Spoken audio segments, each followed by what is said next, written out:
Good morning from Pamvotis water ski in Ioannina in northwest Greece for day 3 of the Europe and Africa over 35 water ski championships. We're about to get underway. It looks like it's going to be another gloriously sunny day. Temperature forecast to get up to 38 degrees, even hotter than it was yesterday. It's great if you're on the water. We'll try to keep out of the sun here, and we'll bring you all the action on this webcast and for those of you in the grandstand. So we have a whole host of action today, starting off with the slalom finals in the older age category. And already on the water, exactly on time, is Jean-Pierre Fox and of France in the over 75 slalom final. And I'm pleased to say I am joined by Tom Dokkerpil, one of the team from the Netherlands, who's going to be helping us analyse some of these slalom finals early this morning. So pass one there, Tom, it looks like successfully completed. I noticed that yesterday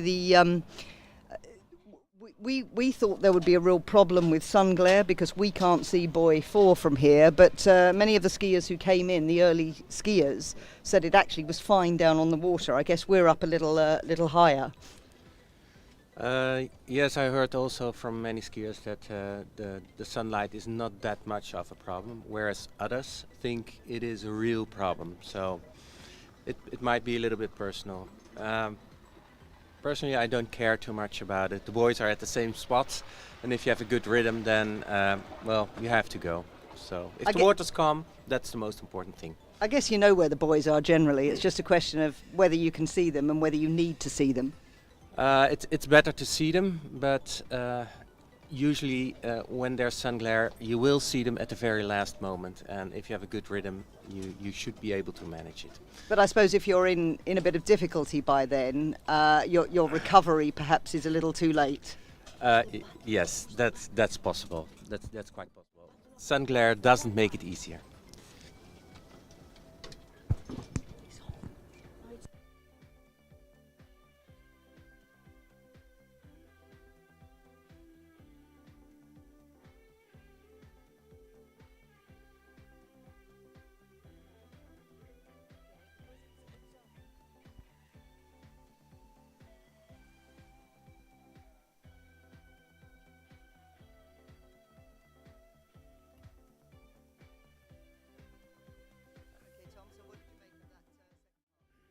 Actually, I think he's, for his age, quite a good skier.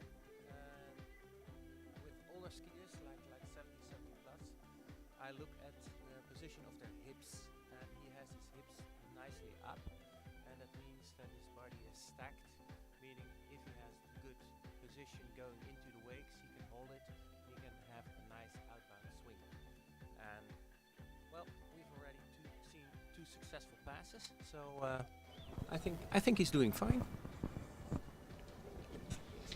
Okay, let's see what he can do on pass number 3.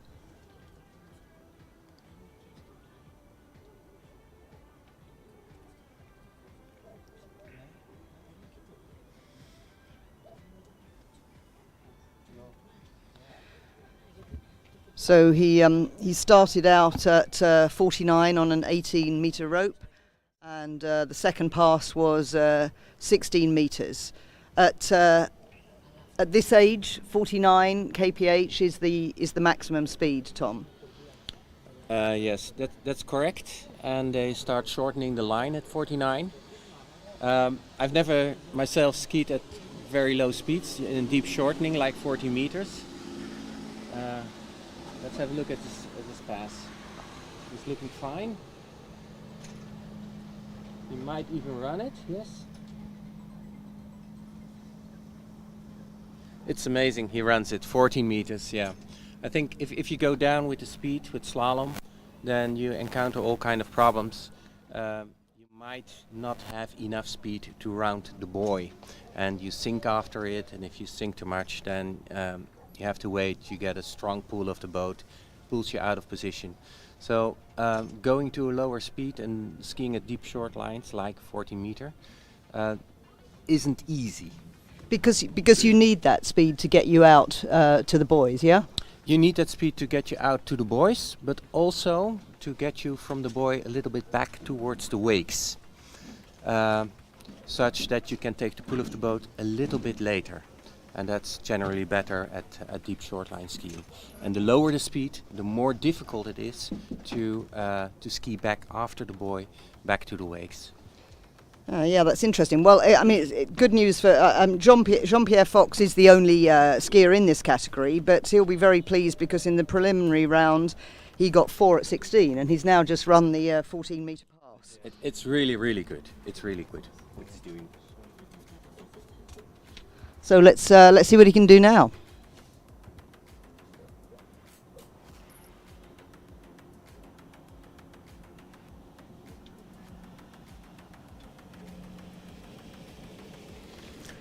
That's one boy. That's one boy at 30-meter line, and he will be delighted with that.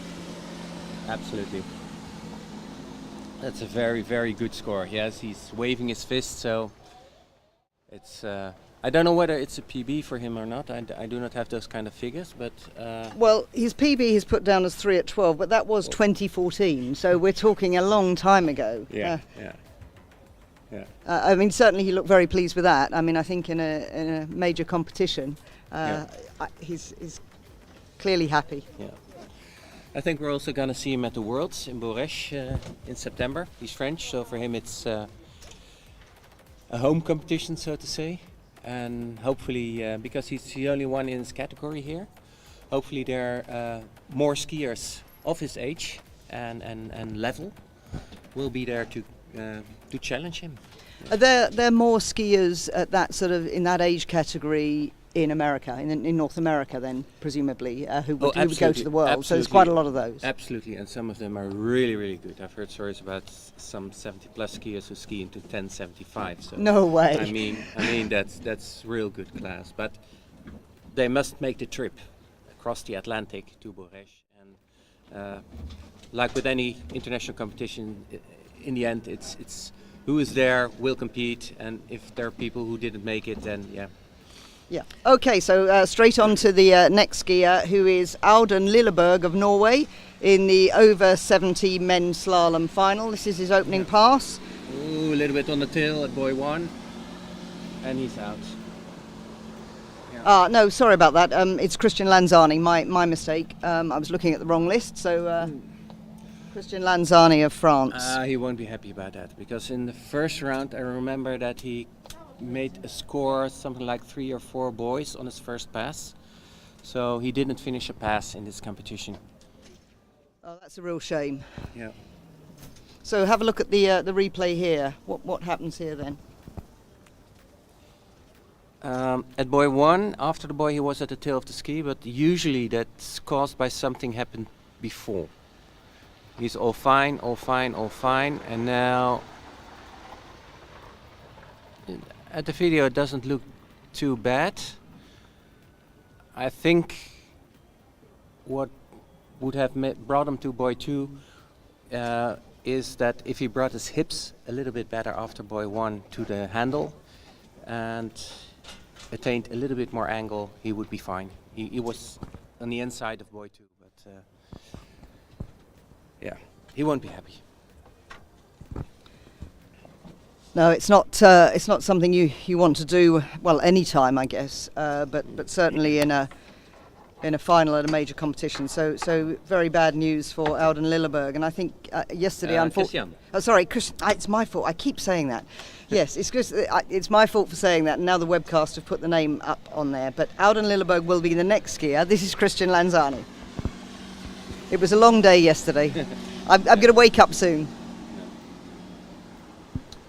Yeah, Jackie and I know Christian as the man with the parrot. The man with the parrot? The parrot, yes. Some years ago we did the French senior tour, and usually Christian was also there. And then he brought in his car a big cage, within there a big parrot. And sometimes those competitions were also meet-ups for parrots. So oh, excellent. People who had the same kind of parrot would also bring their parrot, and then the parrots would have a good day. Well, that's a great little anecdote. Thank you for that. Christian Lanzani, known as the Parrot Man.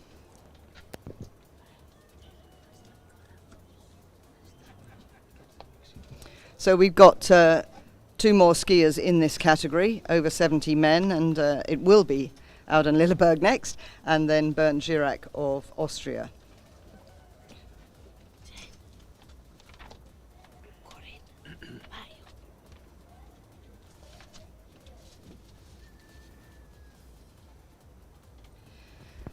So I'm not sure whether you know, Tom, what the rules are with only, say, in the previous category, the over 75 men's slalom finals. Do they actually get a medal or not? I'm sorry.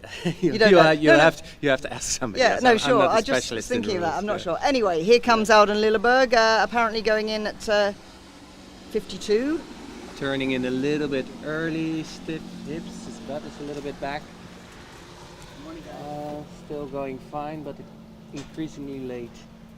He's late at 5. Due to the sunlight, I can't see whether he made 6. We'll have a look, and that'll be down for the judges. But has he lost the line there anyway, or is he still on the back? No, he lost the line. He lost the line. So he won't continue anyway if he did manage to complete that pass. But as you say, very, very much sort of hips back, a little bit crushed there. I think he wasn't wide enough at the beginning. That would have given him a better rhythm. Hips a little bit back. That's the difference with Jean-Pierre. He's fine here, upper body a little bit too much forward with respect to the hips, breaking at the waist. Yes, and if you have your hips a little bit back, then usually behind the boat will pull you down course. And that's a quite common reason why skiers tend to be a little bit late and progressively late at the end of the course. Yeah, it can be fixed. It can be fixed, but it's difficult to fix. It's a style issue. Oh, I see. Yeah, so it's you get into that habit, and it's very difficult, I suppose, after years of skiing as well, to get out of it. Yeah, to change it then is hard. It's really hard.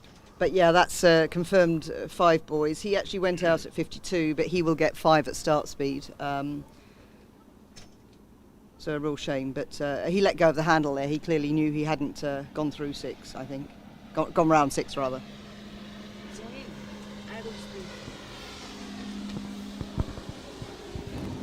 Καλημέρα σας από το κανάλι της Αμφιθέας, εδώ στα πανέμορφα Γιάννενα, στον όμιλο Παγκώτης. Σήμερα Σάββατο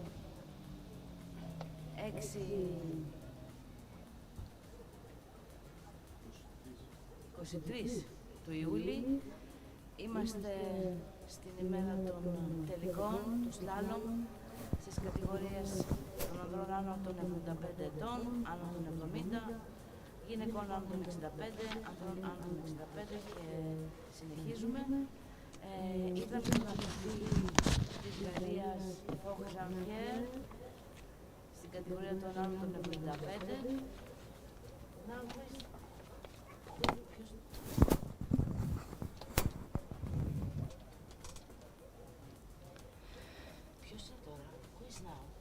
Bernd Girac, Austria. Είμαστε στην κατηγορία των ανδρών άνω των 70 ετών και τρίτος αθλητής στην κατηγορία Girac Bernd από την Αυστρία.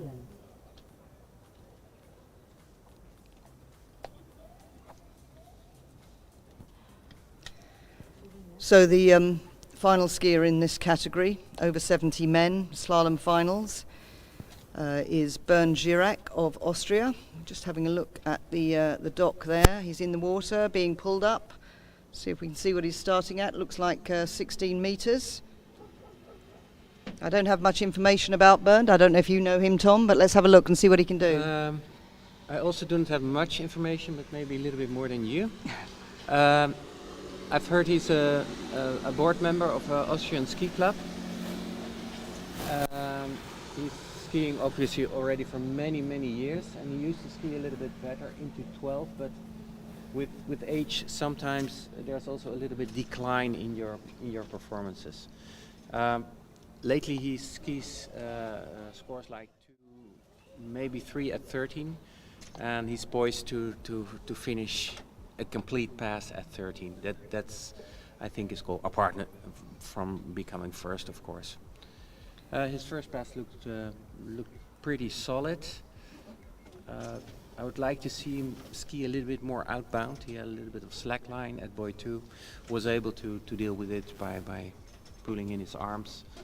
Legs are a little bit stiff, but maybe this is his warm-up pass. His second pass is usually a little bit better. We can see that there, and of course the first one in this category to actually run his opening pass. So of the three, he will be the gold medalist. So congratulations to him, with Auden Lilleberg in second of Norway and Christian Lanzani of France in third. But not over yet. Obviously Bernd will want to get as big a score as he can. Here we go, 14 metres.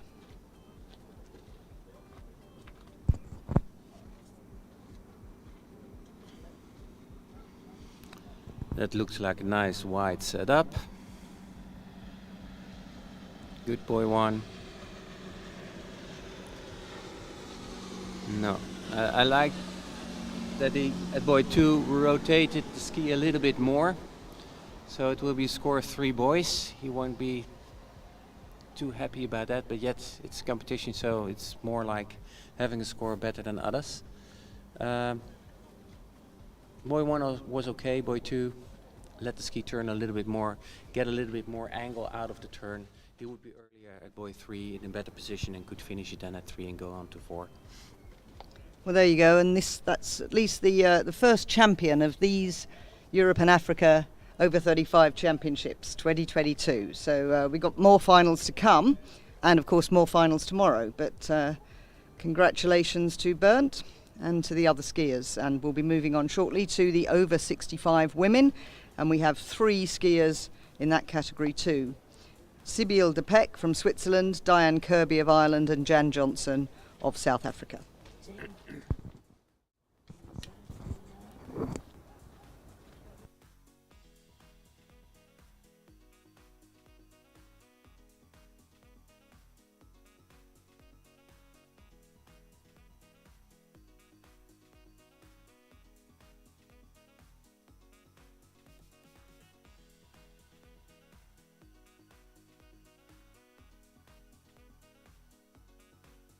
Επόμενη κατηγορία είναι οι γυναίκες άνω των 65 ετών, σλάλομ τελικός με 3 αθλήτριες. Πρώτη, De Berg Silby από Ελβετία. So here we have Sibylle de Peck.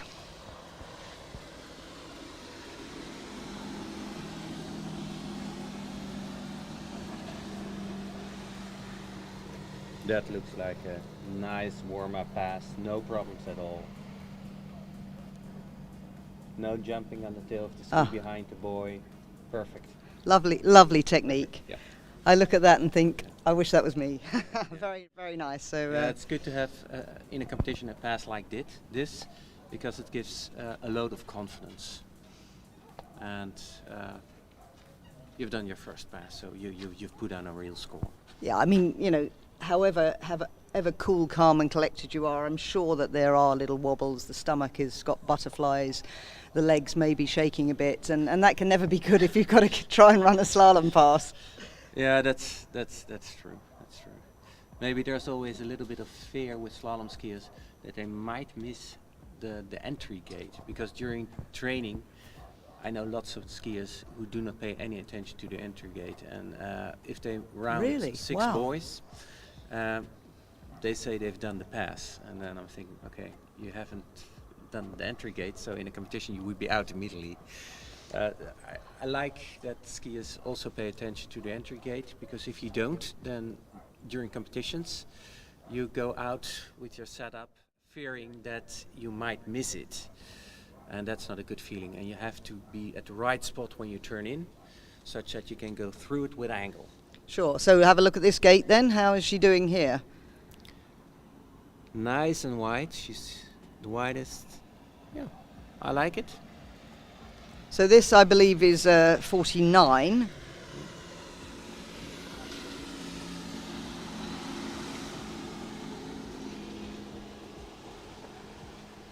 which is around 30 miles an hour for those who don't work in metric. Once again, a very good pass. Very good pass. Yeah, you're talking about gates. I mean, I've probably spent the last 2 years working on gates. Any coaches I've had have completely taken it apart and got me to change the way I do it. And it's absolutely crucial to get a good gate if you want to get the whole way down a pass, especially if it's a difficult pass for you. If you've got an easy pass, you can pull it back even if you get in bad shape. But once you get to the passes that are difficult for you. Yeah, especially when you go deep short line, the gate. Well, I don't know about that, but there you go. Actually, the setup becomes very, very important. If the setup, the turn in is not good, then you're not going to make the whole pass. That's for sure. And the focus when you go at higher speeds and deeper short line should be on the first buoy. Not thinking, okay, I'm going to run the 6 buoys. No, try to make that first perfect buoy. If you've done that, then on to the next. Okay, so she's got the first 2 passes under her belt now. She's shortened to 16 metres at 49 kph.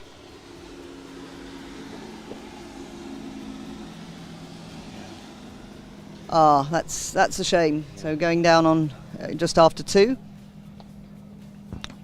Yeah, I think she needed a little bit more angle through the gate, a little bit more aggression, such that she had a better outbound skiing towards 1, and that she could finish the turn after 1. Now her turn after 1 was a little bit soft.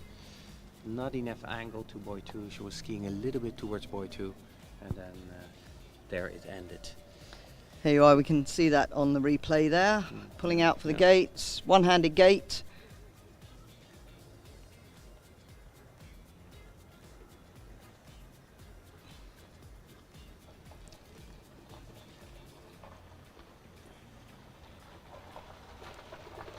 Seemed as if she got her weight back a little bit there, going towards 2, yeah?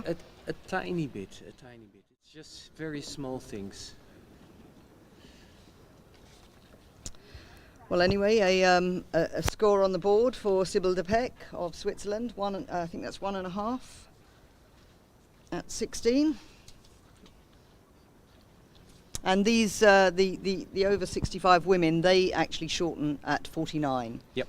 So it's different for the men and the women. But as you go up the age groups, the speed at which the maximum speed at which you ski changes.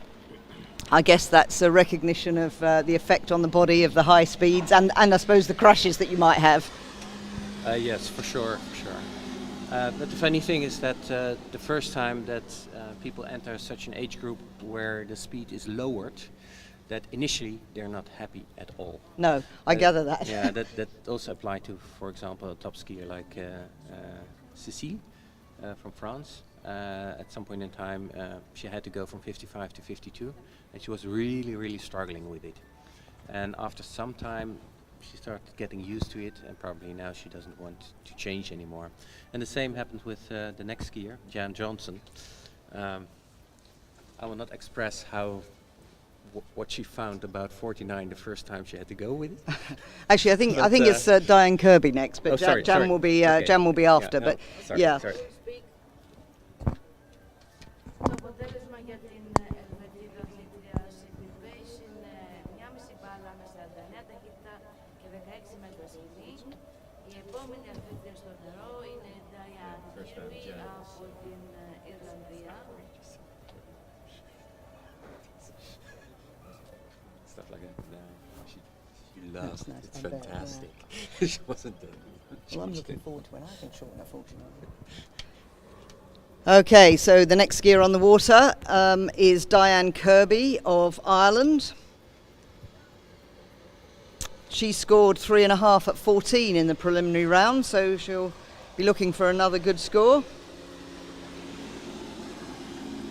Nice wide setup, good rhythm. I think she's gonna make the pass. Looking smooth. Not moving her weight from fore to aft on the ski. Yeah. Nice.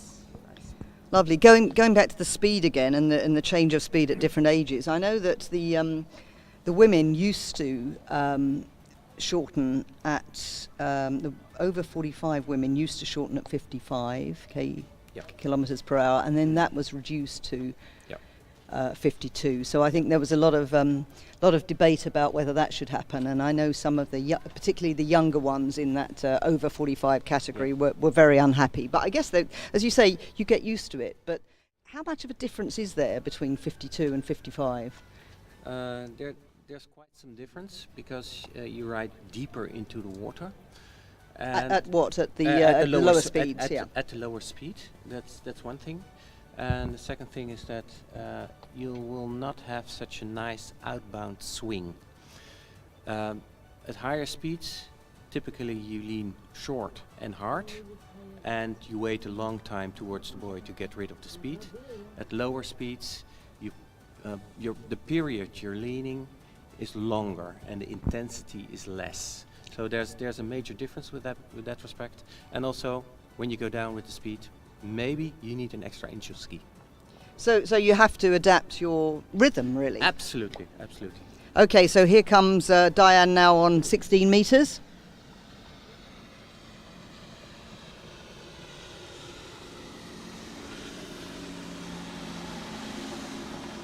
Looking good.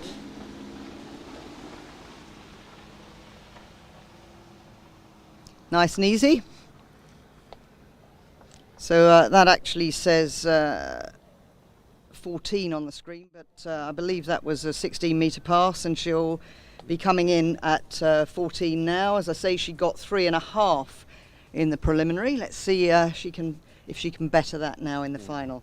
Yeah, during this pass, sometimes she got a little bit of air after the wakes, but at 60 meter that's quite common. Most boats have a somewhat higher wake at 60 meters.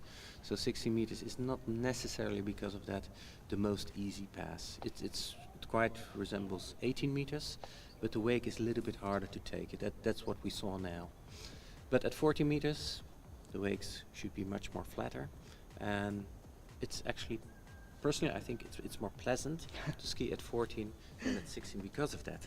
As I say, I'll take your word for it. No, the reasoning behind this, it's easier to have your ski in the water and thereby preventing that you're pulled down the course. Here she comes at 14.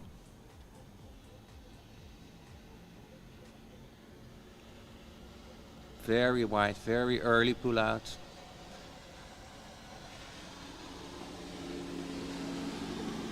I'm not sure whether she got the gate. I think so, but good. Come on. Oh, that's a pity. Well, if she got the gate, that's better her score from, I believe, or is it the same? Where are we? No, that's yes. So that's Let's have a look. Let's see if she's. Let's have a look at this replay and see if we can see. I know it's very difficult from here because we've got a bit of glare on the screen. She was on the right side buoy, but I think she just got in. Yeah, it looks like the judges are scoring 4.5, so that's an extra buoy from her preliminary round. So let's have a look. Yeah. Left foot forward skier, big turn on 1. Ski looks like it came round pretty nicely on 2. Yep. Another big turn on 3. Going from left to right, I like to see. Oh no, hips are now nice, pretty good. And what happens now? Yeah, she has a tendency to at the right buoys to grab the handle with her arm coming from above. And I would like to see that she keeps her arms at her hip and then move her hip to the handle. That gives more rest. And then you're not easily thrown out of balance. Yeah, I know. I mean, a lot of top skiers do actually do that. But if you do throw your hand up high, I suppose the temptation is to pull your shoulder forward and therefore get separated from the line. Yeah. Or maybe even it could stimulate you to grab the handle earlier than desirable, because the shorter the line, actually the later you want to grab the handle. Yeah. You want to give time to the ski to finish the turn, to ski a little bit back to the wake, and grabbing the handle too early means that you're gonna stop the ski from turning, and you end up with less angle. Yeah, and if you get less angle, you get taken down the course and less chance to complete the pass. It's good. I'm really pleased. I'm getting some coaching as I'm sitting here watching this. It's fantastic. Well, for the spectators. Yeah, free coaching for me as well. That's fantastic. Okay, so anyway, that's good skiing from Diane, improving on her score from the preliminary round. So at least second place for Diane. Now we have the top seed in this category, over 65 women. That's Jan Johnson of South Africa. Diane, of course, is a she does the 3 events. Jan is a slalom specialist. May I speak? Είδαμε την αθλήτρια της Ιρλανδίας, την Diane Kirby, η οποία στον τελικό έκανε 4,5 στα 49 με 14-25, καλύτερα από το προγραμματικό. Αυτή τη στιγμή την βρίσκουμε στην πρώτη θέση και βλέπουμε την Jan. Την Jan Johnson από την Νότια Αφρική. Don't like her one. Στην πρώτη μας προσπάθεια.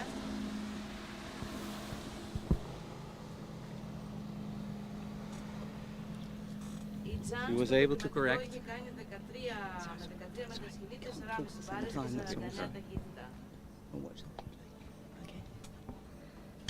Sorry.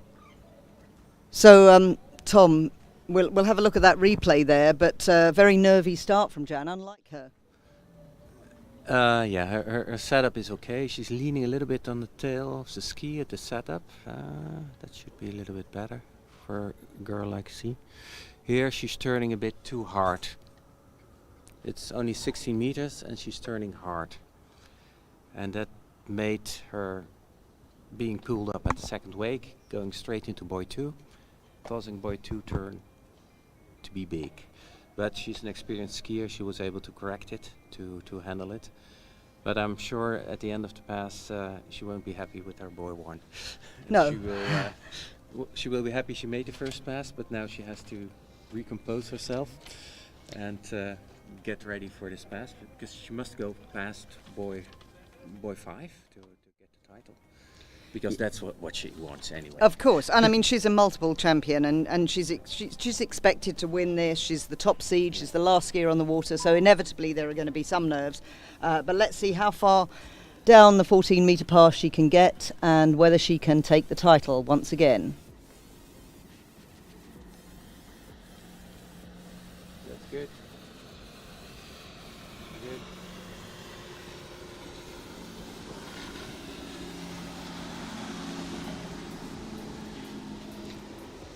Yes, she's done it. There you go, congratulations, that is your champion, Jan Johnson of South Africa. Big round of applause, I hope, for those who are here this early this morning down at the dock as she skis in. Well, she's not skiing in, she's completed the pass, so presumably she'll carry on, but she is your champion anyway. Συγχαρητήρια στην Τζαν, είναι ήδη πρωταθλήτρια.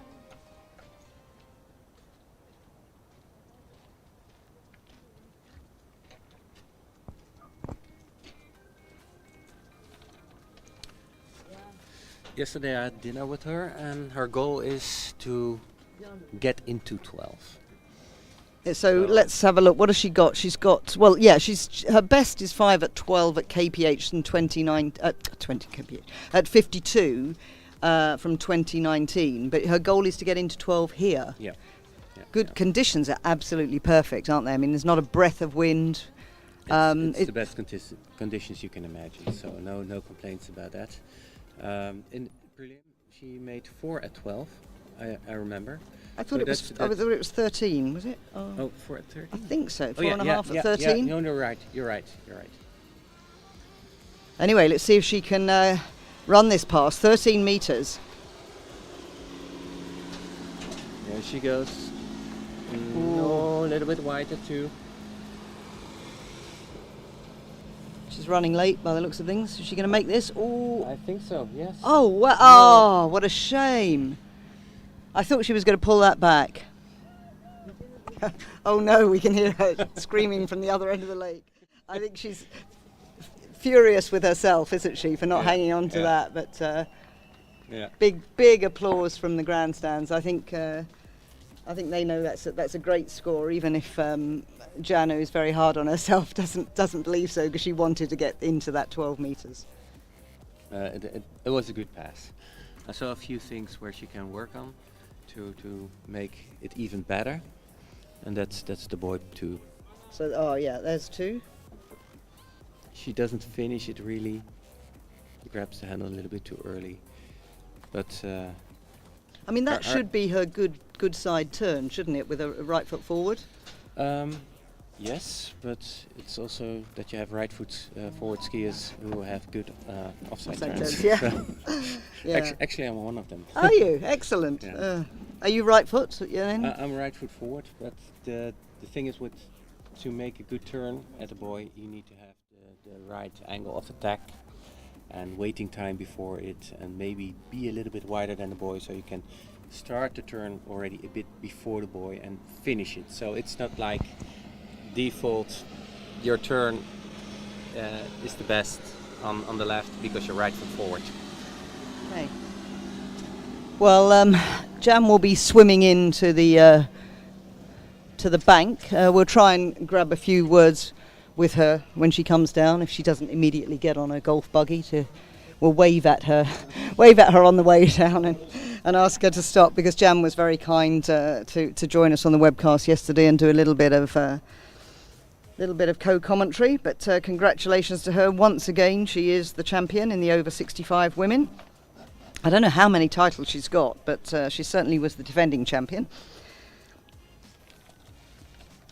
So next up we will have the over 65 men's slalom final, and we have 6 skiers in this category, although Bernard Cura, of course, had a bad injury, so he hurt his shoulder, didn't he? I think I saw him walking yesterday, and I wouldn't expect him to. No, I think he dislocated a shoulder or damaged maybe both shoulders. So it makes sense if he skips his spot. So we'll have to check who the next skier is.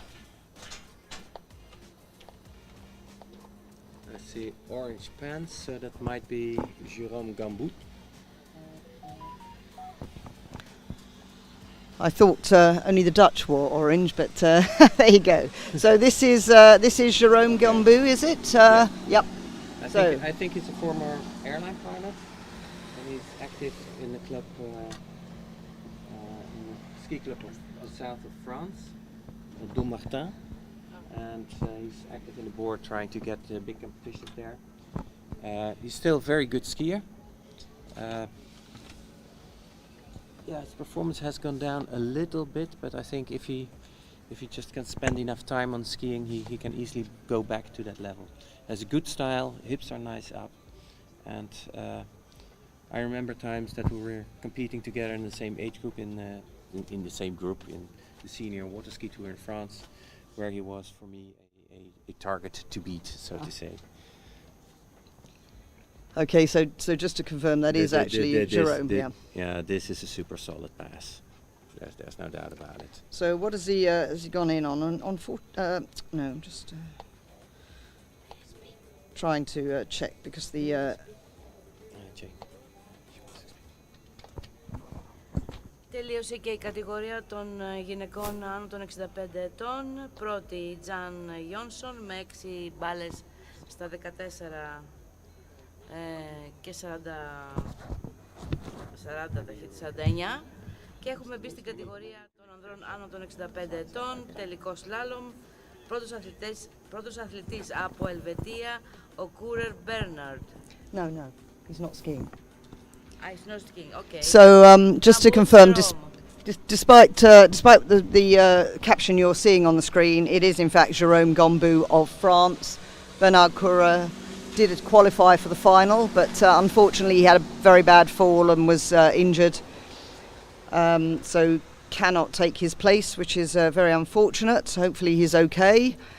I gather, Tom, you said you saw him walking around, so he's out of hospital, so our very good wishes go to him. I hope he's no longer in any pain, but it's a shame that that happened. He would have made the final in the last spot, but we have to pay a little bit attention to Jérôme because he just finished already his 13 meters. Wasn't as smooth as his first opening pass at 14, but he is the first of the mans of the series. But if he skis well, he can win this. And he's returning at 12 meters. So well, and that's he already interesting. Yeah, he got 1.5, I think, at 13 in the prelim. So it's always good when you improve in the final, isn't it? I think 1.5 at 13 is for him a low score. I think he's generally a better skier, and now he's at the moment when it's important he runs his 13. He might even be able to run 12, but we're gonna see.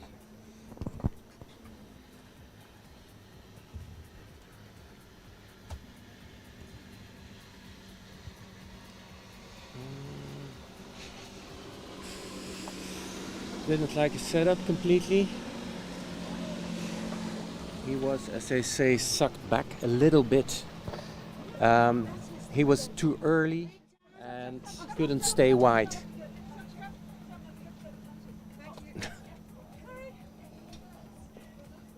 Anyway, Jérôme set a score of 1.5 at 12 to beat, so that's quite a decent score.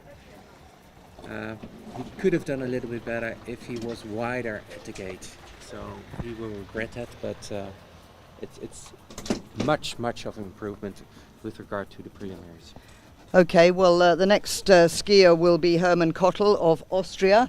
We're joined now, though, by the new champion yet again in the over 65 women, Jan Johnson of South Africa. Congratulations. How was that for you? Oh, Jane, it's such a humbling sport. I nearly didn't make my 16, my first pass. I nearly fell on the first buoy. Didn't realize how nervous I was. And then I nearly missed the exit gate, which you didn't see. And then I thought, you got to get your head together. But and then I was going around buoy 5 on 13, thought I had it, and you know, that's usually the last thought in your head before you fall. Exactly, yes. I would have thought you knew not to do that. So, but I mean, obviously Tom Dukapil, who was commentating on you, said that he spoke to you, had dinner with you last night, and you wanted to get into 12. So we heard you squeal as you went down after rounding 5, and that's presumably it, because you were so close to getting into 12. No, I was shouting at myself when I fell, because that wasn't on the plan. The plan was ready just to get into 12 and then take it from there. My best score is 5. Did 4 last week, so I know I'm on the money now. But it's a sport where you really have to control your head. It's not what you can do physically. It's all in the head. So I think I just need to go back to the hotel room and hit my head with a mallet, and maybe it'll come right. Well, you are the champion, so I don't think you need to do that. And do you know how many titles you've got now? Because you were the defending champion. Obviously, you had the pressure. You said you felt the nerves, and Tom said the same thing, that first pass wasn't your best. Yeah, I mean, you're how many times champion? I've had the Europe Africa title 9 times now. Is that all? In the 55 plus and twice now in the 65 plus. And I do have obviously the 65 plus record. I did do 3.5. I did 4 in Ravenna, and now I've done 4.5. So in fact, it is a new European record for the 65 plus. Well, you don't do anything by halves, Jan Johnson. Thank you so much for joining us before you've even had time to dry off, and many congratulations once again. Thanks, Jane. We'll see you later. Hopefully, you'll come back to the mic a bit later on. And to you and your commentators. You guys are doing a wonderful job. Thank you very much, Jan. And we're straight on now to the over 65 men's slalom, continuing that with Hermann Kottel of Austria. We'll bring Tom back very shortly, but I'm hoping to also have a word with Diane Kirby, who's come to join us. But let's just have a look at this pass first. A lot of excitement going on over there, so if you can hear noise in the background, it's everybody congratulating Jan and also Diane for Another silver medal. How was it for you? Oh, it was great. I really enjoyed that. It was lovely conditions, fantastic driving. Couldn't have been better. Really enjoyed it. And you improved, I think, on the preliminary score Yeah. by a boy as well. So Yeah. that's always good in the final when the nerves are probably even worse. Yeah, I did. And I got off to a really bad start. And then I did the fatal thing that all skiers should never do, which is I thought, I've got this, and hit the buoy and was in the water, and that was that. Well, that's exactly what Jan said as well, and I would have thought you seasoned pros didn't do that, but it's good to know that everybody does it. But of course, I don't know what we can do in our head to get out of that. But anyway, great score and another silver medal. Well, and can I just thank Tom as well, because I heard the commentary when I fell in, and he was analysing all my mistakes, and they're precisely what my brother is my coach, as it were, because we ski together. He said exactly what my brother says, and I never take any notice because he's my brother, but I now know I need to listen to him. So thank you, Tom. That's brilliant. Well, I said exactly the same thing, that I was grateful for the free coaching advice, and everybody else here is as well. So let's get him back on the mic, and he can give us some more. Congratulations, Diane. Go and dry up. And thank you, Tom, and everyone listen to him. Thank you, Diane. Okay, so let's have a look at Herman Kottel's second pass. He completed the 6 boys at, I believe, 16 metres.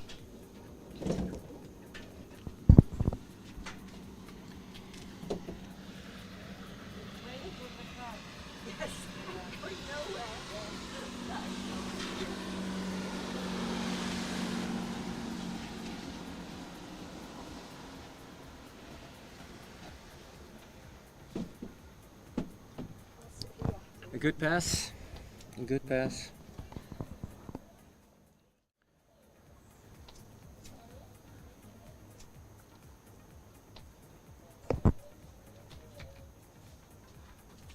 I do not know Herman very well, actually hardly at all, so I do not know what his performances are. But looking at the skiing, he could probably run a 13. But let's see how his wake crossings will be at this 13-meter line. At 14 meter, I saw he was lifting his legs a little bit up through the wakes. That means that the boat can pull you down course. And especially a deep short line, you don't want that. You want to have your ski in the water with full pressure on the edge, such that behind the boat is not going to pull you down course. But 14 apparently is an easy pass for him, so no problems at all at 14. At 13 it becomes more important. Yeah, he got 2 at 13 in the prelim, and his best he's put down 1 at 12. So let's see what he can do at 13. Γιάννης Βλυσίδης από Ελλάδα. Wide turn at 2.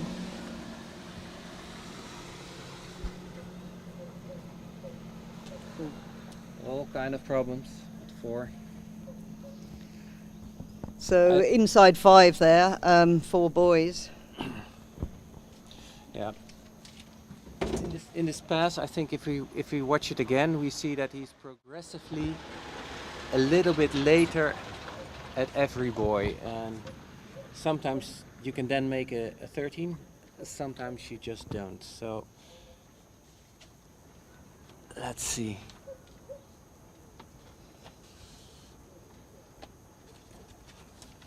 I like his turns because he's not stopping.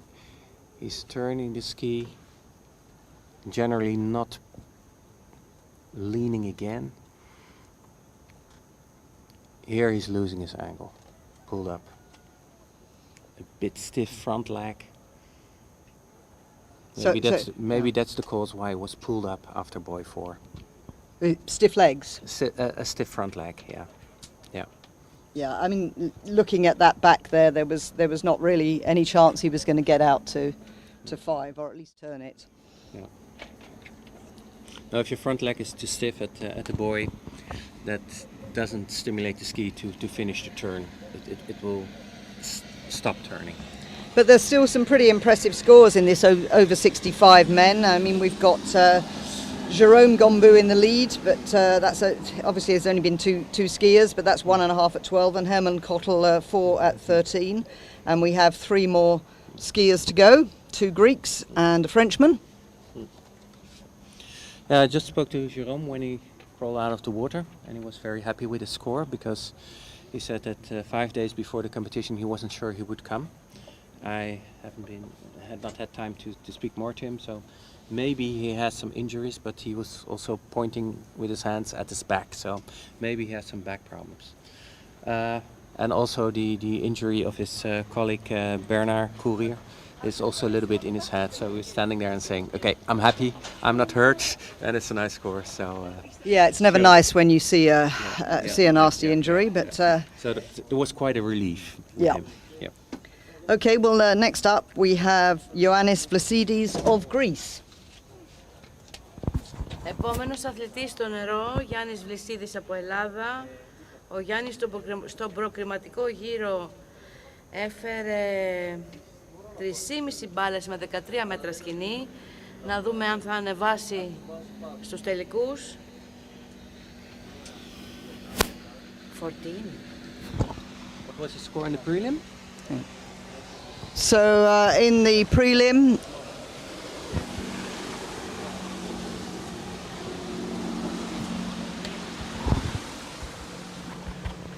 in the prelim, Ioannis got 3.5 at 13. 52-16 το πρώτο πέρασμα του Γιάννη. Είναι ok, θα επιστρέψει κοντένοντας σκηνή, δηλαδή με 14. So that I believe that was a 16-meter pass? Yeah, that's correct. And if skiers at this age start at 60 meters, then likely their most difficult pass they want to run is 13 meters. And when you're young, they say 3-4 passes before your most difficult pass, but if you go grow a little bit older, you get less energy, so you do not want to spoil too much energy on longer line length. So the line length a skier chooses to start upon is very important to me, what his expectations are. So if people start at 14, then they want to go at least deep into 12. 12, yeah. And I guess, I mean, obviously there's a 50-second set down at the end of the lake. I mean, that's not done to give the oldies a rest, but it's done to settle the water and make sure everybody everybody gets the right conditions. But I guess it does at least allow you to take a few breaths.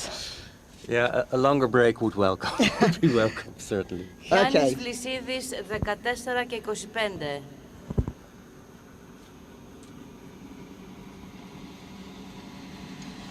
A little bit on the tail of boy 1. Still going fine.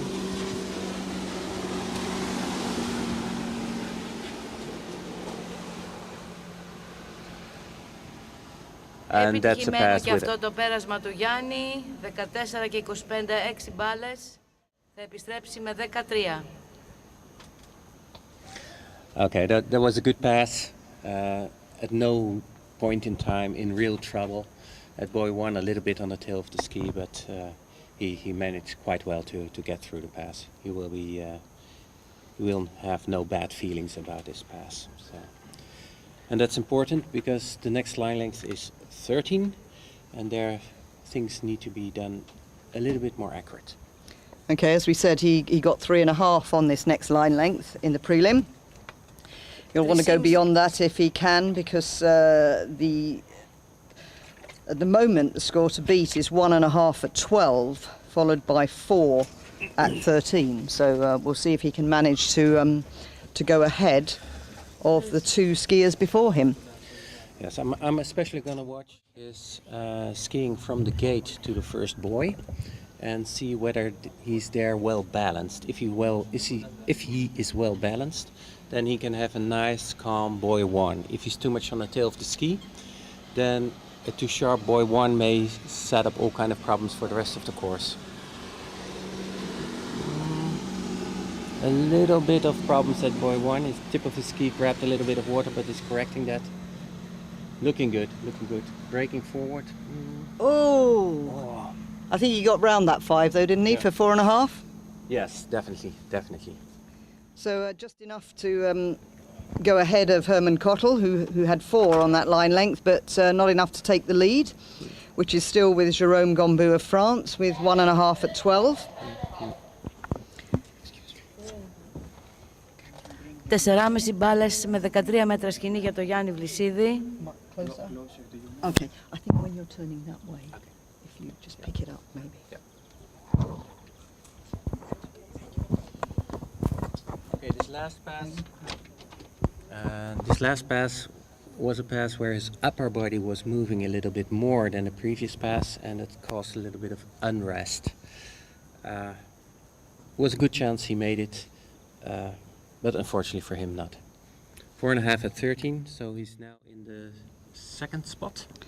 Yeah, meaning that Jérôme is guaranteed on the a medal. podium. Yeah, so at least third for Jérôme, which is not bad for the. He wasn't seeded to be there, but as you say, he didn't have a very good prelim and he had a good final. So congratulations to Jérôme Gambou of France. He's definitely on the podium, in the lead at the moment, and the next up will be Nikolaos Frangistas. Το αποτέλεσμα του Γιάννη Βλυσίδη τον φέρνει στη δεύτερη θέση αυτή τη στιγμή.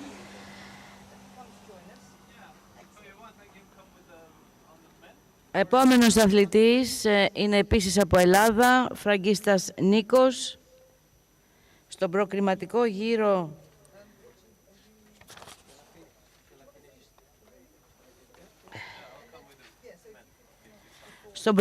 γύρο ο Νίκος έφερε 5 μπάλες με 13 μέτρα σκηνή.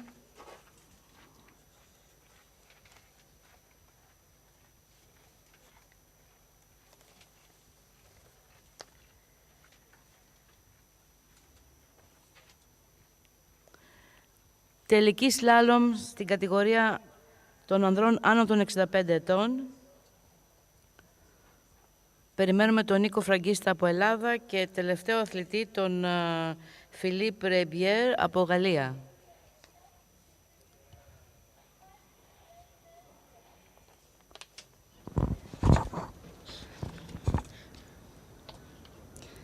So we now have 2 skiers left in this over 65 men's slalom final, and on the water now Nikolaos Frangistas of Greece. Got 5 at 13 in the first round. So here we go, opening pass. And this starting line length is 14 meters.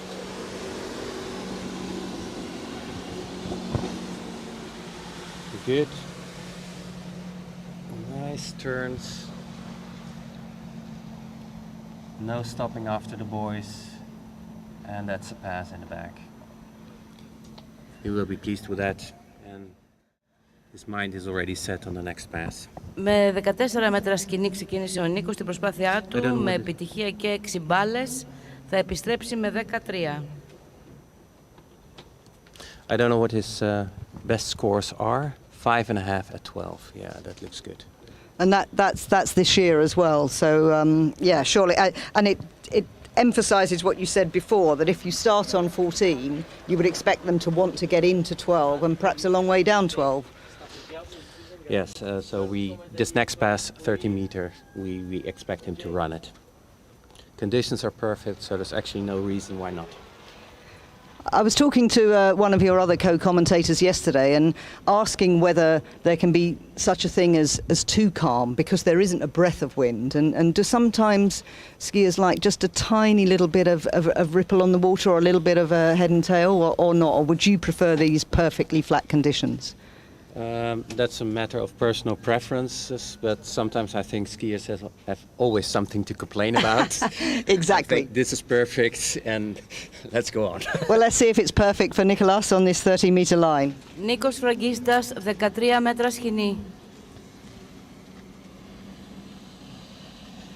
He had a nice wide setup, a little bit on the tail boy one, but he's correcting properly. Good rhythm.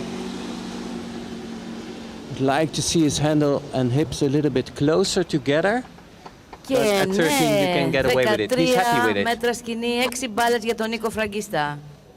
Θα κοντίνει, θα επιστρέψει με 12. So, great great skiing. So he goes into second place with running that pass. Now what he has to do is beat 1.5 at 12 to be guaranteed a silver medal. So at the moment we have Jérôme Gambou of France with 1.5 at 12, definitely on the podium. But let's see what colour that medal will be, and what colour the medal for Nicholas Brangistas of Greece will be. Ο Νίκος θα πρέπει να κάνει πάνω από 1,5 μπάλα στα 12 για να κατοχυρώσει τη δεύτερη θέση. Για να δούμε τι θα κάνει ο Νίκος.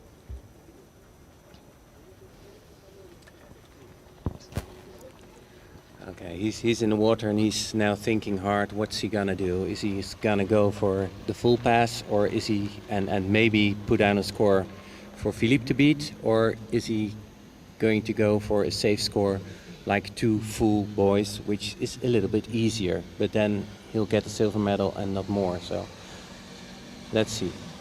1 on the tail. I think he will do Δύο. No, 1.5. 1.5. Provided that the gate is Yeah, good. I wasn't sure about that gate. We'll have to look at it in the replay and see what the judges make of it. Yeah, yeah. Περιμένουμε και την απόφαση των κριτών για το πόσες μπάλες τελικά έχει ο Νίκος. Είναι σίγουρα πάνω από 1,5 μπάλα.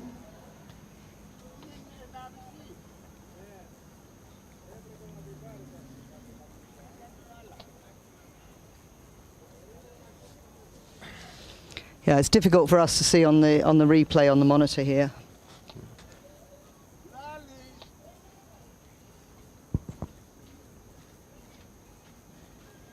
Δεν είμαι σίγουρη ότι είναι 1,5.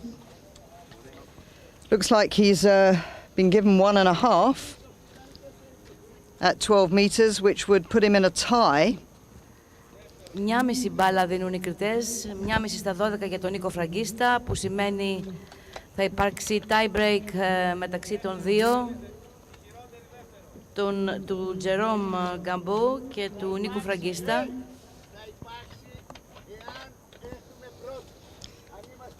So the consequences of that score are that if those two scores are the highest score after we've had our final skier, it would be a runoff for the gold medal.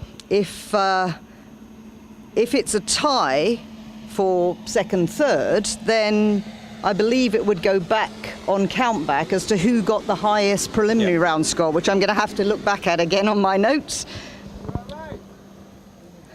Oh, I'm told I'm right. Αν και οι δύο είναι νικητές, τότε θα υπάρξει tie break.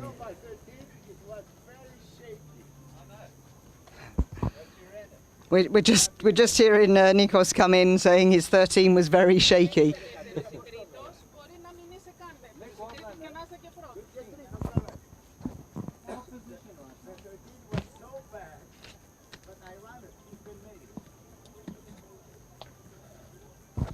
I'm guessing, without reminding myself of the total scores, that it would be Nikolais who had the highest score because of the seeding in the final. So if it is a countback, then he would take the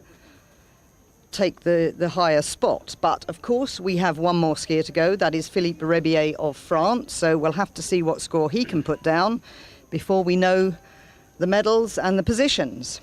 Quite exciting, Tom. Yes.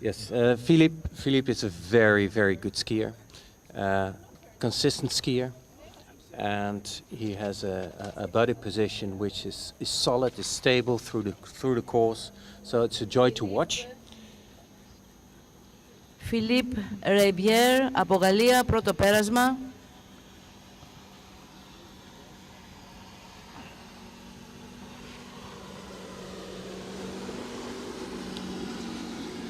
Nothing much moves in his body. Very nice ski style. And when you see a skier ski like this, then you know there's more to come. And that was 14 meters? That was 40 meters. It looked like 49 kilometers per hour. And if you see it like this, you know it's good. Yeah, I mean, that's the amazing thing, isn't it? When you see a really good style, easy pass, it looks much slower than it is. He of course got into the 11-meter line in the prelim. He got 1 at 11. Yeah, I know that Philippe had a couple of years ago an accident, a car accident, a silly car accident in the United States, and that required him for a long recovery time. But seeing his scores back into 11, it means that he's, I can say, fully recovered. Okay, we're just waiting for him to come back in. Nicolaos Frangistas is here. You just got 1.5, so that puts you in a tie at the moment with Jérôme Gombu. He's coming. Oh, he's going to come up the steps to talk to us, and but we'll keep an eye on what's happening with Philippe first. You know what's the problem? It's the fucking nerves. So let's just watch Philippe come back on the 13-meter line first.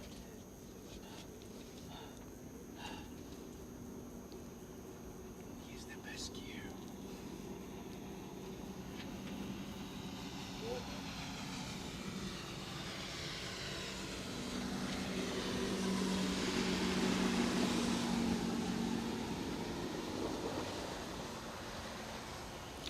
So there you go, another skier through the 13-meter line. Just in this little gap while he waits to go in on 12 before we see who our champions are. Let's talk very quickly to Nicolaos Frangistas of Greece. As I said, tied at the moment with 1.5 boys on the 12-meter line with Jérôme Gombu. How was it out there? Well, I had nerves. It's always the same in this competition.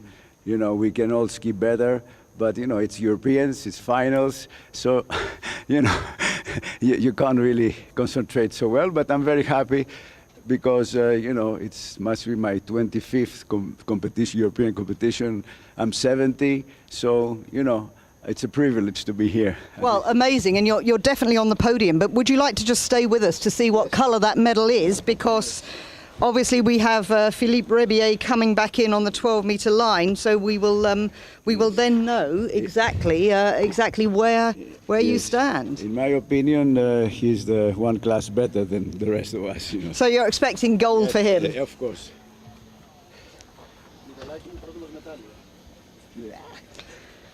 So here we go, 12 meters for Philippe Rebier of France. Is he going to be our new champion?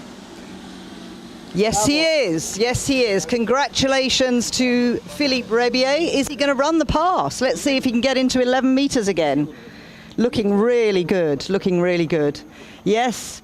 Once again, he's going to get into 11 meters. Okay, so I think, Nikos, while you're here, I know you now. I don't think you don't now have to go and do a runoff, which is good news. Thank God. And I think it means, because on countback you are the silver medalist. Yes, I'm very excited. I'm very happy. I'm very grateful to be able to ski at this age here, and you know, it's very good for Greece. It's our first medal in the competition. I hope more will follow. And I have to say, you know, you're a great announcer, and you make a great presentation of the skiers, and congratulations to you as well. Oh, that's very kind. You're the whole day in the sun, so it must be very tough. Yeah, I guess it's tough. I'd rather be in the water, but not doing what you're doing. Anyway, many congratulations. Are you a member of the Greek team as well? Yes, I'm a member of the Greek team, and I'm skiing since 1963. Wow, that's amazing. Well, I'm sure that score will help the Greek team as well. Got a very strong team here. For the English people, I used to ski at Ruislip. Oh, wow. Hazelwood, Battle Day, all the British team. Yeah, oh, that's amazing. Well, look, thank you very much. Anyway, let's have a look and see. Congratulations, very many congratulations. Let's have a look, see how far Philippe Rebier can get down the 11-meter line.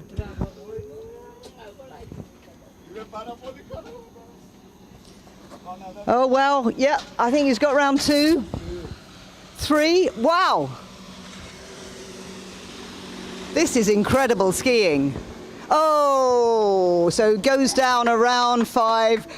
He shouts. Obviously, he was desperate to get into that 10.7 meter line, but that is phenomenal skiing from Philippe Rebier, our champion, with a fantastic score. So many congratulations. Just a confirmation there of your medalists. Philippe Rebier of France is your champion. Nicolaos Frangistas of Greece the silver medalist, and Jérôme Gambou of France, the bronze medalist. So many congratulations there. Έχουμε λοιπόν το πρώτο στην κατηγορία άνω των 65 ετών, τον Φιλίπ Ρεμπιέρ, δεύτερο τον Νίκο Φραγκίστα και τρίτο τον Τζερόμ Γκαμπό από τη Γαλλία επίσης. Συγχαρητήρια σε όλους.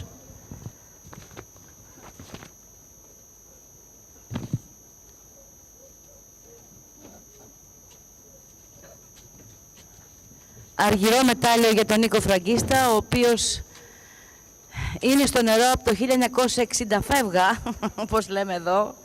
Συγχαρητήρια Νίκο, συγχαρητήρια. Yeah, that was an absolute top score. That was an absolute top score from Philippe. Good setup, 11 meters, so always things which do not go perfect. And I was thinking he was going to make the full pass, and probably he was thinking as well, because when he fell after buoy 5, we heard some familiar French curse.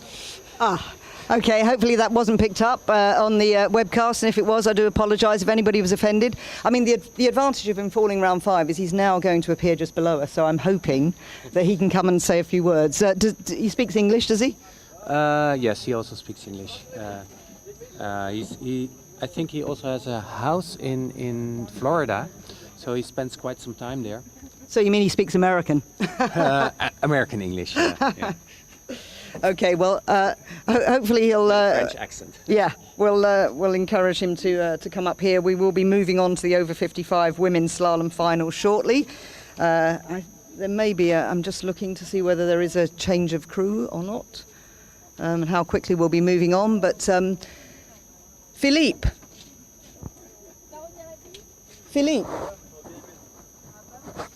trying to attract his attention. You speak enough, I'm sure. Let me. We can do it here, actually. Philippe Rebier, our new champion. How was that for you? Very good. I'm very enjoy, and it's a little my country because my grandmother is Greek. Oh, excellent. So you're doing it for the Greeks as well as the French. Well, an absolutely fantastic score. Nice, and thank you for our organization. I'm very enjoy.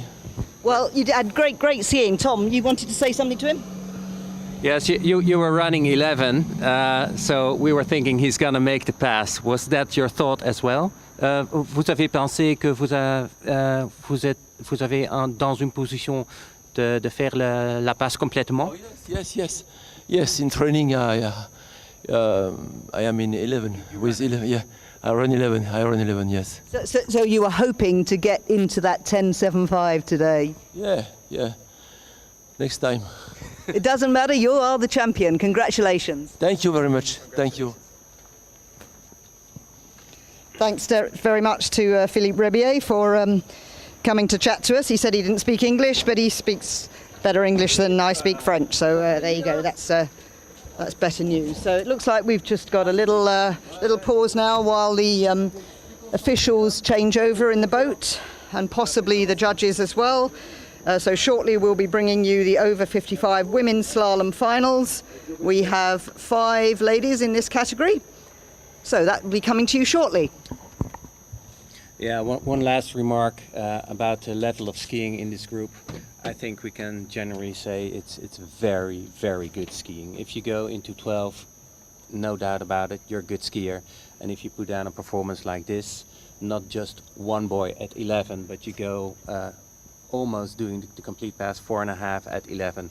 I mean, that's top skiing. So this is a top performance, no doubt about it. Yeah, thanks. Yeah, well, let's hope we've got a lot of action. Coming up today. Let's hope it carries on in the same vein, because it's been pretty exciting so far. So, as I say, in a few minutes, hopefully, I'm not sure exactly how long it'll be, but we'll be bringing you the over 55 women's slalom final.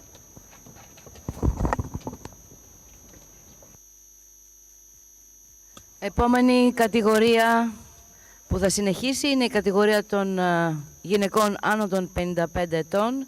Έχουμε 3 αθλήτριες σε αυτή την κατηγορία. Όχι, έχουμε 5 αθλήτριες σε αυτή την κατηγορία. Και θα τελειώσει ο τελικός του σλάλομ με την κατηγορία των ανδρών άνω των 55. 12 αθλητές σε αυτή την κατηγορία, εκ των οποίων οι 2 είναι Έλληνες. Καμπάνης Ανδρέας και Σωτήρης Κύπριος δεν αγωνίζονται σε αυτή την κατηγορία.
Okay, so we're about to start with the over 55 women's slalom final. It's Ingrid Floymans of Belgium, but Tom Dokkepiel of the Dutch team is with me again. Just a quickie before we start, Tom. We've just had a little message that you want to pass on.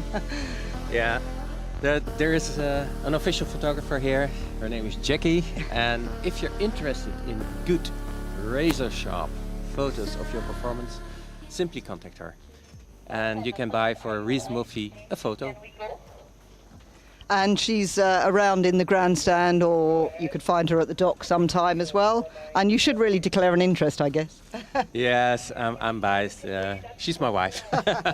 But she is the official photographer, and you will get some fantastic photos. So if you're on site and you want photos of yourself or your family members who are skiing, then that's who to see, Jackie.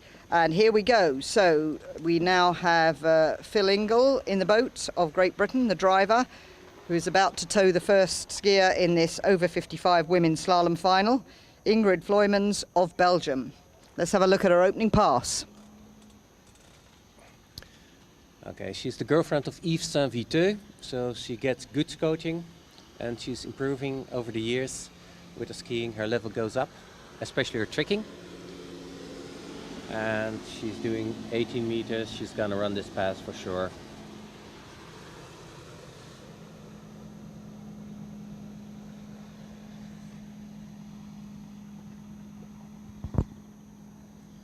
A little bit on the cautious side, but you don't want to overdo things, so you don't want to pull exotically hard at 80 meters. So good pass.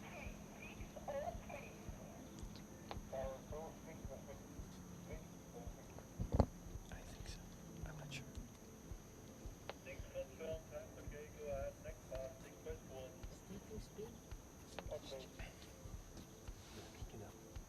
We're looking it up.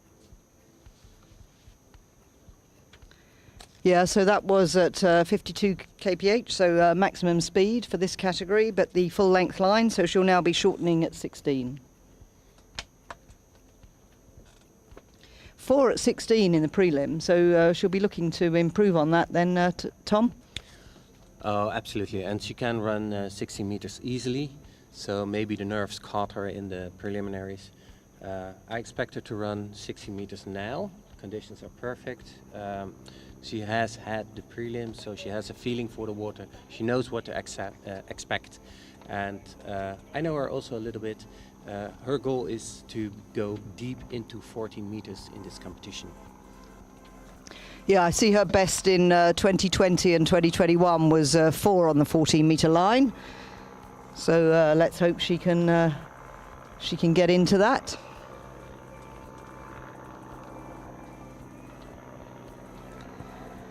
The helicopter overhead again, we saw it yesterday, carrying a big tank, which is probably water, I imagine. May well be a fire somewhere here.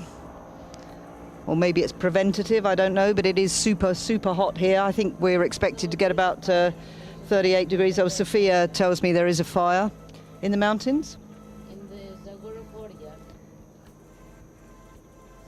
village. Zagori village, apparently, which is not too far from here, Sophia? It's a big area, Zagori. Zagori is a big area, many villages.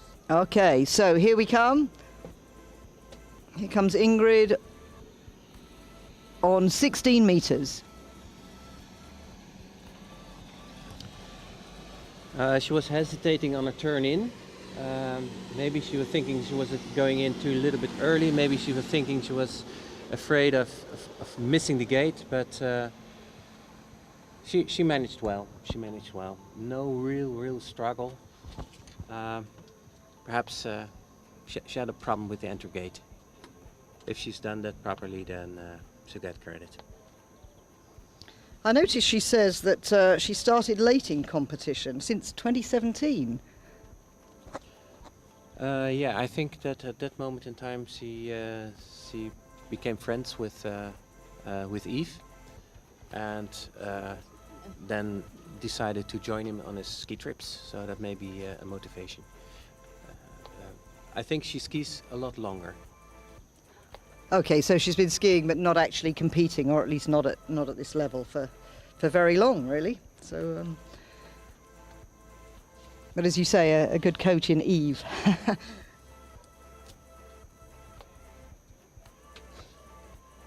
So she's already improved on her score from the prelim. She'll be coming in at 14, see if she can beat her personal best, which is 4 buoys. Yeah, the thing to watch here is whether she will have nice tight turns around the buoys. That she's not going to be progressively late. So she has to find the balance between aggression and rest.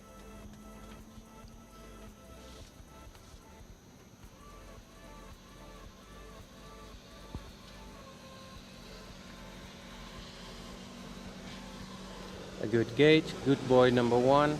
Putting a little bit long into 2, a little bit of slack. Looking fine, but 4 will be wide turn, slack line, and inside 5. Okay. This is a typical score for her. This is definitely a pass that needs work, and a few things to change. I think she's pulling too long. The shorter the line, you should pull harder and shorter. And maybe, just maybe, but I have to see more passes like this to bring that to a conclusion. Is she taking the pull too early out of the turn? And then you're pulled off a little bit of edge and you become a little bit down course and a little bit later.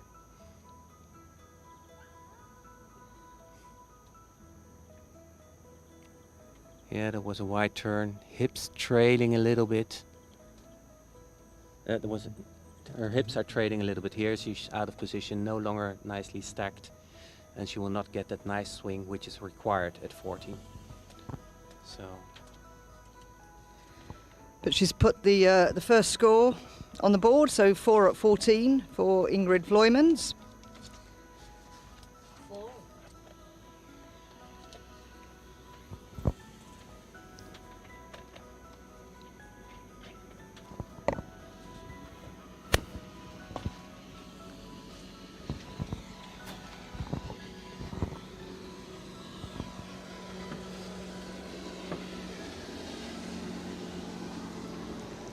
So there's Ingrid giving a wave to Tom as she is towed back to the dock. And the next skier to go will be Chantal Clements of Great Britain. She's not a team member for Great Britain, skiing individually, only in the slalom. And she got 2 at 13 in the first round.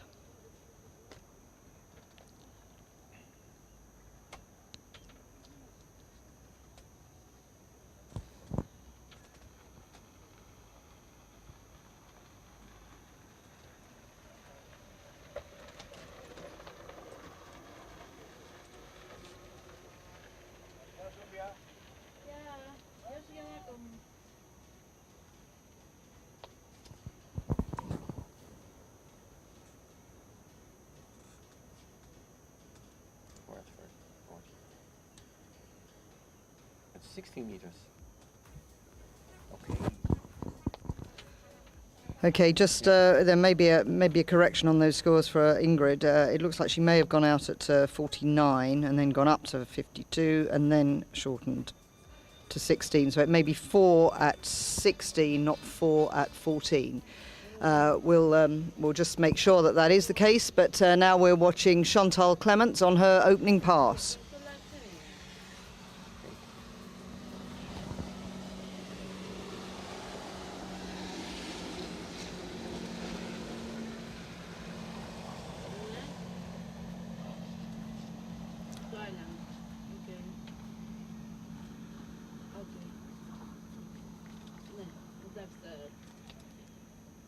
Ωραία, πολλούνται τα εισιτήρια για το Final Night στο Island, στο Cafe Place, ξέρω εγώ. Οκ, έγινε. This was a pass without any problem. She's a strong skier, strong woman, and no problems at all. A nice warm-up. I was speaking to her and she said she does get very, very nervous, and I know in the prelim she was had a very shaky opening pass, but hopefully though that, as you say, will have settled any nerves there. Pretty straightforward. I have to make an announcement. ανακοίνωση για όλους εδώ στο χώρο του νησιού, στο καφέ, πολλούνται εισιτήρια για το final party. We're selling tickets for the final party in the island in the stand of coffee place.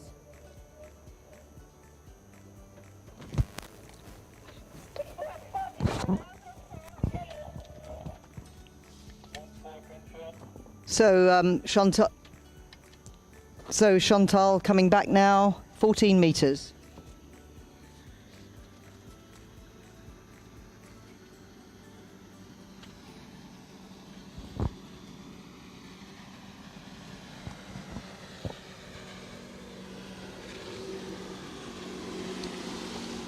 Looking good, looking good. A little hop off the wake, but clearly she can run this pass.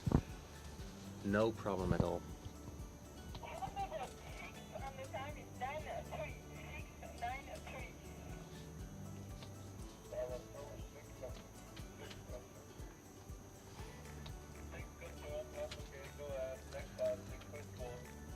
So that's the lead so far, because in fact Ingrid Vloymans did actually go out at a speed of 49, so her final score was 4 at 16. So Chantal has now surpassed that and has run the 14-metre pass as well. 2 at 13 in the preliminary round. Can she go further? Well, it will be interesting. Independent how far she gets. Her setups are extremely wide, which is good. She's really 90 degrees perpendicular to the boat. So I expect the same at 13, and there you really need it. So conditions perfect. Let's see, maybe she runs it.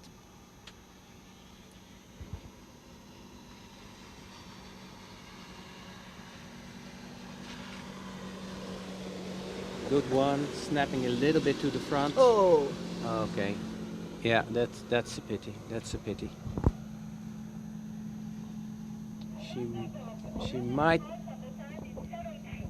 She might be pulled off a little bit of edge on the second wake, causing her to ski a little bit too much to buoy number 2, and giving her a little bit too much speed, causing a big round turn with a little bit of slack line. I think that was the thing which caused her problems. So 1.5 at 13, still a good score.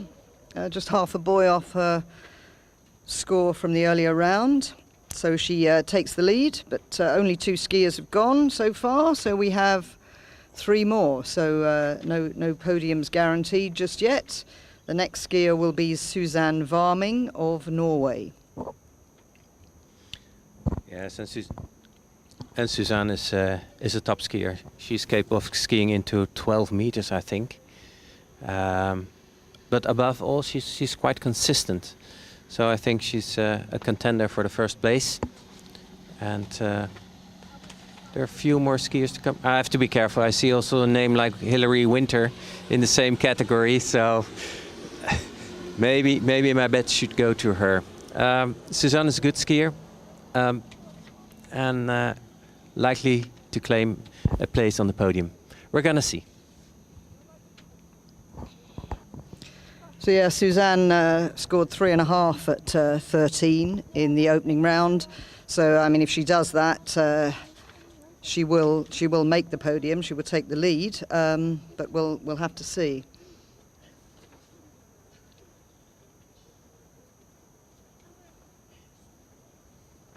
We've also got Corinne Alessandri-Germain of France, who this year her best performance is 4 at 12. So that'll be interesting, because you mentioned Hilary Winter, who is I think 2-time European champion in slalom in this age category. She didn't compete last year. She was recovering from a badly broken leg. But she regularly gets 2 at 12. So yeah, it could be really interesting, these last 3 skiers.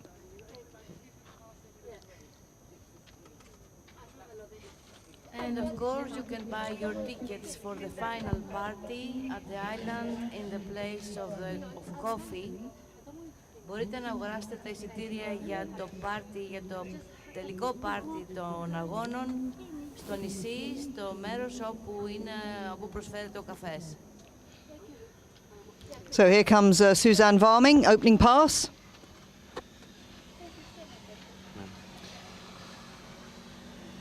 Okay, 16 meters. So she's looking for that warm-up pass to give her that confidence. Looking good, no problem at all. But Jane, it looks like there are 3 skiers which are pretty alike with performances, so that's quite nice. So then it really matters whether they run one boy more or less. It makes competition really interesting and raises the bar considerably. It's not like that you can say, okay, I just do a few boys and that's enough. No, if there are other competitors which can do similar scores, you have to go to your best score and push it. So that's good. It's also exciting for the spectators. Absolutely, and because sometimes in these older age categories there's a wide range of ability within it, but here you've got really, as you mentioned, some with very similar boys counts in competition. That's true, and that's also one of the reasons why a senior European and Africa competition is very interesting for the seniors, because you meet people in your same age group with similar situations, like having a job, a company, a family, kids, whatever, and also likely a bag of injuries collected in the last decades. So that gives a kind of level playing field, and the series are better filled. So Europeans and World Championships are especially of interest for senior skiers. They're great fun. Okay, second pass for Suzanne.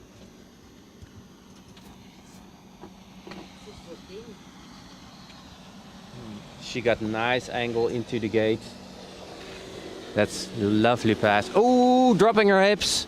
No, it's over for her. She's on the inside of 5.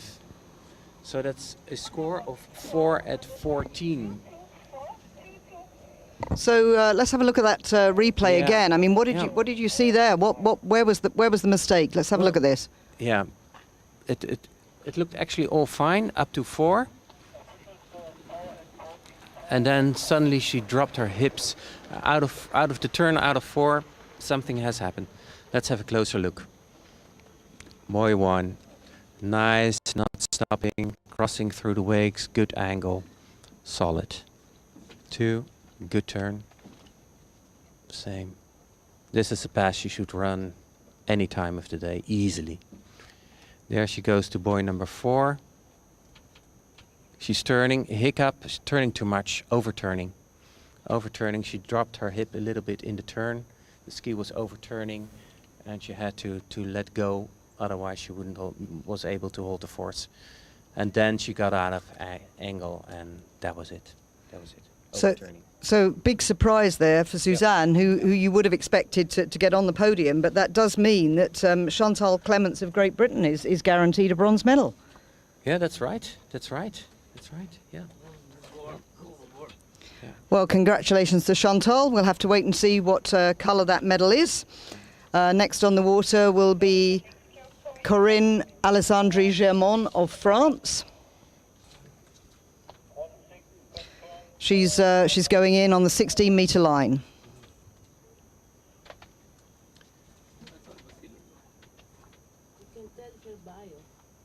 Actually, I don't know Corinne, but let's watch her scores. She's a good skier. She says on her bio she used to ski a long time ago, and she stopped for 20 years to have her kids. So Okay. started again 3 years ago. That's probably why you don't know much about her. Well, I think in my case, I also stopped water skiing for some period of time. I think 7 or 8 years, and then I restarted water skiing. So it's a little bit of a bug which you can suppress for some years, but then apparently it pops up again, and there you go skiing again. Yeah. So as you say, a lot of these skiers here. I mean, some of them have skied at a very high level in the Open European or World Championships, but there are others who have come good, if you like, as seniors.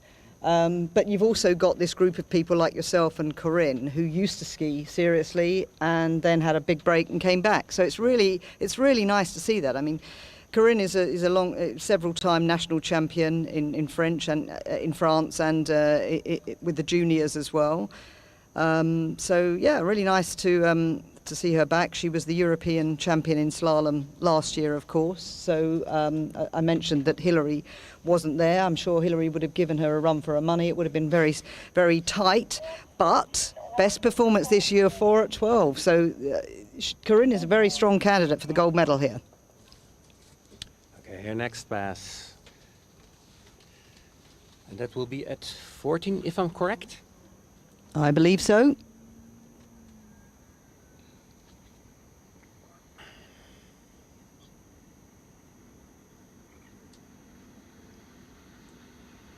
Wide setup, easy turn, progressive turn in.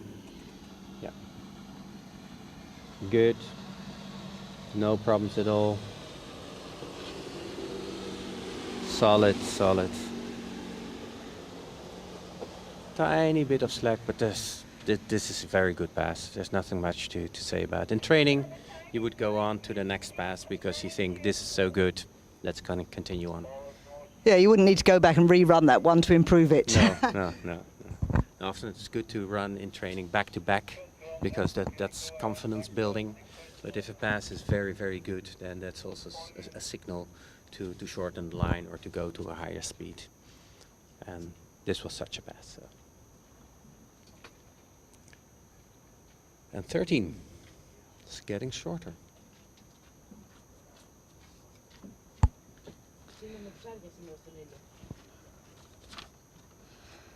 So, to go into the lead, she will need to get 2 boys on this line length, and that will guarantee her a silver medal if she can do it.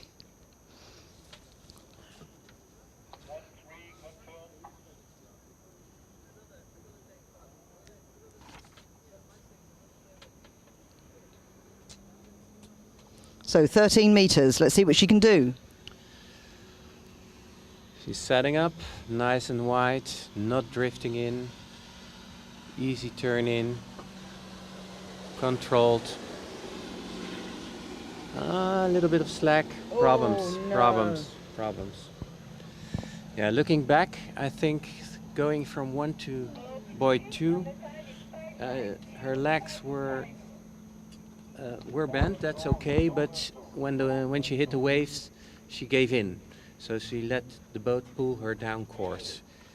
That's something I do not like to see. I like to see that people take a position right after the turn, freeze that position, and hold that position throughout the second wake. And that was not what really happened here. So clearly she was a little frustrated at that, but it is half a boy more than Chantal Clements, I believe. Yes, 2 boys at 13 confirmed. So she has the silver medal at least, and Chantal Clements the bronze at least, with 1 more skier to go. Yeah, in the replay, it also looks to me that she's sitting very, very deep, and there's one French lady skier I admire, that's Claire-Lise Welter, and she almost puts her hips through the handle. She's perfectly stacked, and with such a position you get a nice outbound swing, and that's something I also strive for. And this was a little bit of the opposite. She was compacted, and I think because of that she couldn't get that nice outbound swing, be early at the buoy, finish your turn, and up to the next. Nevertheless, a nice score.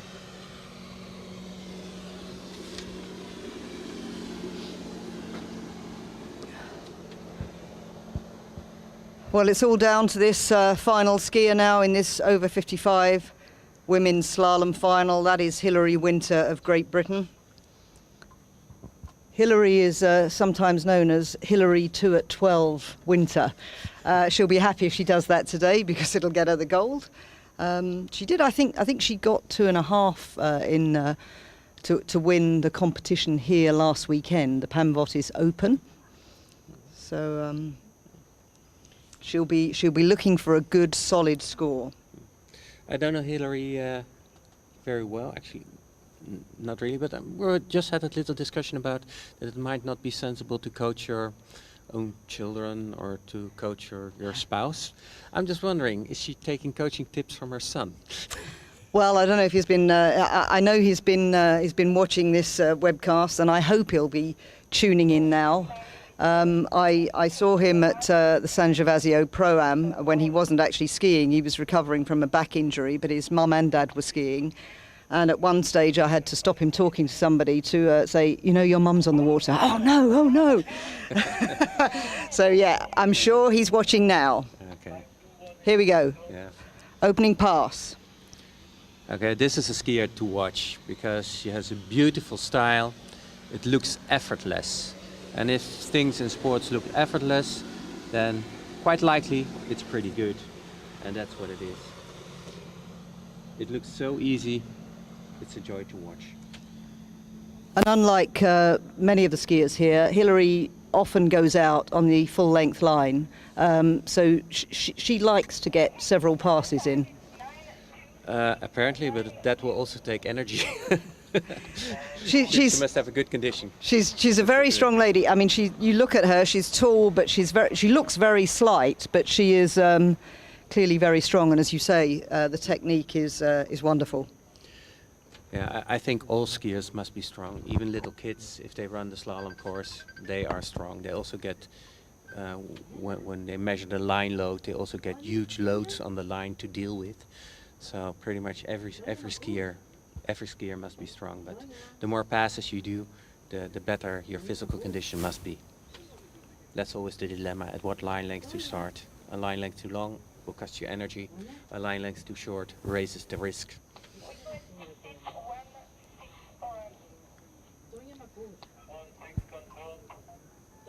Well, of course, I don't think she didn't have to ski yesterday, did she? She's had a day off, so let's see if she's got the energy to get down a few more passes. So here we go, 16 metres for Hillary Winter.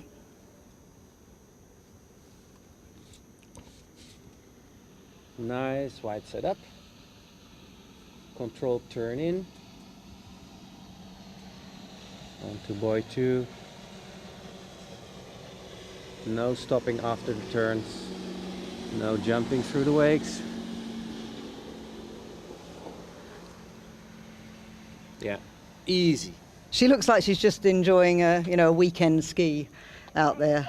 Very, very straightforward pass, that's 16 metres. Yeah, English is not my native language, but I think this is called a walk in the park. It is, or no drama. Yeah, you could say, yeah, definitely. That was definitely a walk in the park. She's probably not even breathing heavily now, I would think. Martin will breathe heavily. Yep. I'm sure he'll be a little stressed down there, probably on the dock.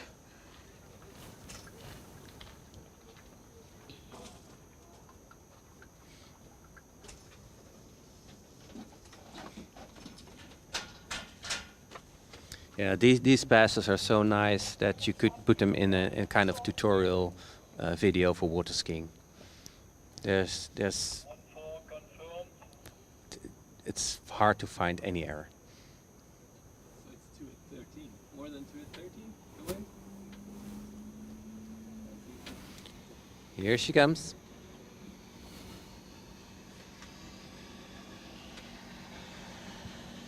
Oh, she missed the gate, I think. She missed the gate. I hope I'm wrong. For her, but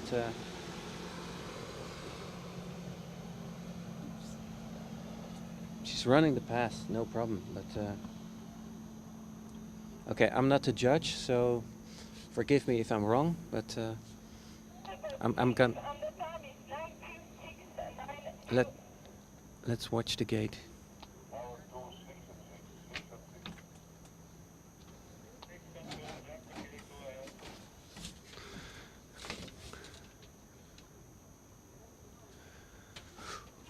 It's difficult to see with the glare on the screen.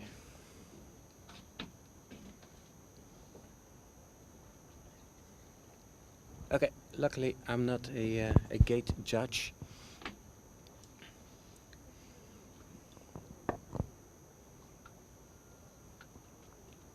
Nice pass, nonetheless.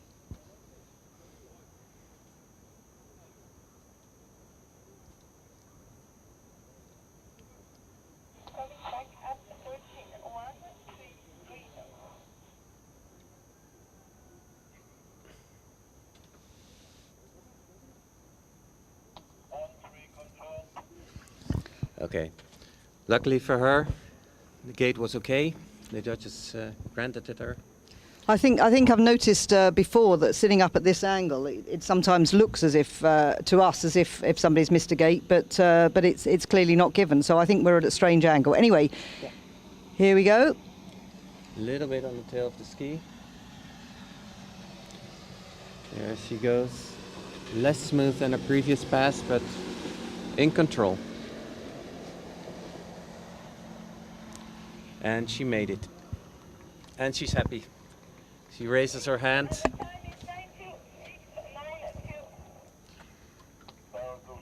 Well, there you go. Once again, Hilary Winter getting into the 12-metre line. And a big round of applause, presumably from her teammates down at the dock.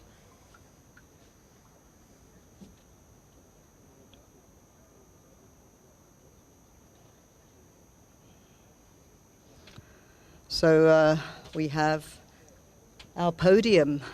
We can obviously see whether Hilary can get beyond the 1 at 12 that she got in the prelim, beyond the 2 at 12 that she regularly gets in competition.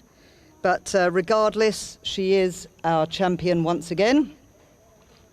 So the podium is Hilary Winter, Corinne Alessandri Germont of France, and Chantal Clements of Great Britain. So 2 British women on the podium. Mark Beard, the team captain, will be delighted with that, even though, as I say, Chantal is not a team member. But anyway, let's see what Hilary can do here on 12 metres. Yes, she's back on 12. The beautiful line length. Gate, oh, not such a nice one. A little bit on the front, but she's fighting. No, that was it. 2 at 12. There you go. Hilary 2 at 12. Winter does it again, but fantastic skiing. As you clearly are a coach, what is going to get her beyond that 2? Let's have a look at this here. What is stopping her get beyond that 2? I mean, she's a right foot forward skier. First of all, I'm not a true coach, so it's my 2 cents. I think here she's standing a little bit too much on the tail of the ski. I would like to see her more over the front of the ski. That will help her bring more speed, lose less speed, and enable her with less line load to go to buoy 1 with a good speed. That's, for now, with this short try, a little tip I have for her. But I should be modest. Hey, I'm not a real coach. It's just what I think. No, that's great. I'm sure that those down at the dock will be passing that on to her for the next time. But just now, we just want to give our new champion a round of applause as she comes past the grandstand. Yeah, I can see the Union flag there. So, congratulations to Hilary Winter, our champion for 2022.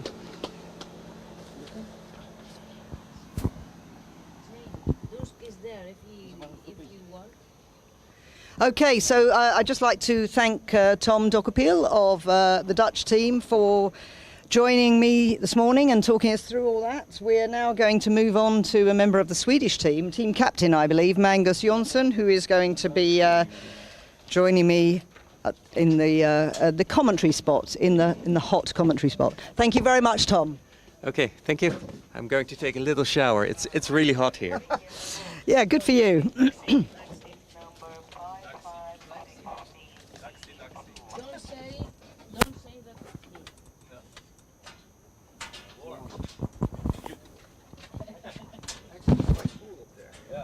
You have a sauna there. Oh yeah.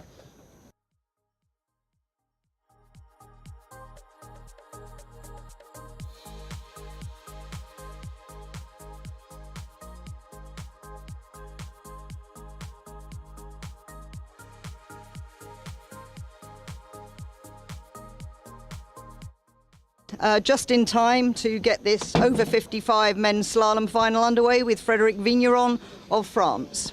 Yes, here we go. Thank you, Jane. We've been listening to you all weekend here. It's been great so far. I don't know that much about Frédéric. We're going to take a look at his first pass here and see what we think.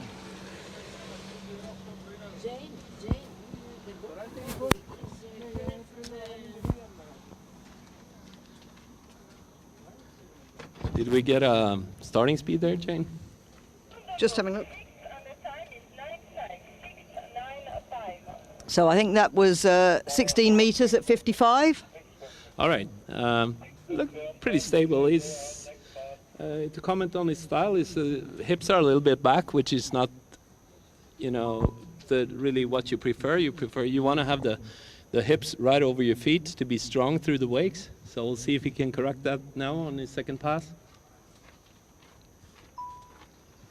Just a little bit of information about Frédéric. He was the silver medalist in 2019 at the in the over 55s with 2 at 11. So that's 3 years ago here, in fact, wasn't it, in Ioannina, in this category? Yeah. So he's you know, he's got some good scores in him, and his personal best in when he was an over 45 back in 2012 was 1.5 at 10.75. So yeah, strong skier. Yeah, really good. So this next pass shouldn't be a problem, really. Let's look at it. It's pulling. Seems like something happened there, Jane. I don't know. It's letting go of the handle, and I don't know. Let's see what the judges say about that. Something in the way, or? This is Frédéric Vigneron.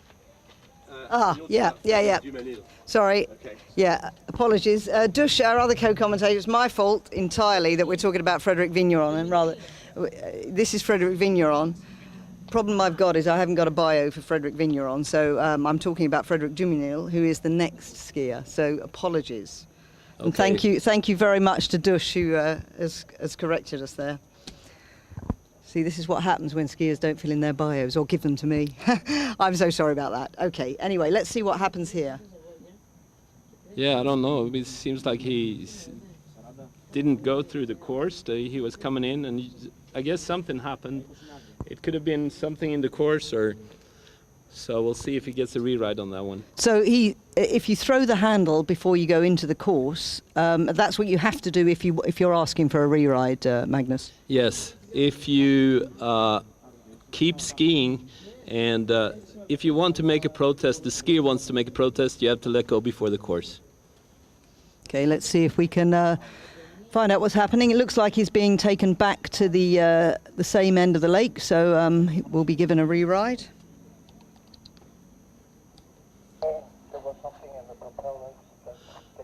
Okay, we're just getting the news here that there was something in the propeller that's making the boat didn't get up to speed, and that's why they giving him a rerun now. In this lake here, it's very nice water for water skiing, but there's some debris floating around, and that could easily catch in the propeller, and that's probably what happened. Is that likely to be more of an issue because it's so still? Not really. I think it's because of how the lake is built. So it's really good here because there's a lot of weeds and stuff around the lake, so it doesn't get any backwash at all.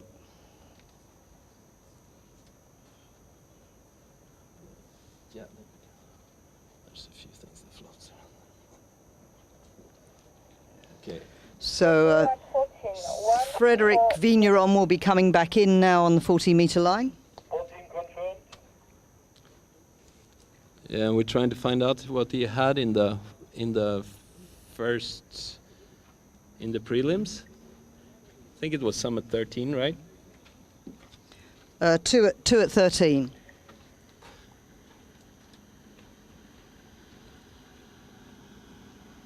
Okay, here we come. Okay, Frédéric. Oh, I went down quite early there.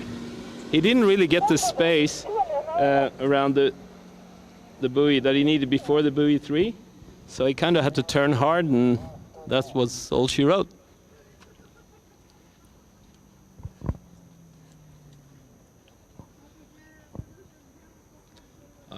I forgot my reading glasses, James. So, Oh no.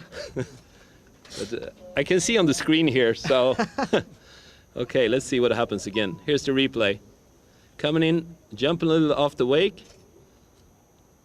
Yes, well, looking pretty good. Now we'll see he's into his offside here. Getting a little crunched down. And there's really jumping on the back, and then he has to turn really hard. And yeah, it's easy to go down.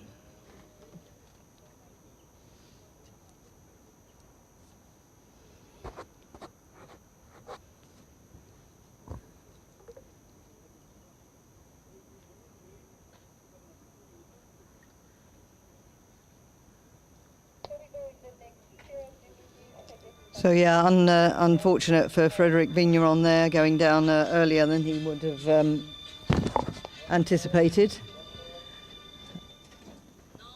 Okay, next skier on the water. This really is, this time, I believe, Frederick Duminil, who we introduced rather early.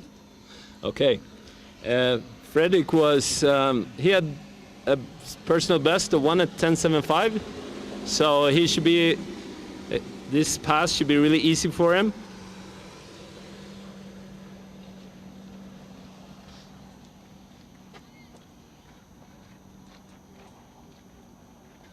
Yeah, it's a little tough turn there on number 4, but other than that, it was no problem.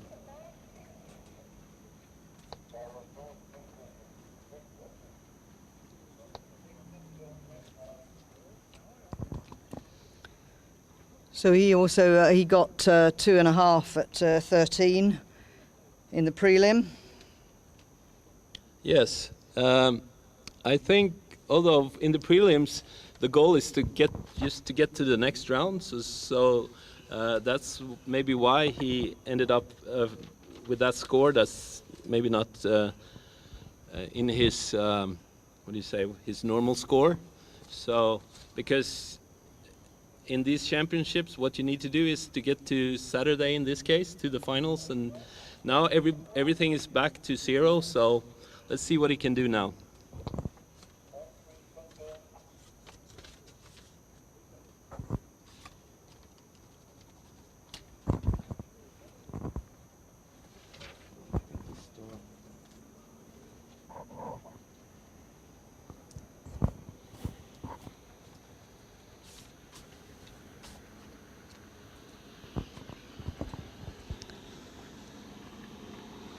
So here we go.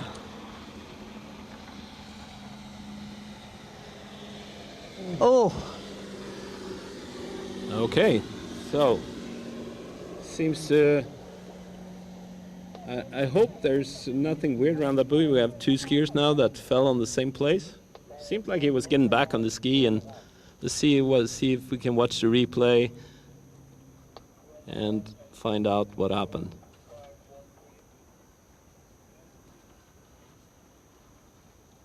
I'm watching the replay here now. He is looking good on his pull-out for the gates. It's not a problem. Maybe a little hesitant going into the gates, but good one. And then he's struggling a little bit, getting on the back a little bit, out of 2, but I don't know, he just dropped in too much on around 3, like fallen back on his shoulder a little bit, and that translates the weight back on the ski, and he couldn't hold on.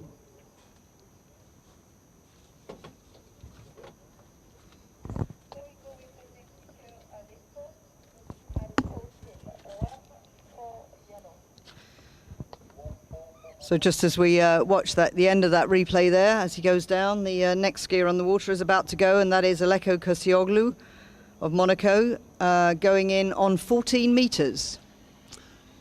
Yeah, here we go, Aleko. Aleko is training out of the lake there in Roquebrune, outside of Monaco, and he's been skiing for many, many years. We've seen him at many of these European Championships. I think Aleko is originally from Greece. I'm not really sure though.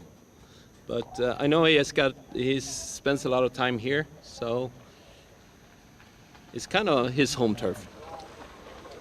Yeah, Sophia's just briefly away from her microphone point, but I'm sure she will be able to confirm that.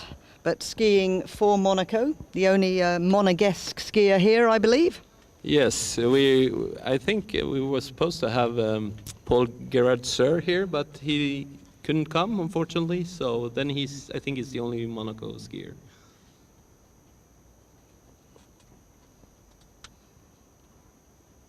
And where the lake where he skis at in Roquebrune, they put on a lot of these events with the European. Last time I was there, they had the Junior Europeans, which was a great tournament.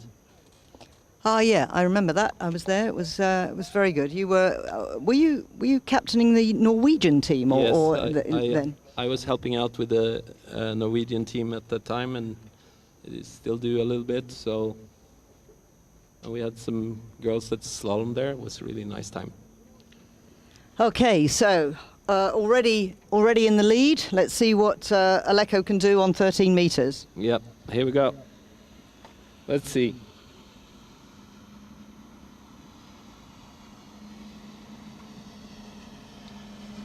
Yeah, here's around that number 3 buoy, getting on the back a little bit, struggling a little bit. Yep.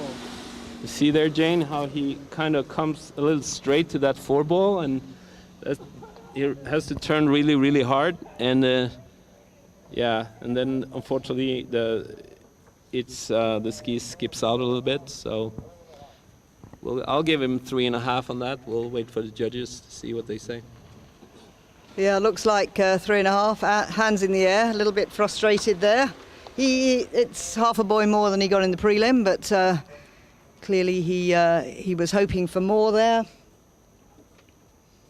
Yes, Aleko is totally capable of running some buoys at 12 at least, so I guess he's disappointed.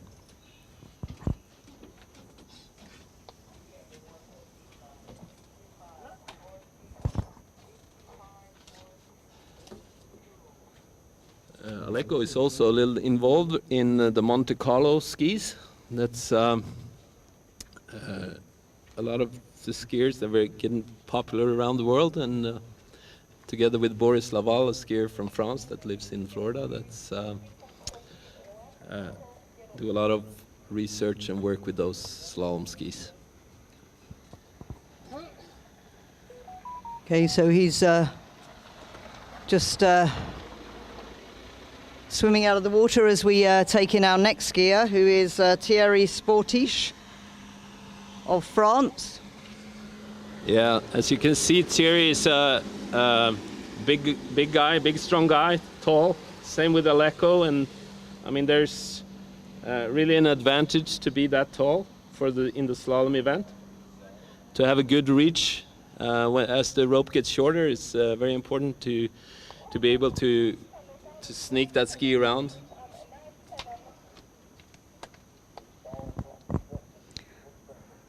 So that was 14 meters.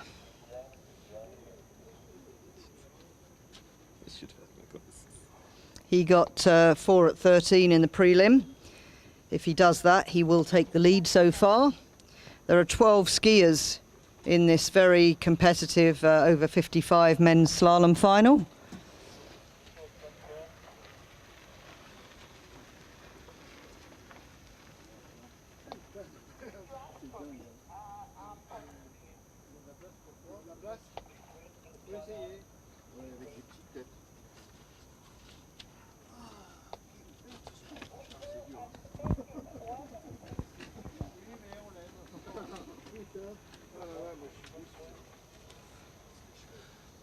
Jane, I just noticed there's a lot of French skiers in this final. There's 5 out of 12 that's actually from France. Maybe yeah, they've got a very strong, very big team here. I'll have a look to see how many are actually in the team. But let's first of all have a look at Thierry Sportiche coming back on 13. All right. So he needs to get down this pass to have any chance to be in the top. Coming a little straight at 4 here, but he's holding on. Can he get to 6? Oh, no. You see there, Jane how when he moves from 4 to 5, how his handle leaves his hips, and then kind of straightens the ski out, so he's already going straight at 5 and tries to really turn it, but it's not enough to get to 6. Yeah, I mean, he looked like he was trying to use all his strength there, but it was just too much to do. Yeah, and if we talk about strength, I mean, it's important to be strong, but the most important thing with the slalom is to have direction going across course. The more direction you have with as less load as possible, load being pulled hard or leaning away from the boat, if you can do that and be light on the rope with a lot of direction, you have a great advantage, because then you will have a lot of speed in the turn and it will be a really easy pass. The last couple of years, or well, I'm getting old now, so maybe the last 15 years, when we changed to get the zero-off speed system, has changed really the way that people ski, because the boat is so strong and the system makes it kind of punish you if you load the rope too much. So it's really an advantage to be a little lighter as in kilos and also not pulling too hard.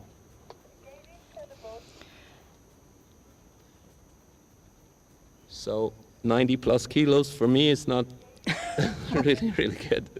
So we're working on the weight, trying to lose some weight. Yeah. Yeah, I know what you mean. I think for any skier at any level, if you lose a little bit of weight, it just becomes slalom becomes a little easier. So I think, what have we got there? Is that Thierry Sportiche so far in the lead with 5 at 13? Would you expect to get on the podium? You're going to have to get into 11 in this category? Yes, I think so. I think you need to come a few buoys at least on the 11 to get on the podium. We have some really good skiers that come later here with the likes of Sotiris Kyprios, Christer Jönsson, Stuart Scott Ely. We have Frankie Schulze. Hopefully he's okay. He was hurting a little bit after his jumping, but I think he's okay now. So he's a guy that, I mean, lots of times you see him running 11, so it's going to be really exciting. Okay, and the next skier we have on the water is Andreas Kampanis of Greece. Είμαστε στην κατηγορία άντρες άνω των 55 ετών. Πέμπτος αθλητής, Καμπάνης Ανδρέας από Ελλάδα. Ξεκινάει με 14 και 25, θα το επιβεβαιώσουμε σε λίγο. So Andreas got into 12 metres in the prelim, so we'll have to see whether he can be the first one in this final to do that. He got 1.5 on that line length. Yeah, I can't say I know a lot about Andreas, but I mean, when we start to come down in the starting field, people are getting more and more,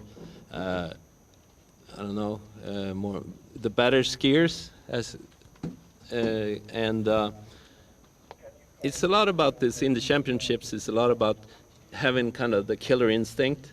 So we'll see as we come down the field, we're going to experience that more and more, I think. But all of these names that yet to go, very experienced at competition at the highest level. Yeah, I mean, we're in the 55 plus, so they've been skiing for a while.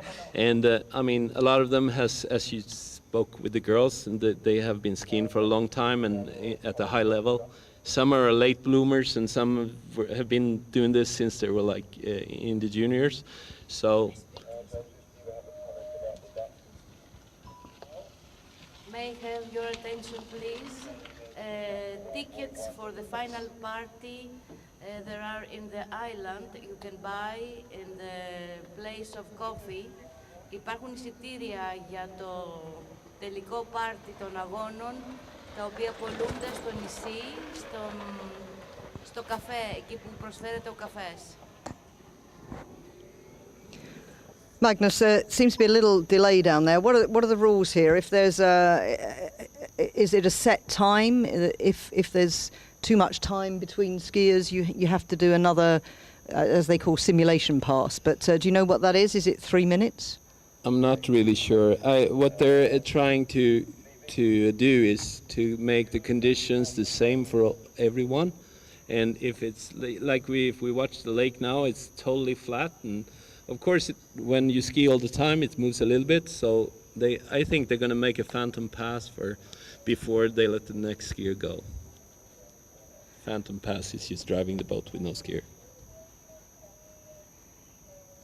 I think the delay might be because of a request for a re-ride for Thierry. I'm not sure what the cause was, but we'll wait and hear what the judges decide. That's why the boat is sitting at the dock down there now with the driver you can see in the rather snazzy hat, Phil Ingle of Great Britain. Yeah, we could talk a little bit about the drivers here. We have Phil Ingle from England, of course, that with the hat, and then we have my fellow Swede, Björn Karlsson, and they drive, take turns driving the different events, and they're making a great job. And these guys are so experienced and so keen on making everything work. So it's just a pleasure to be in holding on the rope behind them. And you have to, of course, they're wearing hats, but I mean, it's still incredibly hot with the reflection off the water as well. I think we're getting about 38 degrees Celsius today. They haven't got a bimini top on. A lot of people use that in practice, but not so good for competition, I guess. With you get a lot of noise and it moves around, and you've got to take into account the camera as well. So yeah, they're having to deal with immense heat out there. Yeah, it's getting up to English temperatures, you know. Yeah, of course. We're usually in the UK, usually don't have a great summer, but just when I travelled out here, I think it was 40 degrees in the southeast of England where I live, which was that day hotter than it was here. I think it was about 35 then, so most unusual. I was glad to be in the coolness of Greece, but I'm afraid that's changed now. So it looks like the boat's gone up and down, or is going up and down, but whether that is going to mean a re-ride on the next skier, we'll just confirm.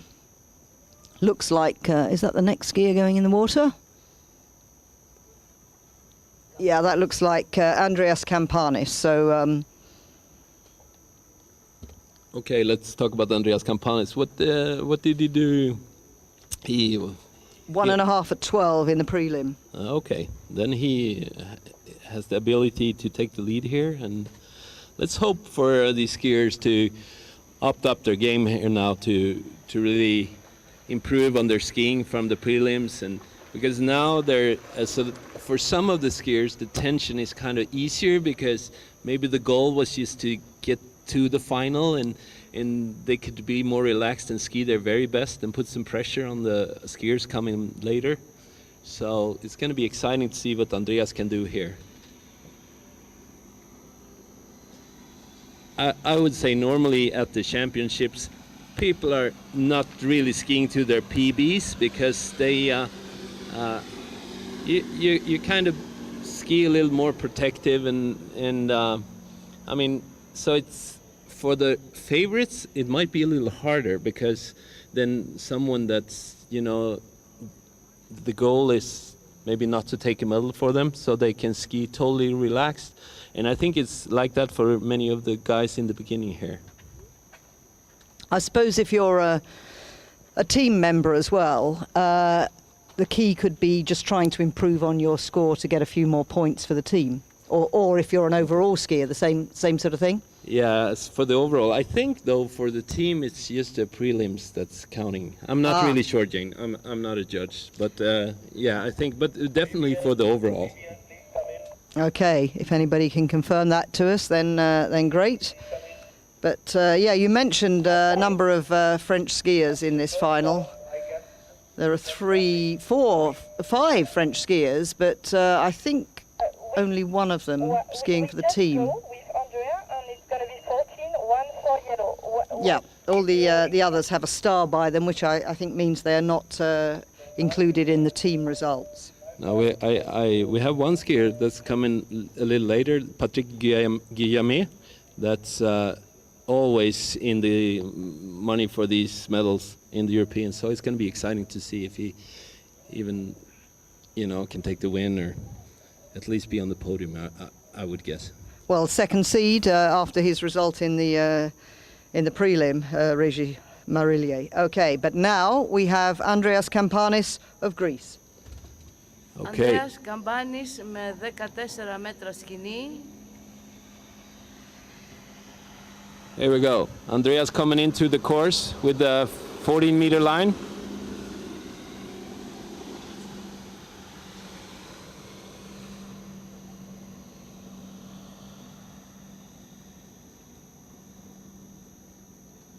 Yes, that's not a problem. That's Jane. That's kind of how you set it up in the slalom. You want to have your first two passes. That's just kind of warm-up passes to get you in the rhythm for your harder passes. That's going to be past 3 and 4. So we could say here with Andreas, he's probably shooting for some buoys at 11. I would think that's kind of his goal for the weekend. I'm not sure, but that's how he would play it, I guess. Επιτυχημένο το πρώτο πέρασμα του Ανδρέα. Θα επιστρέψει κοντένοντας το σκηνή με 13. It's 13 now. Okay, 13 μέτρα. 13. Εντάξει.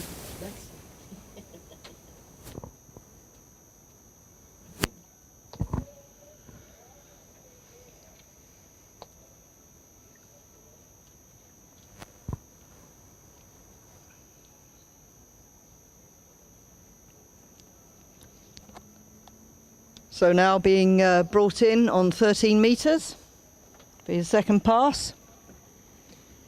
So we have 5 in the lead, Jane, is that? That's correct.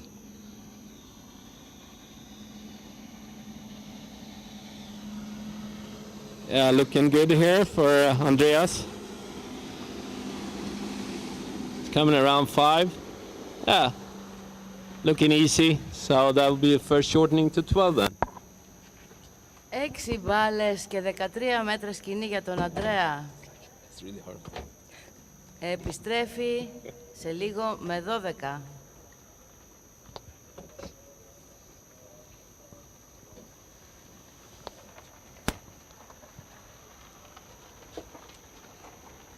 Yeah, so if he can get through this pass, then he's going to put some pressure on the other guys. I mean, it was only like 3 skiers that ran 12 in the prelims, I think.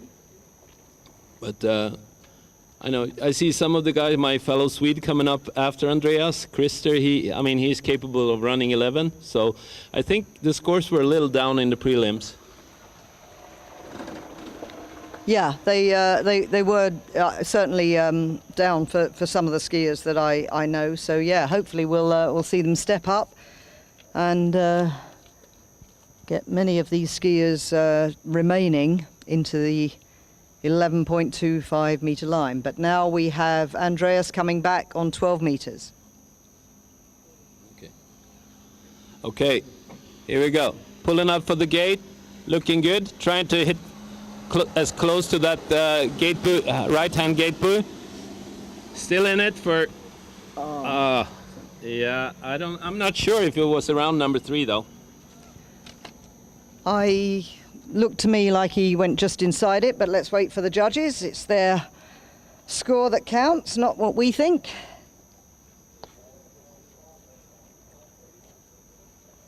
Yeah, it looked like he had a pretty good start, and then I don't know. It's was a little shy in his turn on 2, so it's when you get late in the course, as we say, you're stressed in the turn, and then you kind of turn too hard, and you're not able to hold the direction across the course, as we talked about earlier, and then sometimes you don't reach the buoy. So I think that's happened in this case on his turnaround too.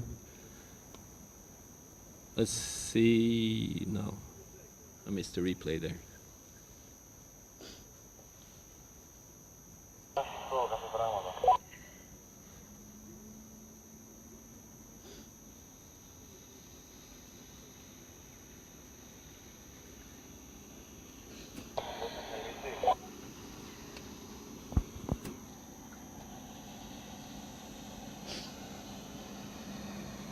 Well, there seems to be no update yet, but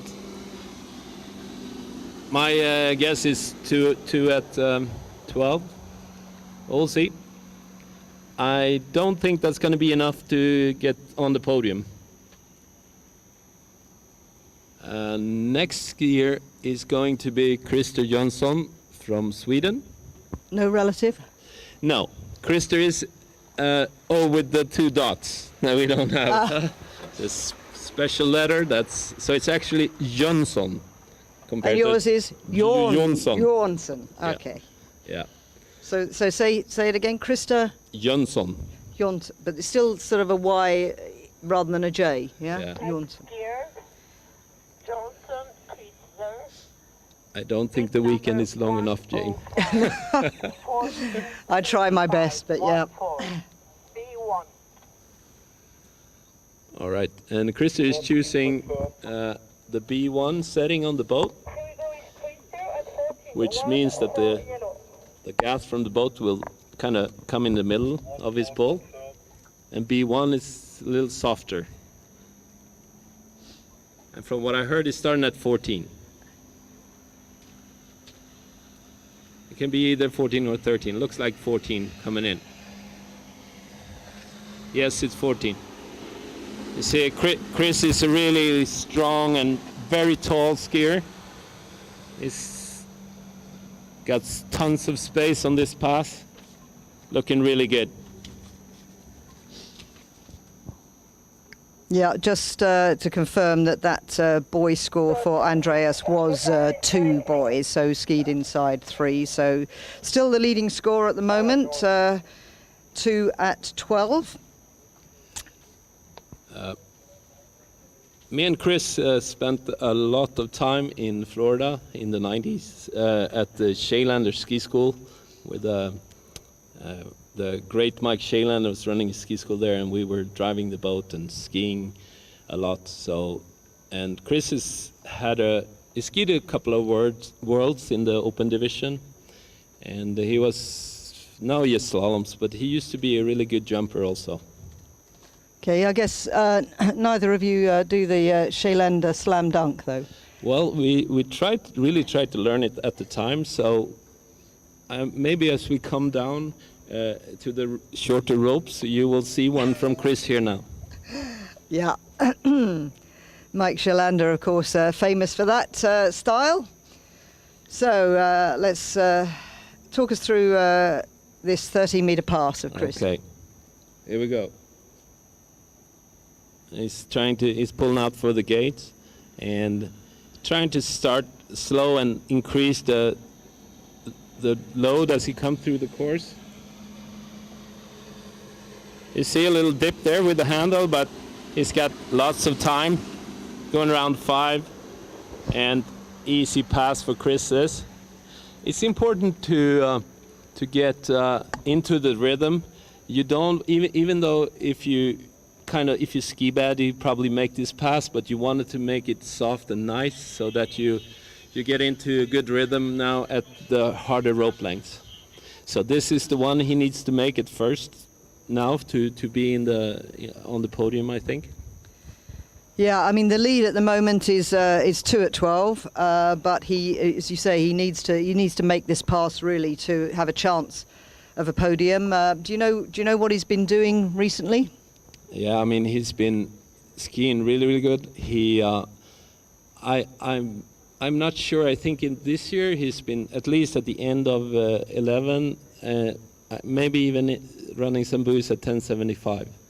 He was at the Big Dogs tournament down there at Ricardo Bota's place. I'm not really sure exactly what boost he had, but. No, on his bio he says in 2020 he got 2 at 10.75, and that's only a couple of years ago. So, okay, let's have a look at this 12-meter pass. Can he take the lead? Can he run the pass to be in with a shot at the medals? Let's have a look. Okay, here we go, Chris. See how the handle comes down a little bit on 1. A little slow too, but should be okay. Pulling along for 4. Oh. He's still in it. There you go. Whoa. Oh my goodness. How on earth did he get out of that 4? Yeah. We'll have to look at that on the replay. Yeah. But, well, that's determination for you. Yeah, and you have like a classic lefty. I mean, he knows that when he gets to that 5 ball coming in late, but he can just slam it and he's back in the game. So, but it was really a truck turn on for it. It took a long time. Let's see here. Okay, number 1, you see how the handle touches the water a little bit. That's kind of rest of the slam dunk that's trying to get rid of. Okay, now still here 3 is okay, and he's pulling a little long, so he's got a lot of speed down course, and he gets forward, broken forward, but he's hanging on, and yeah. But you see, I'm pretty sure that he was going to make it when he came to 5. Yeah, on 4 it looked like he'd almost head-butted his knees though, so pretty impressive that, and his hand in the air. Yep, I made it. Yeah, now he just needs to, you know, forget about that and concentrate on his pull out for the gates here. And number 1 is going to be good, and see if he can get wider too. So first skier into 11.25.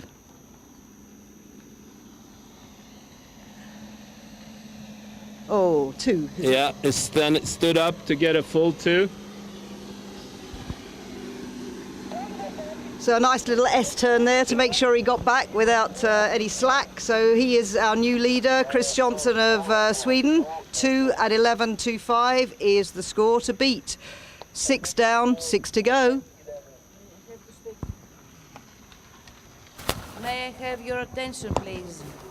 There are tickets for the final party at the island in the coffee place, so you can buy them.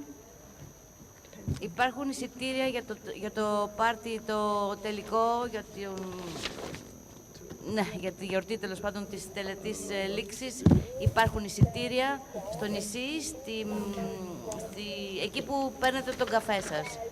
Μπορείτε να πάτε να αγοράσετε τα εισιτήριά σας.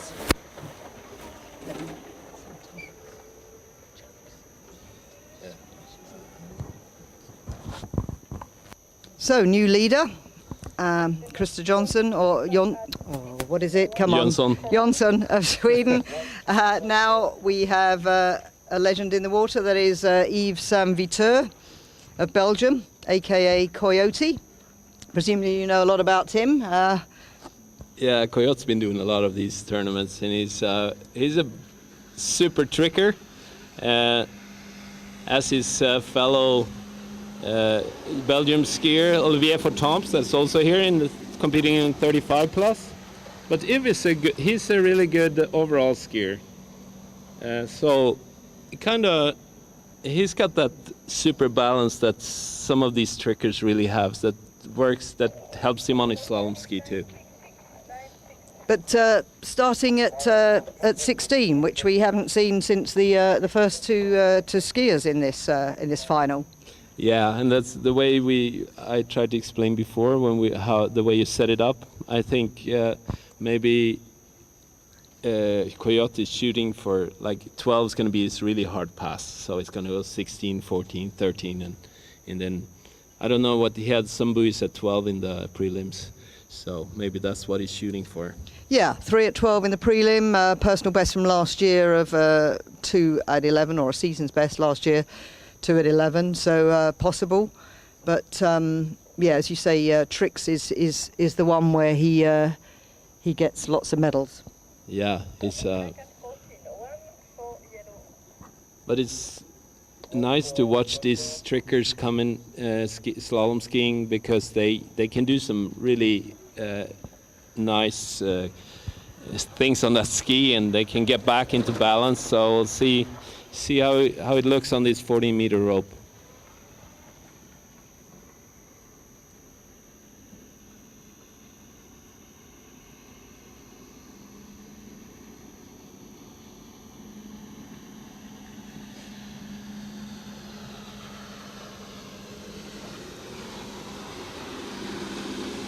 Yeah, looking strong, Coyote, and you can see, Jane, how his hips is really on top of his feet, so he's really using that boat to get the speed across. So that was a really, really nice pass. And that's going to make it less effort, I guess. So less tiring if you get in that position, nice stacked position, run a pass as easily as that, then you've got more energy for the next one. Yeah, and when you get the pull through your body, all the way from your shoulders through your hips onto your feet, it's much less tiring, and it's much more strong position, so the boat cannot take you like if you would break at the waist, as we saw some of the skiers did. So it's then you really can benefit from the strong boat. Yeah, I mean, you clearly need to be strong to be slalom skiing at this level, but a strong core is absolutely essential, I guess. Absolutely, and that's what you want. And the better technique you have, the less strong actually you need to be. But yeah, so let's see if he can make this 13 look as easy as his 14. Here we go. Yes, nice gate. It's a little taking it really easy in the turns, which is good. Being patient, letting the ski come around. That's a really hard 5, but I don't know. Was he petting that 6 ball? I don't know what happened. I think he was pretty close, wasn't he? He had to really work to get round that 6, but fist pump in the air at the end of that pass. Yeah, I was happy with that.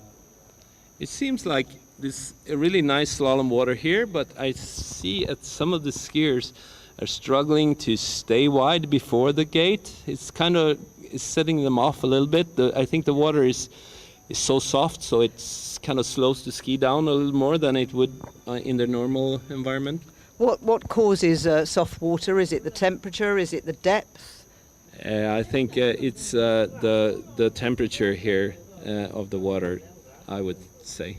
I mean, it's also sometimes when you have these lakes with a little, let's say, a little mucky, then that can also play.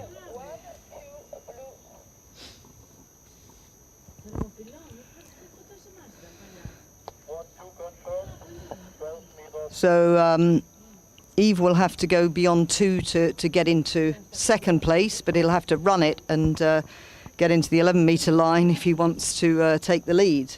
Bit of a tall order, but let's just see if he can do it. Yeah, judging by that 13, it might be tough, but we'll see. We'll see. It's we're starting from 0 again, so he could get a good. Let's see how the gate goes. You see he's falling back a little bit. The boat's kind of running before him, and that makes it a little harder. Oh, yeah. And that's why he didn't reach. He was kind of not wide enough for buoy number 2 there. And that kind of comes from the gate. Being not wide enough, going, as we say, around the buoy 0 is causing that number 2.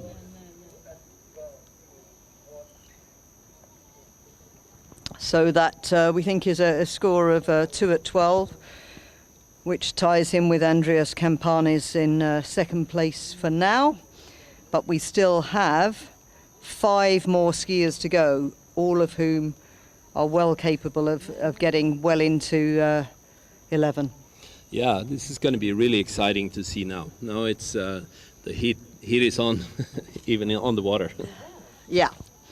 Well, next up is going to be someone I know, Stuart Scott Ely of Great Britain. He was helping me out with the commentary yesterday, doing a grand job. Thank you to him. Now his attention is on other more important matters. That is trying to get a medal here. He will be wanting the gold, but let's see what he can do. This is his opening pass. Okay. Starting at 14. Okay, let's see what Stuart can do here. He is left foot forward skier, also as Chris, as in the lead. And yeah, this should be a really easy pass for Stu, but he just wants to get that soft start and to really get into the rhythm for his shorter passes coming up. And Jane, he's being a lefty. It's easier for him to turn the buoy number 1, 3, and 5. So that's because he's already has the leading hip by the stance he has on the ski. And as you can see, the buoy 2 here, we're looking at the replay now. It is a little slower turn. He has to struggle a little bit more to get that ski around on that side.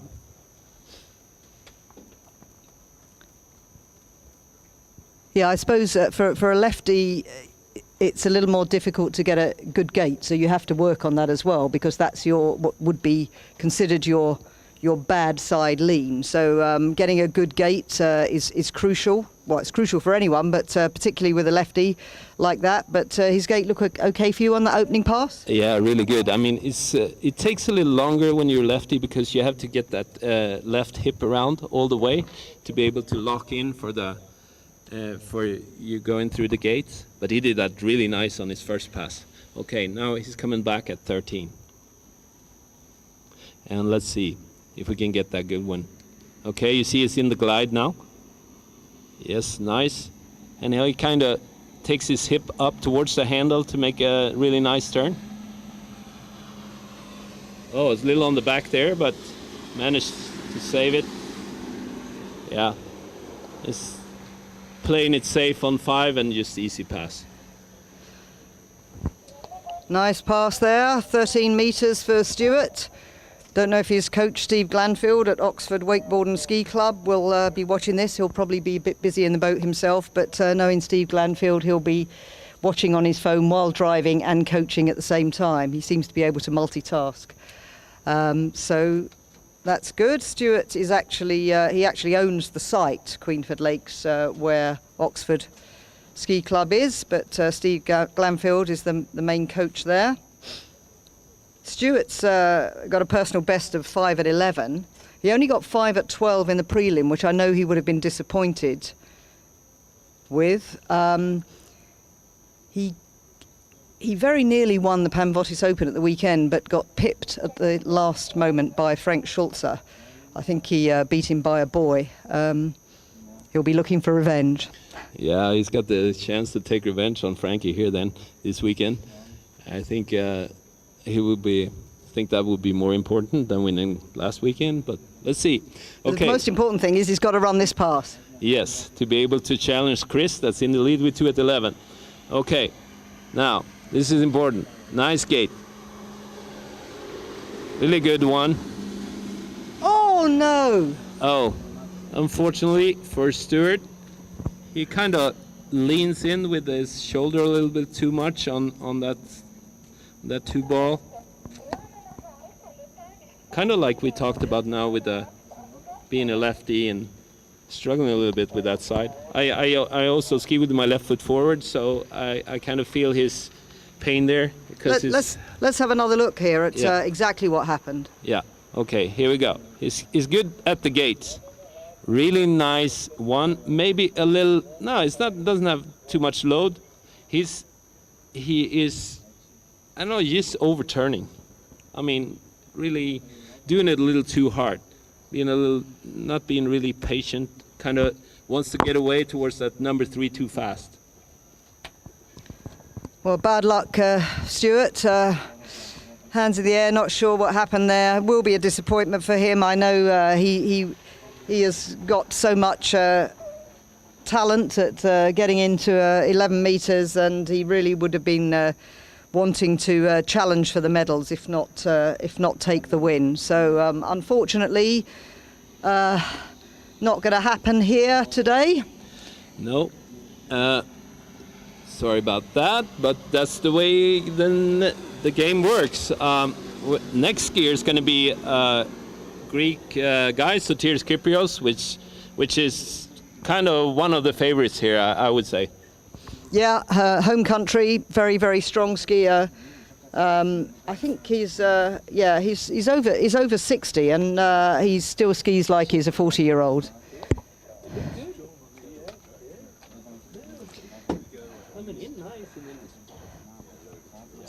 Stuart, I know you won't be happy with that, so I'm sorry to put the microphone in front of you, but I know you won't mind. What happened there, do you think? I think the nerves just got to me. I was thinking about the qualifying. I only managed to get to 5, and I thought I need to get the hammer down early, and I turned, I think, the 14 and 13 were nice and strong. You feel a little bit of movement out there, and I was probably too straight with my legs, didn't keep soft in the knees, and just blew the fin out. So just really unfortunate there. I know you were hoping for a medal, if not the win, but better luck next time, and I'm sure you'll be going off and supporting the rest of your teammates. Absolutely, and good luck to all the other competitors. Fantastic venue here. I'll definitely be back. Lovely, and hopefully you'll be back on the mic to help us out a bit later on. Cheers, Stuart. Okay, so here comes Sotiris Kyprios on 14 metres. Yes, Sotiris is really strong skier, tall and muscular. He's skiing with a hood on because he's got some problems with his eardrum, but it didn't seem to bother him at all when he skied in the prelims. Sotiris doesn't ski that much. Really? From what I heard, he is, he's running his ski school. He's sitting a lot in the boat. He has skied for so many years, so he kind of just goes out there and does his thing. So it's very impressive, really. Yeah, I did many years ago. I actually went to Passage, as it was then called, that Sotiris and Mariana ran. I think now Drapani Water Ski Resort, and at the time, a certain Jamie Bloomsma, who is here skiing for the Dutch team, was one of the coaches out there, and so yeah, I met them both out there many years ago. But yeah, four gold medals at European level in slalom, and many national slalom titles, Sotiris. So I'm just staggered that you say he doesn't ski much now. Come to a tournament like this and just pull it out. Yeah, but I was talking to his skiing buddy Robbie Alexander, that's also in this tournament, and he said that Sotiris, he and his wife Mariana that skied before also, I guess they don't really have the time to do it. But on the other hand, it could be good when you reach a certain age not to ski too much, but yeah, we'll see how it works out. Okay, so 13 metres.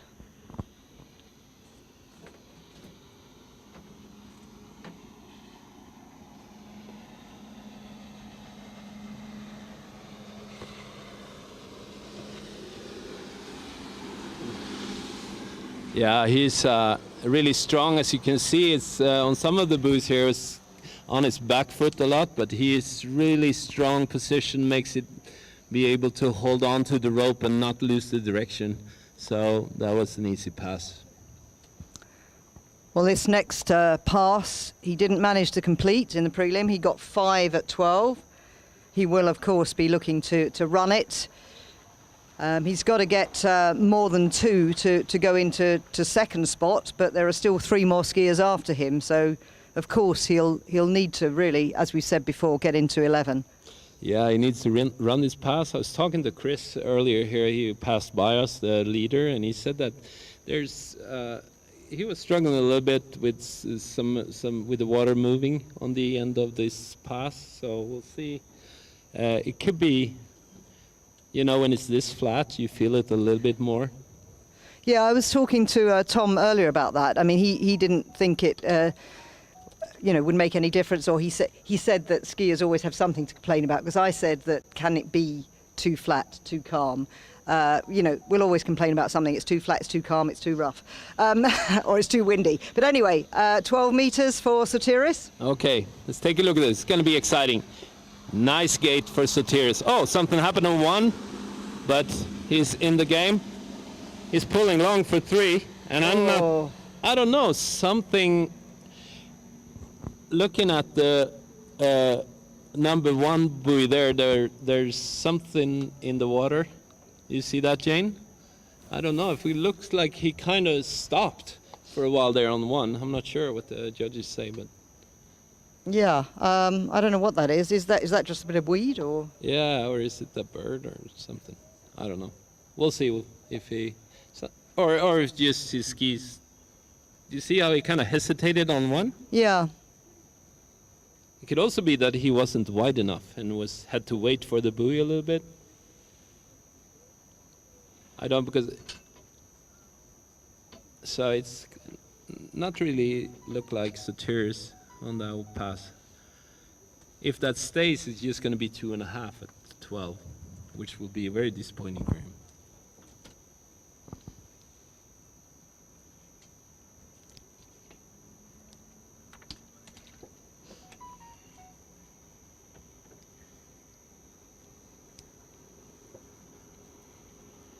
Yeah, but because sometimes if you don't get wide enough for the buoy, you kind of have to go straight for a while, and then you could see that hesitation from him, and I don't know. See if we can get a confirmation of that score. It wasn't a great start. We can say that.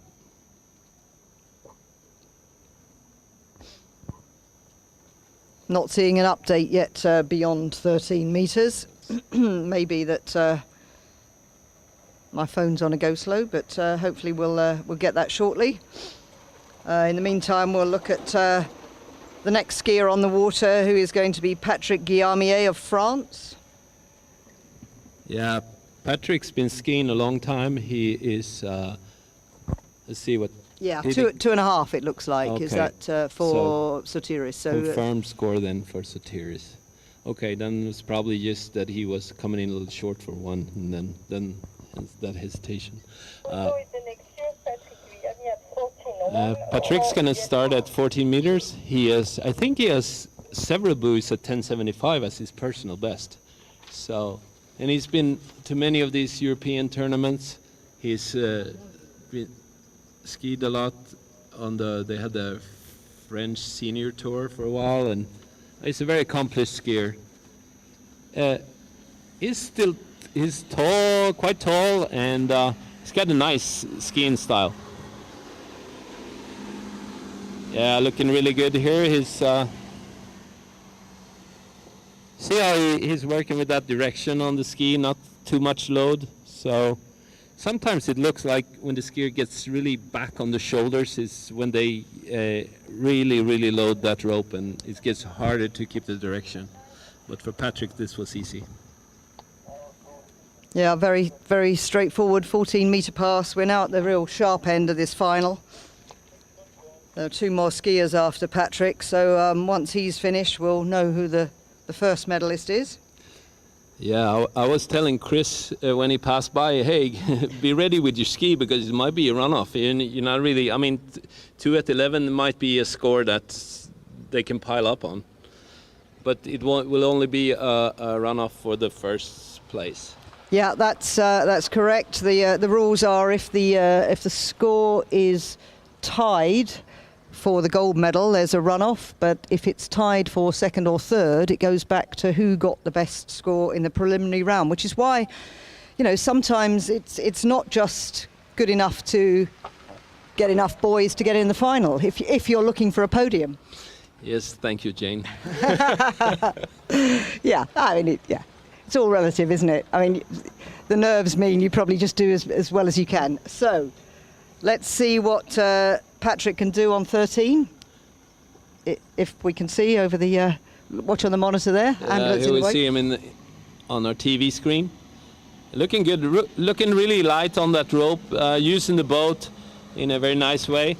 He's got kind of nice even turns on both sides. So it's the only, I mean, it looks a little bit like his handle is coming away from the hip a little bit, if I would complain on something, but it looks really good.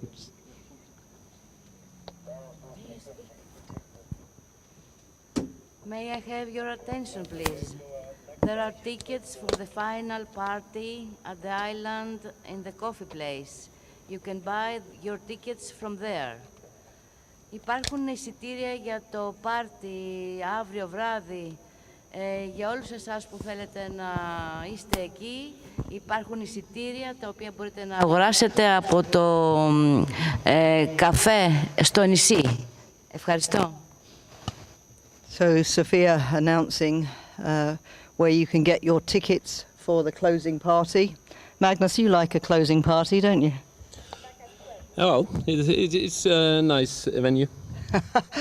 Yes. You like a party with a swimming pool, but anyway,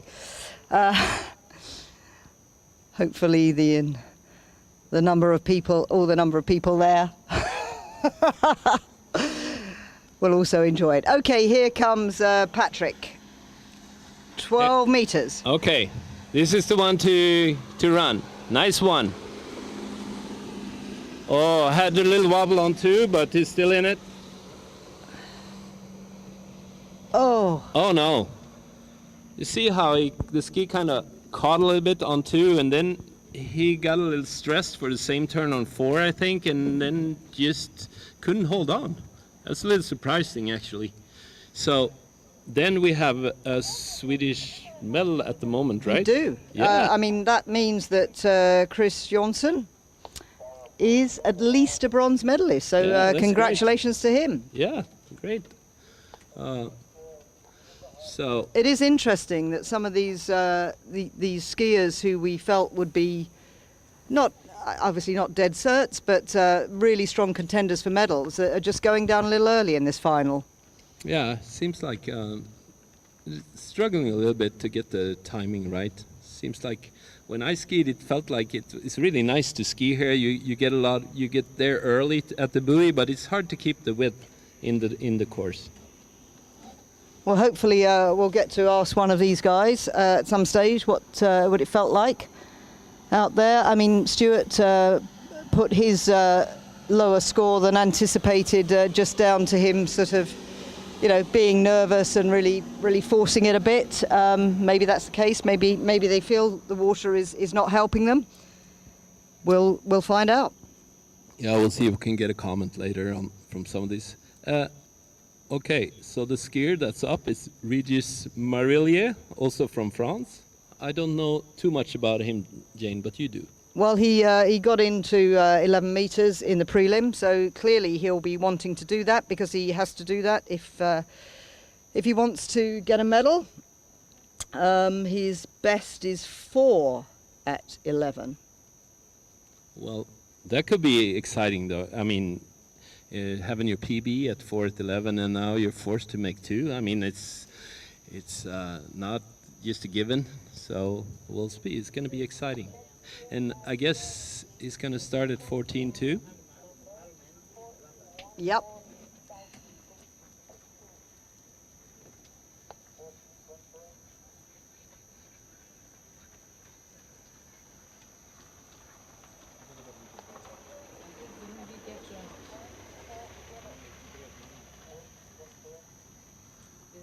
I can see here that he won the 55 plus France championships, so it's the French champion in this division.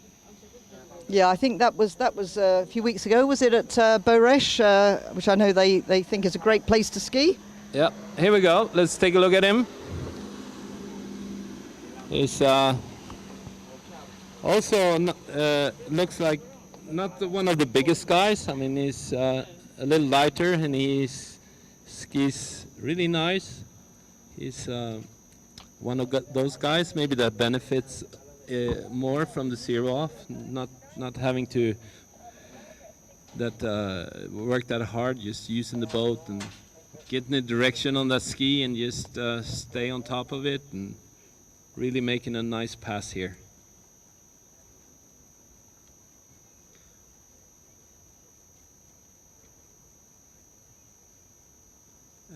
What's interesting is that he is right foot forward, so that makes it more likely for him to, when he comes to his hardest pass, to either score, to have that good turn on his number 2. That would make it easier for him to make like 2.5 and take the lead.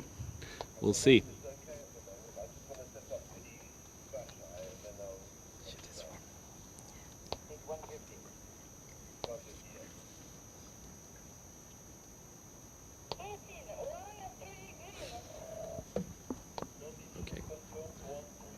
Okay, 13-meter pass.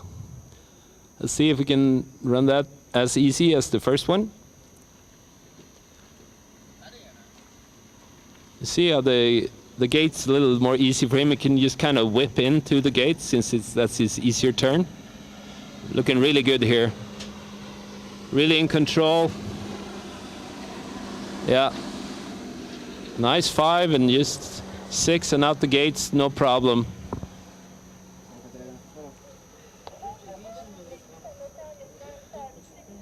But usually, I mean, Jane, these 2 first passes is just to get into the rhythm, and now is when he starts.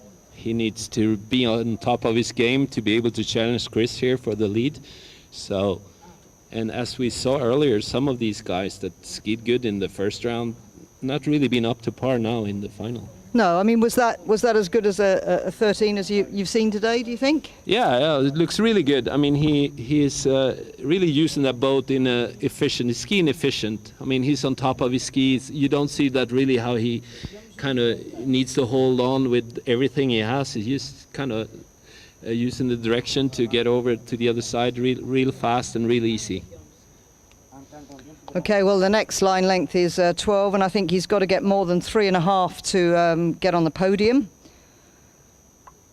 Yeah, and also one skier left, Frank Schultz, he might need some more to get on the podium, I would think. Yeah.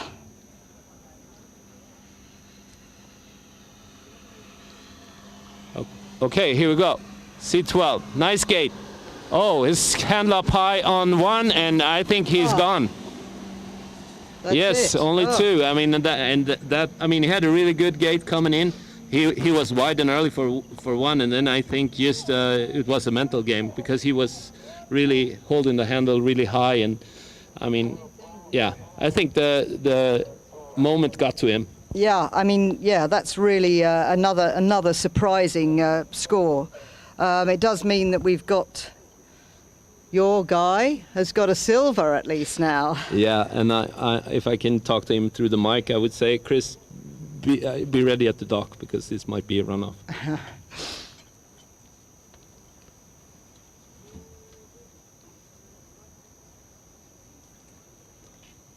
Here he is now, Chris, they're passing us now. Jane, I mean, you're saying that I was big. Look at this guy. He's huge. He's ducking. He's ducking. Yeah. Chris, I think it's like 193, 194, something like that. Wow. Yeah. That is tall.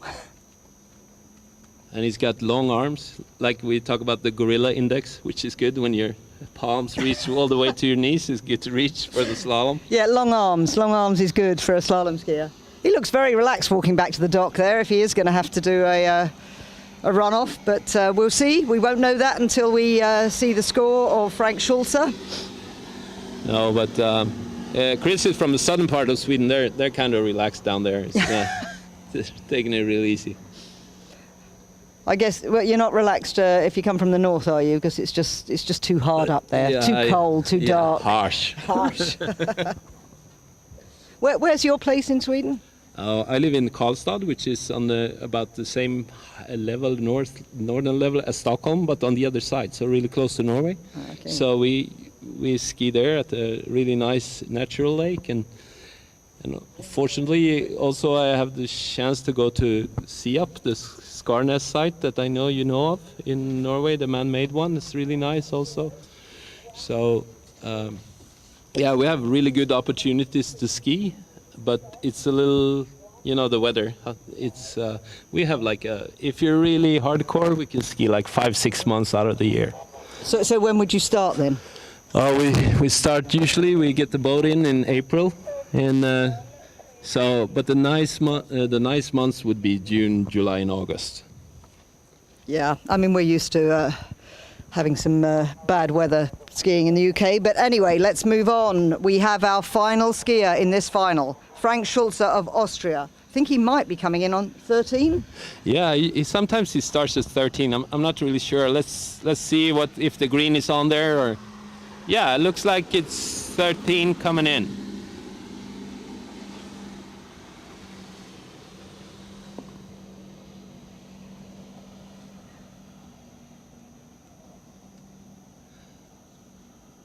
Yeah, that was an easy pass for Frankie. So 13. So he's kind of playing the other way here. Now we have to be watching this next pass, because this is the 12-meter pass that he needs to run to be able to challenge Christer for those 2 at 11. Yeah, just to confirm, the lead at the moment is 2 at 11 with Christer Johnson, and second place at the moment with 3.5 at 12 is Patrick Guillaumier of France.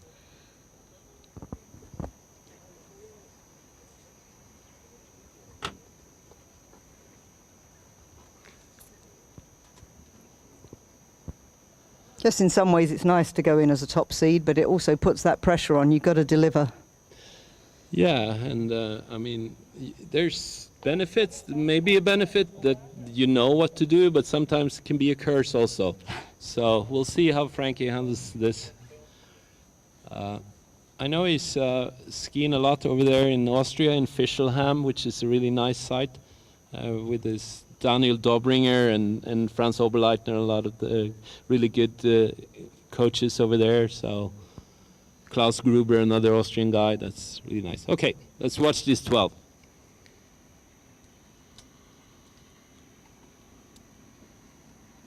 Here we go, Frankie. You see how he does his one-handed gait, which is a little different from the others, but he seems to get the ski around. Looking good here. On 5, yeah. And he's around 6 and a full pass. Seems to be happy with that. Yep, I think so, because that gives him the silver medal at least. But as you say, is he going to get beyond 2 to beat the Swede, Christer Johnson? Is he going to tie with him, force a runoff? Very exciting. We see Chris running now to the dock, so he's not... Yeah, it's good to be prepared. I mean, by the way, Frankie skied, it looked really strong, so I think he's gonna... And he skied a lot of these finals, so maybe he could work out the mental game and just... Because now I mean, he's not gonna shoot for anything more than getting a little piece of 3 balls just to take the win.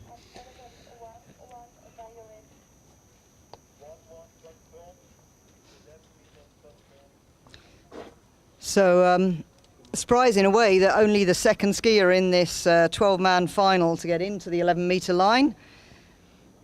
Okay. But it's where you finish that matters. So here we go, Frank Schultz going for the gold.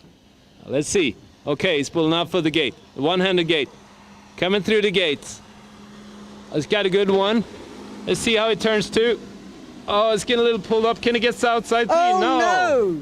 So, you know what that means? It's a runoff. And remember where you heard it first. Yeah, absolutely. I mean, that is very exciting for the people here and the people watching. Obviously, we have to wait for the judges to confirm that, but that was pretty certain to us that that was 2 at 11. Yeah, and now what's going to happen if they decide there is a runoff, they're going to start at the 12-meter rope. The last cleared pass, which will be 12.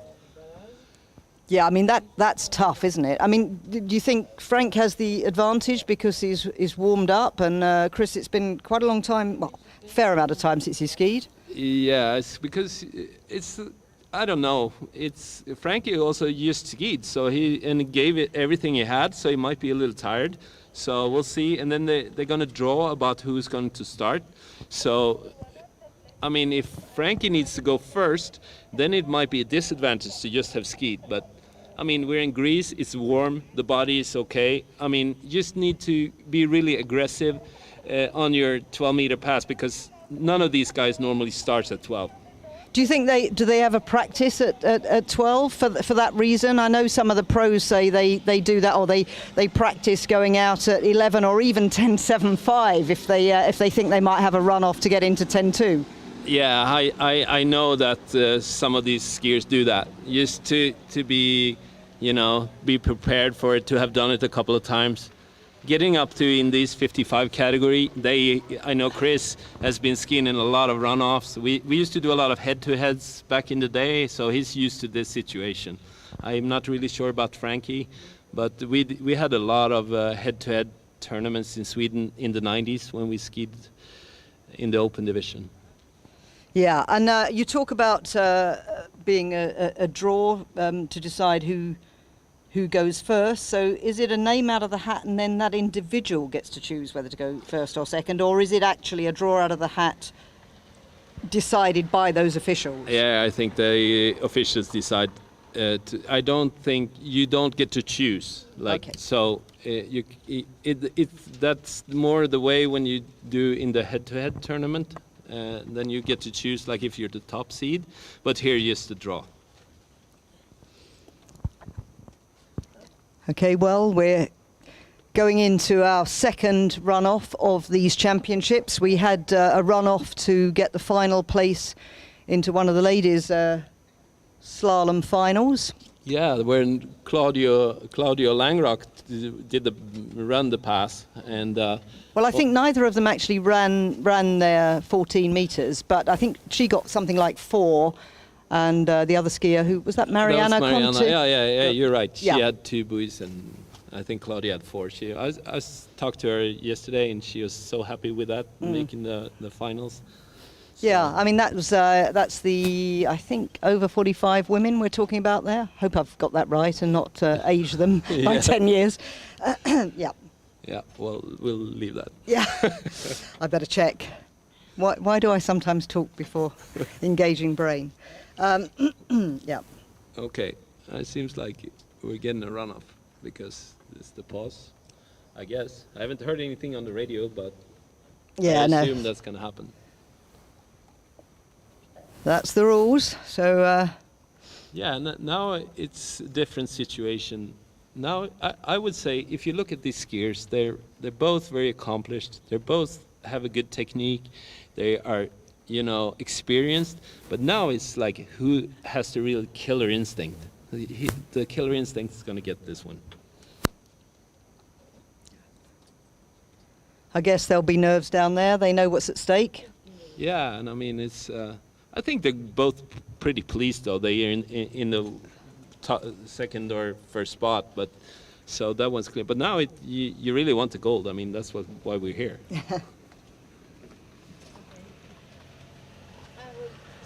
Yes. Daxi. Παρακαλώ, μπορώ να έχω την προσοχή σας. Υπάρχουν εισιτήρια για το πάρτι αύριο βράδυ. Τα εισιτήρια βρίσκονται στο νησί, εκεί που αγοράζετε και τον καφέ σας. Από εκεί λοιπόν μπορείτε να αγοράσετε τα εισιτήρια για αύριο βράδυ για το final party. Please have your attention. There are tickets for the final party at the island in the coffee shop. You can buy your tickets from there.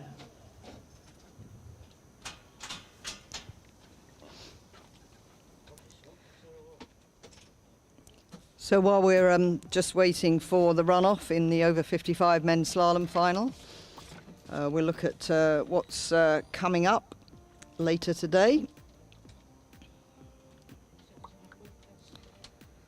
After this, we're moving on to the preliminary rounds in the jump for the over 35 women and men, and then the over 45 women and men. And then we've got a whole series of tricks finals. In fact, all of the tricks finals will be held today. So that will take place after we've had some jump prelims.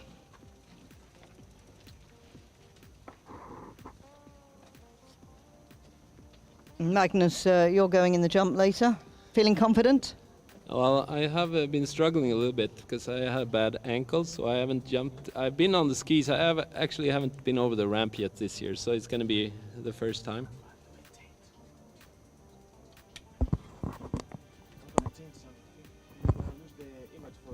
Okay. Okay. But we're still on, are we? Yes. Yeah, sorry. Magnus, you were saying, you haven't been over the ramp. No, I don't jump that much anymore. I used to do it in the competition pretty much and just take it easy. So, but it's still a lot of fun though. It's a lot of adrenaline, and you feel like Superman afterwards. So a little scared before and Superman afterwards. So. And I guess you didn't jump in practice in those pretty horrible conditions. No, I actually put my skis on and rode the skis, and just to get on the water, but it was so windy, and a lot of the guys and girls here, they just kind of cut and passed, because it's not really what you do on the ramp, it's more like what you do before to get the timing in, and yeah, so a lot of people used the practice to do that. Well, that's the jump, and that's later, but before that we have the small matter of a runoff in the over 55 men's slalom final. We've just seen the boat go up the lake once for one pass. It'll set down for the mandatory 50 seconds and then come back the other way. And then the first skier in this runoff will be Frank Schulze of Austria. So Frank's going first. If it was you, would you want to go first, second, knowing that the second skier has just got to beat the first? I mean, that makes it sound easy, but... No, but in this, it's just if they run the same again, they're going to go again. So if it's the same again, yeah. But I mean, the way it's played out here, like for me, if I would be skiing, and Chris, let's talk about Chris, because he's a lefty like me, and I think he prefers to go second, because then he could know what to do on the 11-meter pass, because I think they're going to run the 12-meter pass, both of them. And then he could know if he needs to hammer it to get to 3, or just, yeah. So I would prefer to go second in this. Well, that's what's happening for Chris. As I say, Frank Schulze of Austria will be the first skier to go out on the 12-meter line. Both of these skiers going for gold scored 2 at 11. I think that there's an advantage also to go first, because then you don't have to worry about it. You just have to go full on, and if you have a score, it can get into your head, and you kind of mess up right before, or you do the same. So we'll see. The way Frankie skied it, he looks really strong.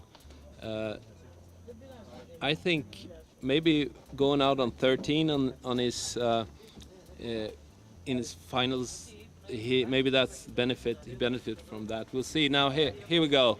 12 meters. Frankie Schulze. Can he run it? Okay, he needs a good start. The one-handed gate. Nice gate. Turning good on 1. A little delay on 2. And he's late for 4, but he's moving towards 5. Oh. He has a really, really hard 5-ball, and kind of, bends at the waist there. The force is pushing him to kind of sit down, and then there's no way to get to 6. Yeah, Okay. let's have a look at this. The replay here.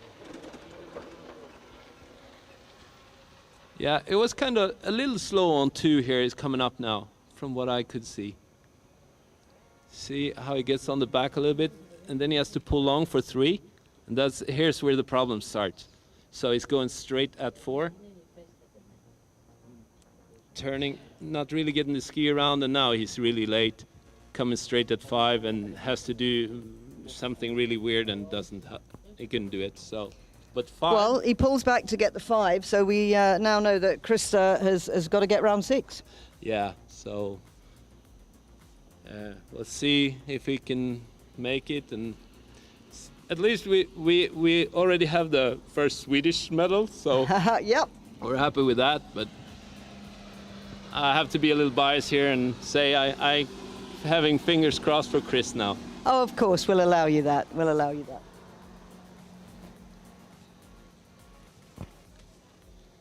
So the only medal whose colour we know is Patrick Guillaumier of France, who's got the bronze. We will know very soon who has gold and who has silver. Yeah, let's see now if he can kind of compose himself to do this. I mean, the key, I think, for Chris is not turning too hard on this 1, 3, and 5, because when you get too much load out of one, it's really hard to keep the direction, and that's kind of what caused his bad 2 and 4. Because if you go straight at the buoy and you have lots of speed and no rope, it's really hard. So he needs to really go easy on 1. I mean, easy in not loading the rope too much. So Krista getting pulled out of the water now for his 12-meter pass in this runoff. Okay, so he needs to get around 6 to take the win. Let's see. Here's Crucial in the gate. He's pulling out wide. He's getting that good gate. So he touches the water a little bit. It's a little slow on 2. No, and he clips the inside of 3, unfortunately for Krister. He sells for second place there. Yep. And Frank is the winner. Yep, so there we are. We have our podium. So gold medal goes to Frank Schulze of Austria, silver to Christer Jonsson of Sweden, and bronze to Patrick Guillaumier of France, who scored 3.5 at 12. So there you go, there we have it, our podium after a very exciting runoff. Hopefully we might get to speak to both Frank and Krista as they're up this end. It would be nice to have a word with the medalists. I can see Krista's got a bit of a swim to the jetty in front of us, and I'm sure you, Magnus, will grab him and make sure he can talk to us. We'll try and catch Frank as well. Yeah, we'll try to get him on here on the mic and see what they think and what the thing was, what made it play out the way it did. But it was very good, very good job of them both to run the 12, and in this final, I mean, there's a lot of mental game going on.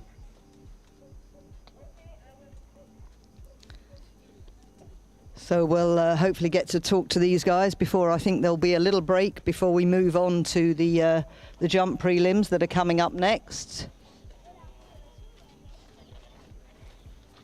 I think I may have heard that they will start at 11:45, but only had half an ear there on the radio, so we'll see. I'll get that confirmed, but see, Krista's getting a bit more exercise there, some swimming.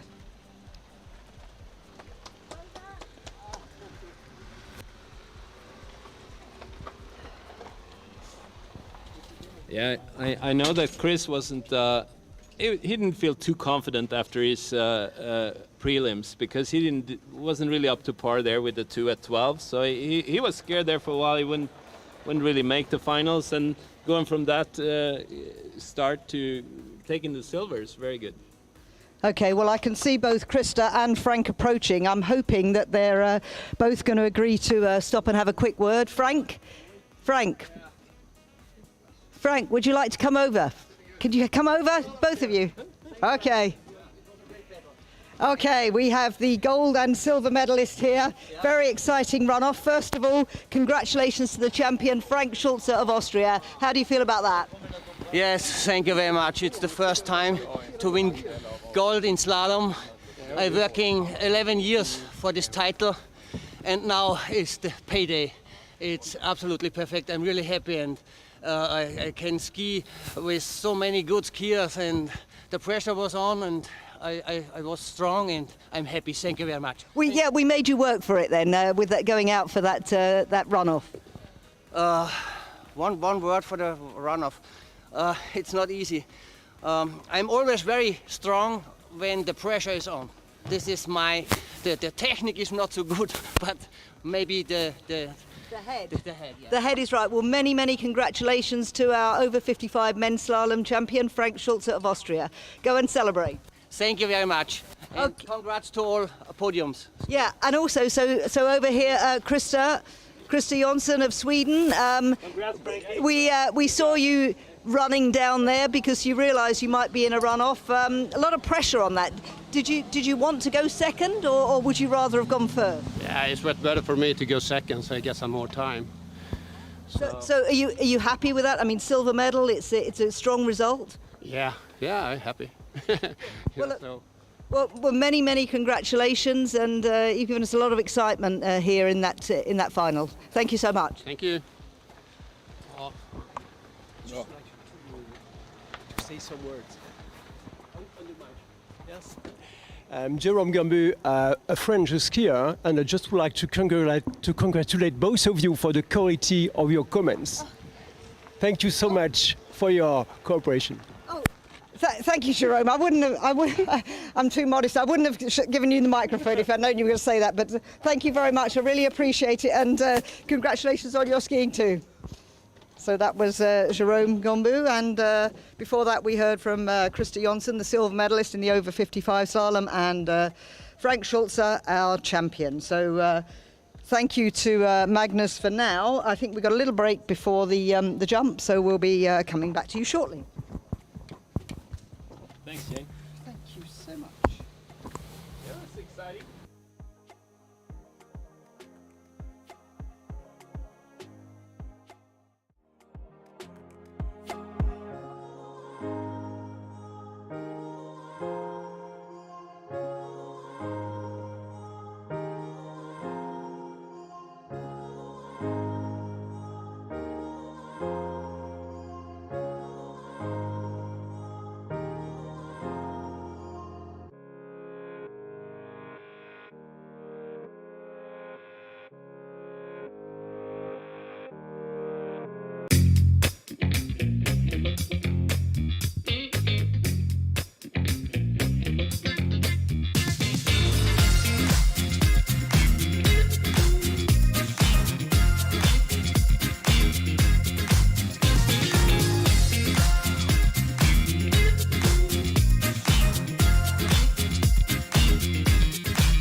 Welcome back to a hot and steamy Ioannina in northwest Greece for day 3 of the Europe and Africa over 35 championships. We're about to get some jump action underway after crowning our first champions of 2022. We've had some slalom finals. Jean-Pierre Fox of France in the over 75 men. Bernd Girac of Austria in the over 70 men. Jan Johnson of South Africa in the over 65 women. Philippe Rebier of France in the over 65 men. Hilary Winter of Great Britain in the over 55 women. And after an exciting runoff for the gold medal, Frank Schulze of Austria in the over 55 men slalom. So those are our champions crowned so far. Next up, not finals, but preliminary rounds for the jump in the over 35 women and men and over 45 women and men. So first up are the women in the over 35 category, and we have 7 finalists. So we'll be getting underway with that very shortly. You can see the jump dock down there, and the first jumper putting the helmet on, getting ready. We'll be underway very shortly. Εδώ είμαστε και πάλι να συνεχίσουμε το Πανευρωπαϊκό Πρωτάθλημα, την τρίτη μέρα του Πανευρωπαϊκού Πρωταθλήματος θαλασσίου σκι για άνω των 35 ετών. Η συνέχεια έχει άλμα προκριματικό γύρω στις γυναίκες άνω των 35 ετών. Στη συνέχεια άνω των 35 ανδρών, πάλι άλμα προκριματικό. 45 γυναίκες πάλι προκριματικό. Και θα συνεχίσουμε αργότερα με φιγούρες. Στην κατηγορία των γυναικών άνω των 35 έχουμε 7 αθλήτριες, εκ των οποίων οι 2 είναι Ελληνίδες, η πρώτη και η 7η. Η πρώτη είναι η Σταντίδη Σίλια και η 7η η Μαρία Βιρμπενιετσοβά. Σε λίγο θα είμαστε έτοιμοι να ξεκινήσουμε.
So here we go, about to get underway with our first jumper in this over 35 women prelim.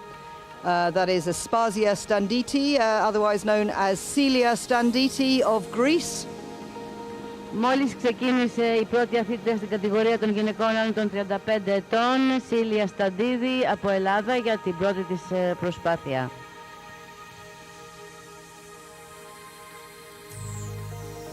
Celia is a very strong three-event skier for Greece.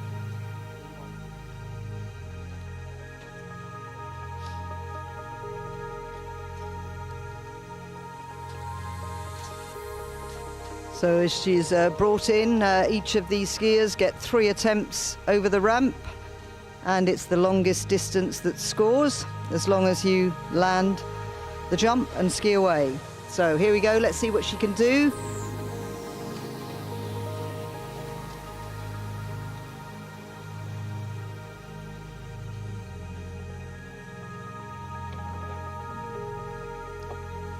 Looks like a nice solid opening jump for Celia. She will be taken around the top of the lake and brought back.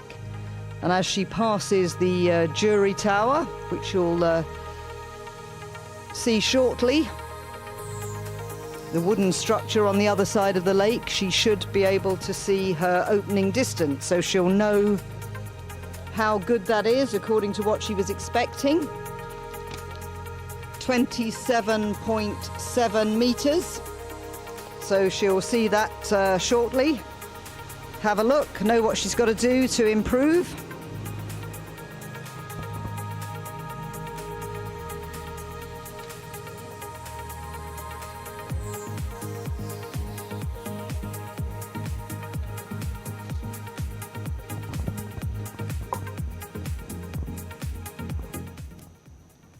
«27 μέτρα και 70 εκατοστά το πρώτο άλμα της Σίλιας. Θα γυρίσει για τη δεύτερη προσπάθεια. Κάθε αθλητής έχει το δικαίωμα να ανέβει το βατήρα 3 φορές.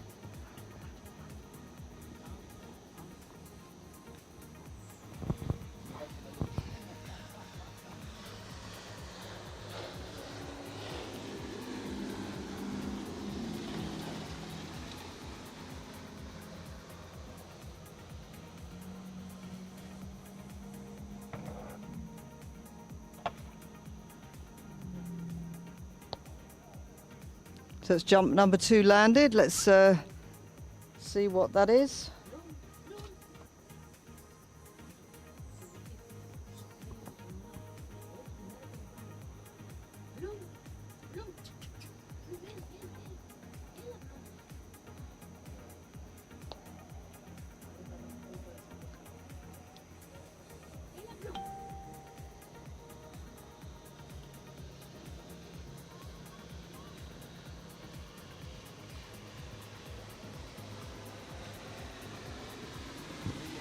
Well, how about that? That distance is exactly the same as jump number 1. Very consistent. 27-70 και το δεύτερο άλμα της Σίλιας και θα επιστρέψει για την τελευταία της προσπάθεια. Celia has a best distance in 2022 of 31.8 meters, so she has the ability to extend that distance. Let's see if she can make some adjustments on this final run-in.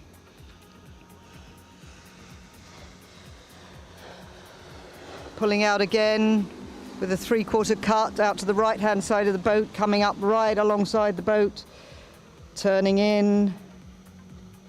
She keeping that edge on the right ski, goes up rather over the center of the ramp. I'm not very good at judging distances here. I need one of my experts here to give me an idea.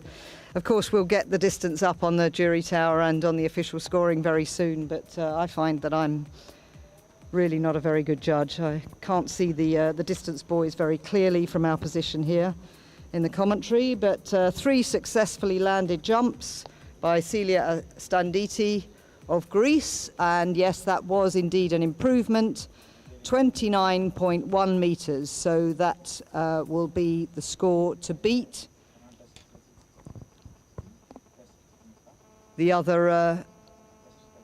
The remaining 6 jumpers in this category will know that that's the distance they have to go beyond.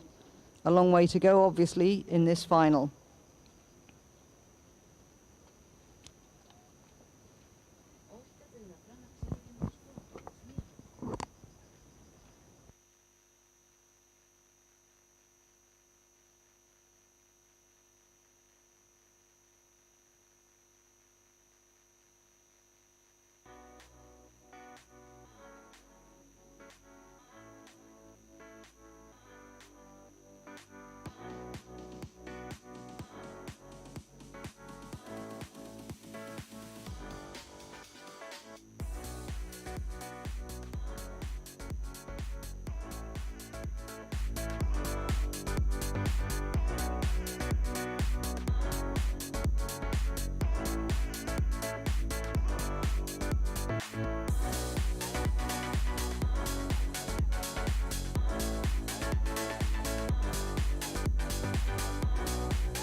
«29 μέτρα και 10 εκατοστά, το τρίτο άλμα της Ήλιας είναι το μεγαλύτερο, οπότε και κρατάει αυτό.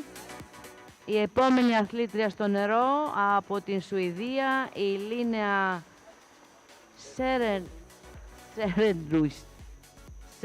Σέρερκουίστ. Λίνεα.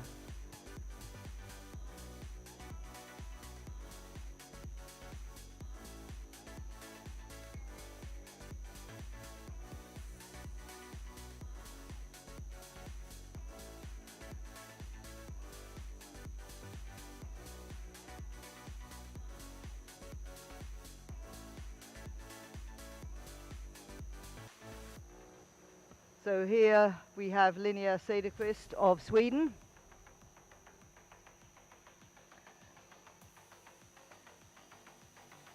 Nice and gentle over the ramp.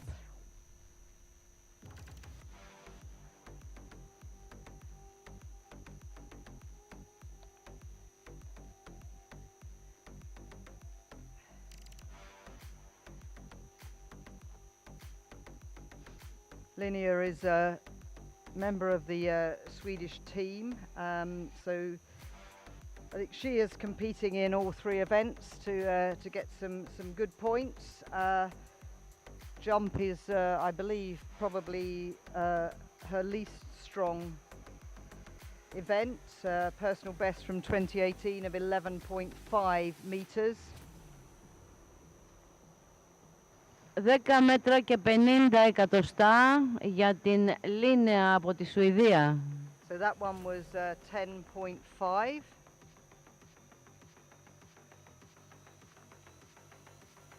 So 1 meter off her personal best. She will have seen that score as she went past the jury tower.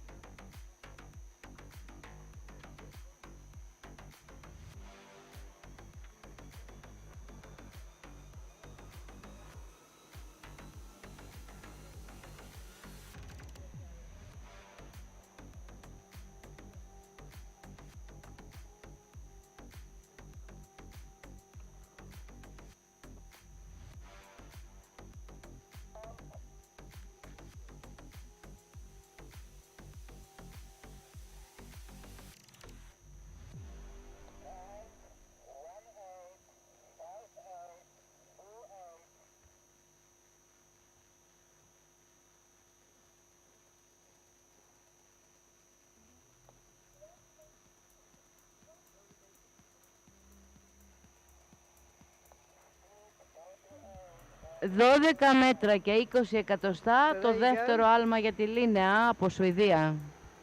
Επιστρέφει για την τελευταία της προσπάθεια».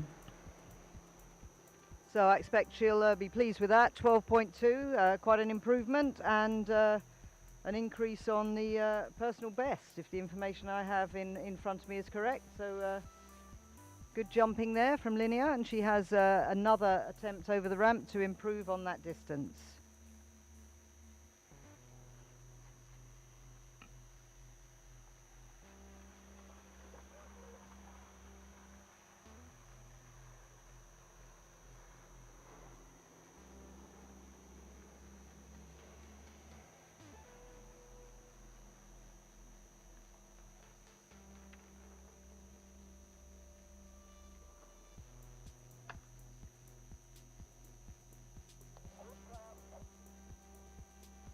So she stood that one up, looked a little more unbalanced on the ramp there and the landing.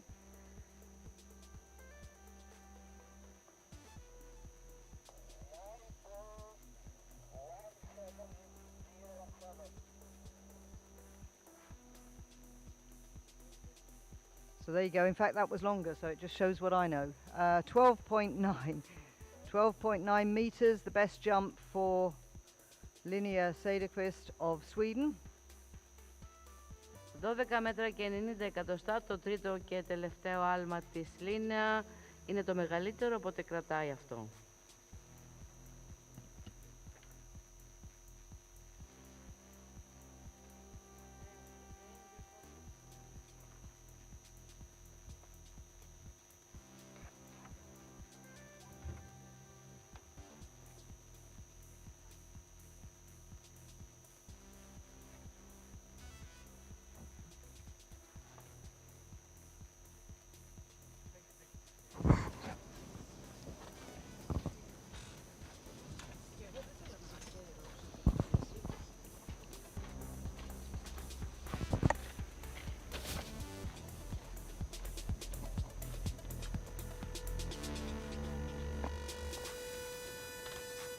So on the dock now, ready to start, is Sam Bloomsma of South Africa.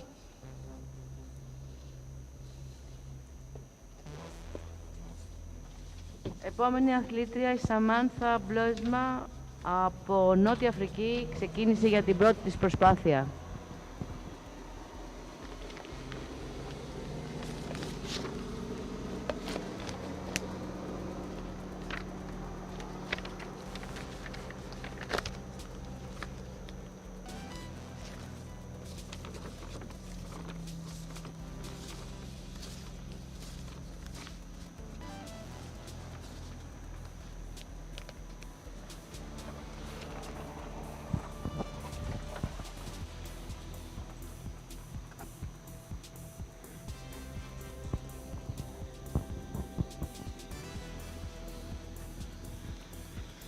So Sam doing all three events here, coming in to the approach for her first jump, out to the right for the three-quarter cut.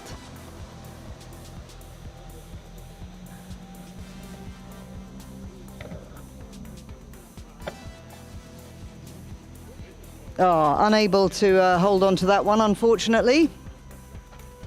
Hand in the air to show she's okay.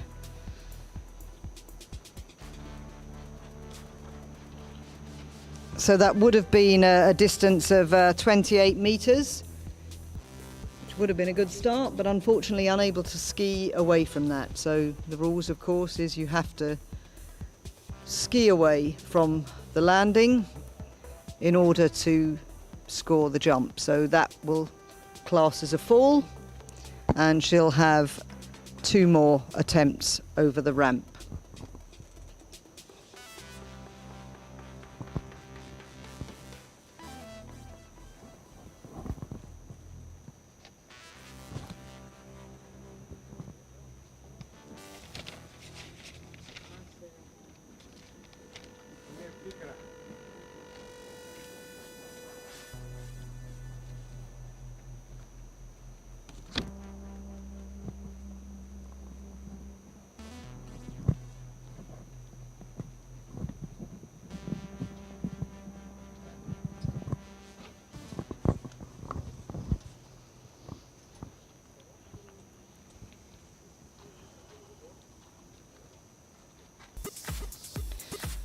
So in this preliminary round we have 7 jumpers, which means that The top 5 scorers will go through to tomorrow's final.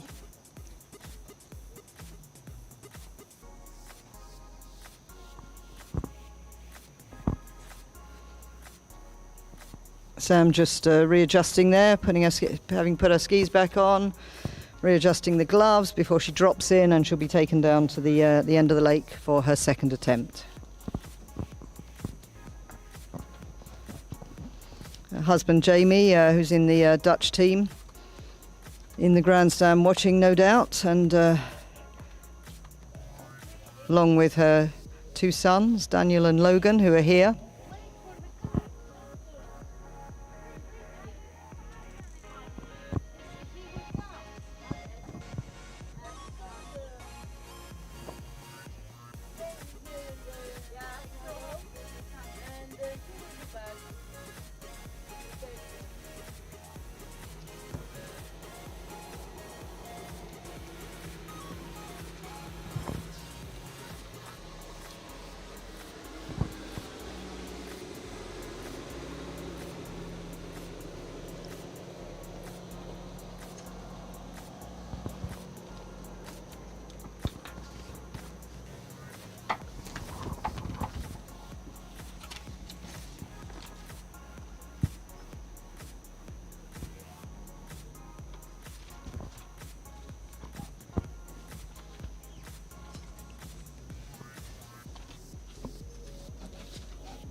So here we go, Sam's second attempt.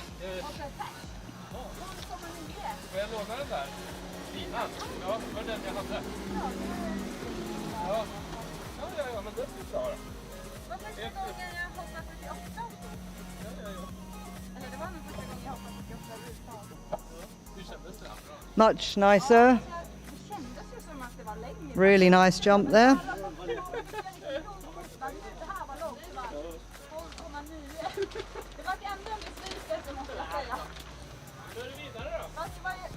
Sam and Jamie, her husband, run Four Lakes Water Ski School in the Cotswolds, a beautiful part of the English countryside.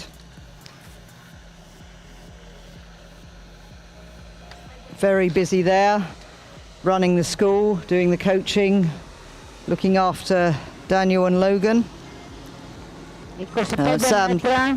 25 μέτρα και 70 εκατοστά για τη Σαμάνθα. Θα επιστρέψει για την τρίτη και τελευταία προσπάθειά της.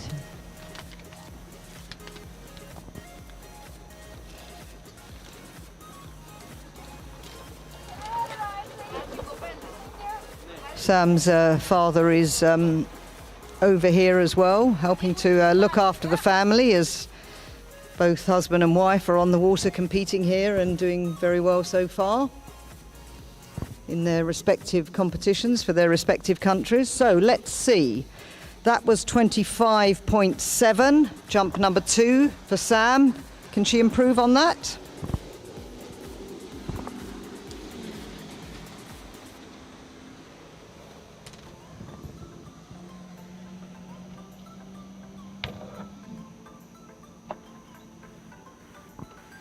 Well, that's another score for her. Look good.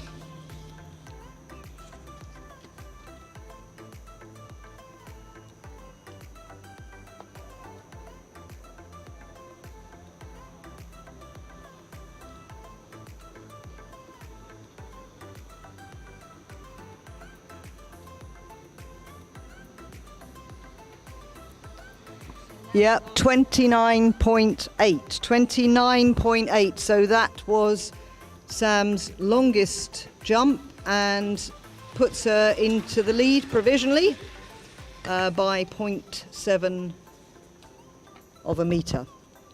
29 μέτρα και 80 εκατοστά, το τρίτο και τελευταίο άλμα της Σαμάνθα, το οποίο την τοποθετεί στην πρώτη θέση μέχρι στιγμής. Έπονται όμως άλλες 4 αθλήτριες για να διαμορφωθεί ανάλογα και το αποτέλεσμα. Επόμενη αθλήτρια από την Μεγάλη Βρετανία, Kelly Atkins.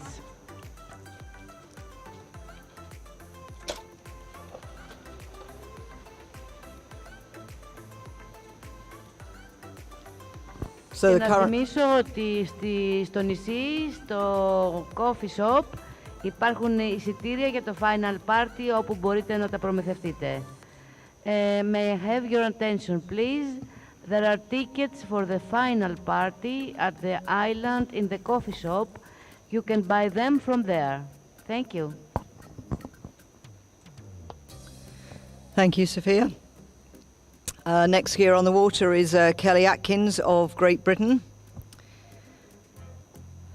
She will almost certainly have been down on the dock cheering on her teammates earlier on. 2 medals for Great Britain today in the slalom in the same category. The women's over 55. Hilary Winter taking the gold and Chantal Clements the bronze in that.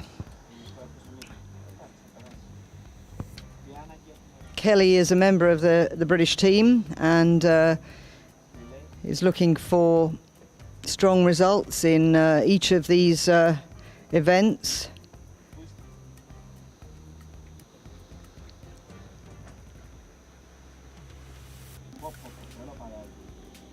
So here we go, let's have a look at her first jump.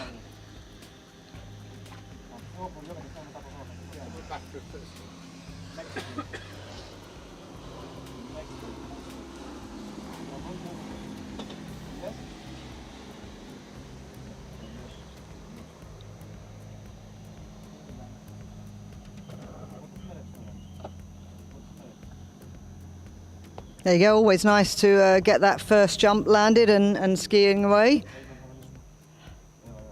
Kelly's team captain Mark Beard is down here having a watch of that. Hopefully he'll be joining us on the microphone very shortly, but at the moment he's concentrating on what Kelly is doing. 15.8. 15.8 for Kelly Atkins.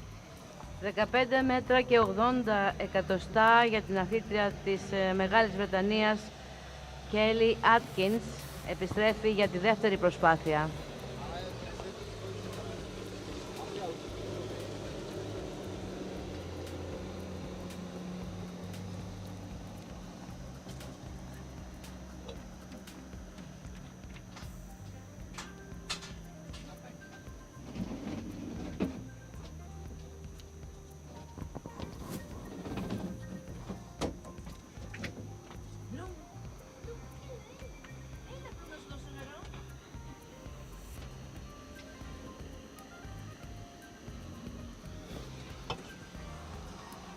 Okay, so jump number 2 for Kelly.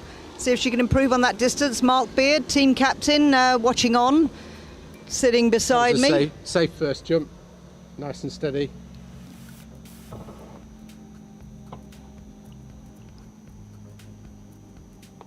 And second one likewise. We really need to get onto her toes a little bit into the ramp, and she's letting that right ski hang back a little bit. She'll get acceleration into the ramp if she can get that right hip and right ski through. And I know she's been working on that with Greg Perry. So what's with the arm waving? I think both times the left arm seemed to be, I don't know if it was winding down the windows, but almost like giving a wave. Yeah, she's getting caught on her heels a little bit. It's easy done when you see that red thing coming towards you.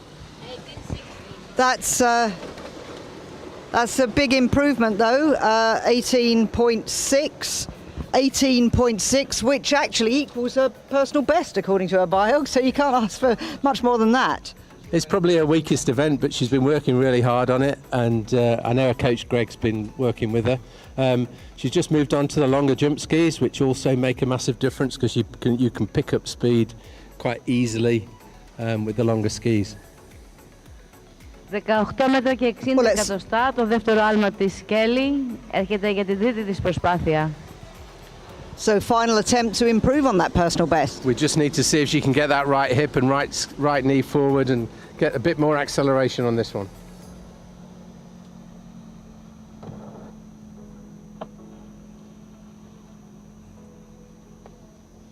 Much the same, do you think? I think similar. It's good to see 3 safe jumps. It's always nice to land and ski back to the dock.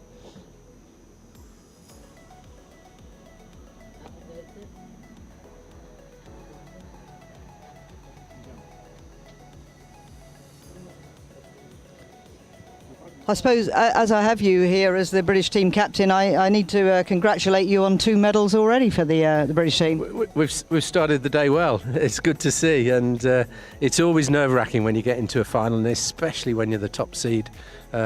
Easy to mess up. I've done it, and I know Kelly's done it. So for Hillary to keep her nerve and get out there and do the job and get the job done by 6 boys, I think was the winning margin.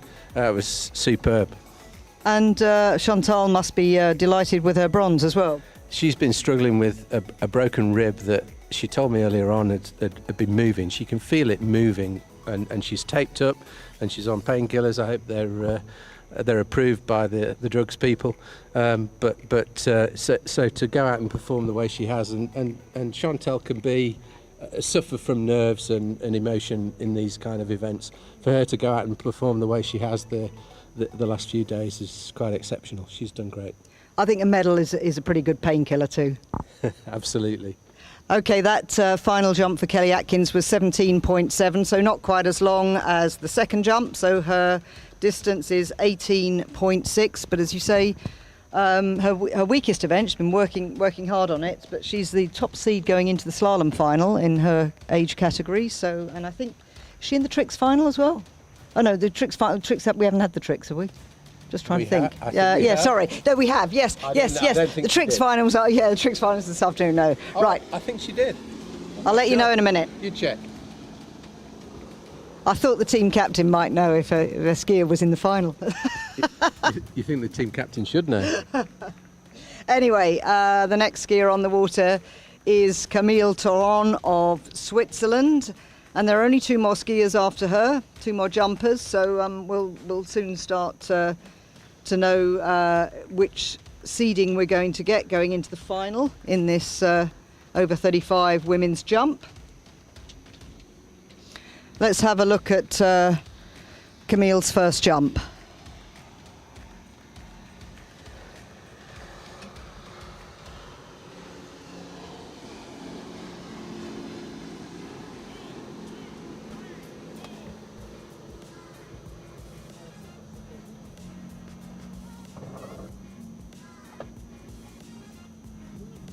That's a nice steady single just to get started and get a score on the board. Camille is a team skier for Switzerland.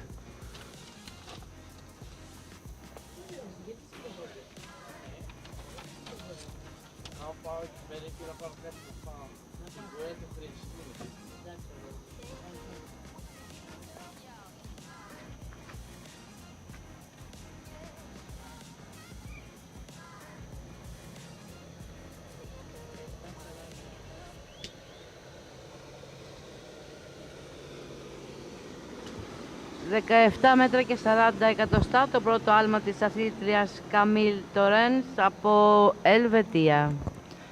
So 17.4 on that opening jump.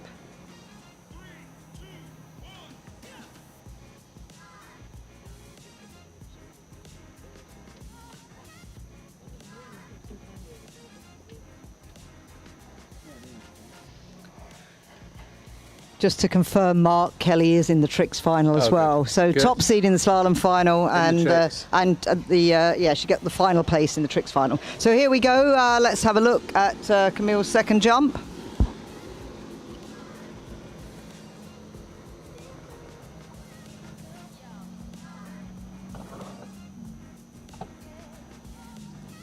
It's a nice second jump as well. Did you hear the boat come in just as you were heading into the ramp? She'd initiated the switch just at the right time. It's good technique, that is. Just explain that for people who don't really jump and know what you mean about the boat switch initiating. Okay, back in the old days, the driver used to counteract the pull of the skier by operating the throttle on the boat. These days, the skier asks for a letter that gives a given amount of gas on the boat to counteract the skier's pull. And the time that's initiated is by a device that's on the ski pole that when the rope comes tight, it operates a spring which switches the boat's gas on. So you said she did what, and what was the advantage of that for her? So you want the boat's gas to come on at the right time and to give you the best distance. And you could hear that although it was a single, as she moved towards the ramp and got her skis moving and accelerating, you could also hear the boat start to respond to that. And that shows that your technique in tandem with the boat is working well. Okay, well that second jump was 18.5. What's she going to be able to do here on the third?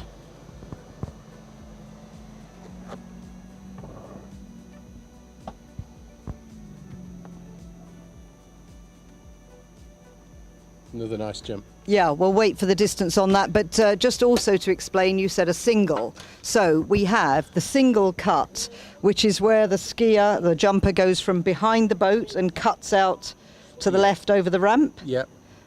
Three-quarter cut, or is it called something else, the one where they pull out to the right? Well, we've got all sorts. We've got easy three-quarters and lazy singles and all sorts, but a single generally is from the wake to the ramp. That's the first thing to do after just riding straight over. So you can ride straight over as a beginner or as somebody who's not very confident. Yeah. And then you start to do a single. And actually, I know a lot of people who find single technique really difficult because it's really difficult to get that right ski through and moving when you haven't got much distance before the ramp to initiate it. When you come to the opposite side of the wake and you come out wide, you have a lot more time and space to get those skis round and underneath you and out front before you're cutting for the ramp. But I guess when you first go to do that three-quarter cut or whatever you call it, pulling out to the right anyway, it's pretty scary because you're getting a lot of speed and a lot of edge on those skis. There's a lot more speed and the danger is that you pick up speed, you're a little bit scared of or taken by surprise by the amount of speed you've suddenly got, and the danger is that you flat off into the ramp, and that's an absolute no. You have to be cutting through the ramp to maintain that stability. Okay, that last jump of Camille's was her longest. It was 19.1, so improvement every time there on the ramp. And the skier on the water now is Ioannina Hansen of Sweden.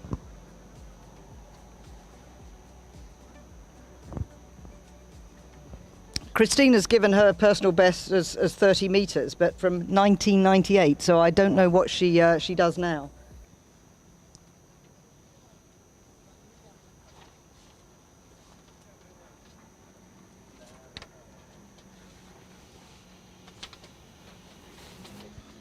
She's going for a full double, so out to the left and then across to the right, and that's quite late as well.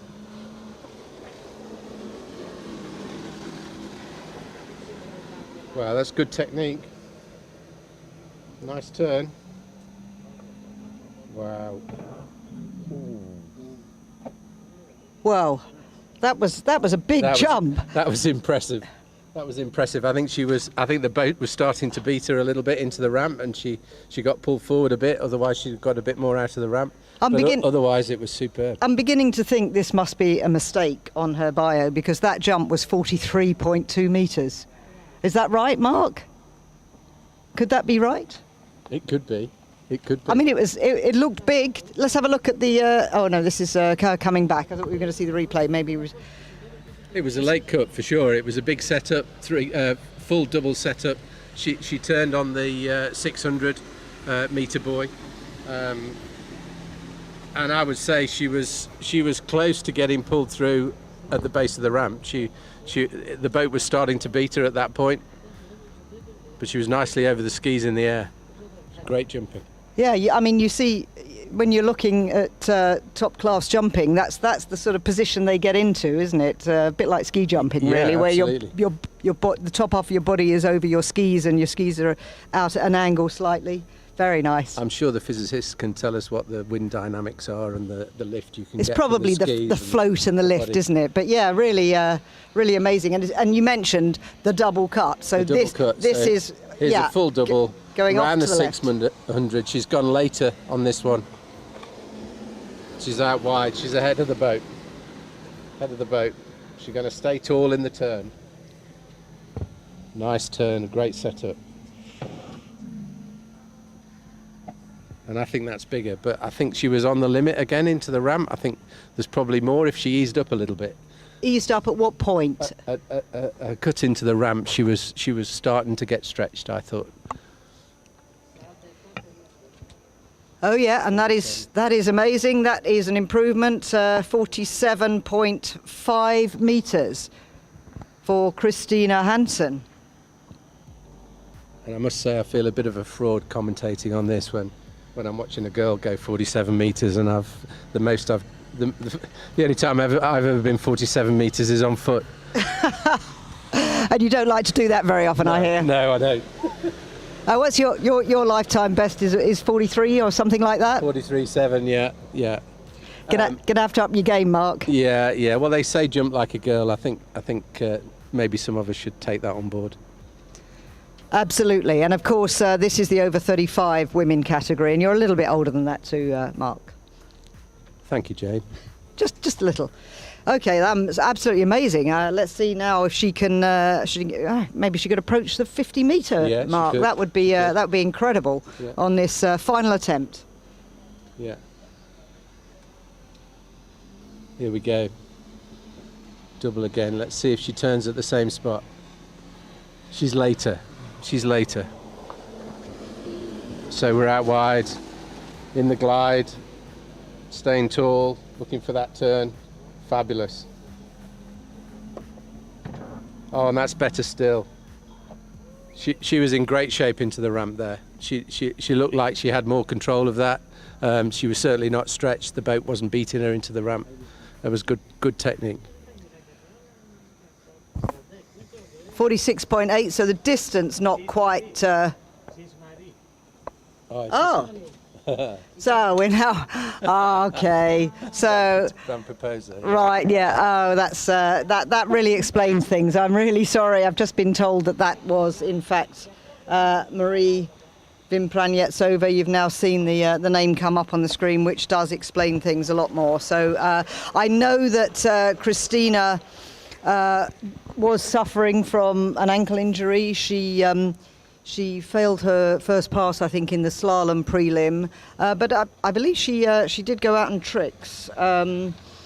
She did go out in the tricks. So I was assuming that she was going to be on the jump list. My mistake for not actually keeping up to date with the official scores. That's because I don't have Wi-Fi here and my phone is quite intermittent, so apologies for that. But that was Marie Vimpranyetsova of Greece, who, yes, of course, is a very, very strong jump skier, and that explains a lot. So longest distance is 47.5 meters. So that means that the top 5 go through. So I think the person who misses out there is Linnea Söderqvist of Sweden. Kelly goes again. So yeah, that means your girl Kelly is in 3 finals. So congratulations to Kelly and to Mark. But Marie clearly by far the most competent skier there. That was fabulous jumping. That was really good. And despite going later on that last jump, her technique into the ramp was more solid. Η αθλήτρια που είδαμε προηγουμένως ήταν η τελευταία της σειράς των 35 γυναικών. Η Μαρία Βιμπρανιετσοβά από Ελλάδα. Το μεγαλύτερο άλμα της ήταν 47-50, τη φέρνει στην πρώτη θέση. Είναι προκριματικός γύρος βέβαια. Μπαίνουν οι 5 στους τελικούς. Και η Σίλια είναι στο τελικό και η Μαρία.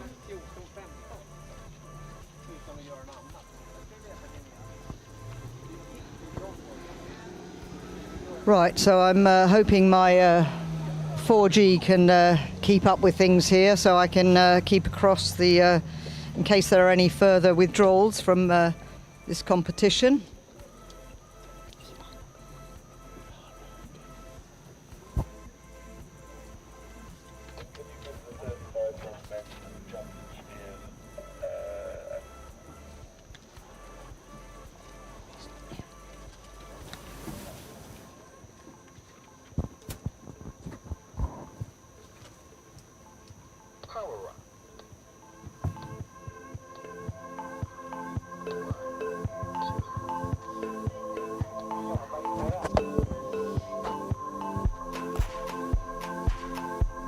So next up we'll have the over 35 men. 5 on the start list here, which means that if they all land a jump and all compete, then all will go through to tomorrow's final. But yeah, just confirming those over 35 women's results in the prelim. 5 go through to tomorrow's final. Marie Vimpranyetsova of Greece, Sam Bloomsma of South Africa, Celia Standiti of Greece, Camille Taron of Switzerland and Kelly Atkins of Great Britain. So congratulations to them. They're in the final tomorrow.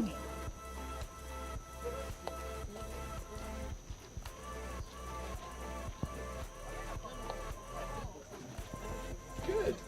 I know you've got it.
Okay, so we're about to get underway with the preliminary round of the over 35 men's jump. The jump ramp will have been raised, Mark. The women jumped over a 1.5 metre ramp, and all these 4 skiers, we believe, in this preliminary round will be going over 165. So first up is Paul Forastier of France. That's 5'6" for our American friends. Thank you.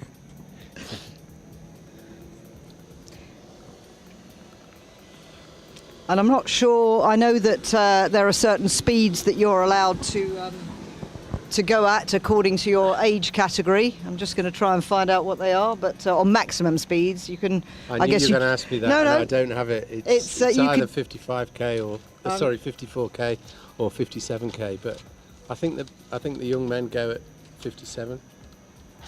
Just going to have a look at that. I think I've got that somewhere.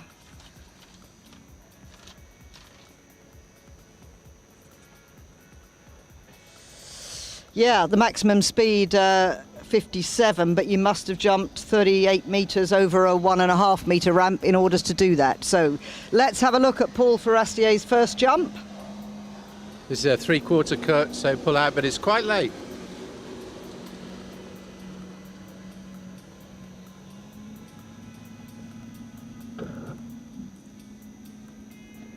That's a nice opener, really nice opener. Nice and tall in the turn, nice set for the ramp, steady position all the way through. It's a good jump, good opening jump.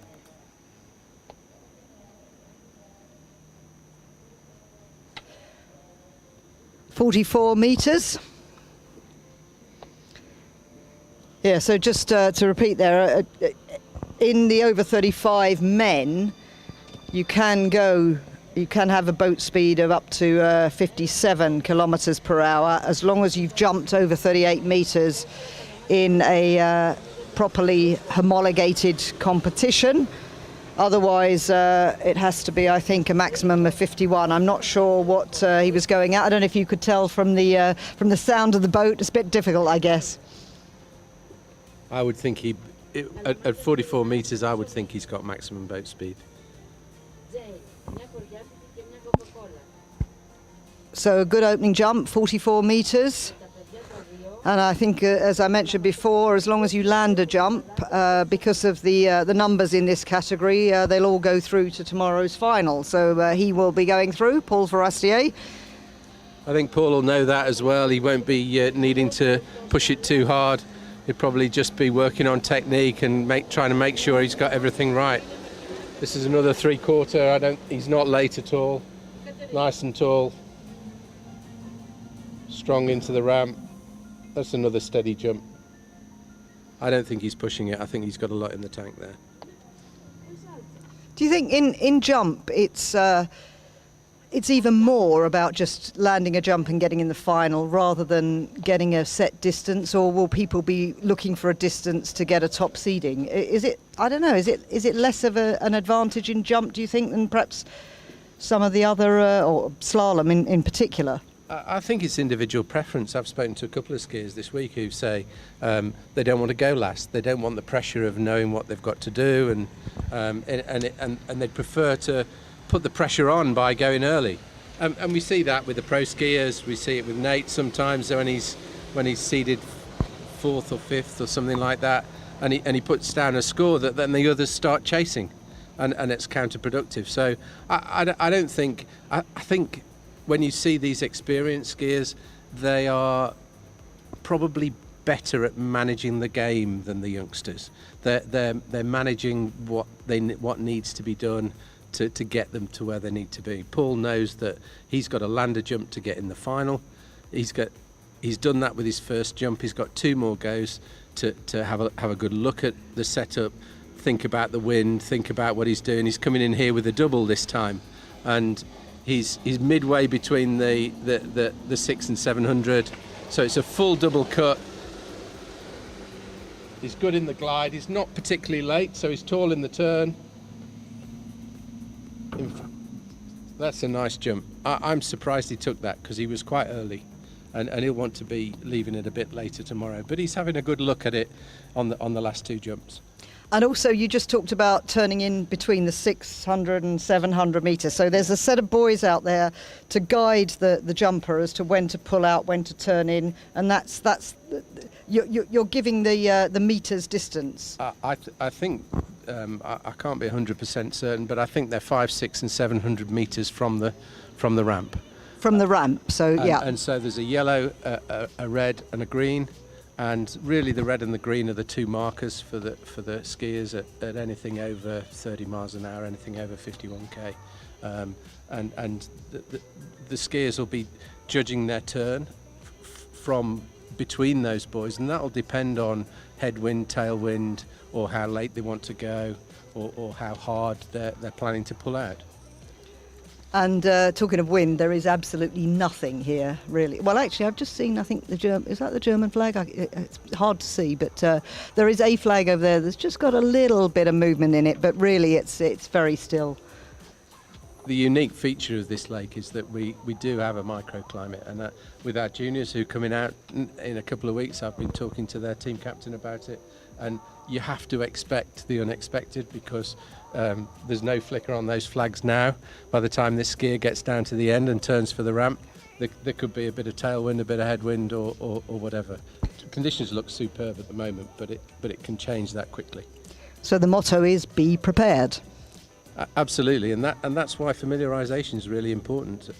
It's not just about getting a feel of the ramp. It's about knowing the position of where you're going to turn in a headwind or a tailwind or no wind, and the constants are those 500, 600 and 700 metre boys. So they should be the same on any lake that you ski on. So where you train at home, you should be using those boys, and we all fall into the trap of not doing that and using the slalom boys that are on our lake. And of course they're in a different place on every lake relative to the jump.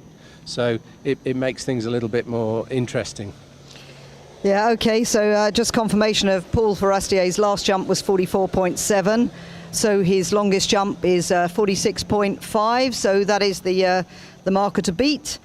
And we now have Olivier Chéroux of Switzerland going in, just as he's going down to the end of the lake mark. When you were describing whether people like to go first or last in a final, you mentioned Nate, of course. I love the fact that you just said Nate and felt you didn't need to mention the surname, but of course Nate being Nate Smith, the current world slalom champion and world record holder. But here comes Olivier Chéroux for jump number 1. Here we go, looks like a single to start with.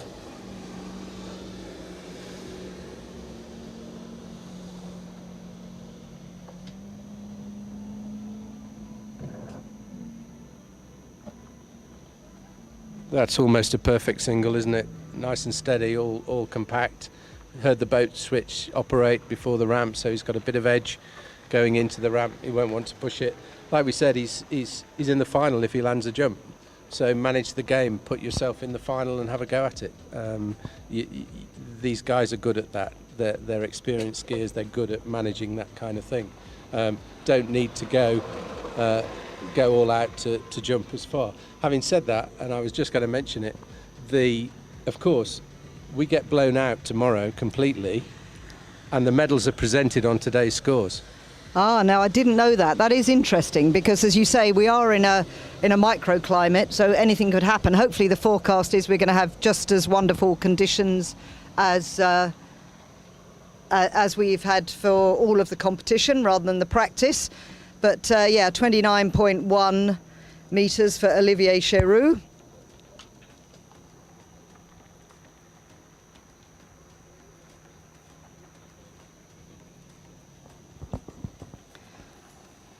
So 29.1 metres for Olivier.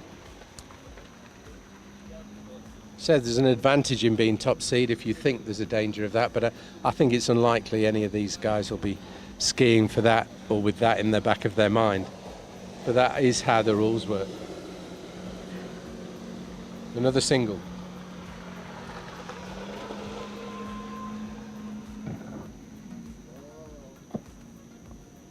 That's another nice jump.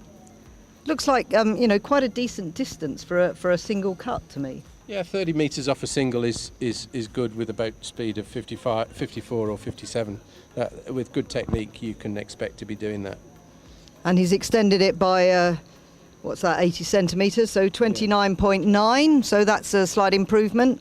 I think the mic for the PA system here on site might have been off when you just explained that if what might happen if we get bad weather, so that the jump final couldn't happen tomorrow. What would be the case? If for any reason the event gets cancelled tomorrow, your event, they will take the prelim scores for the medals. So that could be any eventuality. I don't know. We run out of time. The boat fails. We haven't got a backup. Whatever it is, the judges will end the competition tomorrow, and the scores on the doors will be what the medals are presented for. Well, fingers crossed that won't happen, because we've had some great finals already today, and we're looking forward to tricks finals this afternoon in all age categories, and the jump finals tomorrow. So here we go. Let's have a look, see whether Olivier Cheroux can improve that distance still further. Pretty consistent jumping. He looks like he's going to take a 3/4 this time.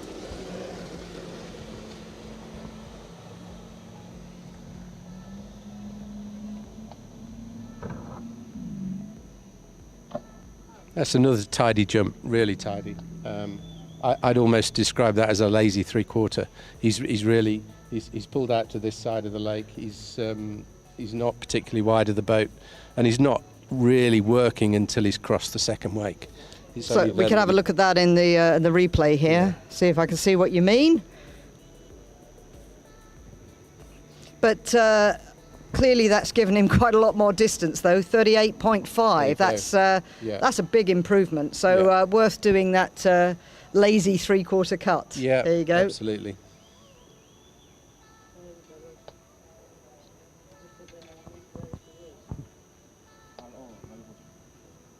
Yeah, great technique. He's extended at the top of the ramp. Nice jump. What is it? I'm just interested to know. What does it feel like when you're sort of on sitting on your skis for that long before the boat pull comes? I mean, is it quite scary that you're not going to be able to hang on and ski away? Because that's what it's all about. It's quite a relief to be back on the water. It's hard to get up, actually. It takes a bit of core strength to get up. It's not an easy situation, and the pull can be coming from the boat sideways. So again, it's difficult to roll onto your ankles, roll forward to be able to pick up the boat pull from the right position. If you lay back for too long and the boat pull comes from the side, you're done really. Yeah, well, certainly the only time I've ever been over the ramp, twice, of course, out the back, not surprisingly. And the one time I actually landed on my skis, I was so surprised I couldn't actually stand up and hold onto the rope. So, yeah, no, not my thing really. Now, here is an interesting guy, Olivier Fortom of Belgium.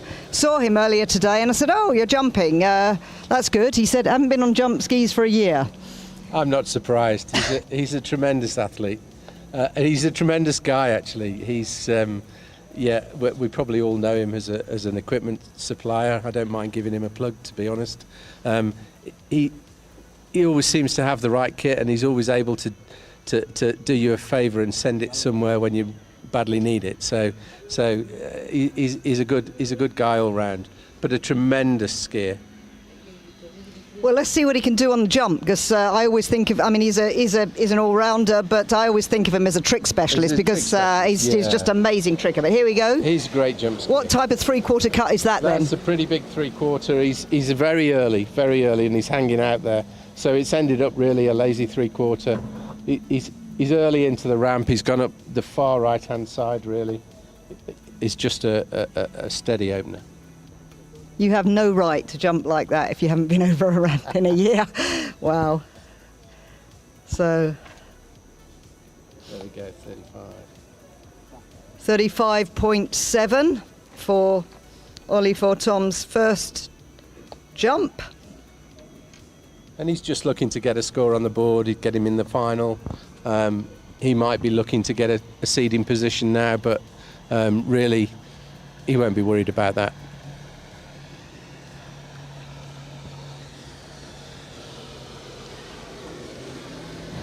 And of course, Ollie wasn't here for familiarisation because he'd competed in the World Games.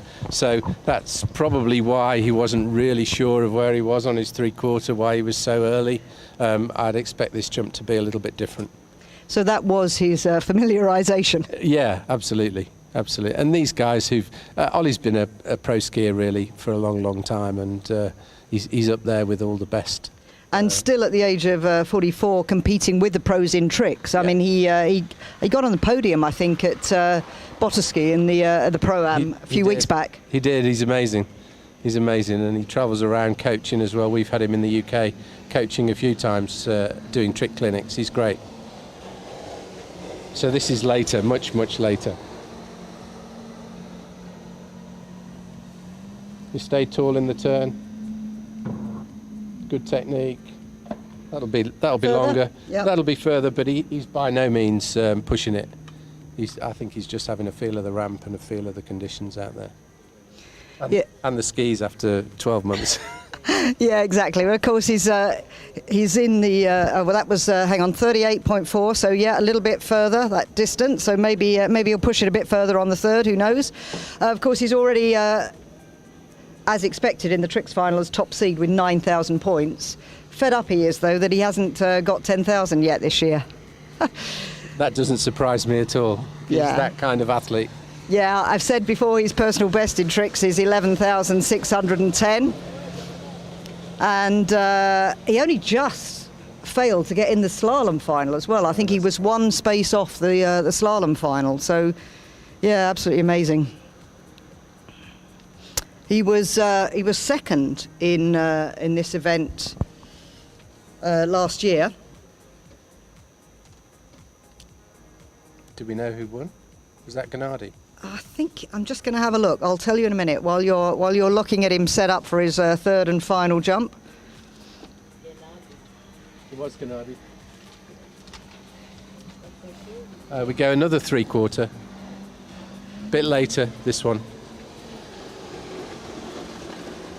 Yeah, he's finding his spot now. Nice and tall in the turn. Sets off easily. And that's much better. Yeah, I'll be happy with that.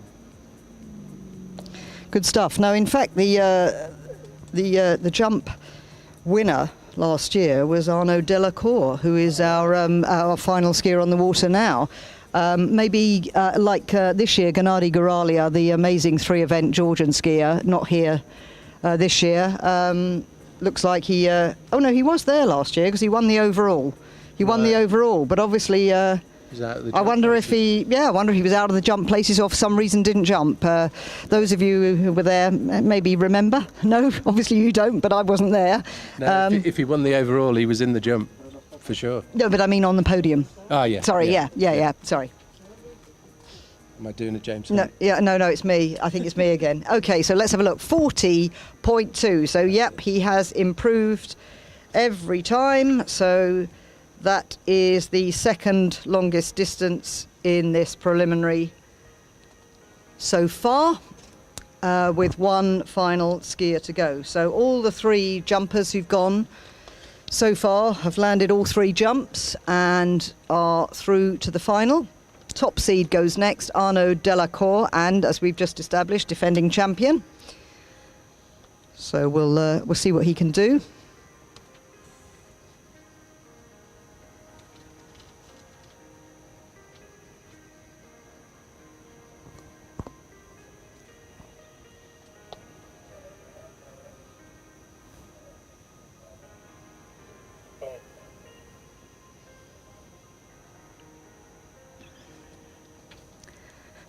Mark, just heard over the radio, split. Now, that's where the skiers can choose where they, within reason, I suppose, where they want the boat to be on the approach to the ramp or the approach to the course, is it? There's a boat path parallel to the line of the ramp, almost. and the I believe it's 15 metres and 18 metres, and you can specify where you want the boat. Most people will have the boat down the middle, and that's split. That's what split is, yeah? That's what split is, between the 15 and the 18. Yeah. So split in the middle of the boat course. There's arguments for having it wide split or narrow split and so on, but most skiers will go for having the boat down the middle. Okay, so we heard that Arnaud Delacour is going for split, and he's coming down the lake now. Let's see how he's going to approach this first jump. Arnaud's quite early with a 3/4 cut. He's good in the glide. He's in the wrong position. He's decided to pass, and I think it was just because he was too early. I don't know if he had opportunity to familiarise, but he was much earlier than Ollie, and I felt that Ollie was early, so he was probably 3 metres earlier than Olivier. Well, they've stopped at the end, so presumably that's to communicate with the boat and the officials. See if we can find out whether there was anything wrong or whether it was just a question of him making the approach in the wrong way. If I had to guess, I'd say it may be a problem with the boat switch, that it didn't operate. I can't see why there would be another issue.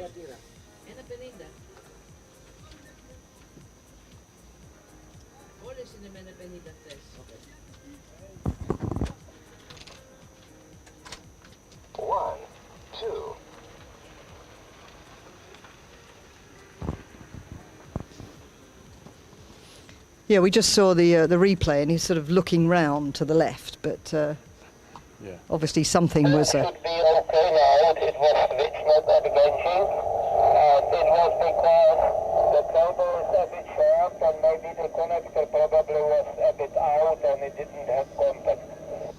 Yeah, so it's a switch problem. So yeah, we understand. So the switch, you mentioned that earlier about the switch that determines when the pull comes on or something. I'm not quite. Yeah, when the boat gasses to counteract the pull of the skier, and Arnaud would know that when he pulled out, and he's actually pulling out now, and just to see if it's operating. So yeah, so he pulled out and thought that the boat didn't engage, so he couldn't do anything. Yeah. Okay. So he gets a re-ride for that. Yeah. So this approach will be his first pass, in fact. I mean, I've seen that happen on quite a few occasions. I mean, I don't know how often it's the situation and what causes it, but yeah, I mean, it's not uncommon. It's a fairly agricultural bit of kit in the boat on the pole, and it's just a spring that operates when the rope tension comes on. Here we go. He's in the glide, nice and tall. He's really early. And that's good ramp technique. It's a nice jump. And we definitely heard the switch engage on that one. Yeah, absolutely. I think it's one for James to think about, to come up with something a little bit more technical that works a bit more reliably, because it's a piece of bent spring steel on a few rollers that when the rope tensions, it just straightens it out and operates a micro switch. James who? Some guy who does stuff to do with skiing, you know. He does boat path measurement and all sorts of things. He's a pretty good guy, I believe. Oh, I'm not sure about that. Yeah, that's James Timothy, my partner, who is the developer of ShorePath, the boat path management system. Anyway, 43 metres for Arnaud Delacour's first jump. Pretty good. Puts him in second position at the moment.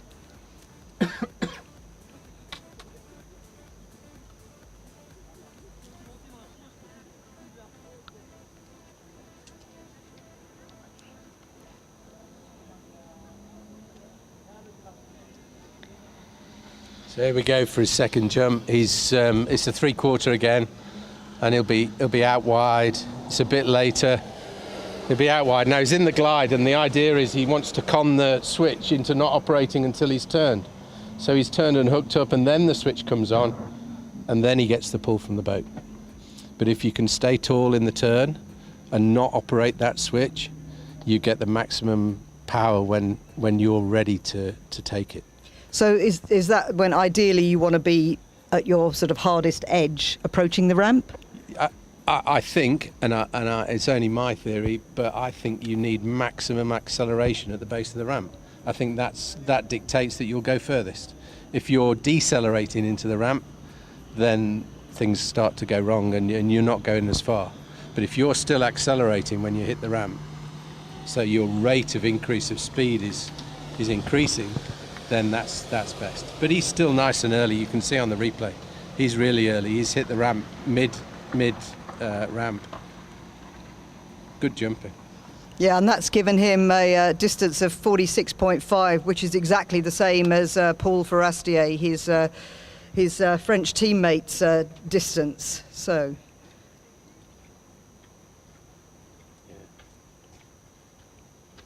But he's got one more attempt over the ramp to try to improve that, see if he wants to go into the final as the top seed. But the good news is all 4 of these men have landed their jumps and got into the final. So what can Arno do on his final attempt? He's gone from exactly the same spot. So he's in the glide, the boat doesn't know he's there, he's going to get those skis right round, then you can hear the switch come on. I think that's a little bit better. He seemed to kick the ramp a bit more. Yeah, you're looking for a little pop, are you, off the top of the ramp to get the lift and therefore the distance? Or I don't know. I mean, what does it do to you? I think that's an interesting argument. Well, I don't know what I'm talking about. I'm just... allegedly neither do I. I've seen at a World Seniors somebody out of the blue come and in 5th seed in the final, cut like crazy and having unbelievable speed into the ramp and edge on the ramp where their ski is still on edge on the surface of the ramp, and win the jump and beat all the other guys obviously, and not get any lift out of the ramp. It was just all raw speed. So I think you would argue it's a combination of both probably, but you need speed, you need acceleration into that ramp. Looking very nice there, just half a metre down on his best, which was the previous jump. So there's 2 skiers there with 46.5. So in terms of seeding for the final, does that mean that your second best jump counts or not? Because I thought it was just one jump that was scored in effect. It is only one jump that's scored. I don't know what it'll be for the seeding. I would think they'll toss a coin for the final place. Unless the top seed. Unless it's the original seeding maybe, which might put Arnaud Delacour last. But there you go. It could do. That's interesting. But also interesting is they're both French team skiers, so that's 2,000 team points for France. Wow. That's big scoring. They've come here with a strong team. They've come here to win. I'm sure. But with half an eye on the World Championships later this year, when they'll, there's a lot of fighting for places when the championships are on your home turf, and you only got 10 team places, and you want to get on that team, so they're all fighting for that at the moment. Yeah, so looking for a really good performance here individually if they want to secure their place, if they haven't got a place already. Yeah. That's what they're here for, as well as the medals and the team and the overall. They'll want that place in their home World Championships. You going to that then, Mark? Presumably. I hope so. If I'm in one piece, yeah, I'll be there if I'm in one piece. It's a great event. It's a privilege to be part of it. Even bigger privilege to be the team captain of GB, and mix with those guys who have been up there and done it all before. For most of us, we're weekend wallies who just enjoy it as a sport. And sure, it's serious, but it's our sport, our hobby, and our passion. But some of these guys, Philippa Shed, Jodie Fisher, some of those guys on our team have been our top pro skiers and our open team members, and to mix with them and see that firsthand their approach to the skiing and way they go about it. Glenn Campbell's another one. you know, they see things that we amateurs just, it doesn't happen in our mind, and they to be alongside of them and be a part of that is great. Of course, most people will probably know, of a certain age, will probably know that Philippa Shedd was Philippa Roberts. But for those watching who don't perhaps follow the seniors, but are of a certain age, they will, I'm sure, remember Philippa Roberts, multiple medal winning in the Open, and now she just wins medals galore in the seniors. I mean, it's just incredible. She's a doctor, isn't she? She's still working as a doctor in the US? Philippa and Rick are good friends of mine. They're both retired now. Rick as a general surgeon and Philippa as a GP. They never miss a trick. There is a WhatsApp or a message, whatever you've done, wherever we are, if it's a junior or a senior or whatever, they never miss a trick. And fantastic people. And in actual fact, a bit of useless information, Philippa was European Open overall champion in Ioannina 31 years ago. Unbelievable, unbelievable. What a lovely piece of trivia. Thank you for passing that on, Mark. That in fact, obviously was on the big lake as well. Oh yes, of course, because behind us is a massive lake. I can't imagine skiing on it, but that was before this was built, presumably. Yeah, very much so. And you see that as you travel to different places. Mike Hazelwood won his worlds in Idriscala, Milan, and the ski club from the big lake Idriscala moved to a gravel pit called Sagrati as a purpose-built ski lake. The same happened in Austria at Gmunden. The big Austrian lake Gmunden Ski Club, I believe, they moved to a gravel pit at Fischlham. So, you know, here we are on another day at another gravel pit. Well, it's nice these days to be able to ski on these purpose-built lakes where conditions are generally really, really good, and they certainly are today. I think we easily become spoiled as competitors. The conditions and the facilities today are incredible compared to what we skied in those days. In fact, some of our young amateur skiers and not so young amateur skiers get quite sensitive about the boat being too big, too slow, the wakes being too big, the backwash and so on, and because they're so used to world-class facilities that they ski on every week. And you tell them, oh, in my day. Absolutely. If you can see the slalom boys, it's not too rough. Yeah. So obviously there's been just a slight pause before we move on to the over 45 women's jump preliminary, because the boat ramp has had to be lowered again to 1.5 metres. Just got 3 women in this prelim, which as with the over 35 men, if they land at one jump, they will be straight through to the final. We have Angeliki Andriopoulou of Greece, another Angeliki, Papadimitriou, also of Greece, and Elena Thompson of Switzerland. So those are our 3 jumpers who will be next on the water.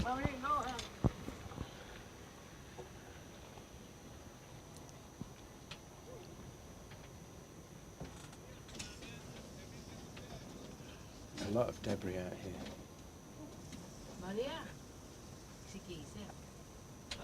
So for the jump, Mark, who's in the boat? Who do we have in the boat for the jump? At this event, we've changed the rules recently, but for the event, we only have 2 drivers. There was a time when we had 3 drivers for these events, but it resulted in often in one of the drivers sitting around a lot doing nothing. And drivers are a rare breed. They're best kept working, and they perform at their best when they're working all the time. So we have 2 drivers, one for each, and they'll have changed over for the different series. Yeah, that's Bjorn Karlsson of Sweden. The other the other driver is Phil Ingle of Great Britain. They've been doing an amazing job. Yeah, fantastic. And then a boat judge. Yeah, that's what I was going to say. So it's just a driver and a judge for the jump. Obviously, for tricks it's different. You have to have a pin man or woman? What does a pin man or woman do? That's the skier's chosen person, and they get in and operate the toe release for toe hold, which is a short piece of rope wrapped around the pole. We've gone through various inventions of trick releases and mechanical devices and so on, and arrived at the safest piece of equipment is a rope wrapped around the pole that the pin person can just let go of, and in far more reliable than the mechanical versions of it, and less likely to cause injury or fail for any reason. We may talk about that more a bit later on when we get on to the tricks finals, but I guess it's absolutely crucial that person, that pin person, knows the skier. Yeah, absolutely, and knows which tricks are likely to give them difficulty. It's also quite, as a skier, it's quite nice to have your own person in the boat for tricks, because they'll watch for other things. They'll watch for the boat wakes being even, and that sort of thing. And if anything else has gone wrong or isn't quite the full, the full ticket.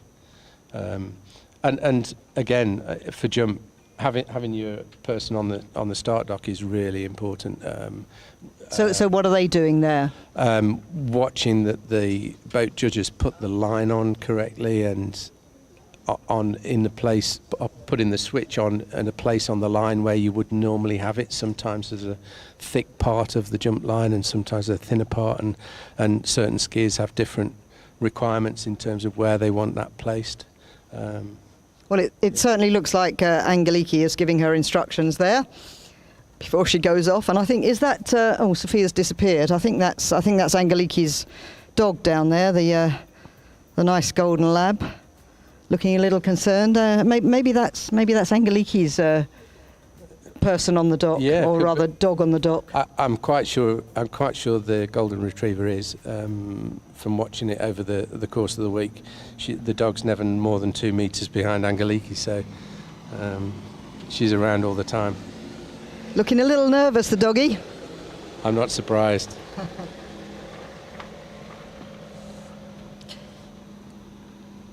So is this the boat just doing another pass up before we start? I think it's a phantom pass ready to get started.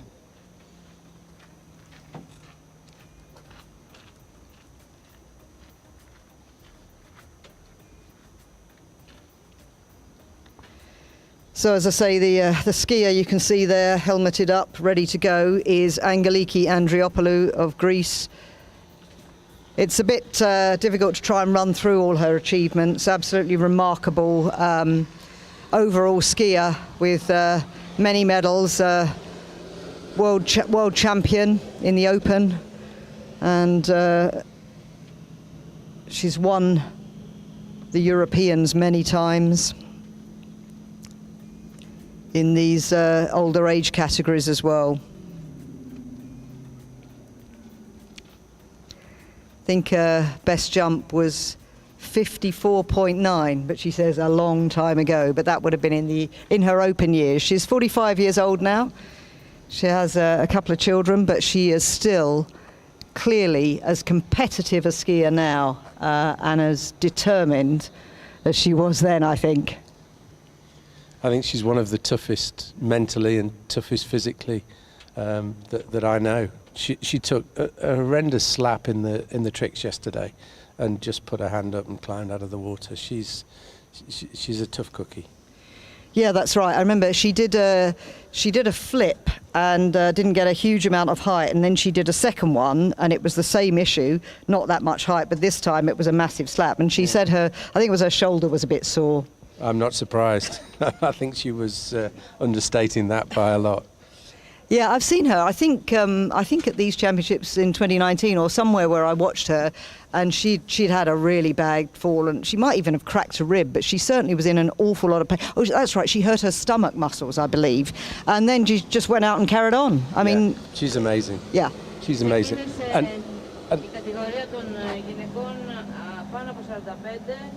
προκριματικός γύρος άλματος, πρώτη αθλήτρια στο νερό, η Αγγελική Ανδριοπούλου από Ελλάδα.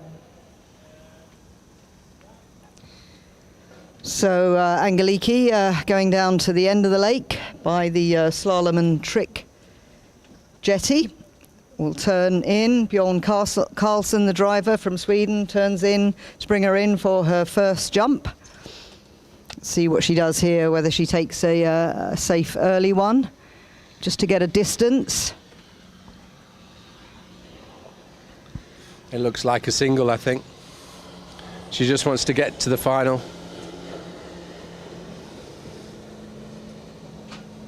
Here we come, initiated with that right ski first, plenty of load.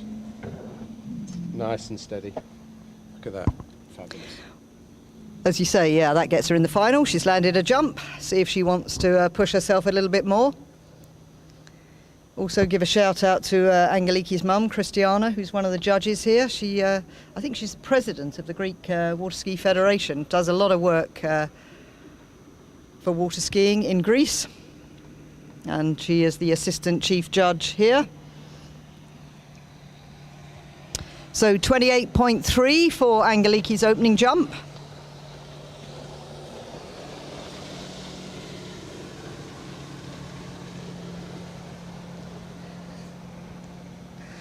What was that little signal she was giving you there? I just gave her an okay signal and she nodded back, yeah.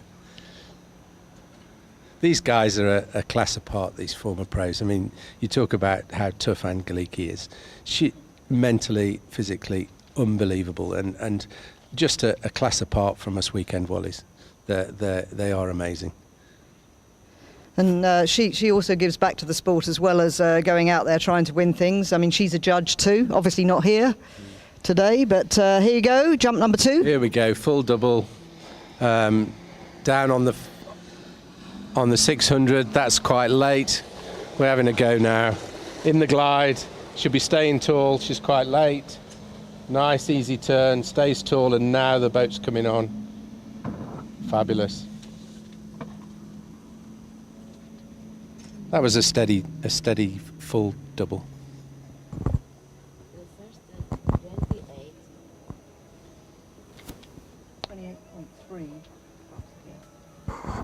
Το πρώτο άλμα της Αγγελικής ήταν 28 μέτρα και 30 εκατοστά, το δεύτερο 36,20.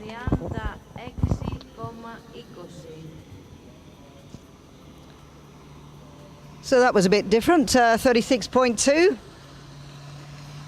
Quite a big improvement doing that double cut. Yeah, she's managing the game well. She's put herself in the final with the first one. She's had a good look at the second one to get a good setup and a good jump. She's controlling the situation completely, which is a sign of her professionalism, really.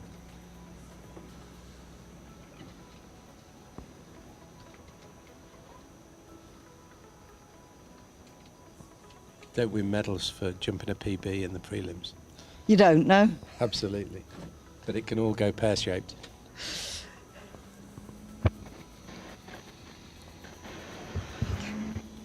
Okay, so jump number 3. Here we go. She's a little bit later. She's down on that 500. Full double cut, out in the glide. Both skis just down on the water to slow her down. Nice and tall in the turn. That's a nice setup. That's really nice. And she got a bit more out of the ramp as well. I would think that's pushing towards 40. But a good safe set.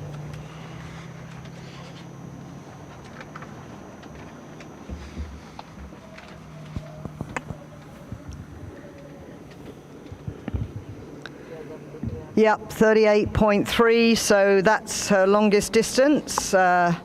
Good jumping there from Angeliki. 38-30, το τελευταίο άλμα της Αγγελικής είναι το μεγαλύτερο. Επόμενη αθλήτρια επίσης από Ελλάδα, Παπαδημητρίου Αγγελική.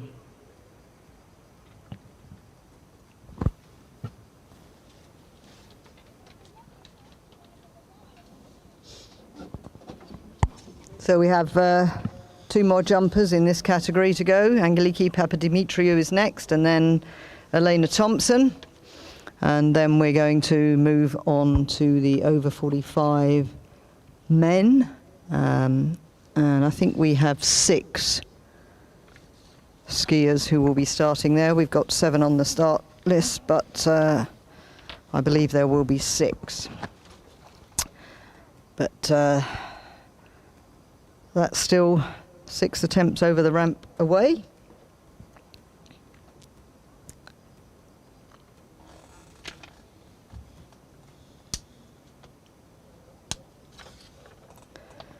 So Angeliki Papadimitriou, she was second in jump and overall at the in the over 45 category in 2019 here in Ioannina.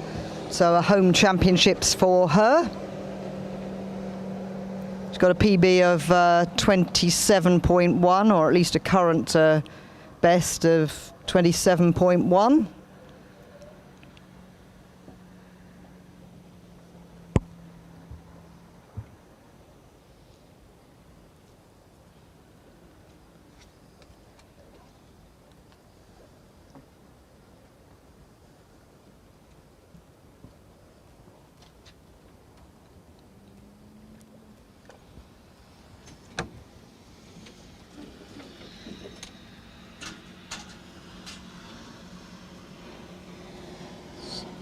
So Angeliki number 2 is starting with a single also.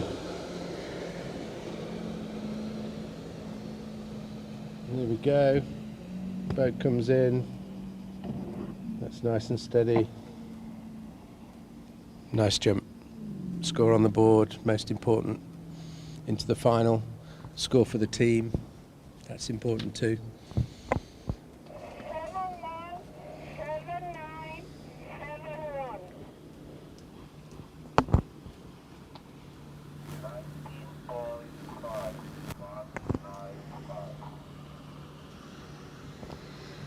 So 19.5 meters for Angeliki's first jump.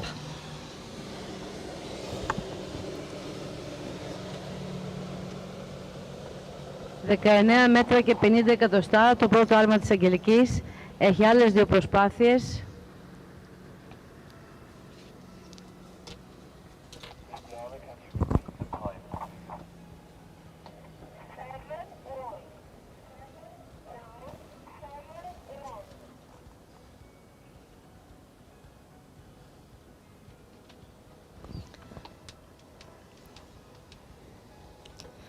So here we go. Let's see if she pushes it a little bit further on jump number 2. It looks like she's going to do a 3/4 this time. Here we go. It's not a big 3/4, she's very early. Nice tall turn into the ramp. She is quite early. She's managed to keep an edge on all the way in and rides it away. It's important to keep that edge on all the way into the ramp. If the minute those skis are gliding or coasting, then that's when the fun starts to happen. So just as she's going back there, just catching some things on the radio. Obviously, the boat judge has to give some times. It's crucial that the times are right over different periods throughout the jump course. Is that right? In order for the jump to be valid. Yes, it is. We've got speed control on the boat, which operates on GPS, and so once the driver's engaged the throttle to maximum speed, the boat speed is fixed by GPS satellite and operating it back to the engine on the zero-off system. But to double check that, we time the boat through given distances through the jump course to make sure that, for example, when the switch is operating and powering the skier, it still maintains the correct speed. So it can't be slow or fast? I mean, that's the aim, is what I'm saying. If it's fast, it's a re-ride. If it's slow, it's an optional re-ride. But yeah, it has to be right within a tolerance. Okay, so 22.8 for that second jump. Here she comes for jump number 3. There's another 3/4 a bit later, but not particularly wide on the boat. She stays tall and takes an easy turn into the ramp. Cuts in at the bottom, that's good. Yeah, nice steady jump. So as well as obviously having to land a jump to get in the final. Landing 3 successful jumps is always a nice settler. You're ready for tomorrow's final, really, if you do that. Yeah, that's a huge boost, particularly if your landings can be a bit scruffy like mine. So yeah, it is a boost, but also the setup is hugely significant, and getting to the right position out wide of the boat that you're comfortable with and familiar with is a huge thing. And really, by the time you've turned your skis and set for the ramp, you're pretty much dictating how it's all going to turn out at that point. Sure, things can go wrong later than that, but a good setup is essential to a good jump. And as we mentioned earlier, a lot of jumpers won't have actually had a practice because the conditions were really bad for the 2 days of practice, with very high winds and gusty winds, and some of them would have chosen not to go over the ramp. So this is a nice practice as well as being confirmation that they can go through to tomorrow's final. Well, Sorry, we just wait for... Και 20 το τρίτο και τελευταίο άλμα της Αγγελικής ήταν το καλύτερο. Αυτό είναι και η επίδοση που έκανε.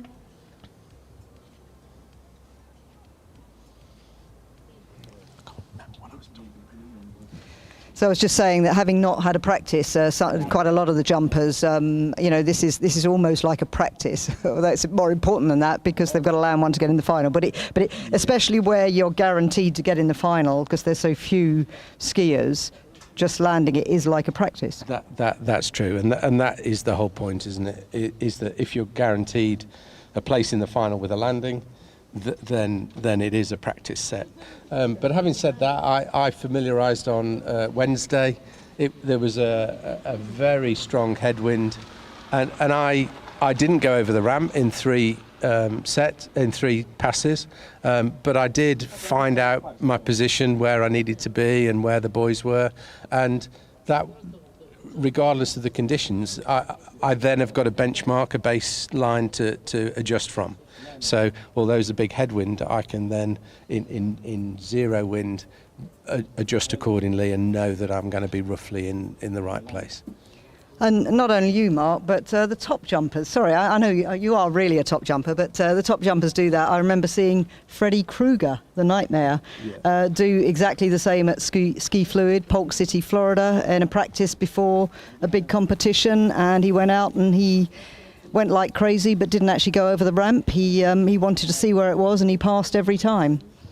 And he intended to pass every time. I'm not sure being discussed in the same sentence as Freddie Krueger is something that you should be doing, really. But yeah, absolutely. There is a lot of mental stuff to deal with and to know about. And I've watched Freddie at Hazelwood Ski World at the Stokes jump that we've had there, and he watches everything. He watches his competitors. He pops out from the bushes and watches where they're turning, what their line is to the ramp. He's a student of the subject, and it does take that much thinking about it. It's not just a case of go out and muscle memory will take you through it. There's a lot of things to deal with.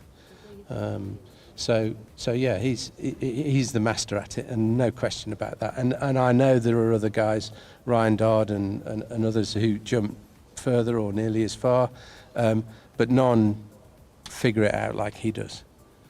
And he's been going I think he's 44 or something, and is still competing with the best. He is still the best, or one of the three best, I would say, at least. He's one of the three best in the world, and he could be competing in not even the youngest age group here, but the 45 pluses. No, I think no. Oh, actually, no, you're right. He might be. I think Karen Truelove, his wife, might be 44, and he might even be 48. Yeah.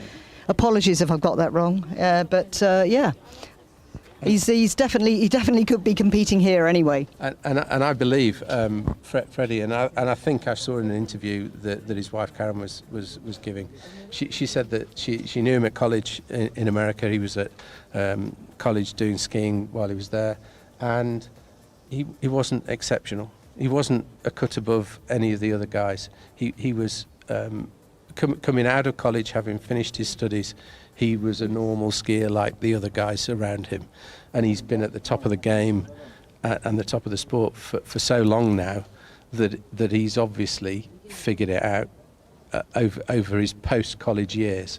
So I think that's a lesson for all our youngsters, is that they don't necessarily they're not going to be the best at under 14 or under 17 or even under 21. But it's all about where you get to in the end, not where you started. And Freddie Krueger is a 14 times jump champion at the Masters, which of course is the professional competition that they all want to win, and he equalled the record for Masters wins with our own Andy Mappel, of course, who had 14 slalom wins at the Masters. Freddie Krueger was going for it again this year, but he was beaten by, do you know who he was beaten by, Mark? I do. I certainly do. Joel Poland.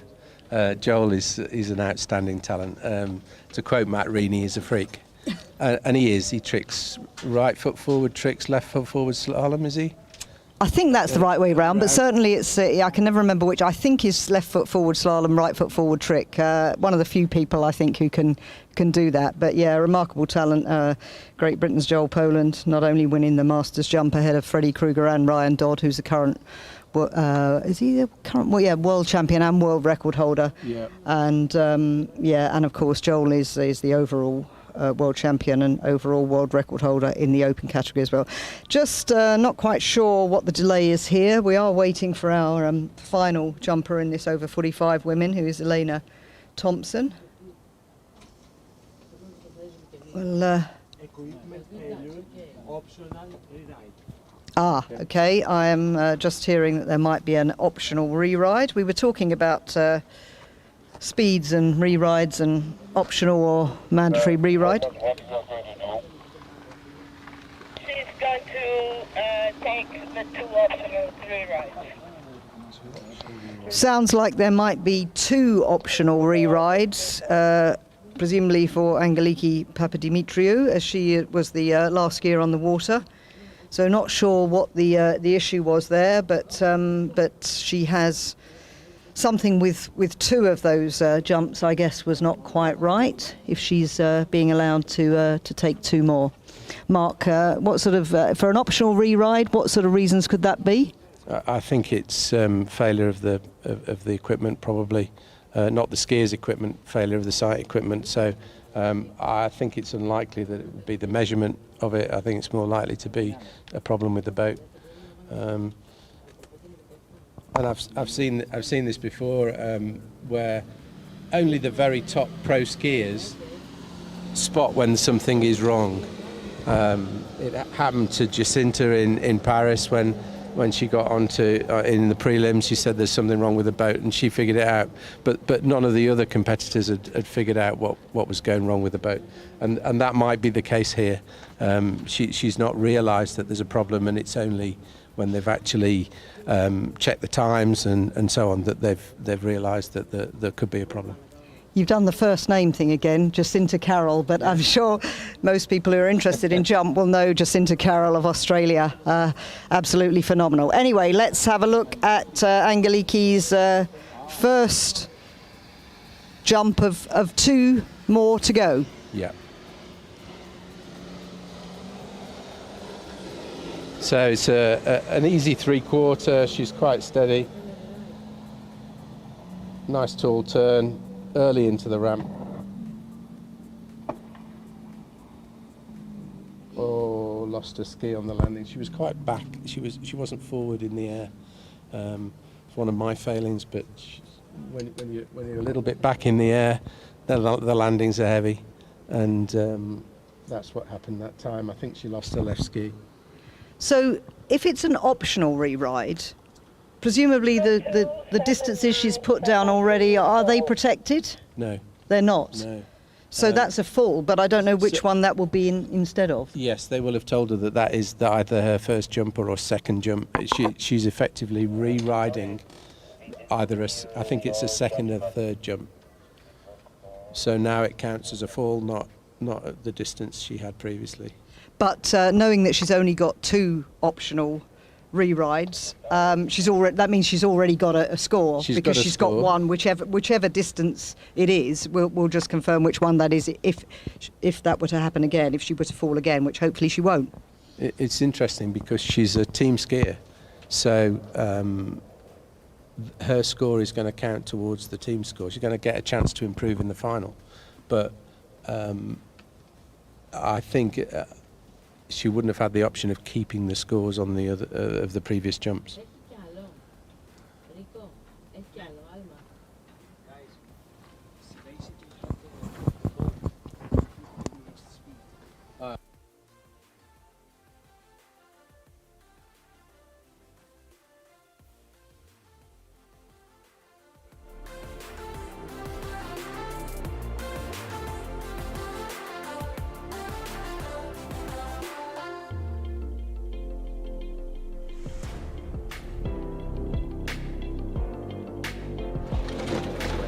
So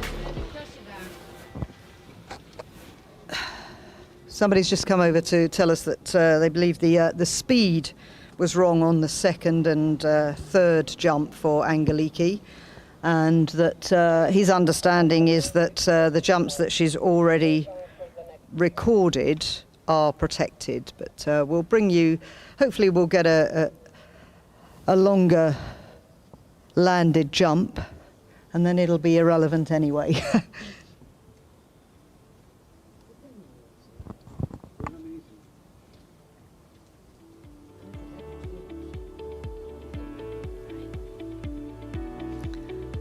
So does this look like she's just taken the one?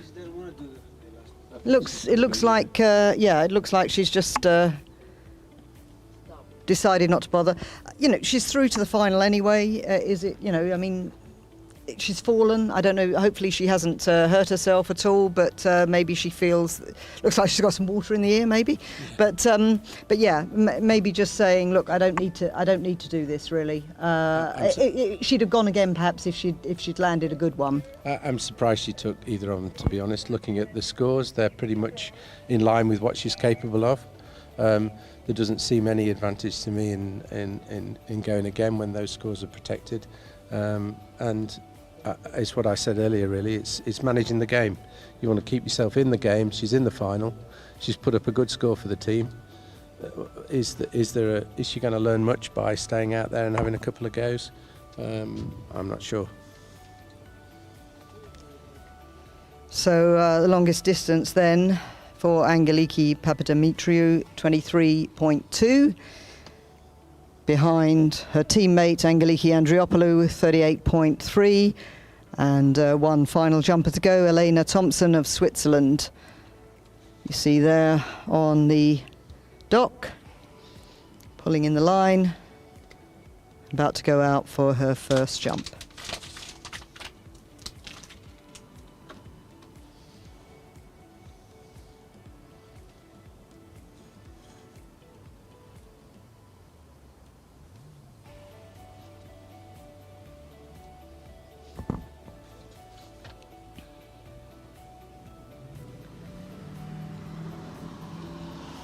So this is Ioannina Thompson, 5 times world champion in jump and overall.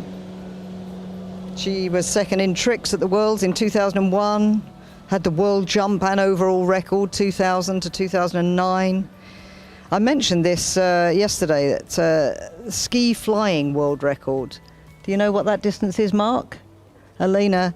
69 something? 69.4. Right.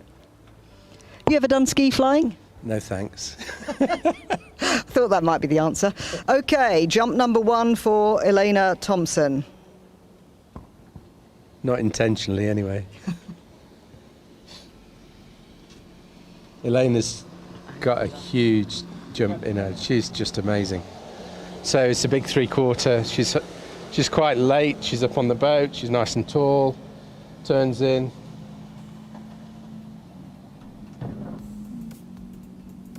Fabulous. That's steady for her.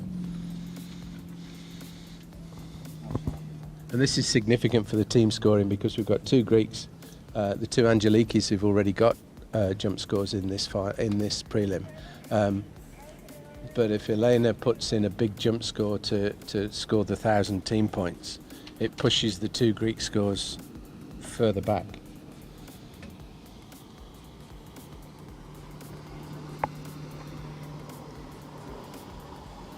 Well, we haven't seen a distance yet.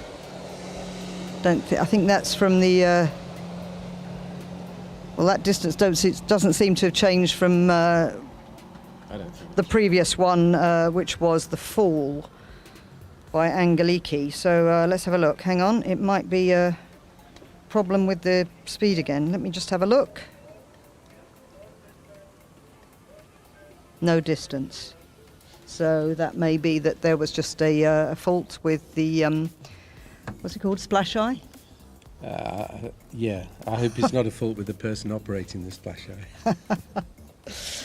Okay. I was just going to say something else. I was going to say some pearl of wisdom, or asking you a really crucial question, and it's gone out of my mind. So I'm sure it was very important. So we've stopped at the end of the lake because the skier is entitled to know the distance before they take the second jump. So clearly they're offering her a re-ride if they can't recover the distance from the equipment. In the old days, we always talk about in the old days, they didn't used to have this system. It used to be sort of done by trigonometry, didn't it? It was fantastic. There'd be 3 towers along the bank, each with 2 stations on them, with a protractor and a sight device, and each of the 6 judges would sight the position of the skiers landing at the plume at the back of the skis, and then radio those measurements, the degrees, to the master table, where somebody would line up a piece of string at the appropriate angle. 6 pieces of string would cut across the layout of the sight and jump course and try and they would create a triangle where the chief judge or the judge operating the jump measurement would decide what was the most accurate position of the landing, and that was all done in the space of the skier going up and down. It was incredible. Low tech, but absolutely amazing. And just one other thing, where is the jump distance measured from? Is to do with the binding and where the spray comes up, and do they add on a meter? It's all a bit complicated, isn't it? But when we say how far a jumper has gone, where is that measuring point as to where the final distance is? It's not the front of the skis, is it? I'm obviously going to need to do a judging course at some stage, aren't I? And probably homologation as well, if I'm going to do this again. Well, no, you must know roughly, do you? It's somewhere around the middle of the binding, isn't it? I believe there's a plume at the back of the skis that is created when the skier lands, and it's the job of the judge in the tower to pick that position as accurately as they can with the arrow or the mouse on a computer, and then the rest is done by the equipment. Well, I'm sure that there are a number of people on site here in the grandstand, and if we've made a huge error again, as we have done a couple of times, or at least I have a couple of times, somebody will come down and let me know. So if that's wrong, I'd be grateful for somebody to come and let us know. Somebody who's done the judging course. It looks like we've got the system back operating again, and if that's correct, then that first jump of Ioannina will be 33.9. Did it look about that to you, as far as you can remember? I'm surprised that it's that low, to be quite honest, but she's well capable of a lot more than that. I think the real issue we've got now here is that she's been kept at the end of the lake for several minutes, and these bindings, especially the top skiers where there's double wraps and they're really, really tight, they're really tight enough for only 3 jumps, and when you come in, your feet are white from the clamping of the rubber on the bindings. So she won't want to have been kept. She won't want to have been kept in the water for all that time, and her feet will be starting to hurt now because the bindings are so tight. So we go, second jump.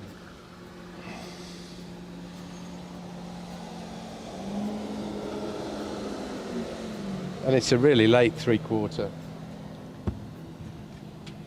Lovely technique. See how she turns. Oh, she's late onto the ramp, and that's that's more like we'd expect from Ioannina. Let's hope we can manage to get a distance. I've just remembered what I was going to ask you, Mark, and that was when you were talking about the team points. Can you improve on the points if you get in the final? Yes. Yes, you can, and that's significant. So the girls can pick up those points. But that was quite a big jump. That'll be 1,000 team points for Switzerland. I don't think anybody will get near to that. Clearly we've got a little bit of an issue again because as Ioannina went past the jury tower, there was no display. So as you mentioned earlier, the jumper is entitled to know what that distance was before, so she will no doubt be dropped in again as she is at the end of the lake. Also, the other thing, Mark, is I remember at the European over 35s or Europe and Africa over 35s in 2019 here. For the jump, they've got a couple of moving bridges, haven't they? They used to go round, lift the bridges and go round the island. Not doing that, it seems, here. No, I'm not sure why that is. The use of a turn island is to kill the backwash, the rollers, and maybe they've determined that actually the backwash and the rollers are far enough away from the ramp not to be significant, and therefore there's no need to go round the back. We certainly don't seem to have had any of the jumpers making any complaints about wash that's causing them an issue, and I suppose we've had most of the jumpers who are going to be doing the long distances already. Yeah, I think the water is a little bit movie. I don't think it doesn't die away completely when it hits the banks, and certainly a little bit of wind helps it. It helps just kill those waves rolling back the other way. But I haven't seen anybody have an issue into the ramp. I was watching it very carefully yesterday with Demos, and we picked up some debris at the base of the ramp that was removed, but when the wind was blowing down the course with tailwind. But I don't think there's any significant rollers moving around. I think the site's great. So it looks like we've got a score on the board now for Camille for that second jump. See, same team, different skier, I think. But yeah, Ioannina Thompson, 40.9. So the first of the three women, well, the only one of the three women in this preliminary to go over 40 metres. I think I spotted she was on the back of the boat. She couldn't be waiting for this long for a third go without taking the skis off. They would be cramping her feet terribly. I suppose you can't have comfortable bindings then for jumping. Nice little like slipper type things in the rubber bindings. No, I think slippers are for when you've finished skiing. I think jump bindings are incredibly tight. And there are different bindings for the different events, but in jumping it's always rubber bindings, yeah? Yes, yeah, and mostly double wraps. And I think most people are sensible on whether they have single wraps or double wraps, depending on their ability and so on. You don't want to be clamped in if you're jumping basic distances, basic technique. A single wrap binding is good enough. So you'll come out, will you, if you need to? Hurting yourself, that's quite important. And by a single and double wrap, obviously you mean one wrap over the top of, so like a strappy type, a rubber strap over the top, as opposed to a double wrap is with two, so you're more secure, they're tighter, they'll hurt more. yeah, and you're properly clamped in. Yeah, you're really clamped in. So here we go. Is she going to take this third jump? Let's have a look. She's going for a full double this time. Here we go. This is more like Ioannina. Later than the 500. That's later than anybody we've seen today. And she's in the glide. She's already in front of the boat. She's tall. She really turns those skis in quickly and works into the ramp and over the front of the tips. Fabulous. So it looks like the delay didn't really phase her. And when the technique's good before the ramp, you can see how the landing was. She was up and over the skis in the air because of her setup, and so her landing was straightforward. So applause as she comes back into the jump jetty for that just a little bit longer than the second jump, 41 metres exactly. So she goes into the final as the top seed, followed by Angeliki Andriopoulou of Greece and Angeliki Papadimitriou also of Greece. So the as you mentioned before, Mark, the 1,000 points for Switzerland at this stage. But it could change according to what happens in the final. Absolutely, yeah, that it can be improved in the final. But the other Angeliki, I can't say her name. Andriopoulou. Yeah, that Angeliki. She's only at 38 metres. She's not far behind. So she'll be good for 900-ish combination points for the team. But that could be diminished if Elena jumps more than 41 in the final. Yeah, so that's the point, I suppose. Yeah, I don't know. I'm glad you guys are the ones doing the calculating. Well, for me, the great thing about the jump event is that it's almost always last, and by the time you go into the jump, you know what's needed individually to win the jump. You know what position the team is in, so you know what somebody's got to jump to get the team points. And it's all coming down to the last event. Everybody knows exactly what's required, and that's the great thing about the jump. So and that's what makes it the spectacle it is, because then inevitably skiers are going to try and win. They might, it's happened with Joel Poland. It's happened with Mike Hazelwood. They going into the jump final, they know what's needed to win the overall, so they're going to have a go at it, and that's what makes it great fun. Right, okay, well, no delay going into this over 45 men's jump prelim, because the jump ramp has stayed at 1.5 metres, and the first of 6 skiers on the water is one of your guys, Rod Rowlands of Great Britain. Yeah, massive shout out for Rod. Rod has chosen to be on the GB team in 45 plus, and he's actually 64. So he'll go into 65 plus next year. He's skiing to be on the team to contribute to our team score. And the crazy thing is, and part of the rules that perhaps is arguable whether it's fair or not, is that 45 plus men have a deduction of 15 metres before they start scoring. So Rod has to go 15 metres to get any team points.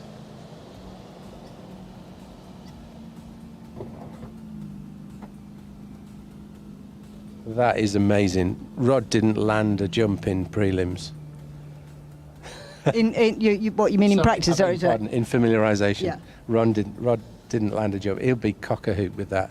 And if that's more than 15 metres, it's team points. Mark's holding his breath. Fantastic. 1. So 4 inches of combination points, that's probably 20. Well, there you go.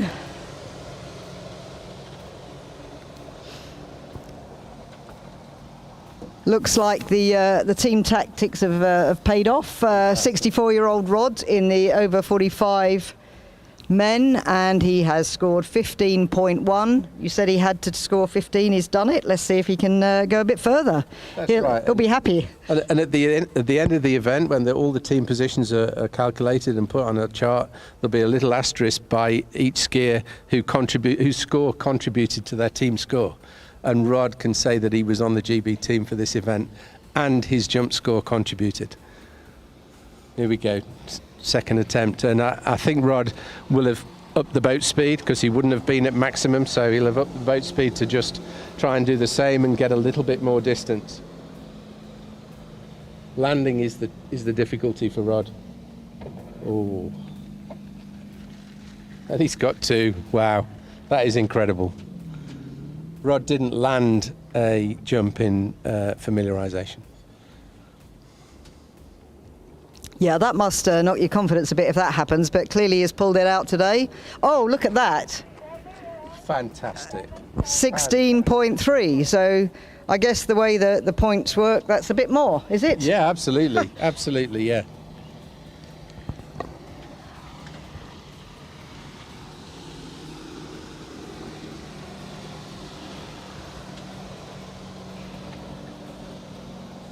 Was he indicating to put the boat speed up again there? Yes, yeah. The safest thing to do is to keep doing the same thing and up the boat speed until you're at maximum. And then once you're at maximum boat speed, then you can start thinking about cutting. And actually a lot of people train at beyond maximum boat speed because it's easier to get used to going over the ramp at a faster speed if you're just getting it from the boat instead of generating it yourself. Then you can drop the boat speed back and start to generate your own speed. And it doesn't feel too uncomfortable when you do it that way.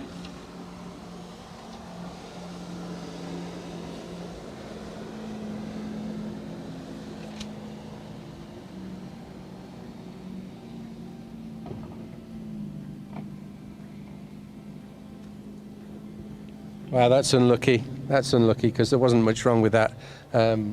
Rod's been getting coaching by WhatsApp from Greg Perry at Pentley Lakes, which is really helpful. I think, Greg, you ought to consider whether or not you're taking money off him under false pretenses by encouraging him to your lake to get coaching when you can just do it over WhatsApp. Yeah, that's great. So. Oh look, we had a situation like this yesterday with Zdenek Coleman. Apparently that one was 67.6 metres, so I think Rod will take that one definitely. Yeah.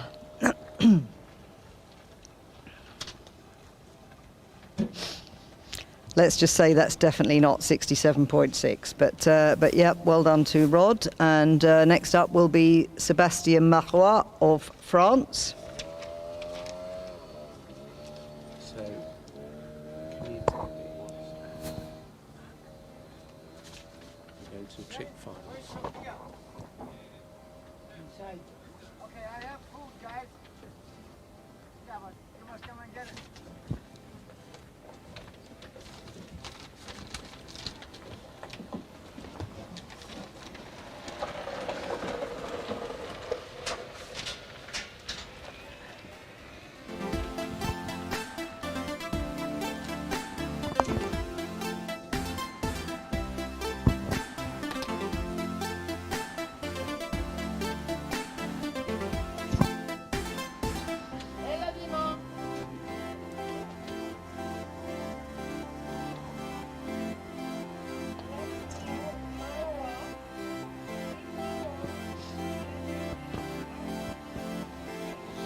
So here we go with Sébastien Marois of France, our second jumper in the over 45 men.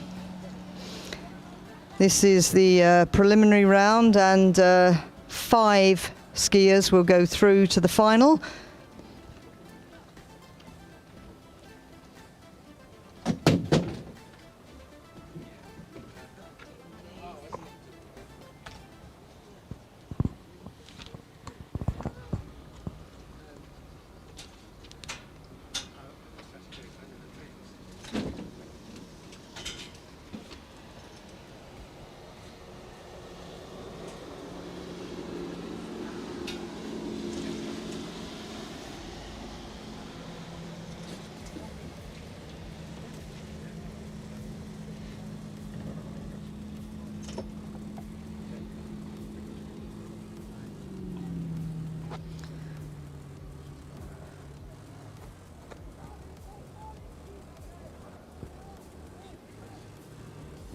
So unfortunately a fall there for Sébastien.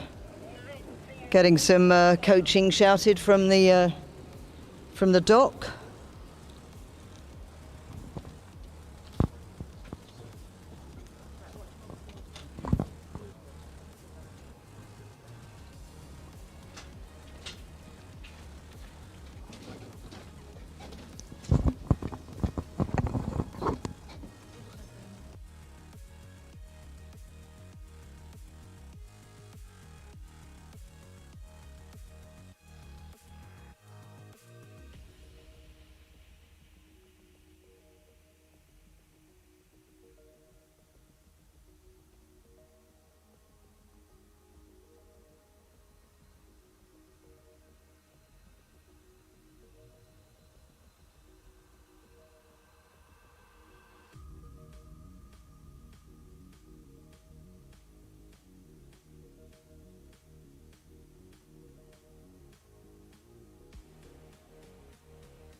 Okay, so Sebastian Marois coming up for attempt number 2.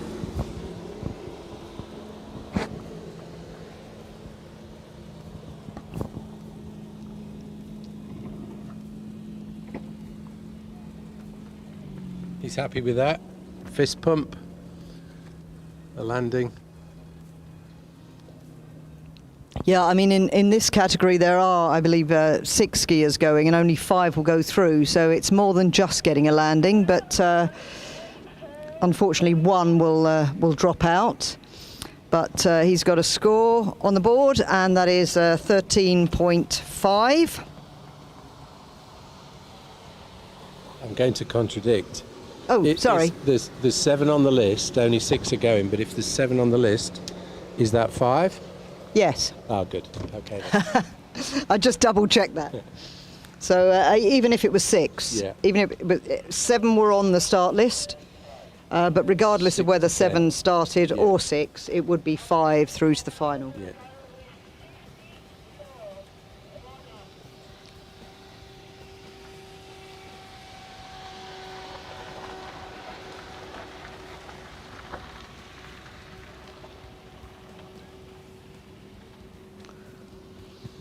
So here we go. Let's see if he can improve on that score.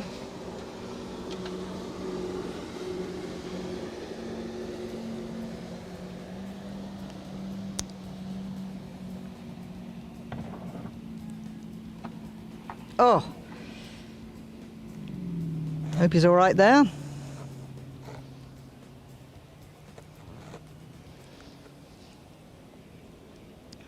Not sure if you can. Looks all right. Looks like he's just pushing his skis in and doesn't need any help. But especially with jump, the towboat comes back just to double check. The rescue dinghy is going out there just to be sure. But it looks like he's okay, I hope.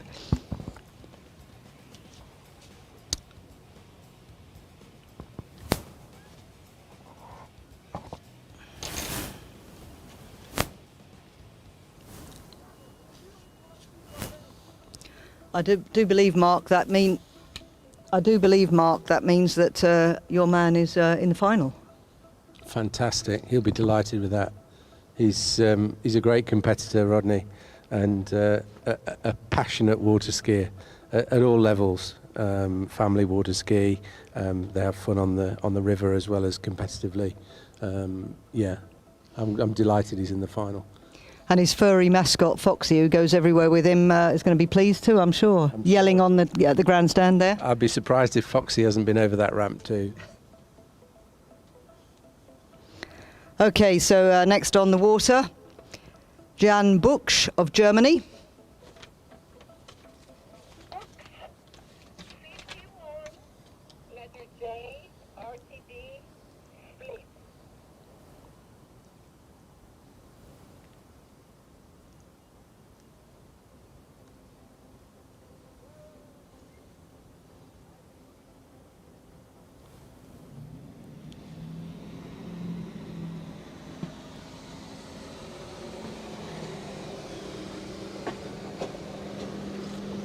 Why do you jumpers do things like that with your skis, just out of interest? Well, like we were discussing, those bindings are extremely tight, and to get them on, you need a lot of fairy liquid. And when you get out there, you've tried to wash the soap out of them before you get moving.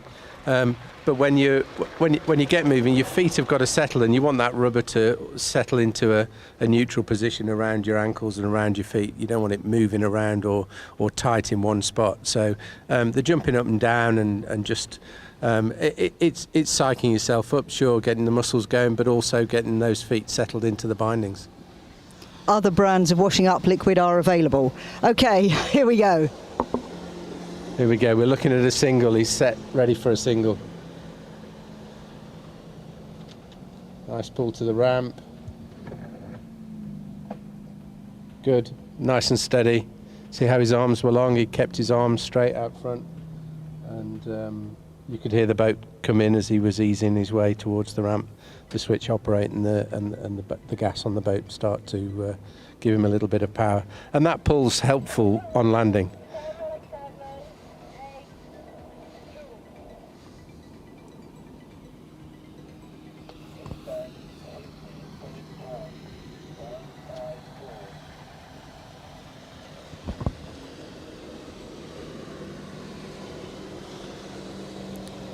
$15.2 for Jan's opener.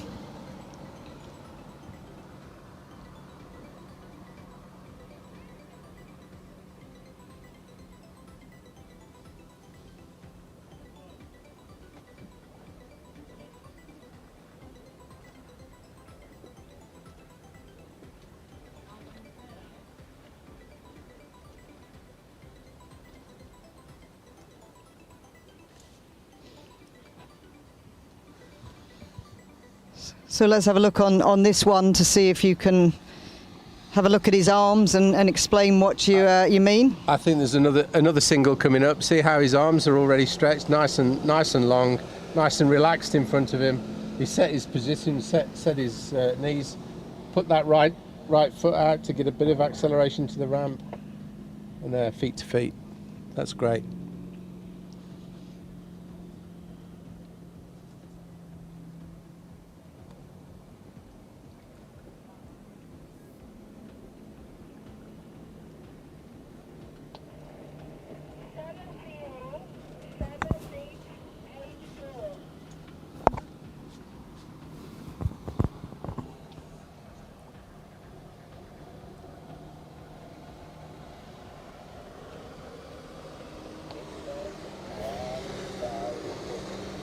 So a small improvement, 15.6, very consistent, 15.2, then 15.6.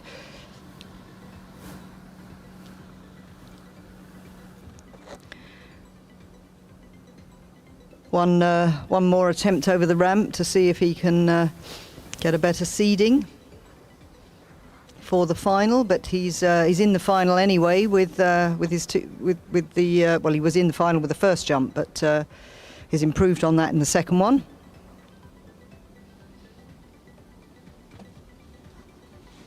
Interesting, all these 6 skiers are team skiers, and we've got 3 after this one to get to the end of the prelims, which will give us a good idea where the team positions are. It's his final jump.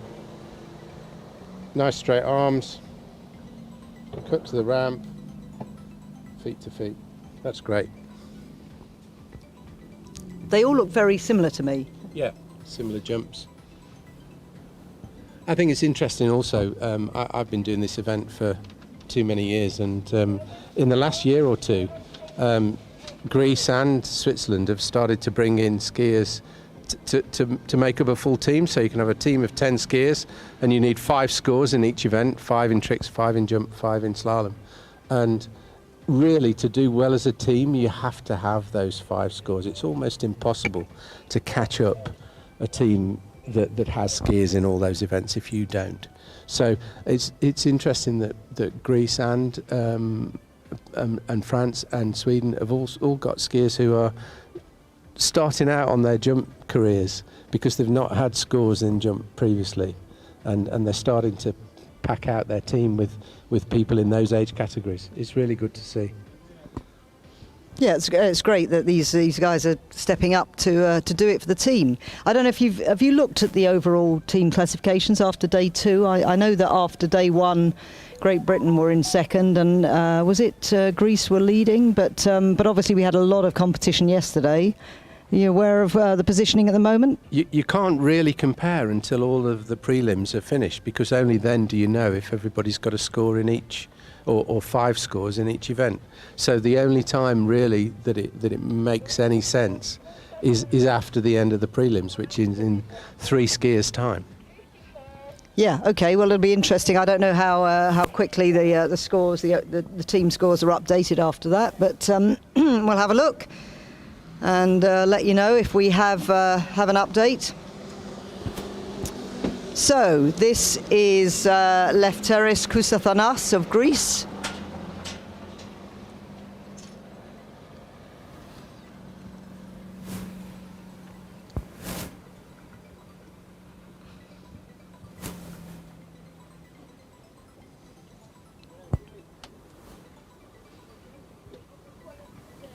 So we know what the distance to beat is to get into the final, and that's 13. Well, it's got to be in excess of 13.5. Of course. I mean, assuming that we're hoping everybody lands a jump here. So here is Lefteris, jump number 1.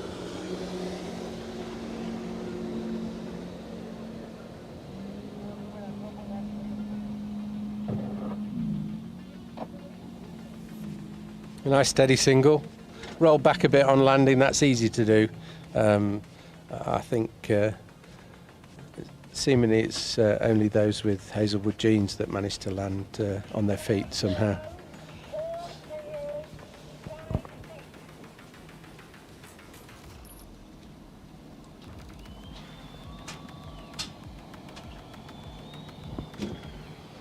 A lot of support from the Greeks down in the grandstand, giving them a good wave. Just in time, that score came up, 22 metres. So that's the longest so far in this category. Is this for Jane?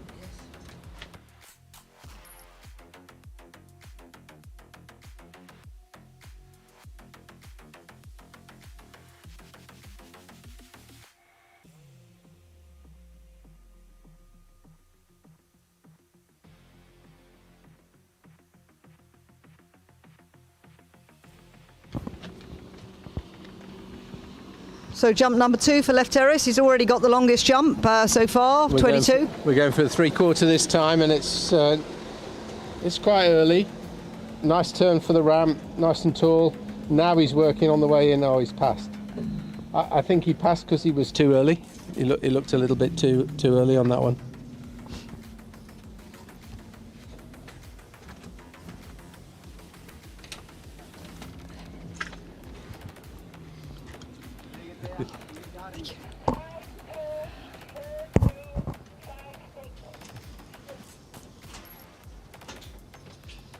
Early can be quite dangerous, because the temptation is to ease off on the way into the ramp, and that can cause you all kinds of trouble on the ramp and in the air.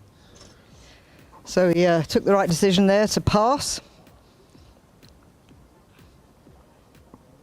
That goes down as a pass, doesn't it? There's a fall and a pass. They're different things. He didn't actually hit the ramp, therefore it's a pass. But the effect is the same. It's not scored, so of course, he has 1 score, which is a guaranteed place in the final of 22 metres. Let's see if he can improve that distance on the 3rd.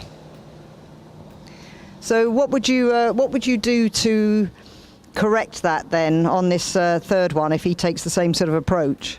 Well, of course, you're automatically believing that he is trying to take a full jump. The first thing is he's qualified for the final.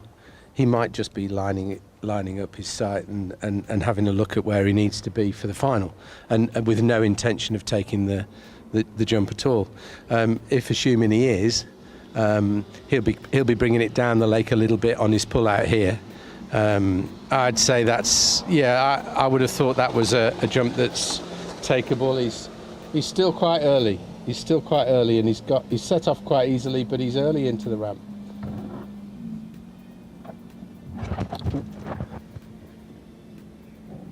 Yep, he's taken it and he's landed it. So and that's quite steady. Yeah. But you could see that he was early and he was easing off into the ramp, which isn't ideal. But it's just it just highlights what you were saying earlier about skiers going out and just assessing the situation. That I mean, the pass could have been just having a look at it, or you were saying he could have done that a second time just to get a look at it, assess when he needed to turn in for the final. But that time was slightly different, and you said it was jumpable, and it was his longest jump, so 27.6. But you can see on the replay he's quite early. He's quite early into the ramp.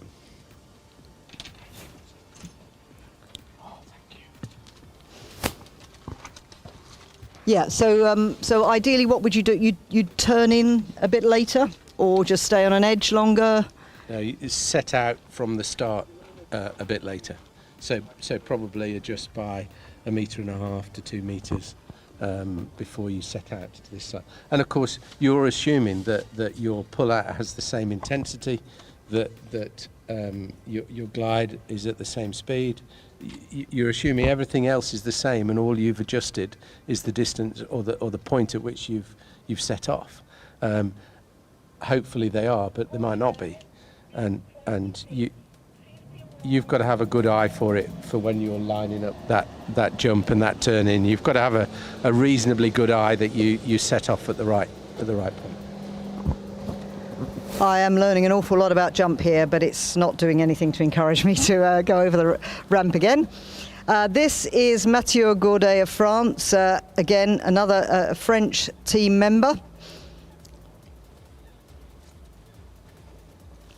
He jumped 31.7 last year, I believe. He's the French national champion. So here we go on jump number 1 for Mathieu. Just get Mark to have a look at this while he's having a little munch on a kebab. There's a good 3/4, nice and tall in the turn. Set off not too hard, and now working into the ramp. Yeah, not bad at all. Shame there are no points for style. I rather liked that, with the legs slightly going apart and coming back in again. Yeah. I think that's wakeboarding, Jane. Oh yeah, we've had this before, haven't we? Yeah, no points for style.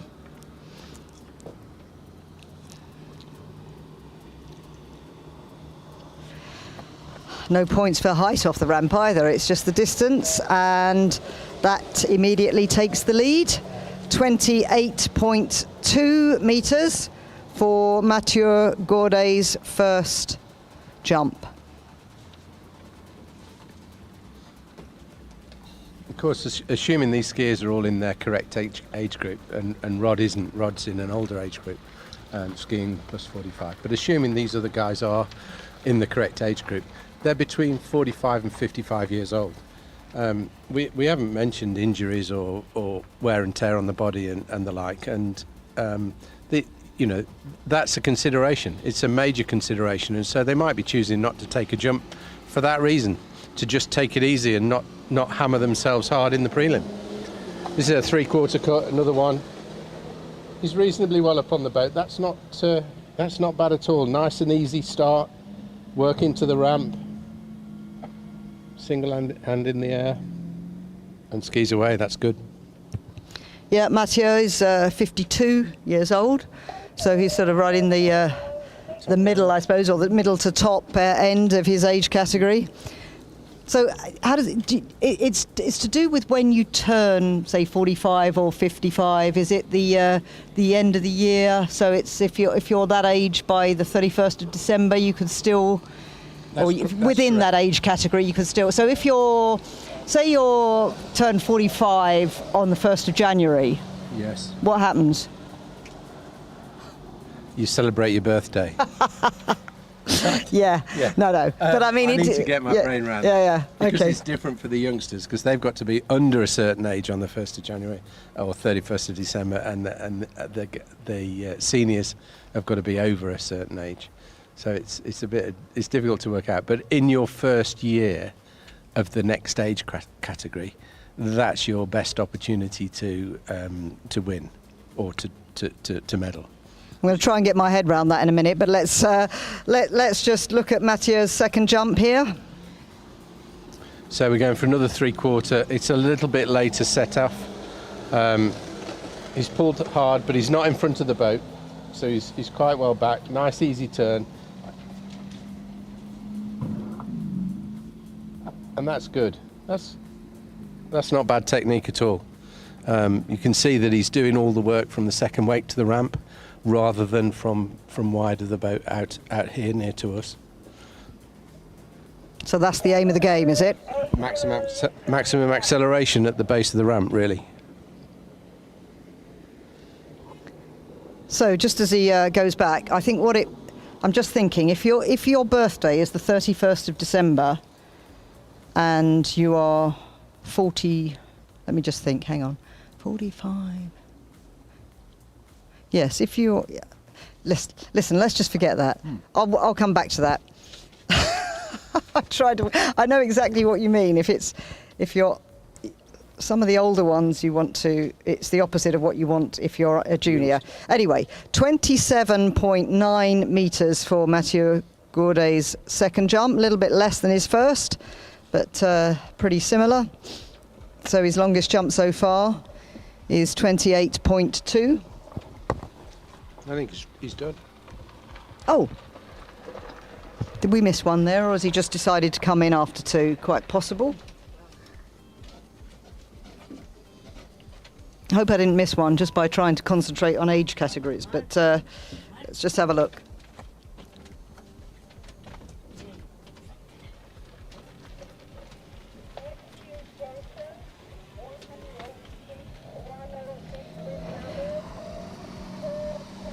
Yeah, I did, and I think there were 2 jumps of a very similar distance. So, yeah.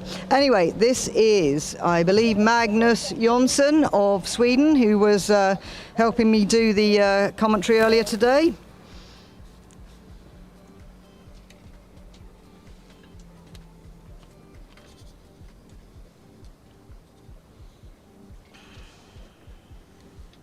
May I have your attention, please? There are tickets for the final party at the island in the coffee shop. You can take them from there. Thank you. Okay, let's have a look at Magnus on his first jump. Magnus is a fabulous competitor, former open team member of Sweden. It's a 3/4. He's obviously early. He's hanging out there. He's going to take this one nice and steady, nice and tall in the turn for the ramp. Then he puts his foot down, and good technique in the air. Quite a heavy landing, but he's good.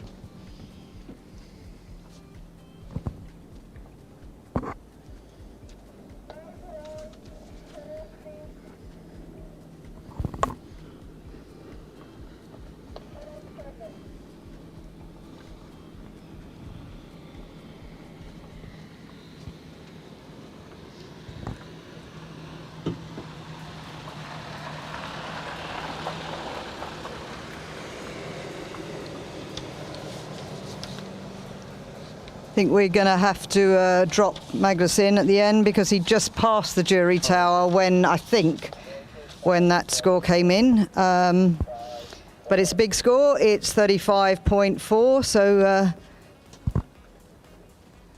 the longest jump in this category by some distance.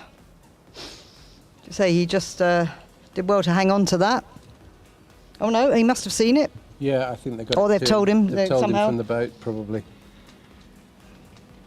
Or else he doesn't. Or else he's just said go in because he doesn't really need to know. He knows he'll know that's the longest distance so far. Here's another 3/4. This is a bigger one. He's put a bit more power on that. lifting the ski to set up. Good turn, and he's working into the ramp. He thinks it's that. You think that's a bit late? It was a bit late for him, I think. He doesn't need to be pushing it.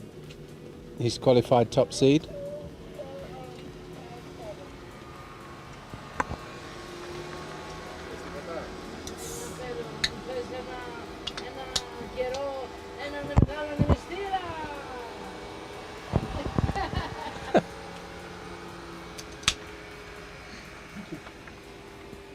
Magnus might just been having a look at that. He may be not intended to take it at all. It was quite late for him. We'll see if he backs it up on this one.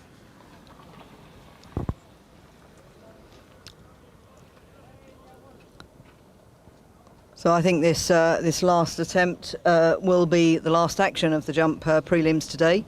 Got a whole series of tricks finals coming up. So.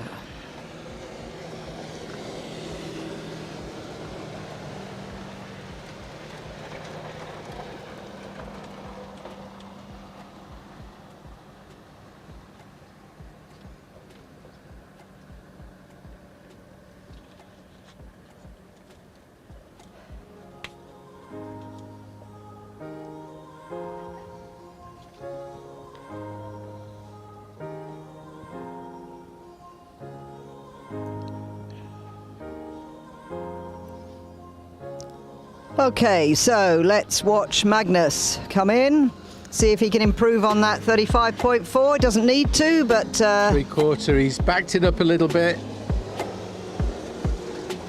He's out in the glide. He's a little bit earlier. I think, are we going to take this one? No. I think Magnus will have managed that. He's got a 35.4 on the scoreboard. He's managing the game well. Marvellous. Well, there you go. We've got 5 people through to tomorrow's final. We have Magnus Engelsen as top seed with 35.4. Then we have Mathieu Gourdet of France, 28.2. Lefteris Kousathanas of Greece, 27.6.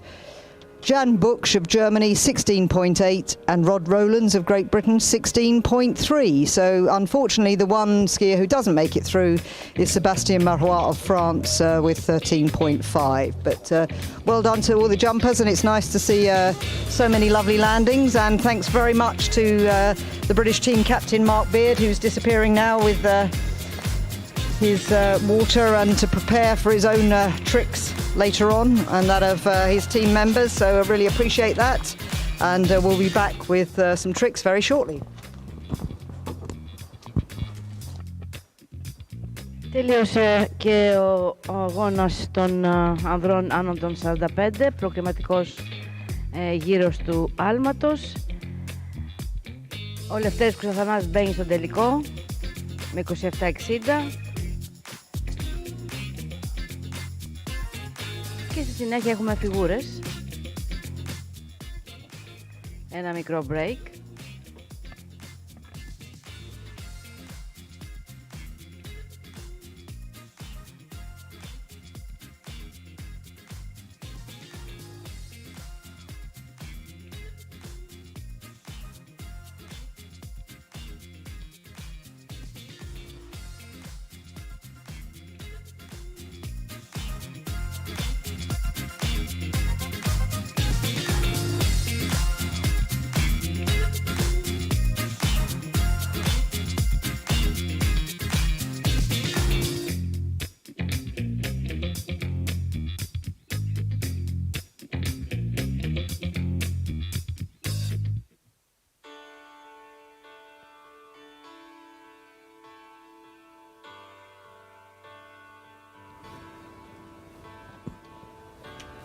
So just to confirm to those on site and watching in on the webcast, we will have the tricks coming up, but the aim is that we will be starting at around 10 to 3 local time, which is in about 15 minutes.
So, we're about to get underway with the tricks finals here at the Europe and Africa over 35 championships.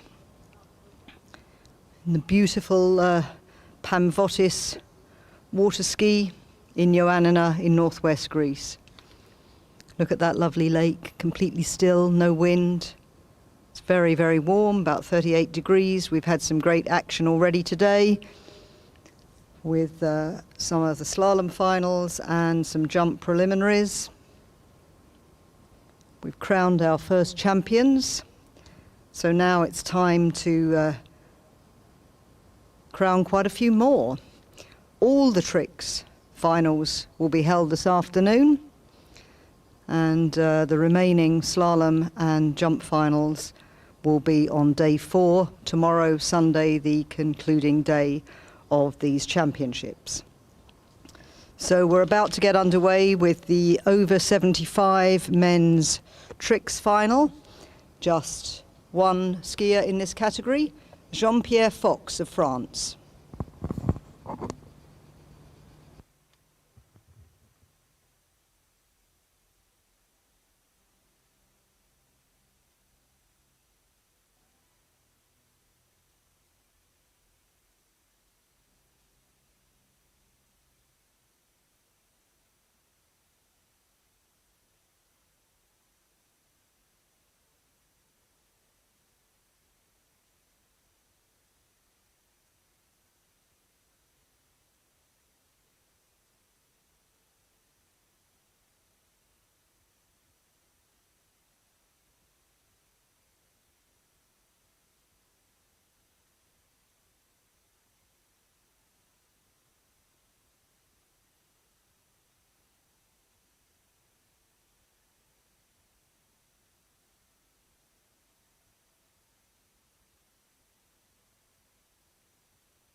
So in these tricks events, each skier gets 2 passes of a maximum of 20 seconds, and either at the end of the first pass or where they fall. If they fall, they get 45 seconds set down time. If in those circumstances where Jean-Pierre fell during his first pass, the boat will spin him round at the far end of the lake and bring him straight back in for his second pass.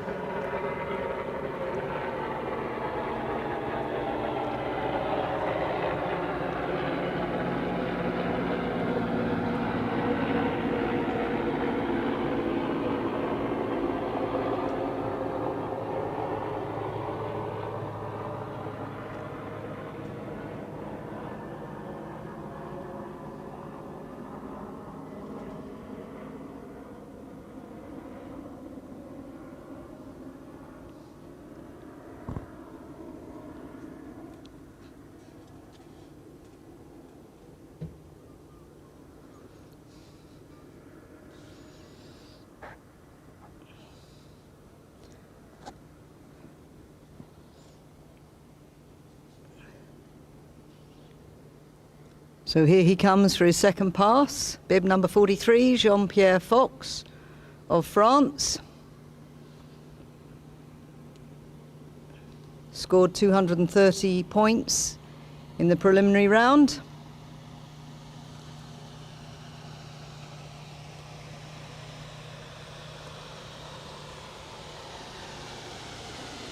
Oh, and he's down.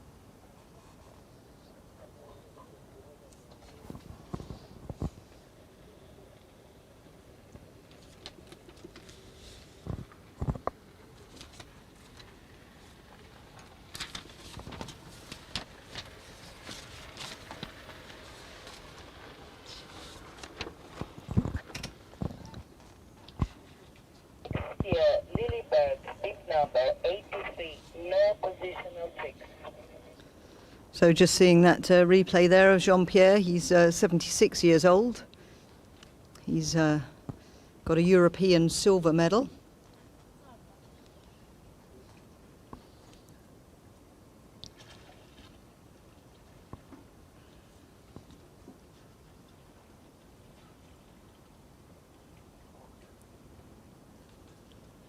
Competed in both slalom and tricks here.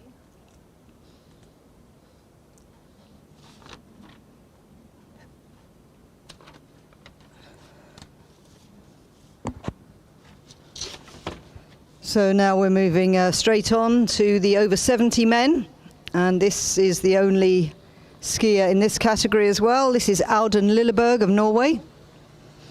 On two skis, there's you can do either.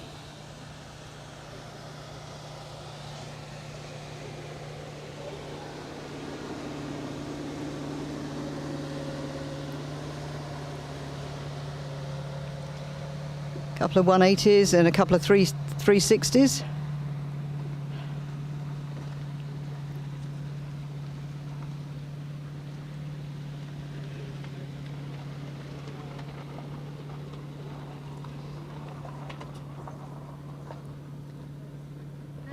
Looking nice and solid on those two skis is Auden.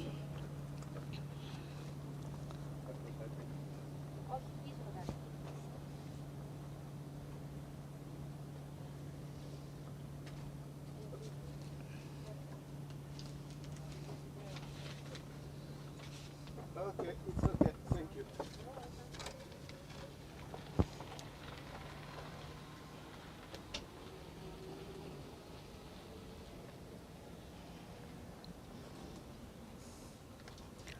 So while we're watching that replay there, Auden has been set down at the end of the lake, preparing for his second pass.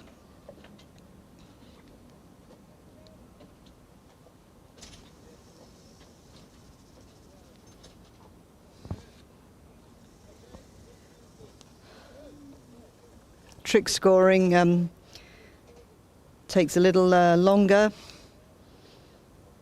than that for slalom and jump. 3 trick judges have to score each trick. There's also a judge timing the run to ensure that the tricks were completed within the 20 seconds. And then the scorer puts together the numbers. So we will get the score for Jean-Pierre. Well, in fact, we have the score for Jean-Pierre, 660, which is a considerable improvement on his preliminary run. And here comes Auden for pass number 2. He's getting into a wrap.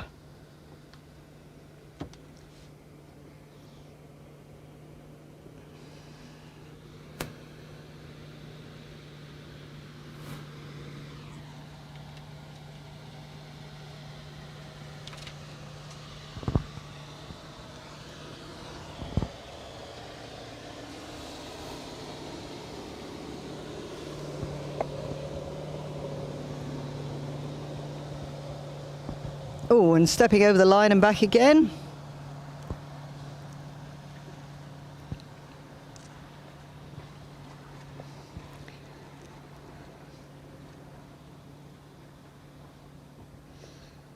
So, looks like 2 solid runs from Auden.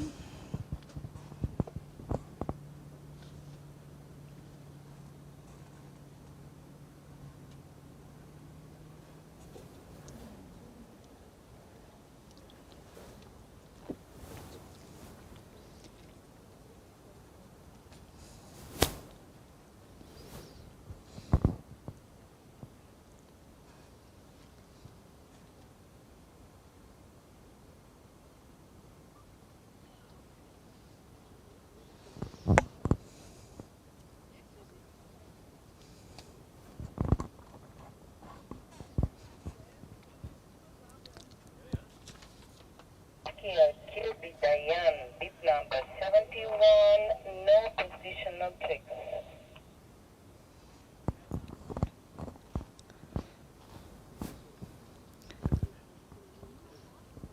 So while we await the score for Auden, the next skier is Diane Kirby of Ireland, already the silver medalist in the slalom in the over 65 women.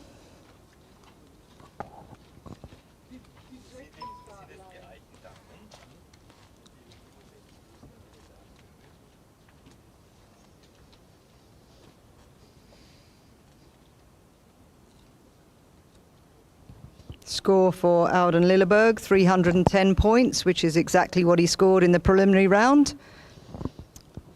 So here comes Diane.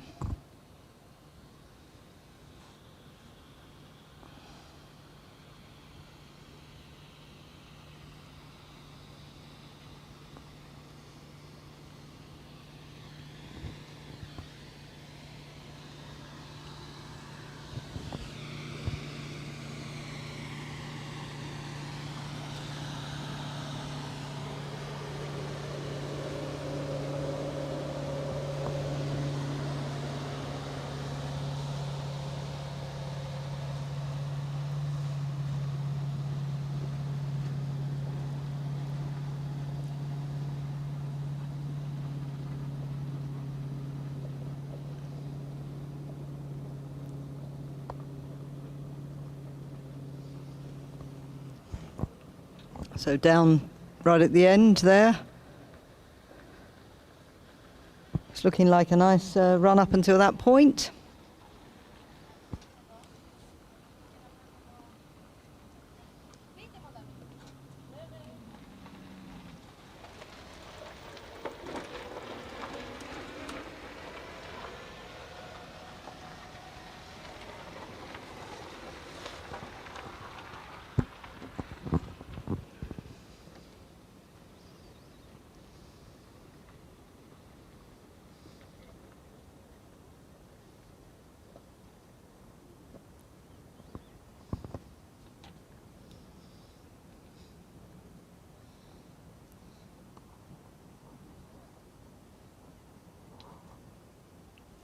So just losing her balance as she came back into the wake there, losing the handle and going down. So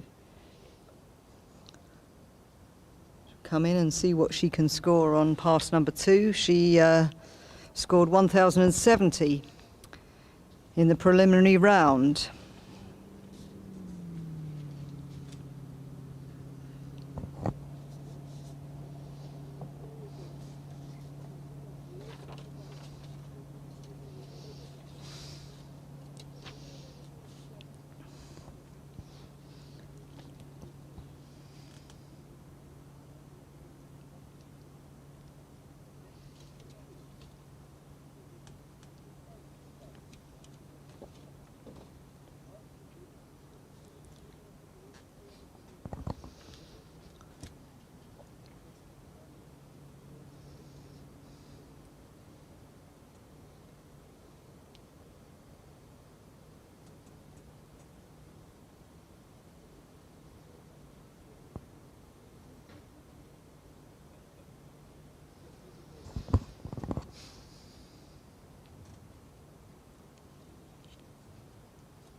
Wrapping up for the start of this run. She passes the red buoy. She can start any time then, and that's when her 20 seconds starts. Saw her making a pretty swift start after that. Oh no, trying the step over the line and going down on that. That's a shame for Diane.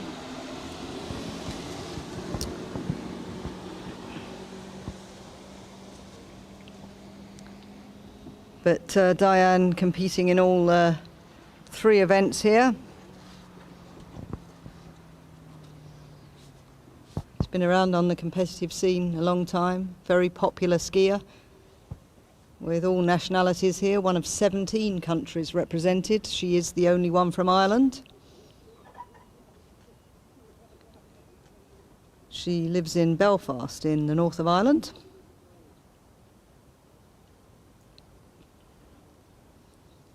She's a lecturer at Trinity College Dublin, and she's written books on the Cold War.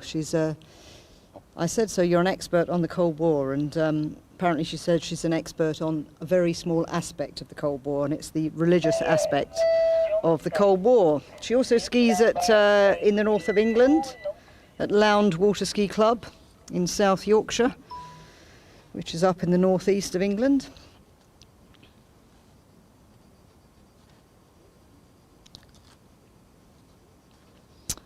So that's Diane. We'll await her score and move on to the over 65 men.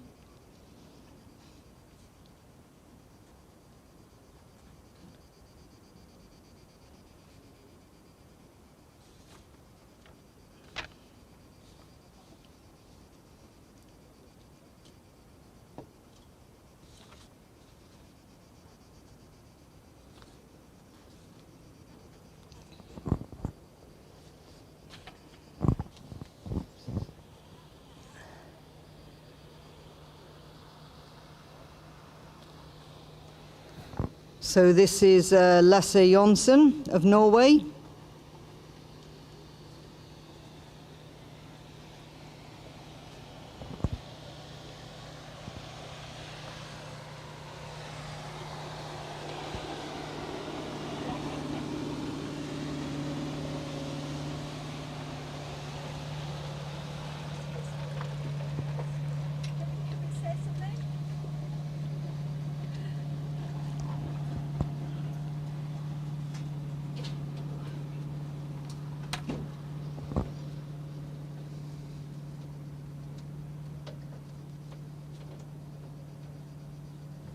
So there you go, that's Lasse Engelsen's first pass.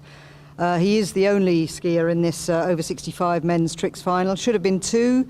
Bernhard Kura of Switzerland, unfortunately unable to compete after having a big fall in the slalom preliminary and unfortunately He was injured.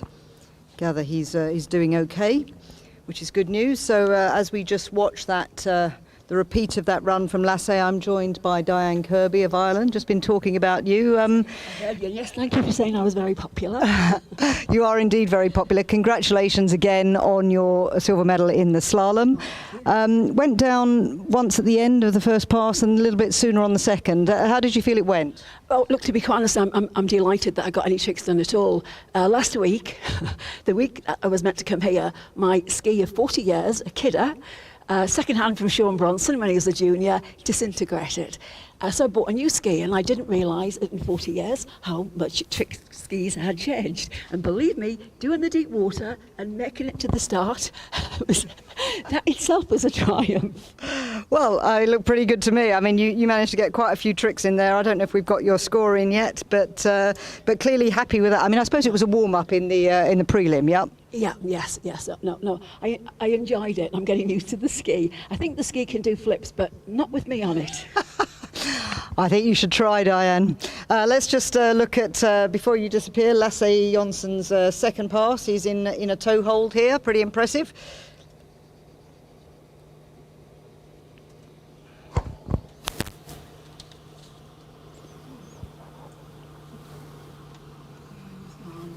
Shame he's gone down there. So Diane, score you're being given is 990 points. So that was 660 on the first one, 330 on the second run. So not that much less than in the prelim. Happy with that? A bit disappointed because I did a few more tricks in the first run than I did before, but I think I probably did them after the 20-second cut-off, which made the difference. And can I just say, it's not just impressive for people over 65 to do a toe trick. It's impressive that they can still get their foot up to put it in the toe hold, because I can't. Oh dear, of course, yes. Yeah, thank you very much for that. Well, look, thanks very much for joining us yet again, Diane. You better go and get dry. If you'd like to come back and see us again a bit later, if you're happy to, if you're not disappearing, I'd really appreciate it. Thanks a lot. Thanks, Diane. Okay, just watching that rerun there. And oh yes, losing his balance, trying to actually recover, but unfortunately not making that. So that's Lasse Jonsen, the only skier in the over 65 men's tricks. As Diane said, not only is it good doing a toe trick, but getting your foot up that high to put your foot in the handle in the first place. It's probably impressive at any age. So next we will have Ingrid Vloeimans of Belgium.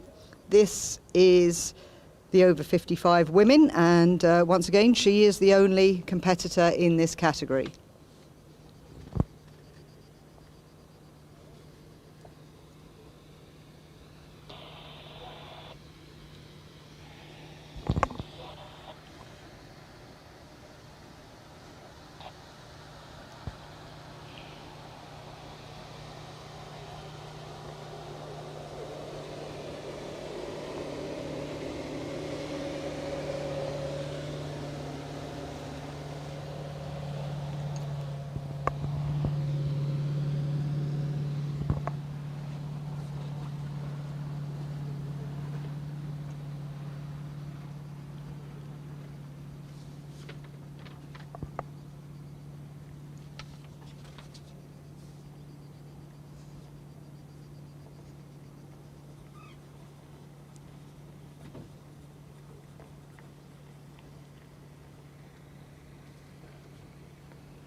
Just watching that slow motion replay of Ingrid's first pass. Looking nice there.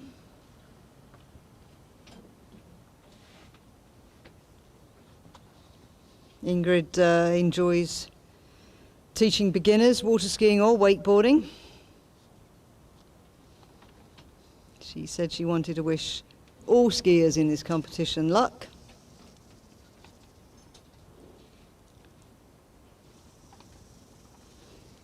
Tom Dokupil, who was helping commentate earlier today, told me that she is the partner of Yves Saint-Viteur, who is also competing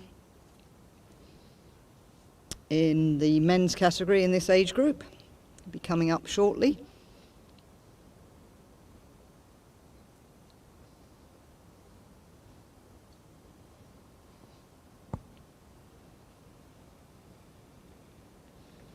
She scored 1,420 points in the preliminary round. See what she can do here. Once again, this is her toe run. Second pass. A lot of these skiers, if they do a toe run, are doing so on the second run. No wind at all. I was told yesterday by the tricks experts that people prefer to do the toe run. If there is a tail and a headwind, they prefer to do it in a tailwind because it keeps them up. But not a breath of wind here on this lake today.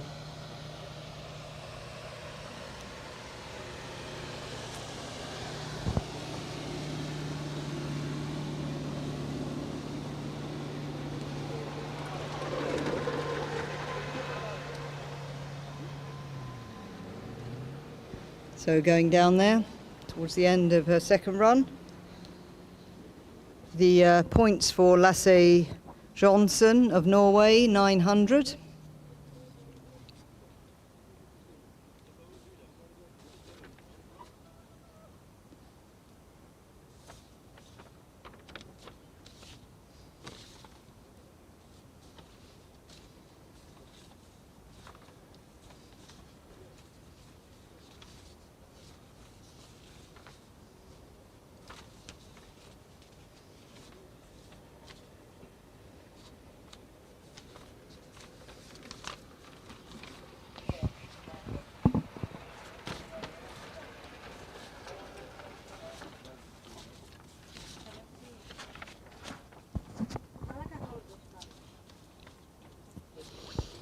So we'll await Ingrid's score, but now on to the over 55 men's tricks.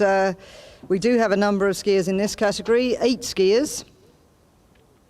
First up, Frédéric Vigneron of France.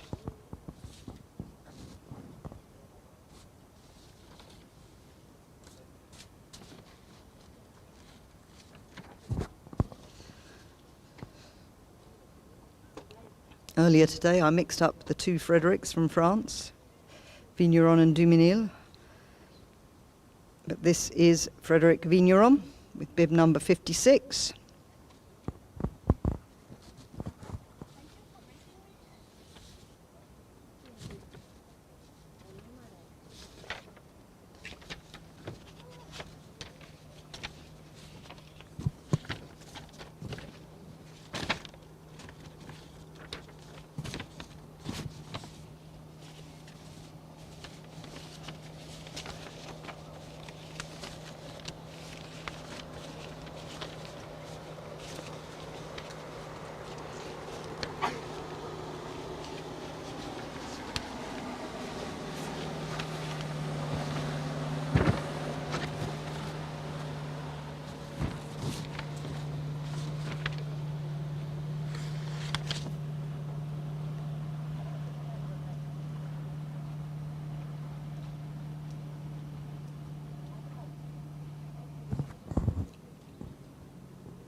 So watching that replay there, as the boat goes round to pick him up. The score for Ingrid Floymans of Belgium, 1,500 points.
So coming back in a toe hold, Frederick Vigneron.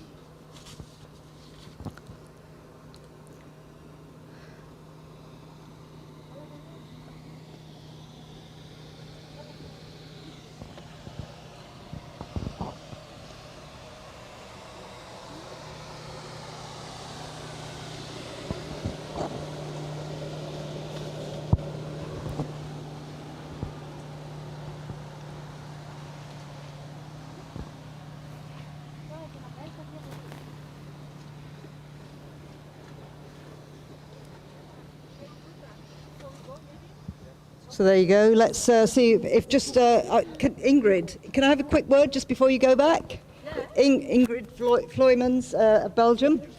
Just seeing you go out on the tricks. Just a very quick word.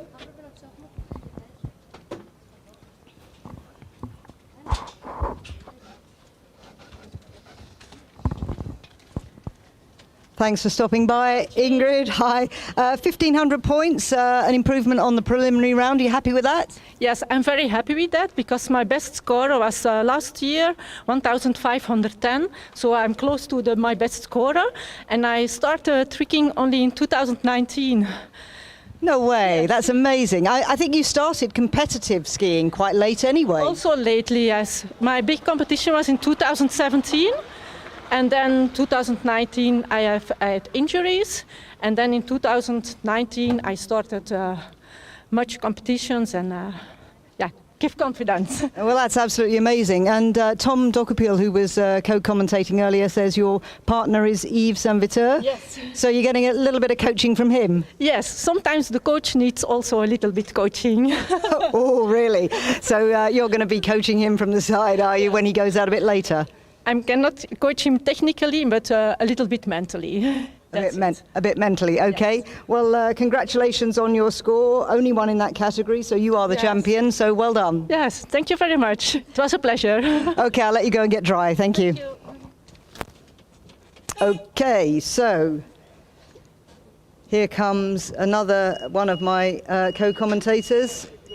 Very noticeable in the Union Jack floppy shorts, Mark Beard, who was talking us through the jump earlier today.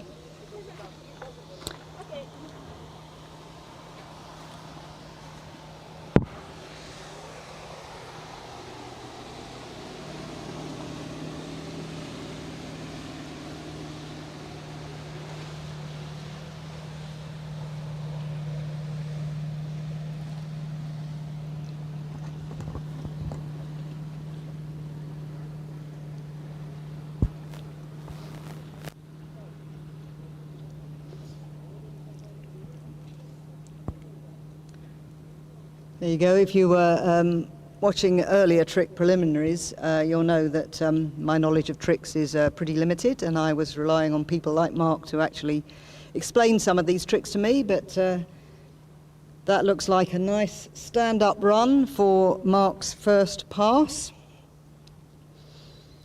What did he get? He got 1,630 in the preliminary round.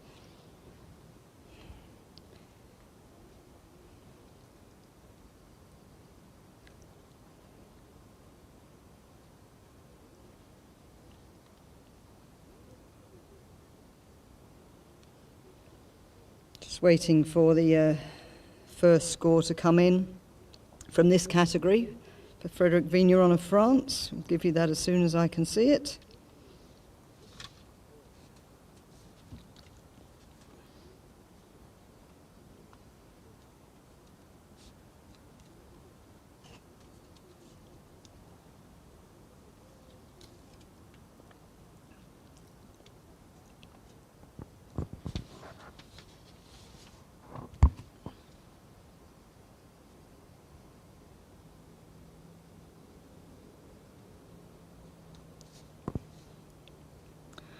So let's watch Mark come back in a toe hold, just adjusting his shorts there. Must have the Union flag up the right way. Here we go.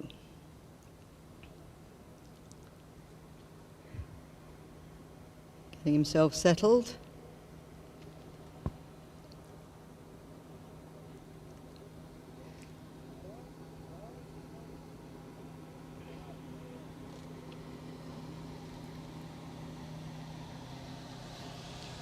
Whoa, I thought he was going to recover that, but not quite. Managed to overbalance as he went over the wake there. Let's just have a look back at that.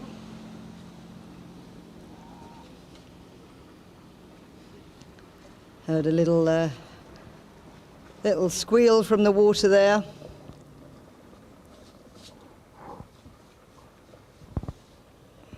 I wonder what he would say about that if he was up here commentating on himself. Perhaps we'll get to ask him when he swims to the shore and passes us by. Whoa, whoa, whoa, arms flying. Oh, almost saved that, almost saved that. There you go, in the drink.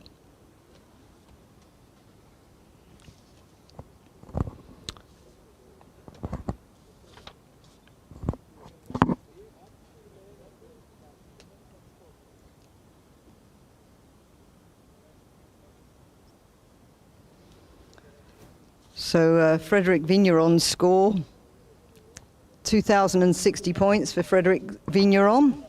So the first score in this category has come through.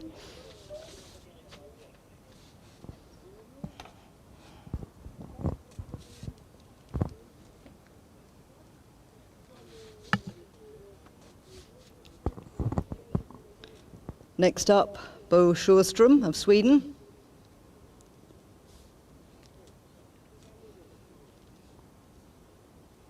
He was just 20 points ahead of Mark Beard in the prelim, having scored 1650 to Mark's 1630. So Mark's score is 1220. So that fall obviously preventing him getting the extra points he was looking for. See what he has to say about it a bit later. Here comes Bo Sjöström.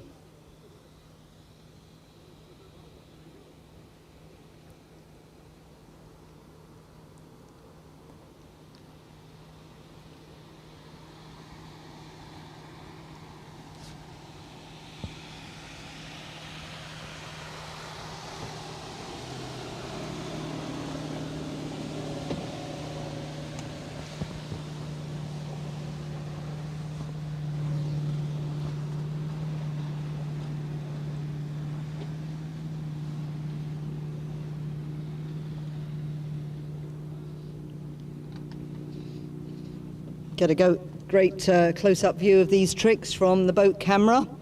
The camera the judges are using, the 3 trick judges are using to score these tricks.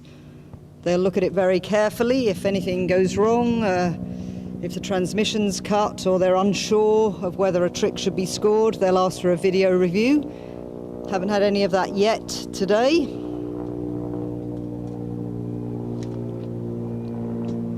As I mentioned earlier, 3 trick judges at these championships. Sometimes there are 5, sometimes 3, plus a tricks timer to ensure that all the tricks that are counted are within the 20 seconds of each pass. So 20 seconds for the first pass, 45 seconds set down, and another 20-second pass.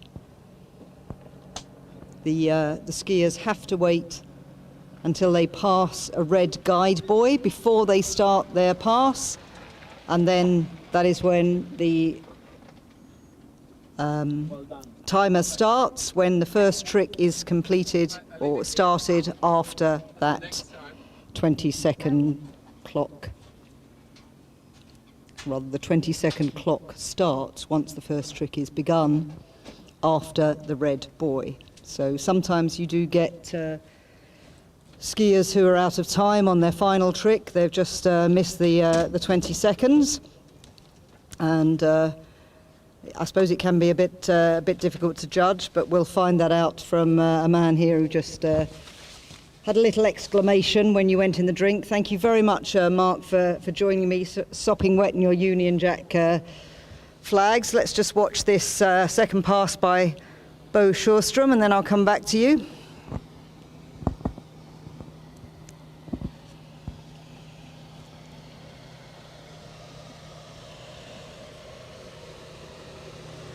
Oh, just losing the balance there. Something similar, Mark Beard of Great Britain, happened to you. I thought it was pretty impressive. There was lots of flapping around. I thought you were going to make that recovery, but no, finally in the drink. So a little frustrated with that one? A little bit, hence the shout out. I knew my PB wouldn't have been enough to medal in that, so I was keen to get some extra overall points.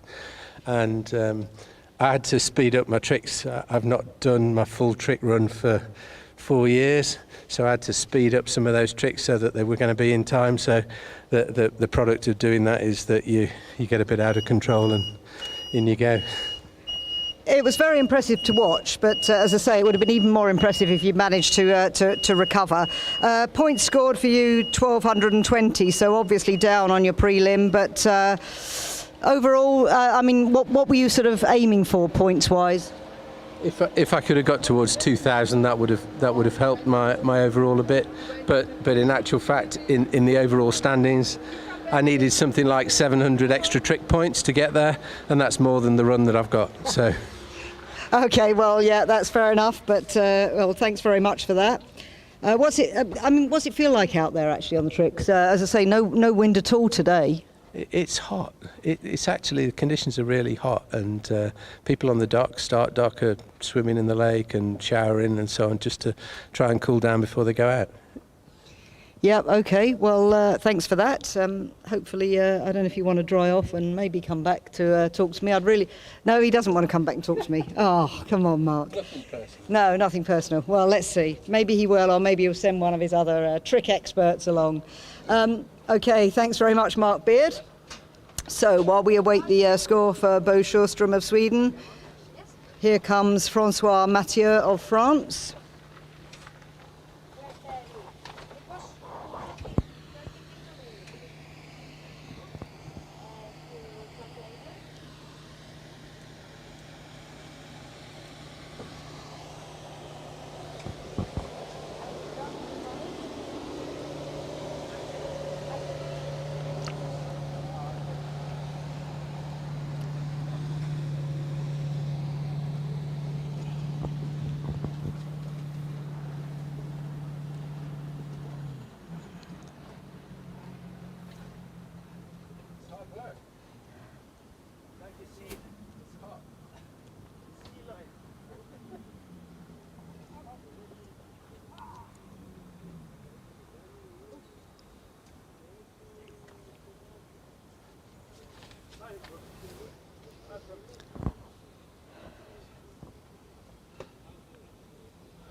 So the boat just turning to bring Francois in for his second run.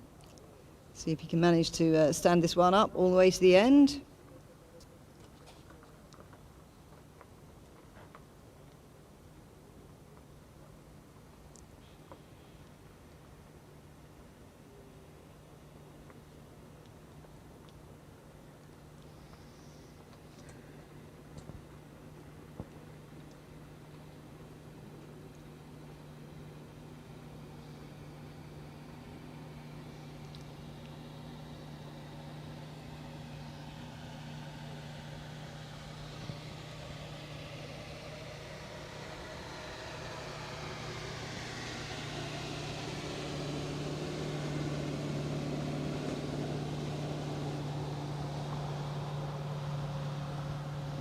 Nice.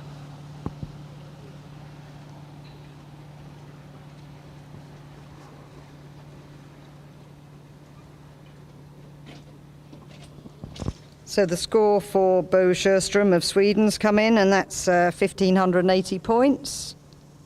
Currently in second position, behind Frédéric Vigneron of France.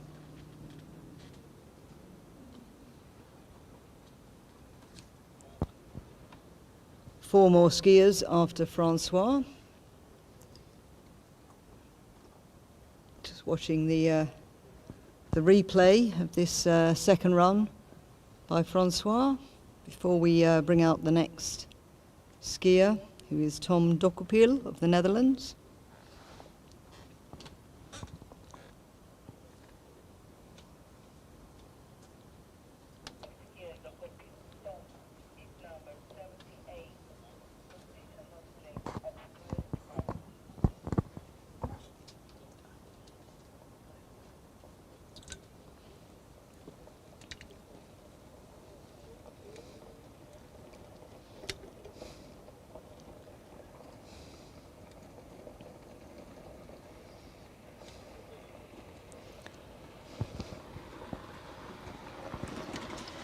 So Tom, our next skier,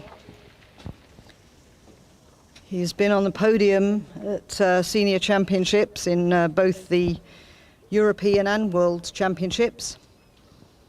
Second every time.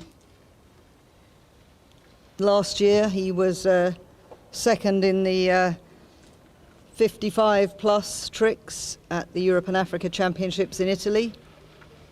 Back in 2007 and 2010, he was also second in the World Championships in the over 45 category. So let's have a look, see what he can do here in this final.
Talking about the conditions here, I just had a few papers blow on my desk here at the commentary position, so I don't know whether that's just a little gust or whether that wind is going to pick up. If it is,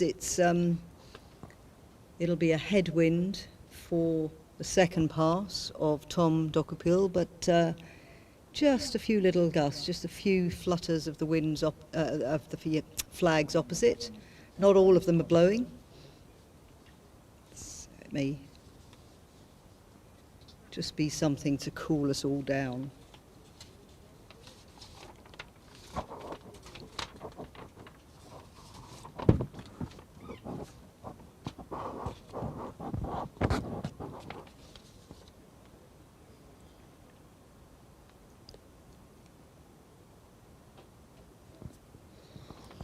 So at the moment we've got a video review of the score for Francois Mathieu, which has initially been given at 1,760, but they're having a look at the video.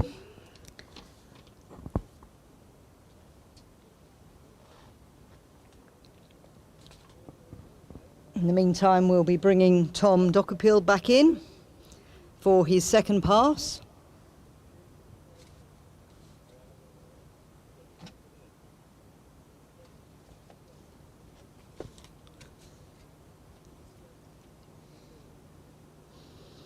Getting into a toe hold.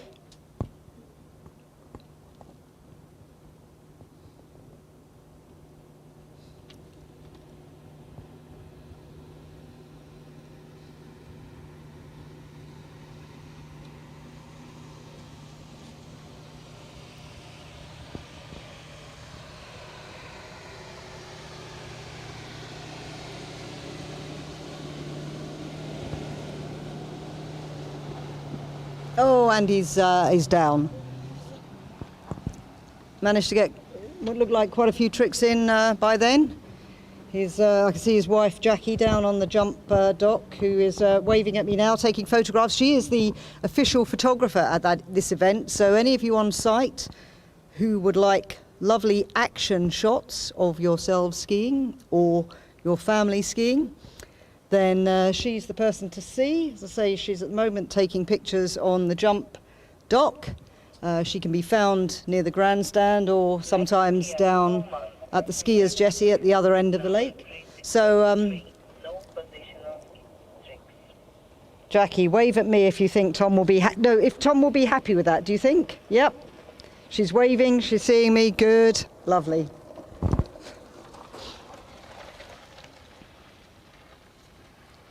Oh, just looking at that replay as he goes down. So we'll try and catch a word with him on the way in if he's happy to do that before the golf buggy gives him a lift to the end of the lake, which is much needed in these temperatures. Do not want to be out in the sun any longer than you have to.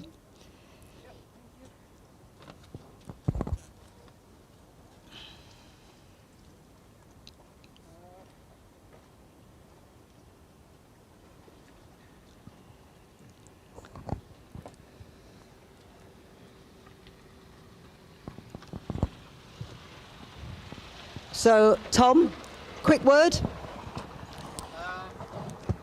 Missed a few tricks. Hang on. Tom, looked pretty good to me until you fell. I suppose that's always the way, isn't it? You say you missed a few, though? Yeah, I missed a few tricks at the end, so it's a pity about that. But I did some toe tricks. That's the dilemma. My leg is hurt, so it was a risk. Can I do it or not? But when I was toe tricking, I felt my leg, but I could pull myself a little bit. So it's okay, but not the amount of points I hoped for. Okay, well, thanks very much. Well, your wife Jackie was taking some nice pictures of you, so I'm sure you can have a look at those later. Thanks, Tom. So here we go. This is our next skier on the water, Zdeněk Coleman of the Czech Republic.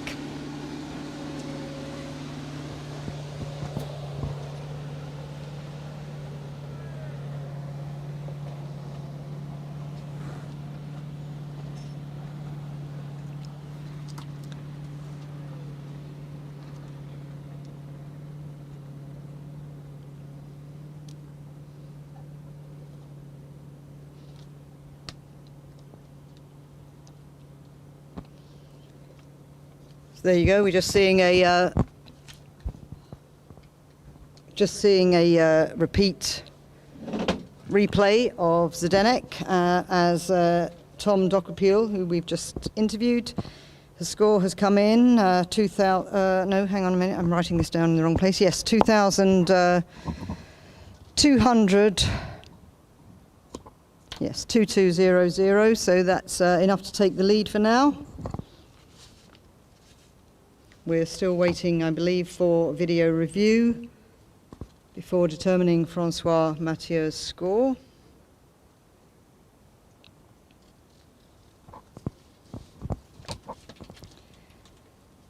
So we don't know what that score will be, but of the scores that are in, the points to beat, 2,200.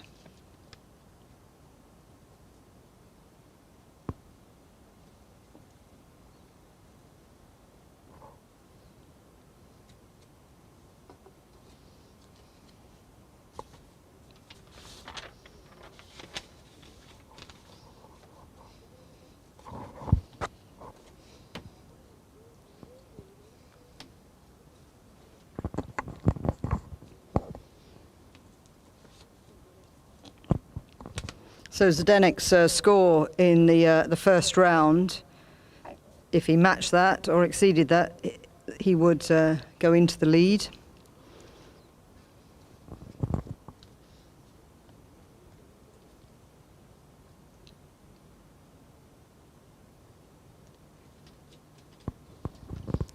Let's see what he can do on his toe run.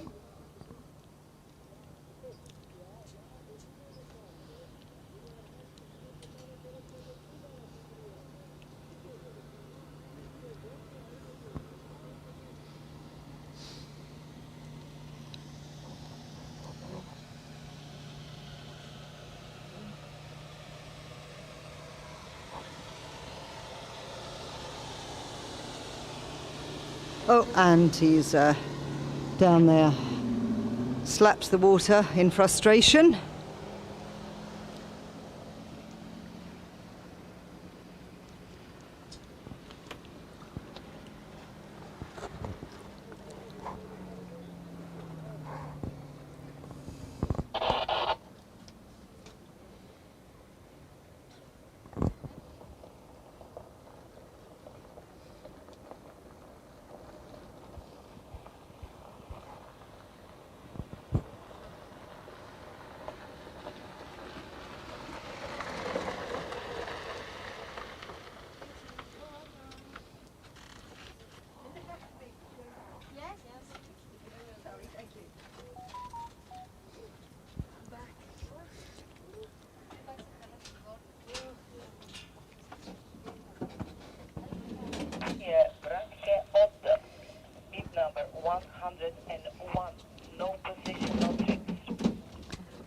So the next skier is Odd Broder from Sweden. Both Odd and the final skier in this category, Yves Saint-Viteur of Belgium, both exceeded 3,000 points in the first round. So if they can stand up their runs, they will make it on the podium, I suspect. Well, I think it's pretty much guaranteed if they can do that, but with tricks you never know. So thanks very much to Diane Kirby, who's looking very summery in a sundress and a large floppy hat and sunglasses, having changed out of your trick gear. Thanks very much for joining us again, just to take us through some of these trick runs. Biggest score we've got so far in this over 55 men's tricks is Tom Dokkepiel of the Netherlands, 2,200. Says he missed a few of his tricks, but that's the score to beat at the moment. We've got a video review going on, and we've got Zdenek Coleman just swimming into to the shore after his 2 passes. So what are we looking for here, Diane, do you think? I think I'm no trick expert, Jen, and you need to remember that I tricked in the days when you got a 10% ride out if you stood up on both tricks on 2 skis. There was no such thing as a toe release. So I'm no expert, but the main thing will be, obviously, he's got to stand up and he's got to clear air on his tricks. So that's the thing to look for, that his tricks aren't flat across the wash and that they're continuous inside. Right, he's wrapping up for a step 3, which is a difficult enough trick for a starter. That was nice and clear, that was good. Step, work, step, step. Normal combination, step, work. Back, 540, back to back in, 3-3. Oh, back to back step. Nice. Oh, and he's fallen. That was a very, very respectable run. One of the interesting things is when you are doing more advanced tricks, as he is, then you need to put some of your higher scoring tricks at the beginning because they need you to wrap. But there's also a danger because they're harder tricks. And what you see with the skiers who don't have so many points is they start off with their easier tricks and then work their way toward their harder tricks. But you're on a time limit, you've got 20 seconds each run, and if you leave a wrapped trick till the end, then the wrap will take a long time and you might not get it in. And that's why you need to put your wrap tricks at the beginning, or you learn to wrap into them, which is actually very difficult. Yeah, that's a great description, because, you know, the obvious thought was leave the difficult ones till last because you might not make them. But as you say, if the higher scoring points are the wraps and it's going to take you half your run to get into a wrap, then you've missed the opportunity of all those lower scoring tricks. So you've got to stack up the points in. So I suppose it's pretty difficult then to work out how to best do your run. I mean, if you've got a toe run and a hand run, which a lot of these guys clearly have now, it's all it's pretty tactical to work out the best way of, because it may be a matter of 10 or 20 points, isn't it? Oh, yeah. Well, what you'll notice is that the good skiers and even the weaker skiers will have similar runs because they're following similar patterns. They've worked out what works well for everybody. So you'll see certain combinations. So for instance, the run we've just seen, that's step 3 followed by a step work, step, step, step work. The step outside the wash, instead of doing the step in the wash and then back and then doing the step work, because doing a work trick you swing out, so it takes time. So use the time that you would swing out to stick in what would be a surface trick in the middle of the middle of the wash. If you're going that bit more cautious, so you will see specific combinations that are put together for time reasons. Thanks for that very clear explanation, Diane. Just to point out, we've got a couple of video reviews going on at the moment. We've still got a video review results awaited for Francois Mathieu, who's provisionally on 1760, but perhaps more significantly is a video review for Zdenek Coleman, who has provisionally got 2,230, which would put him 30 points ahead of Tom Dokapil. So we'll have to wait and see what happens there. Let's have a look at Odd Broder coming in on his tow run.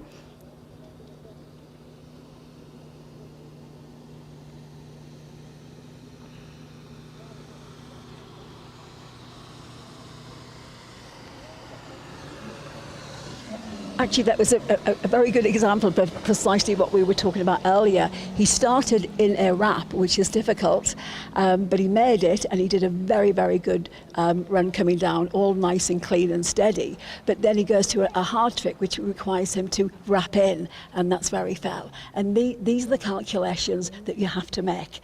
A wrap trick is usually harder, obviously, than a hand-to-hand trick. And you need to put them at the beginning for the time.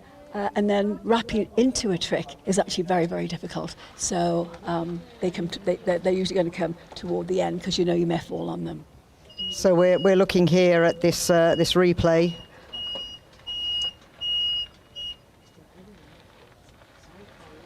You can balance there, and then whoa, and then just rocking over on the back there. Yeah, no, wrapping into tricks is not easy. Getting it right. A lot of time on the water, a lot of practice. And of course, it's not just you, it's the driver and it's the observer, because you've got to have someone to do release for you. So you need a good team around you that are supportive and prepared to spend that time on the water with you. That's crucial. Yeah, I was talking earlier to Mark Beard and I think Dush Lukic as well. You can choose who you have in the boat as your so-called pin person. It needs to be someone who knows you, who knows your tricks, knows exactly when to release the rope. Because some skiers, of course, can look as if they're going and then recover their balance. And the last thing you want is somebody who's going to release the rope when you say, I could have stood up on that. Anyway, the last skier in this category is Yves Saint-Viteur of Belgium. He scored a rather large 3,440 in the prelim. So let's see if he can stand up 2 good runs and take the title here. Oh yes, he's definitely a skier worth watching, so we'll give him a bit of silence and watch him through. Oh, nice, very nice.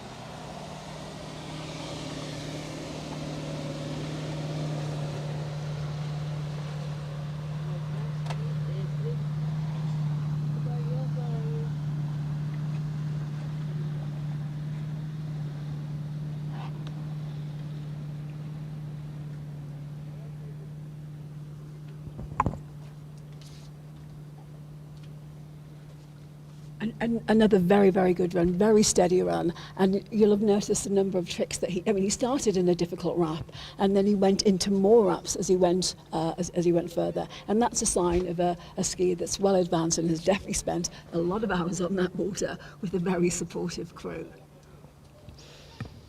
Great, so lovely first run. Pretty much, I guess, if he can achieve the same on the second one, the title is his for the taking. Well, this is one of the calculations that that skiers have to make. He will practice this run on a regular basis, and his run is, as you can see, it's a complex and it's a difficult run. And yes, he's taking it steady, but he has high scoring tricks in there. This is the run he practices. So he gets to a tournament. How does he play it? Is he going to start missing tricks out when the sequence that's in his head is this difficult sequence. So there's a lot of calculations here. Do you go for a record, in which case you keep in all your high scoring tricks, or are you going to go for the medal because you can see the people below you haven't scored as high, and you can miss out a few tricks and still win. So a lot of calculations going on here. And remember, you don't have much time. Certainly in tricks, it's not like in slalom where you can see for yourself before you leave the dock precisely what the previous skier has got. With the tricks, you're not quite sure. You know what they can do, you know they've fallen halfway through, but you don't know the precise score. Exactly. We'll watch him come in on run 2. Just to let you know that Odd Broder has scored 3,060, so that's the highest score, confirmed score that we've got so far. We'll come back to give you the update on the scores after watching Yves Saint-Viteur on his tow run.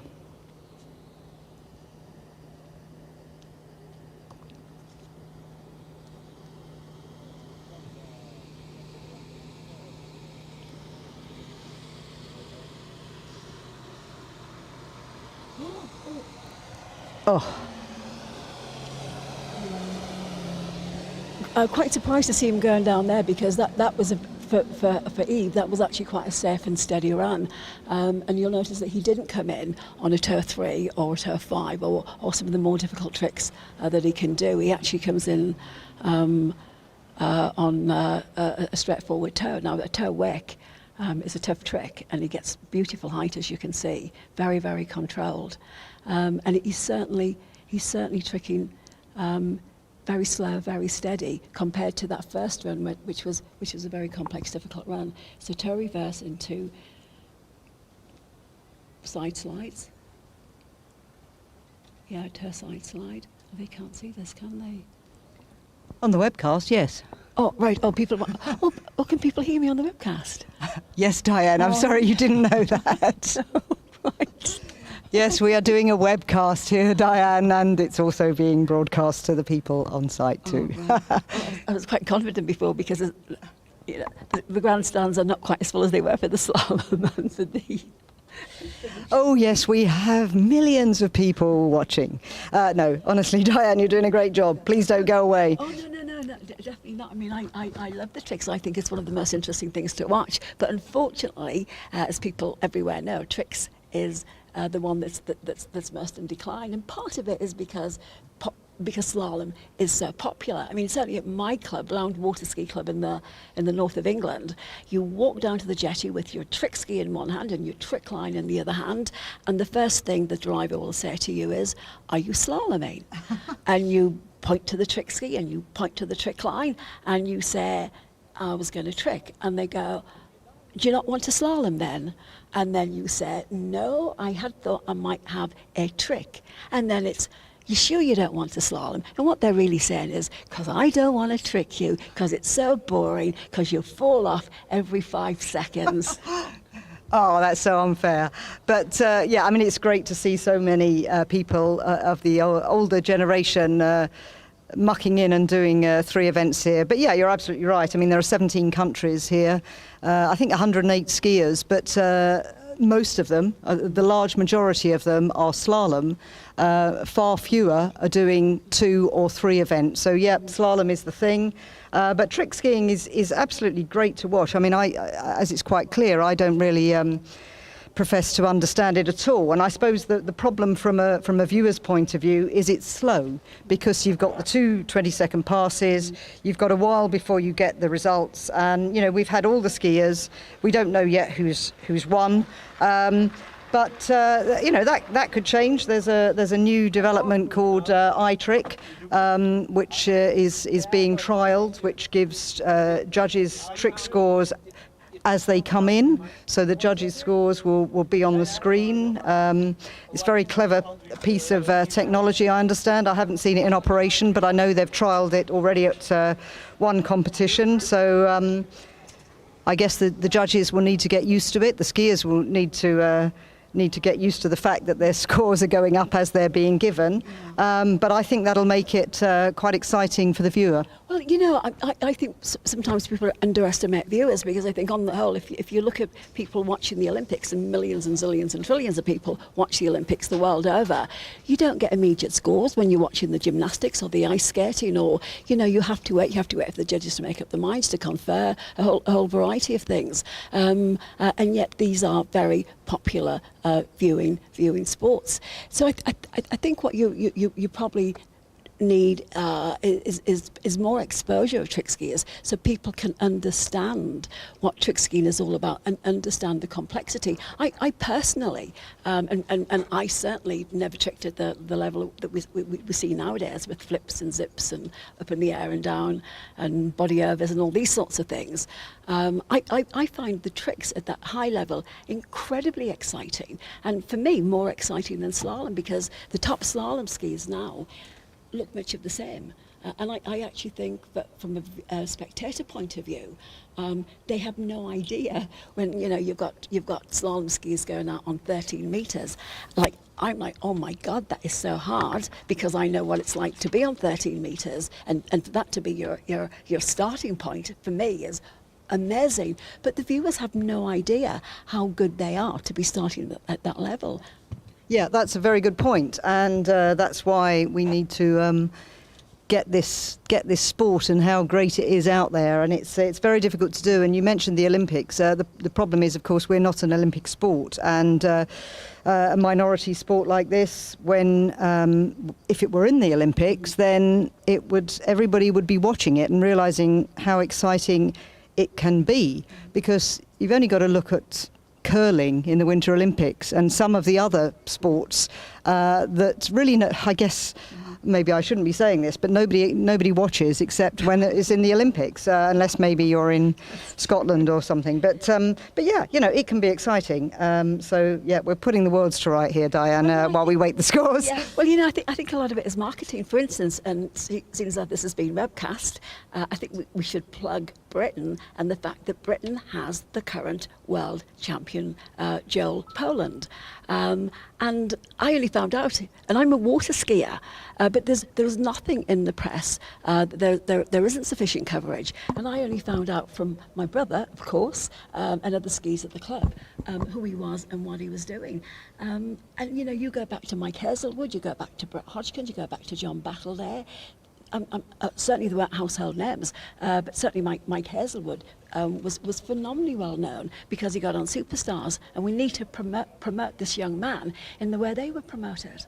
Well, I'll have to declare an interest here because I do the communications and publicity for British Water Ski and Wakeboard, and I've been trying to raise the profile of the sport, and I've had some success, and we have got Joel on, and he's going to be on the BBC in a feature, I think, on BBC television soon, but it is a tough process. Now, listen, we need to get on to more important issues because, remarkably, I've just seen that Yves Saint-Viteux's scores come in as 3,060 points, which is exactly the same as Odd Broader. So what does that mean?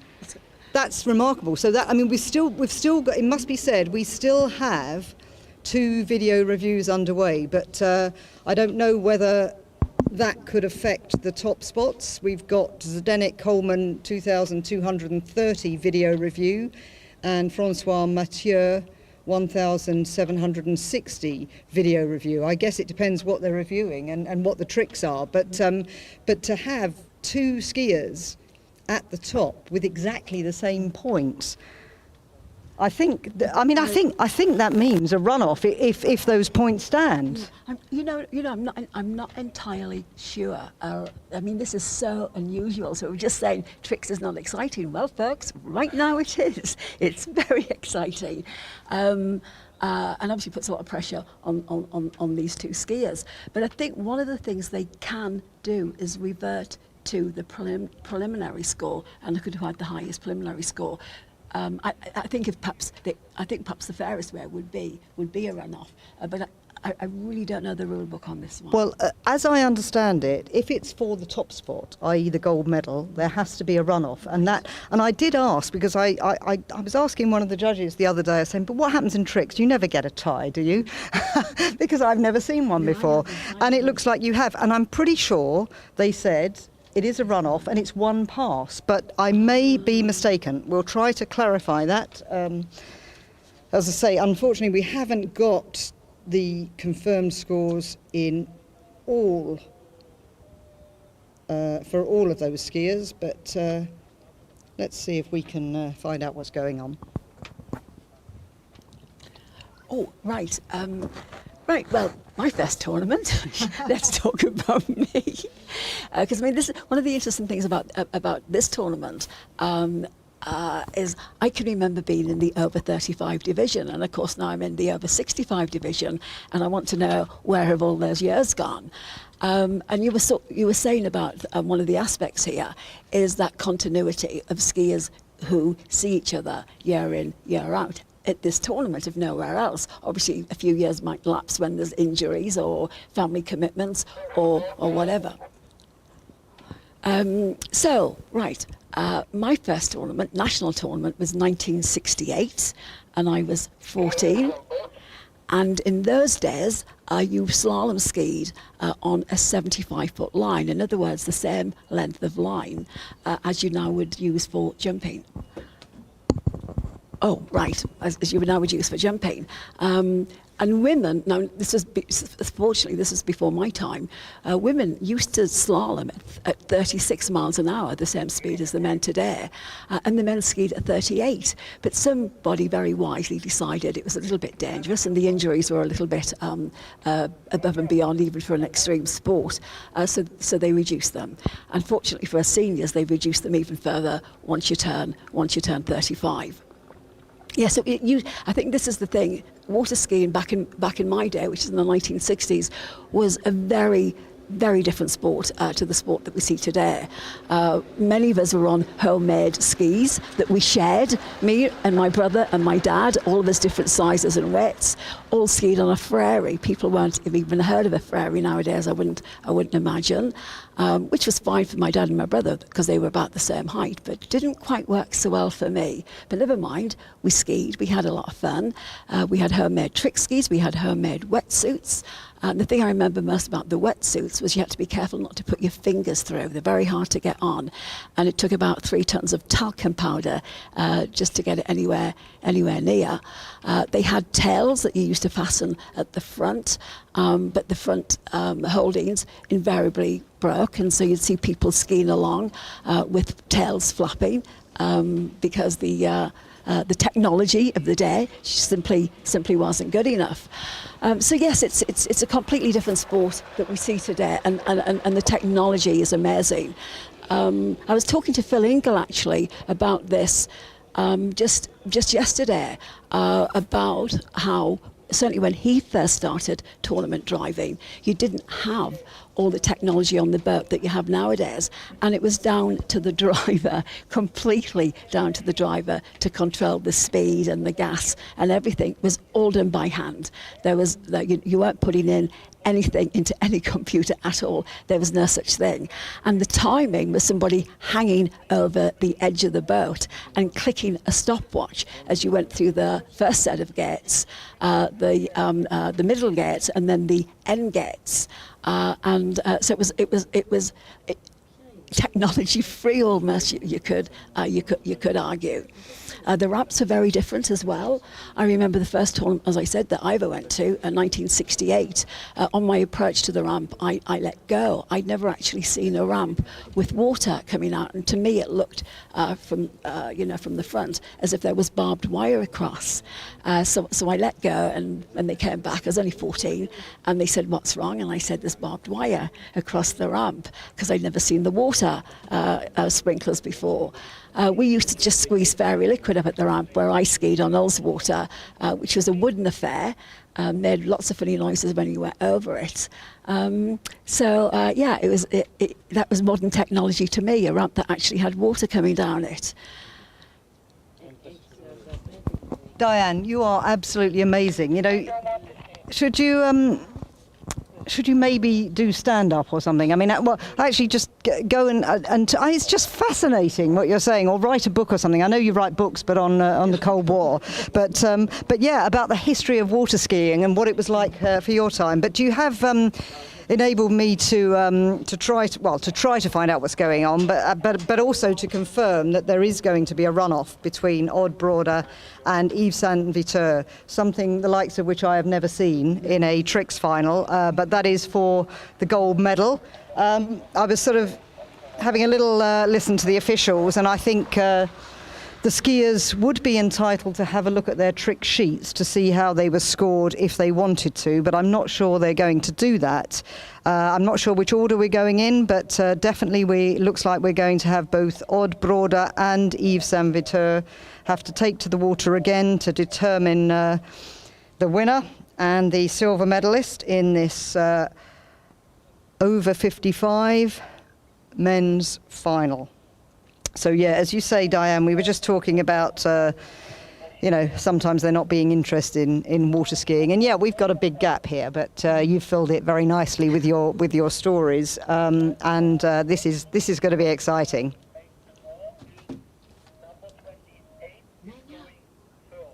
So that's confirmation that Yves Saint Viteur of Belgium will be the first skier to go. Do we know he's going to do one run or two runs? I think it's one run, but I think We're only judging one run, they don't do two runs. There you go.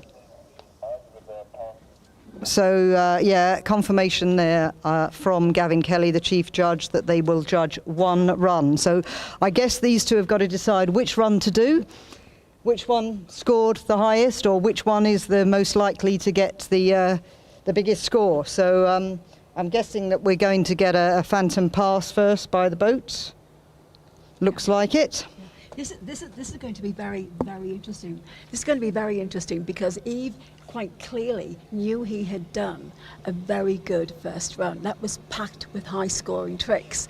And then he came back on a tour run where he was clearly being cautious.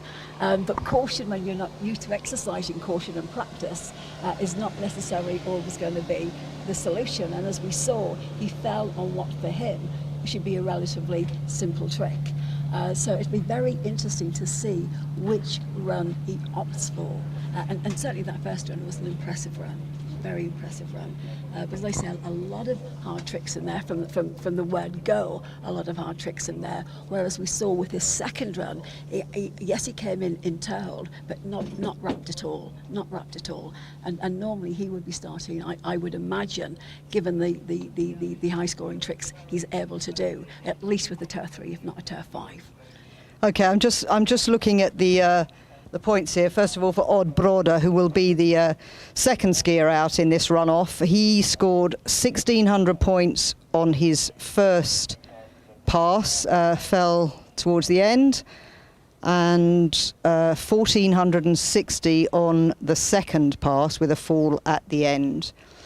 So that's what Odd did. I'll just have a look at Yves, if I can find it quickly enough.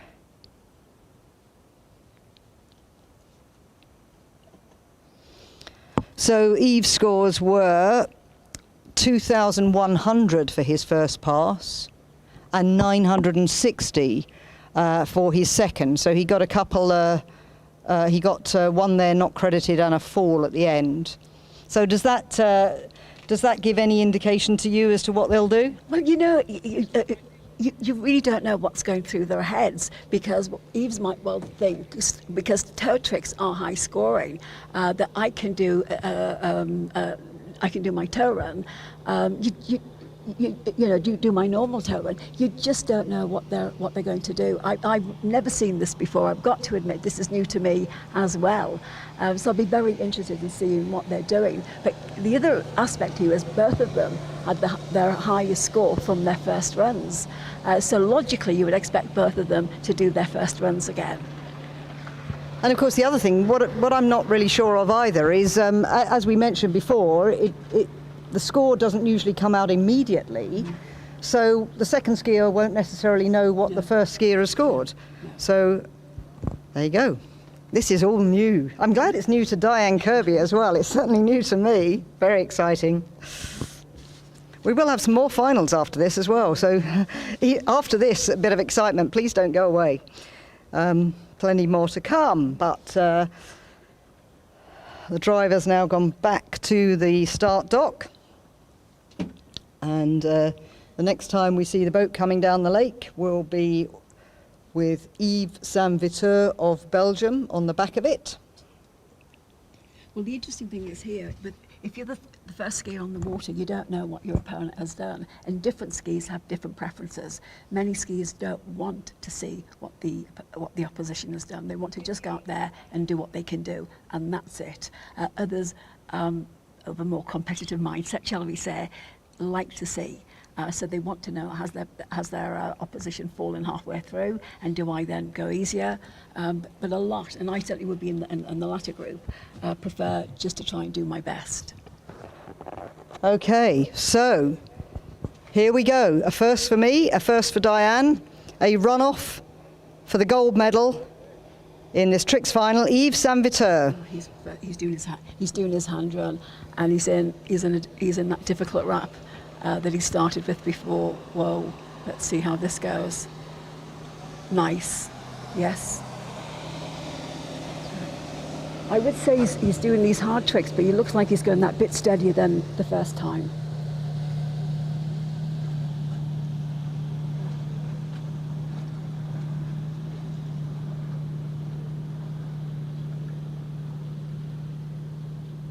Oh. That looked like he'd fallen at the end, and he certainly had. I mean, that first trick, I'm not even sure what it was. But it was a wrap and a wrap and stuff thrown in. But he took that risk. He started on a very difficult trick, and I should imagine it's one he's practiced over and over again, and I was confident he would get that far. But certainly you could see a difference in the pace at which he was going compared to that first time when he was out. So he wanted a steady run there. Let's hope that he's satisfied with that, and let's hope the same for his opponent. That what you want to see always is everybody do the best that they can.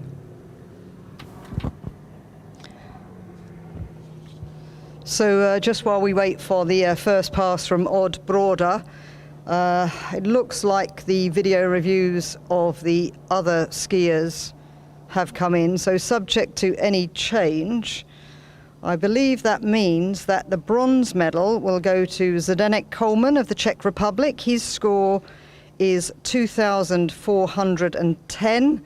So that is the next score down from Yves and Odd, which was 3,060, which led to this runoff for gold and silver.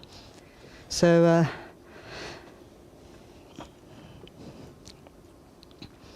there's what's he look like? Is he shaking his head? Is he happy? He's in the boat now, being brought back to the dock. Yeah, no, skiers are never happy. They're never happy with what they do. Yes, I mean, I think that looks like a little bit of despair there, because again, remember he virtually completed that first run before going an awful lot faster. So he hasn't done the number of tricks that he would have wanted to do, and he's gone down. But I hope the grandstand will give him a big round of applause anyway, because what a great achievement. Yeah, they're giving him a good round of applause. He's done all he can. Now he's just got to wait and see what Odd can do and how the points line up. So oh, he's waving. He's waving away. Yep. Well done, Ivo, blowing us a kiss. That's very nice. As I say, nothing more he can do now. He's just got to wait for the judges' score and to see whether Odd can beat him. Clearly, they couldn't be separated, which is why we've had to have this one pass runoff. Bated breath now to see the score. Yeah. Maybe they don't. I mean, for the excitement, I suppose you'd want to get both scores delivered at the same time. As a commentator, that would be perfect. Mm-hmm. Yeah. Well, the other thing is, even say he stood up on all the tricks. you just don't know what the judges are scoring and not scoring. So even standing up and you know, for as amateurs, as it were, thinking, oh, well, that looks really good. Remember, the more difficult the trick, the more difficult it is to execute, and the more precise it needs to be. And the judges will be watching very carefully to make sure that it has been executed precisely as it ought to be executed. So that there are always risks with tricks and what you're going to do. And I think certainly for someone like Eve, who normally, you know, he's a very, very good trick skier and would practice at top capacity. When you go cautious, it sometimes doesn't work because that's not how you practice. And I think that's what we saw there, both with his toe run and even with his hand run. It certainly was a more paced performance than the one in the original final. So we have got a score for Yves Saint-Viteur. That runoff pass, 2,280 points. So 2,280 points is what Odd Broder will have to beat if he wants to snatch the gold medal from Yves' grasp. And of course, this is very unusual for a trick skier to know what he's got to beat before he actually leaves the dock. And didn't you say that Odd's first run was 1,600, first time around? I think it was. I'm going to have to go back to have a look at it again because I'm only operating on my phone, I'm afraid. But anyway, let's just see what he can do on this runoff. Yes, here he comes. And by the looks of it, he's coming for his hand run as well. He's jumping the wash and looking quite happy. Now he's starting with a step 3, so this is with a step 3 step combination. Step 3, step wake, step wake back. Right, back to back out, back to back in, and then 3. Oh no, and that was the hand to hand. That's a shame because he was skiing very, very nicely there. But he certainly won't have done 2,200 points. So I think we've got our gold medalist. Okay, well obviously we never like to absolutely say it without the judge's verdict, but Diane, despite saying that she doesn't know about too many of these tricks, clearly does. So I think we'll give him a round of applause because he's a medalist anyway, and a silver medalist, Odd Broder. But let's wait for the final scores, and we'll give them to you when they come in. But what an exciting way to end this over 55 men's tricks final. Oh, it's a testament, isn't it? It's a testament to just what older skiers can actually do. Because I'm well amazed at them. I had a hip replacement in 2019, and I creak and groan, and it moves around a bit, and I'm not quite sure that that's how it ought to be. But I can't, and never mind do toe tricks, I can't even get my foot in the toe hold anymore. So I take my hat off to these guys. I think they're doing wonderful stuff out there. So Odd just waving to the jury tower there. Don't think that's going to affect the trick judges. They'll have already put their points in, and no doubt be going to the scorer now, and hopefully we'll get them very soon. We have, as I say, got plenty more in the way of tricks to come. So all finals for the rest of the afternoon. I keep refreshing my phone. So there you go, 1,250. So there we have it. Your champion is Yves Saint-Viteur of Belgium, silver medalist Odd Broder of Sweden, and the bronze medalist Zdenek Coleman of the Czech Republic. So congratulations to all of them, and thank you for giving us a real show this afternoon. And for putting on my very first tricks runoff. So very exciting. And next up, I think we have the over 45 women's tricks final, and we have 5 women in that. So that will be coming up next.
Μόλις τελείωσε ο τελικός των φιγουρών στους άνδρες άνω των 55 ετών, η κατάταξη έχει ως εξής. Πρώτος Yves Saint-Vito από το Βέλγιο με δεύτερο τον Odd Brad, Σουηδία και τρίτο τον Zdenek Coleman από Τσεχία.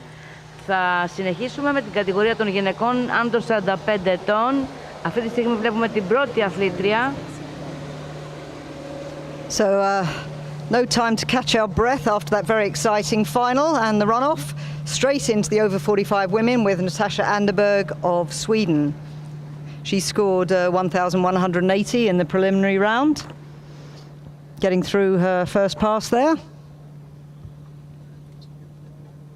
Actually, one of the things that makes the commentary a little bit difficult when you're watching the tricks, compared to in the 1960s, was they used to drop a flag. They dropped a flag in the boat and you had to start because that's when the timing started.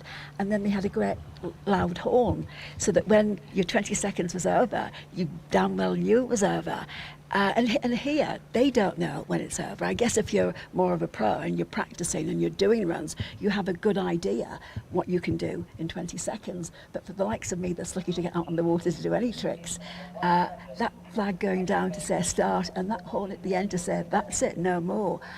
Because, I now have so few tricks that if my tricks were in the run, I would find it very useful to know because the horn had gone off and I could stick them in the second run because I ain't got a lot for the second run now that I can no longer get my foot on the toes.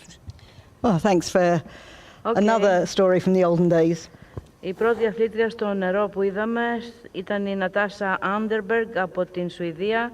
Στο προκριματικό γύρο είχε 1.880 βαθμούς.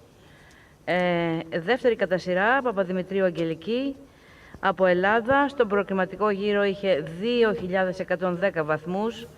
Θα την δούμε μετά το δεύτερο πέρασμα της αθλήτριας που μόλις βλέπουμε, Νατάσα Άντερμπεργκ, Σουηδία.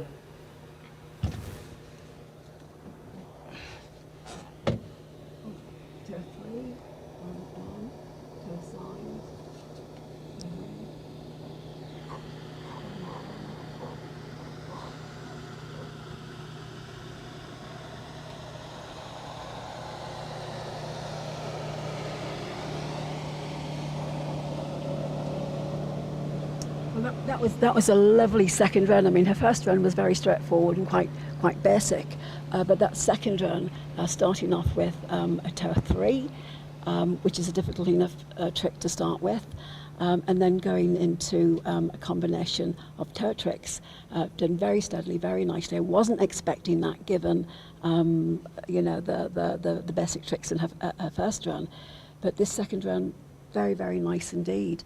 So she's, doing toe wakes, comes out of toe, which itself can take a little bit of time, but goes straight into a step wake, and then that combination of back step, front step to save time, and into another toe wake. A step wake back, and then a couple of side slides thrown in at the end for good measure. So I think she's definitely going to improve her score from yesterday, I think, just in that run alone. Great, we'll give you that score when it comes in, but the next skier on the water will be Angeliki Papadimitriou of Greece, who scored 2,110 in the first round. I'm glad you were pronouncing that and not me. We can always ask Sophia if we get the pronunciation wrong. She's always correcting me because I have difficulty with some of these long names. But I have difficulty with my own names some days. Papa Dimitriou. Yeah, cut it up. That's what I need to do. I need to put lines in between the syllables. I think I know it, and then it's just when I actually go to say it, the mouth doesn't always say what the brain is thinking. Anyway, so Angeliki, that's the easy way of saying it, or one of the Angelikis. There are two of them in this this final. The first one, Papadimitriou. Angeliki Papadimitriou, πρώτο πέρασμα. There you go. That's the correct pronunciation. And here she comes on her first pass. Oh, right now she's starting with a wrap trick. It looks like a 'wrap trick. It looks like it's going to be a step 3 as well. Again, a popular combination. It used to be my combination, actually. Yes, step 3. I know she's doing step in the wash. 540. 540. So she's doing her basic tricks here, back to backs. Whoa, she lost that one. Has to go back into it. Back to back again. Basics in the wash. Oh, nice 5 to finish, and then some side slides.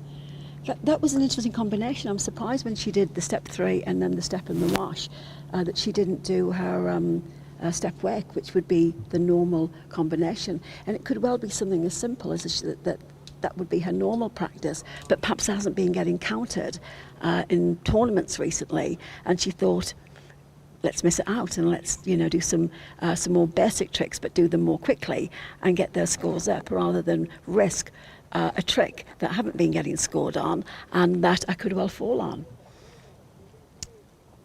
Στεγνώ το πρώτο πέρασμα της Αγγελικής. Θα επιστρέψει για το δεύτερο. 20 δεύτερα για κάθε πέρασμα έχει ο αθλητής. Και μέσα σε αυτά τα 20 δεύτερα θα πρέπει να κάνει όσο περισσότερες φιγούρες μπορεί. Και ανάλογα με το βαθμό δυσκολίας των φιγουρών υπάρχουν και οι βαθμοί.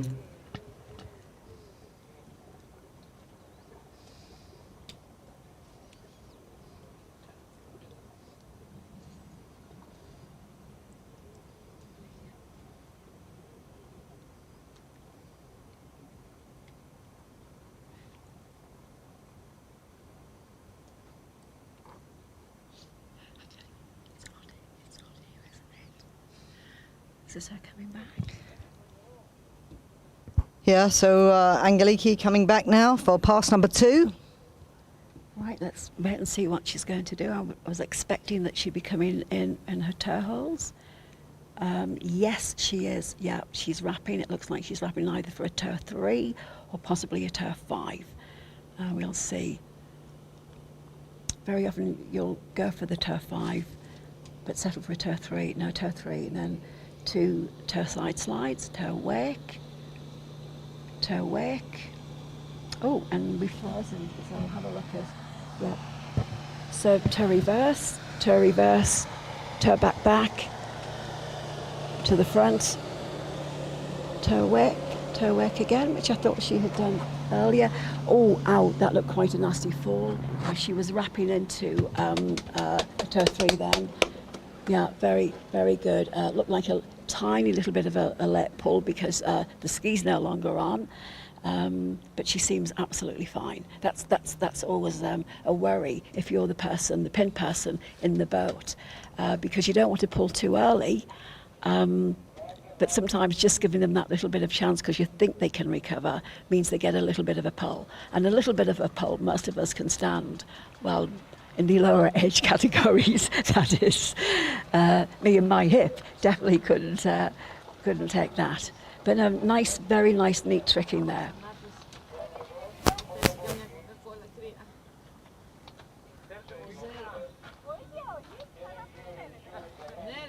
Anyway, she's coming in with a smile on her face, and that's what really matters. Oh, yes.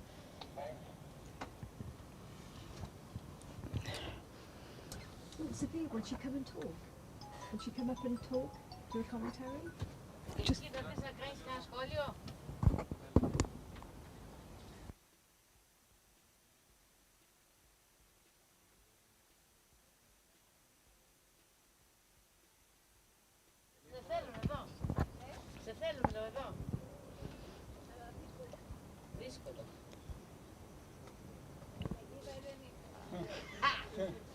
What did she say? It's a little bit difficult now. I'm on my way. She's got good English. So yeah, Angeliki is going to come up and say a few words in a minute. She very kindly helped me out with the commentary the other day, so she's no stranger to the microphone.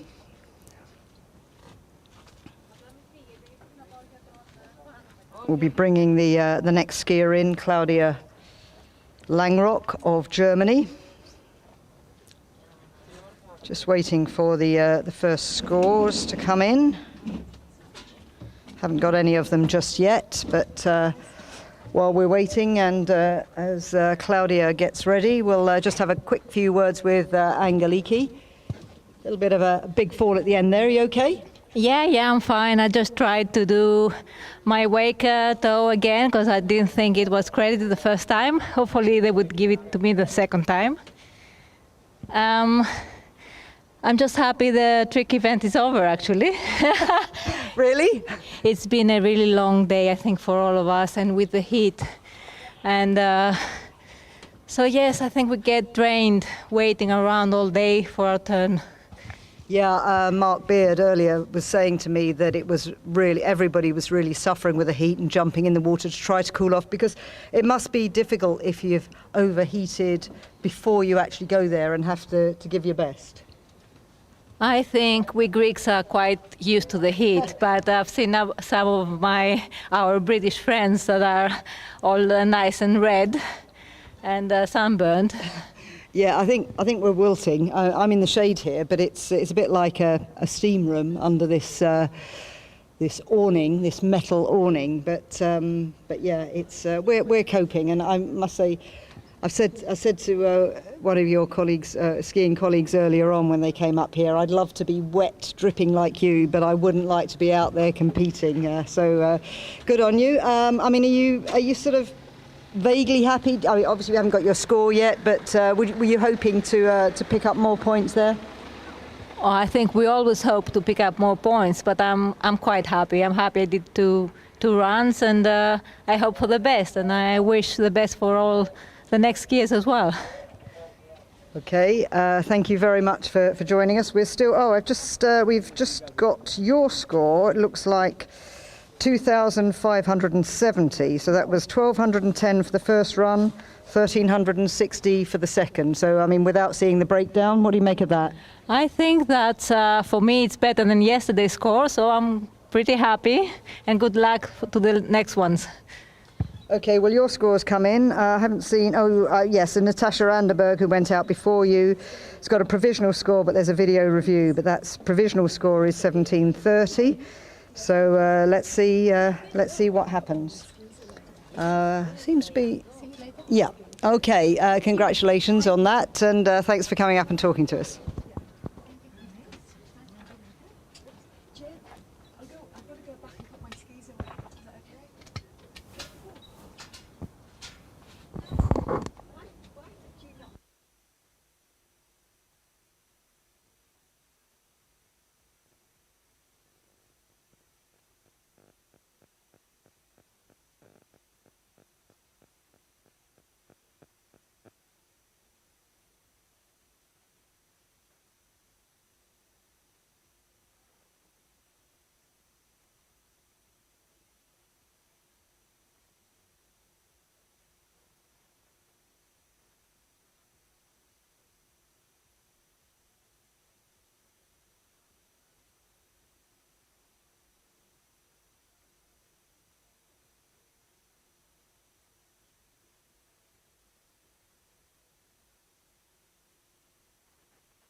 ...2.650 βαθμούς για την Αγγελική Παπαδημητρίου, τελικός φιγουρών.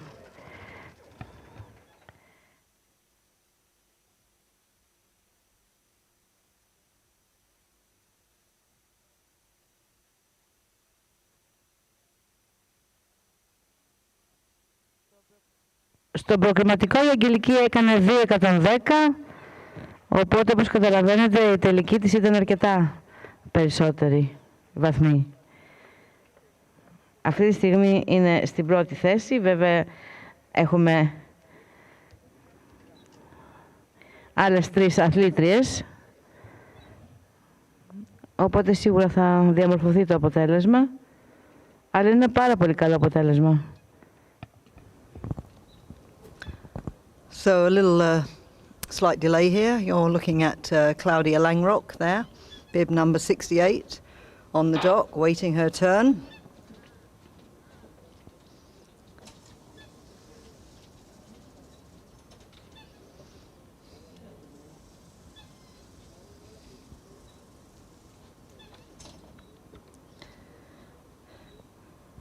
Very strong trick skier. Scored 3,360 points in the preliminary round.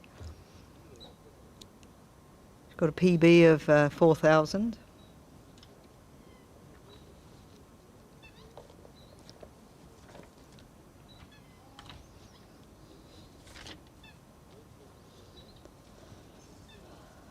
She has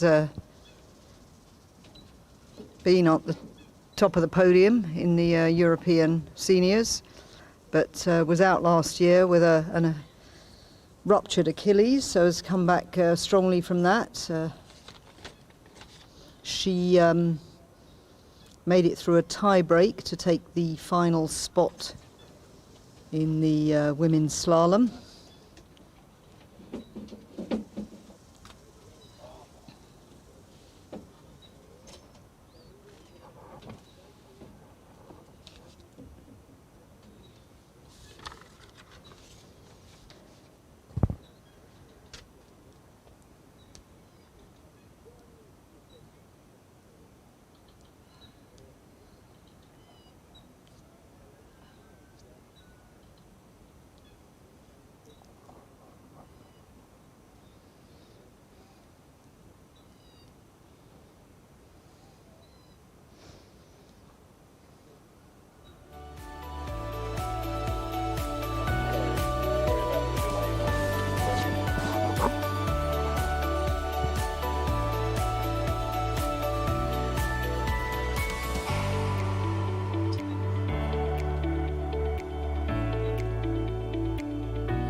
So, as I said, just a slight delay here, which means the boat will have to do a pass up the lake and then back down again before we do take the next skier, who will be Claudia Langrock.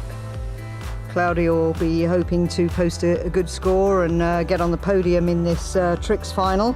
She's got an early start tomorrow morning. Well, not so early as it has been. I think we're starting at 9 a.m. Greek time tomorrow, but she will be the first off the dock in the women's slalom final in the over 45s.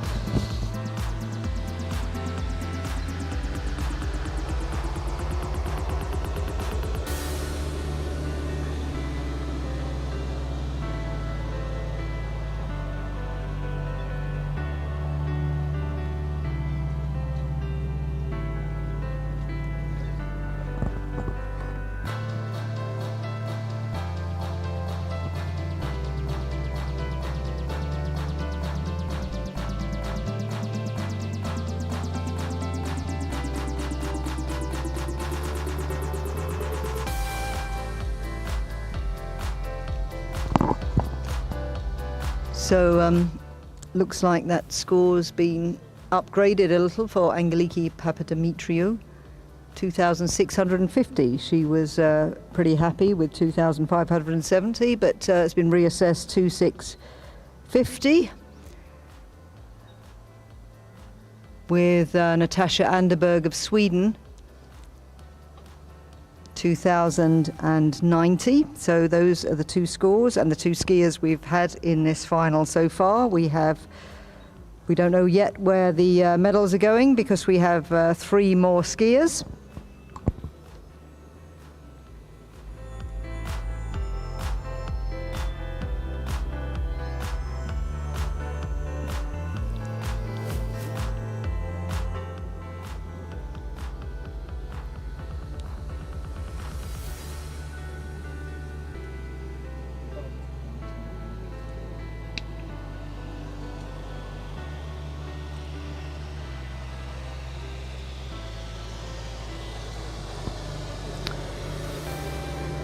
So there we have Bjorn Karlsson of Sweden at the helm and Nigel Talamo on the camera for this tricks final, going back to the dock to pick up Claudia Langrock.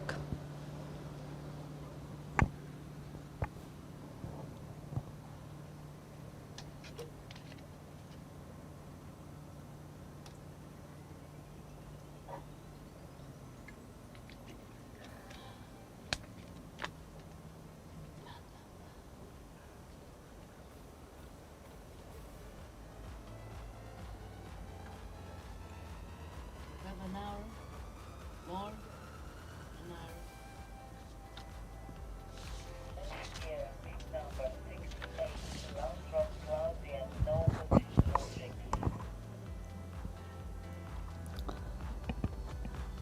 So I don't know if Claudia's been in and out of that water just to cool off a bit. As Angeliki Papadimitriou said earlier, it's very hot down there. It's pretty late in the day, so these tricks finalists want to keep cool before they get out there to give their best. Here we go. Claudia Langrock of Germany.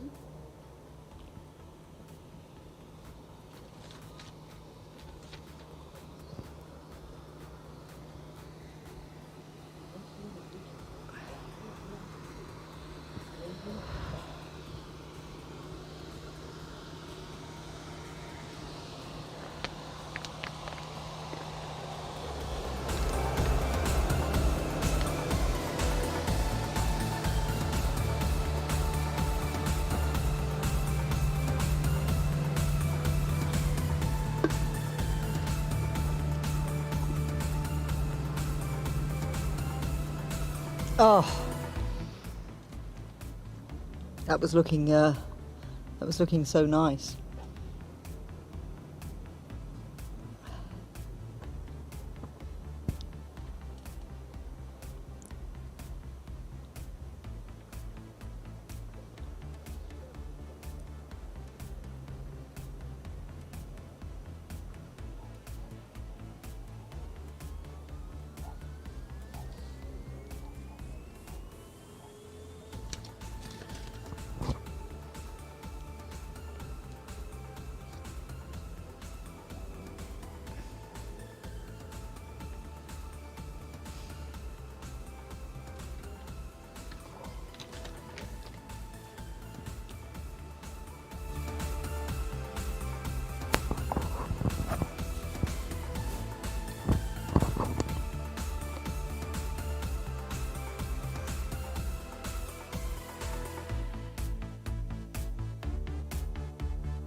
So tow run for Claudia.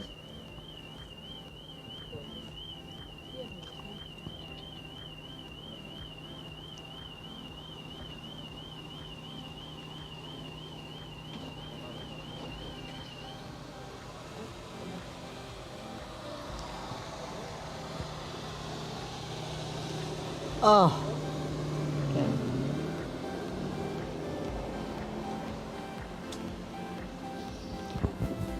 That's a shame.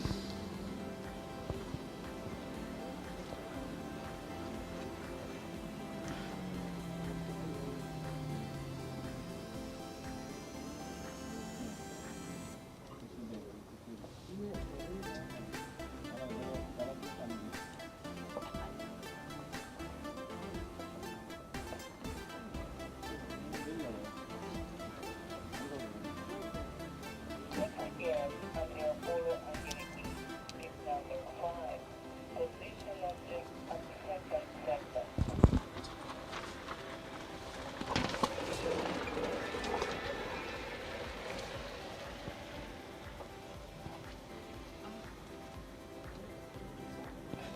Είναι όλοι απλοί.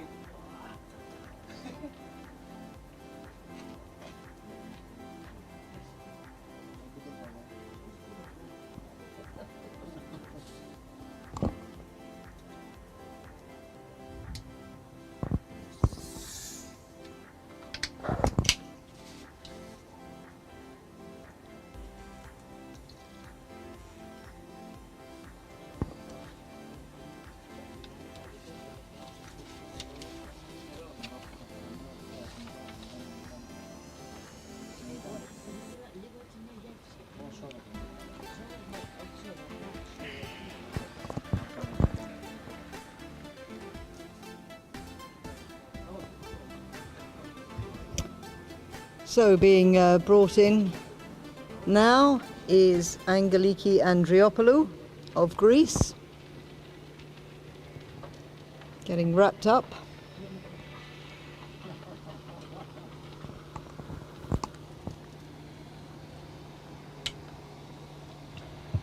Πρώτο πέρασμα για την Αγγελική Ανδριοπούλου, Ελλάδα.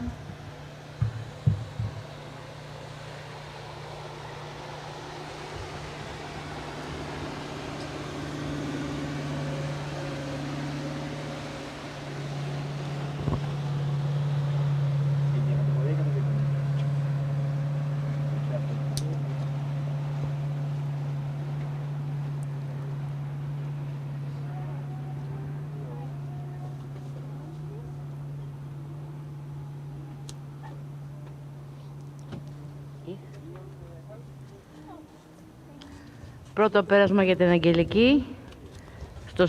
Στο προκριματικό η Αγγελική είχε 5.130. Να δούμε τι θα καταφέρει σε αυτό το τελικό. So as we're watching that replay of Angeliki, we've just got the points in for Claudia. 2,900 points. She's sort of, I don't know whether that was, she's just looking at me here. I don't know whether that was pleased or not, Claudia. Was that an okay or not too happy, Claudia? Not so happy. Too nervous. Well, it is a final.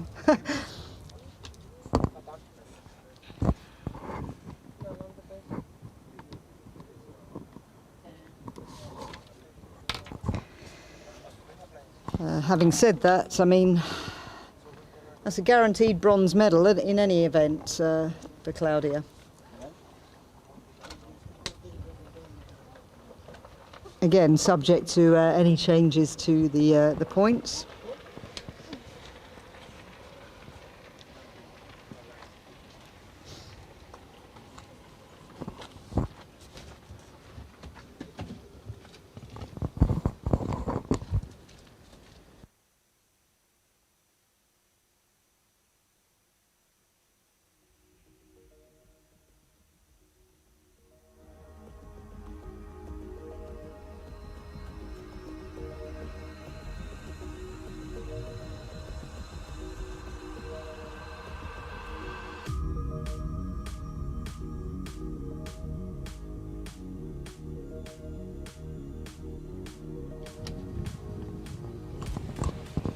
So Angeliki being taken down to the far end of the lake. Breeze is picking up again now, so she'll be coming in with a little headwind.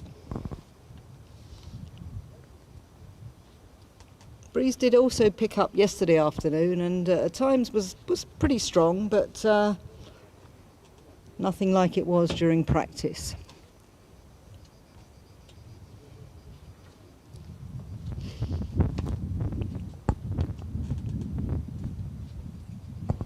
Yep, you may be able to hear it on the microphone. Definitely, yeah, significant breeze now, and you can see it on the lake.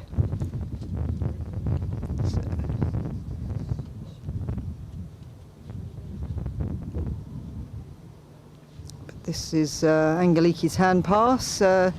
Oh dear, and she goes down heavily again. She hopefully she's okay there. Trying a flip there, but not quite getting the elevation. She did that in the prelims. She made one of them, but didn't get a great deal of height. And then at the second attempt, she came down and had a pretty big slap. And I think her shoulder. She said her shoulder was a little bit sore yesterday, but being the great professional that she is. She was going to go out there today and give it a good fight, but not managing to land that one there. We'll see if we can catch a word with her when she swims to the shore and comes back in this direction.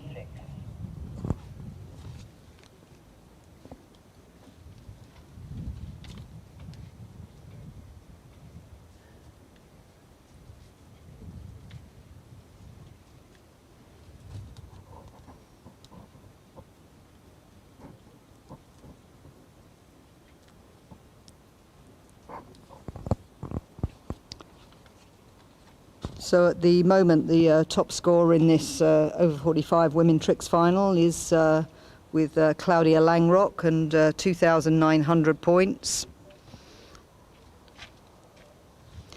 We'll await the score for Angeliki, and the final skier on the water in this category is going to be Ioannina Thompson of Switzerland, who scored a very impressive 6,730 in the prelim. So we'll see what she can do. So I'm very pleased to say that I'm joined once again by Tom Dokopil, who's not long been out on the water himself. We had a quick word with you after your tricks final. Didn't go quite your way, huh? Not really, but maybe there will be some change to come, but I'll have to wait. I've put down a question with the chief judge, so let's wait. Okay, we better leave that to the officials and you to deal with. But here we go. Let's have a look at. It's also good. Let's have a look at Ioannina Thompson of Switzerland on her first run. She's making it her toe run, which I guess is sensible now. This wind has picked up a bit, and she's got a bit of a tailwind. Yeah, for toes that's not too bad. She's starting with a toe 7, a very difficult trick. Toe 5s, I see lots and lots and lots of points. And you can see she's a real good top tricker. She has a kind of rhythm. It's like when she ends the trick, she loads the line a little bit, ready for a quick progress to the next trick. So the experienced trick skiers do that, and that helps speeding up their trick run a lot. This very good, solid run, lots and lots of points. Obviously, it's down to the judges and what they score and what they don't. But what sort of ballpark are we talking about in terms of the numbers for that sort of run? I think 3,000 at least. And what's very important is with these kind of competitions like Europeans and Worlds is that the judges are pretty strict with respect to criteria. They easily scratch tricks if they're not performed properly. So they look at the ski, is it turned 180 degrees with side slide, is it turned 90 degrees, stuff like that. But you can see she's a very good skier because the ski is very proper. So fast doesn't matter. The judges can deal with fast, but if it's clean, it makes it easier to judge, huh? Yeah, absolutely. Trick judging is very, very hard. Especially if you have top trick skiers who change their runs a little bit. Yeah, and right. who do those difficult tricks in a very fast sequence. I once experienced the Forestier. Let's wait with the story for Forestier. First, let Elena come back and see what she's doing. Yeah, sure, okay. Hopefully this headwind won't be too much of an issue. It's really picked up. I mean, we've got papers flying everywhere again. It sort of happened this time yesterday as well. But anyway, let's have a look at her coming back in. Once again, she starts with toes. That's quite unique. I don't know any other skiers who do that. but apparently she thinks the tricks she's doing, high-scoring tricks, pays off the time she's losing when changing her foot from outside the wrap to inside. 540s, typical multiple 540s, a body over, another one. No. There she failed, but enough, certainly enough for first place. So, I mean, obviously, I think we mentioned before that you've got to have different tricks. So, doing 2 runs that are toe shows how many tricks she's got, I guess, on her toe runs. Yes, that's absolutely true. That's absolutely true. And they're high-scoring tricks. She started off with a toe 5, and then a wake line back to back. Those are high-scoring tricks. A 5, another 5. A wrap in, once again a 5 over the wake, so that's just in a matter of seconds, 900 points, over 900 points that she adds. 350 for a ski line O, if she gets credit for it, and this one she will not get credit for it. But yeah, of course, all obviously subject to the judges, but that's a good indication of what she'll get. And Angeliki Andriopoulou, by the way, her point score was 4,430. So subject to any change, that would give her a guaranteed silver medal. And Claudia Langrock, the bronze with 2,900. But of course we await the judges' score for Elena Thompson. 4.430 για την Αγγελική Ανδριοπούλου, η οποία σίγουρα έχει στην κατοχή της το ασημένιο μετάλλιο. Περιμένουμε και το αποτέλεσμα για την Έλενα.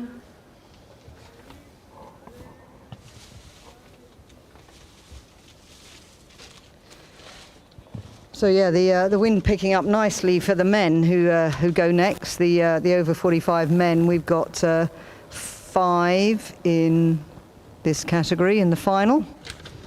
Quite a wide score range in the preliminary, from 910 right up to 3,100. So this is Magnus Jonsson of Sweden. Let's have a look and see what he can do on run number 1. yeah, I think Magnus doesn't train really hard anymore at the strict run. Occasionally he throws in a flip and a body over, but I think over the years his strict score goes down little by little. So the tricks he's doing are not up to the level he used to do, but it will help him to get a little bit higher score for overall. He's a good slalomer and a good jumper, and I don't know about overall, but certainly he's a candidate.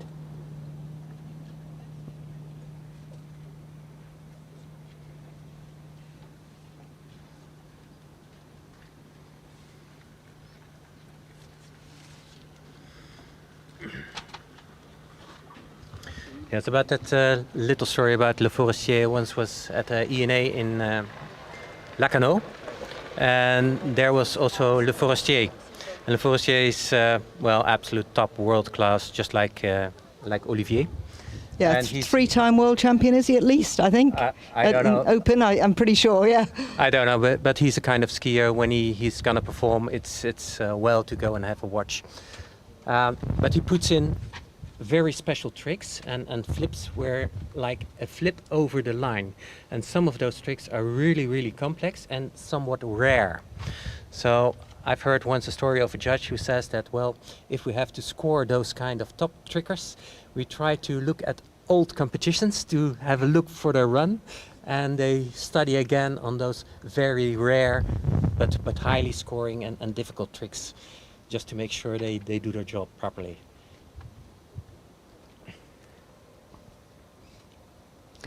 Yeah, Nicolas Le Forestier was over in the UK recently doing a trick clinic for some youngsters up in the north of England. So I think he's agreed to come back and do some more. So that's good news for the youngsters who are trying to either improve the tricks they've got or learn new ones. So let's have a look at Magnus now coming in. There was a very special variation of putting on the toe strap, because he held the handle shortly in his mouth, in between his teeth. I've never seen that before. He started toe back and he ended.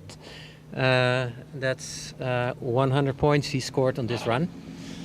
So not a lot of points. No, as you say, that's a shame for him, presumably for the overall. As you say, not concentrating really on tricks specifically, but he'll have wanted to get further down that run, I'm sure. That's for sure. That's for sure. I found my bread I left this morning. Is that funny? Oh dear. Tom has just discovered a plastic bag full of croissants and bread that he left here many hours ago. I suggest you don't try and eat that now. I hope you've had something else. Next skier.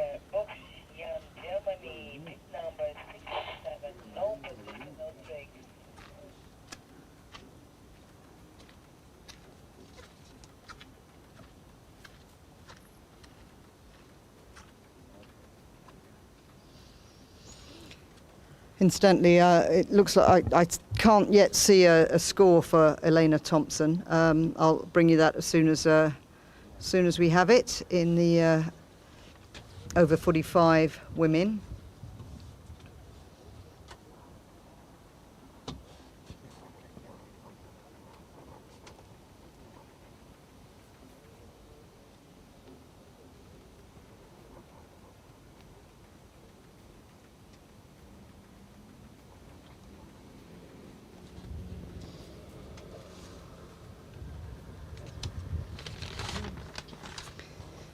So going in now is Jan Buchs of Germany.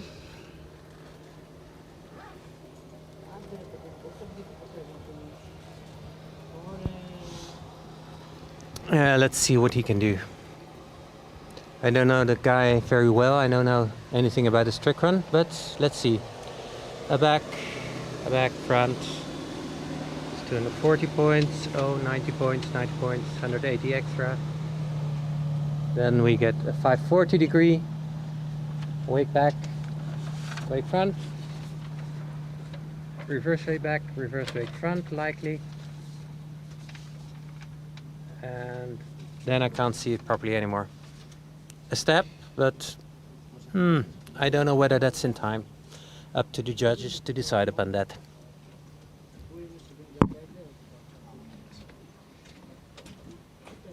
For his points total, probably it would be better to put the line tricks maybe at the beginning of the run. Then you're sure you have those points, unless you're unsure about whether you can make them. Usually the setup for a line trick takes a little bit more time because you want to be absolutely stable and centered over the ski. So that's a reason for starting with a trick. I think that's also one of the reasons why a skier like Olivier starts with a body over 540, which is a very high point, very high scoring trick, high risk. But he takes a few seconds to find the optimal position, and then he goes for it. And then at the moment he goes for it, and yeah.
Yes, he starts his run, wake back, front, reverse wake back, reverse wake front, all clear.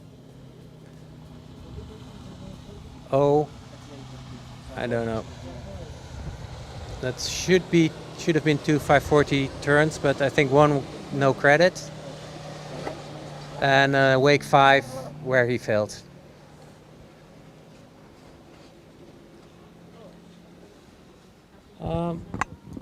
A little bit out of balance, I would say. I missed the flow a little bit.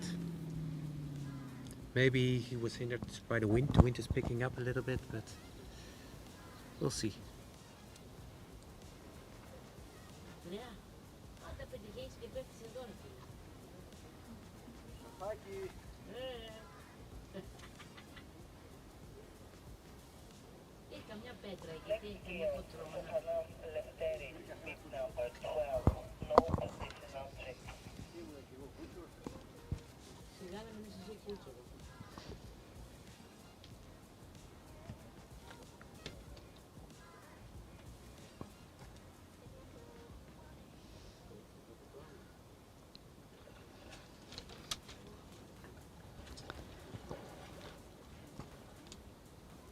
So next up, another Greek skier, Lefteris Kousathanas. Scored 2,590 in the prelim.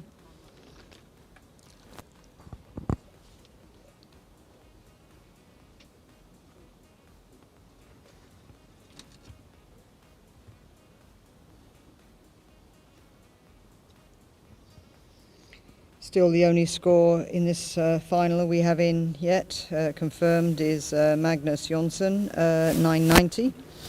Still waiting for Jan Buksh and Andreas Toutsiaridis. Here comes Lefteris Kousathanas. Τέταρτος στη σειρά αθλητής στην κατηγορία των ανδρών άνω των 45 ετών, Λευτέρης Κουσαθανάς, Ελλάδα, πρώτο πέρασμα. Okay, his foot is in the wrap, so we're gonna see toe holds. Toe back, toe front, reverse. That's already 400 points.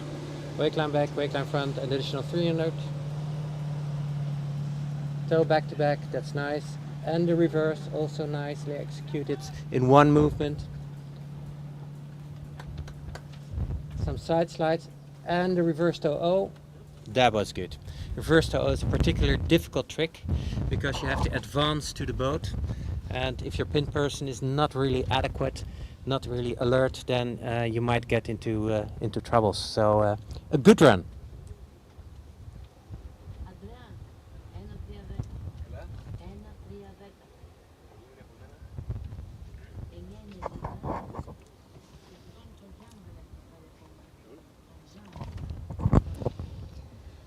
So we have Andreas Toutsiaridis' score, 1,310 points.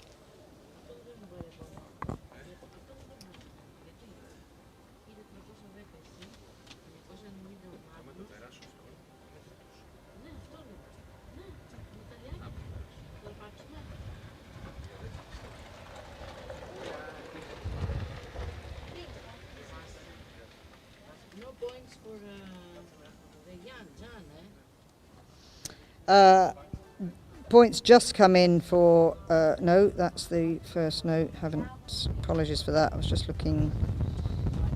Yep, Jan Buksh, points have just come in, 1,550, so taking the lead.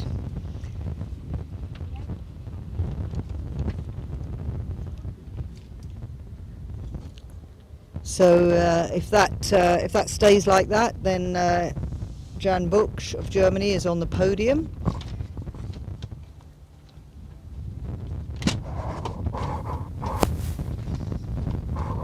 Tom, this wind really is picking up quite dramatically now. So, you know, have these later skiers got a little bit of a disadvantage, do you think? Maybe a little bit of disadvantage. If they do the toe run with the wind in the back, then the toe run will not be hampered with it. But obviously if you ski into the wind, you have to pull just a little bit harder. but I see that the waves are still very, very low, so with landing that will not cause a problem. This wind is quite doable, I think, so I would sign for such a ski lake as this. Yeah, I guess we all would. So let's have a look at him coming back. Lefteris.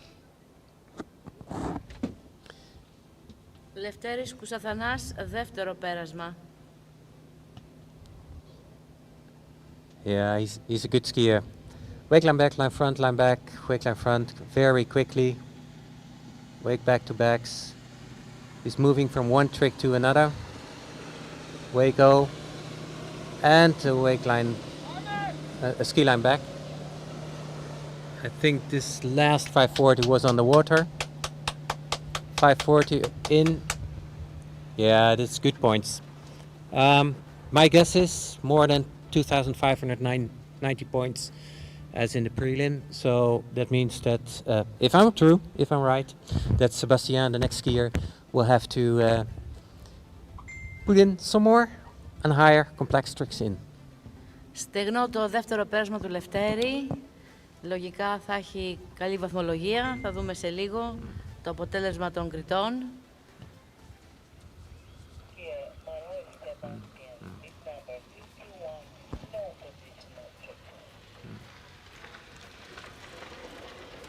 Jane, there's a thing I'm wondering. I'm not very good at the rules, but right now we're in a situation where it's very important for Sebastian to know what is the score of Lefteris, because as the skier following up, it's essential for the tricks he's gonna put in or leave out to be safe, to know the score.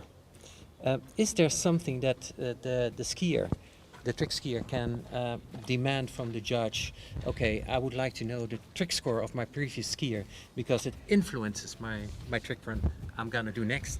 I've never heard of anything like that before, and I don't think so. I mean, I'm not an expert on the judges. There's somebody else down there who might know the answer to that. I don't know. I don't think a trick skier has a right to know the previous score. Ζούμε με την κατηγορία γυναίκες άνω των 35 ετών. Η αθλήτρια που είδαμε ήταν η Κέιλι Άτκινς από τη Μεγάλη Βρετανία. Εδώ έχουμε 5 αθλήτριες. Η τελευταία είναι η Σίλια Σταντίδη από Ελλάδα, που σημαίνει ότι ήταν πρώτη στους προκριματικούς και τελευταία στους τελικούς. Έτσι πάει η σειρά, αντίστροφα.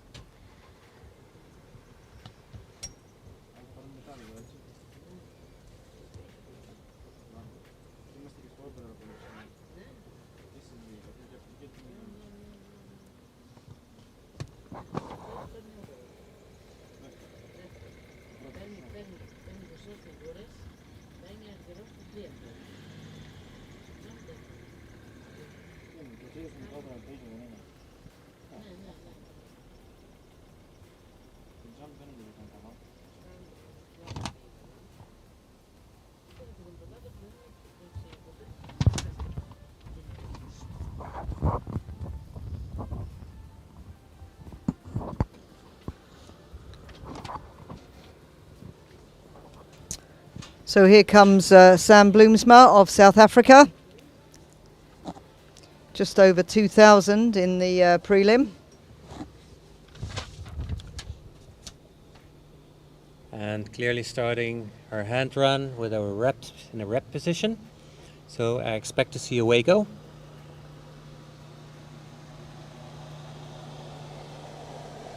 And that's the Waco, properly executed.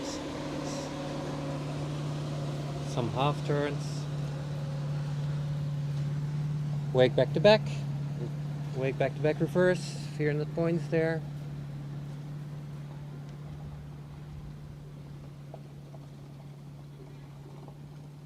And I think she tried to do a wake 5 back.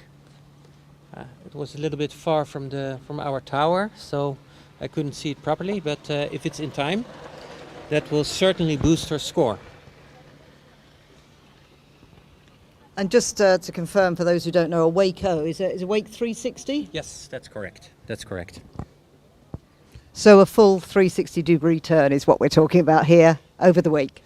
Yes, there are different names for the same trick. Like some people call it a helicopter, 360-degree turn.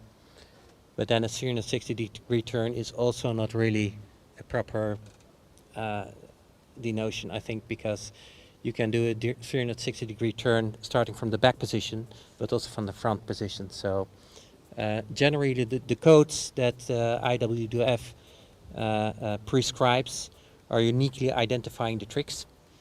Not completely uniquely identifying the tricks, but for scoring, uniquely identifying the tricks, and I use them to describe my own trick runs as well.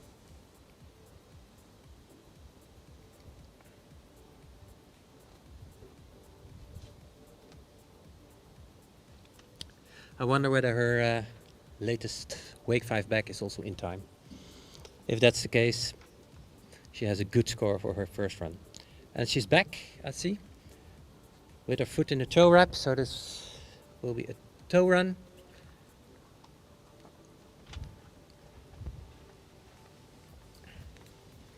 He's waiting for the boy.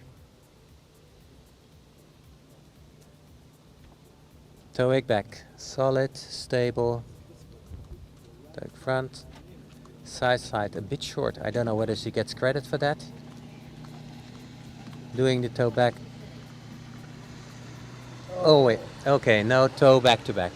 She got the 4 toe back, toe fronts in there, so that's 400 points. The toe wake back, toe wake front also 300 points, 700 points. Side slide, I would guess there's at least one good. So at least 830 points in this round. So I guess her score will somewhere in the same region of her preliminary score, maybe a little bit lower. I don't know, but that's what I guess. Okay, and just a reminder that that score in the prelim was 2,030 points. We're still awaiting points for the previous skier, Kelly Atkins. We'll give both of those scores when they come in. 3 more skiers left in this category before we move on to the final of today.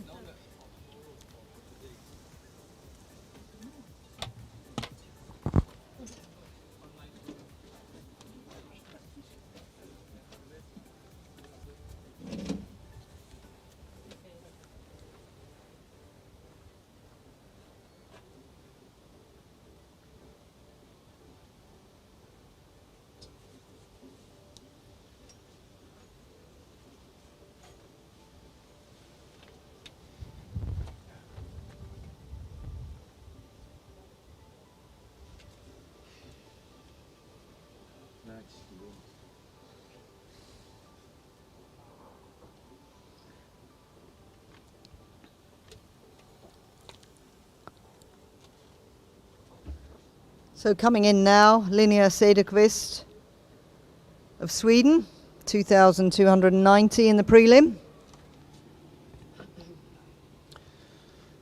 So let's see what she's gonna do. Standing up straight, balanced. She's quite tall, I think, and if you're tall, that's not necessarily an advantage for tricks. If you're shorter and light, that's usually a little bit easier, you can rotate quicker. But she started, clear tricks. Free of the wake. Line back, line front. Wake line back, touching the water for full credit. Wake line front, wake line back. Yep. Good run. Good run. I would guess 1,000 points at least. Hey, we've got a video review on Kelly Atkins, 1670 provisional score, but they're looking again at Kelly's run, or one of the runs. Not quite sure which, but so provisional 1670, but video review for Kelly Atkins, still awaiting the score for Sam Bloomsma.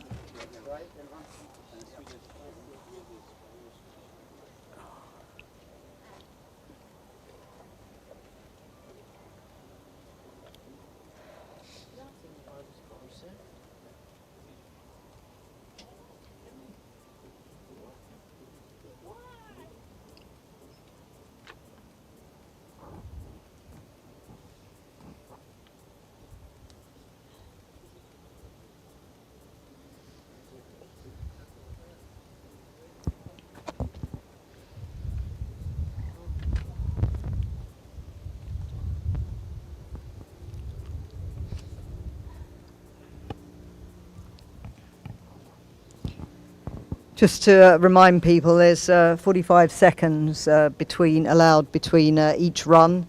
If you fall, you could take your 45 seconds where you fall, and then the boat spins at the top. That's the rules at this competition anyway, but Linnea making her way through that pass and dropping in at the other end. And she'll be coming back for run number 2. And you mentioned earlier, I think when Sam was out, about weights for the red buoy. That's the rules, isn't it? You can't start your run before the red marker buoy. You can start it any time after that, but then you've only got 20 seconds to complete it. Yeah, that's correct. You have to wait till the red buoy, and as soon as you start your first trick, the initiation of your trick, that's when they start the timer. So this is her preparing, getting into position for that. So we should hopefully see the red buoy coming up. Yeah, she's prepared for a tow 0 or tow 5. There's the red buoy. And there's the red buoy. She begins very quickly. Tow wick back, tow wick front, tow back, tow front, reverse, reverse, tow back to back. She got it. And the no, okay, I hope that was a quick release, because the tip of her ski caught water. She certainly got the line there, so that's good news.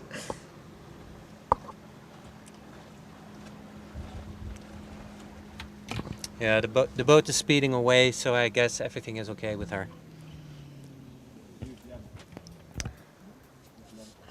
I think you were pretty accurate on Sam Bloomsma. I think you said similar score you thought to her prelim. Indeed, 2020 points, which is just 10 points down on what she did in the prelim. Yeah, it will be exciting to see the score of Linnea. Maybe it's a little bit higher. Maybe it's a little bit higher. She crammed in a tow back to back, so that's 200 points, and that may give her the advantage above Samantha. Both girls fell, so.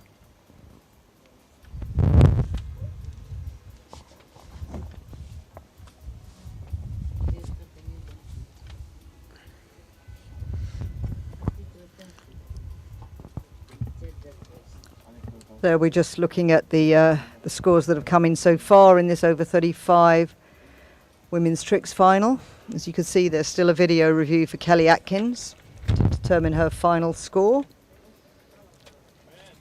And on the right you see the current overall positions. So next up we have Camille Theron of Switzerland. She went over 3,000 in the prelim. And just before we start, 2,750 for Linnea. Yeah. I guess you're gonna try to beef up her score a little bit, put in maybe a little bit more difficult tricks to make it more difficult for Aspasia to get to the first place, to put a little bit pressure on Aspasia.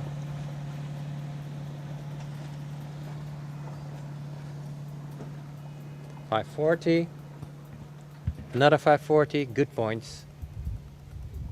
Hopefully they're all in time. You want to have the big scoring tricks in time, but yet the big scoring tricks have high risk, so you have to position them just at the end, that if they succeed, you get the points, and if they don't succeed, you're not losing too much time. It's very tactical, this tricks lark. Yes, that's... If you look at tricks, then quite often at the end the more complex tricks are put in.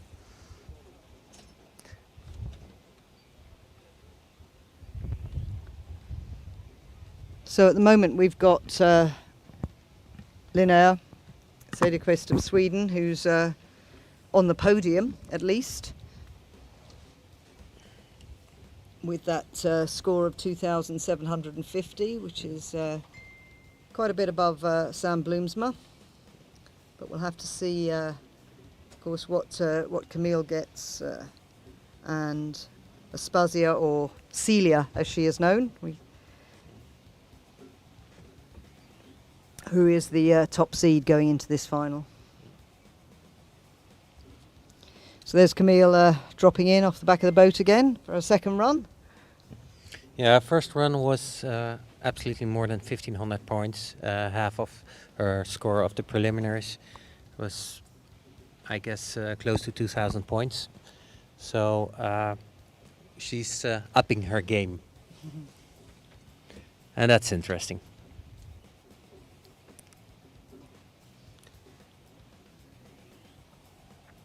Now it becomes important that she does the whole toe trick. Put in some slightly more difficult toe tricks, but there goes the toe wrap. So she will start at least with a toe O, but her level, I guess a toe 5 we're gonna see. And that's good for 350 points. That was the red buoy, so expect her to start. That's a toe 5. Good. Toe back to back, reverse toe back to back. 750 points already. 150,000. Toe back, toe front. 400, side slide, side slide. Ah, yeah, that's a pity. She needed that trick to beef her score up another 200 points. So I expect a score of over 3,000 points for her. Maybe something like 3,200. So that's, if you're guessing, of course, as we keep saying, you're not the judge, we're not the judges. But if you're correct, that would at least be enough for the silver medal. We'll have to wait and see. Yes, with these two trick runs, it would surprise me if this is not good enough for a silver medal. I think it's a silver medal at least. If Aspasia fails, then this is good enough for a first place. During her trick run, she was moving a little bit from one wake to another wake, so she wasn't really stable in the prop wash immediately behind the boat. So that suggests that her turns should be a little bit more with a balanced ski. Not a ski on edge, but a more flatter ski when she turns.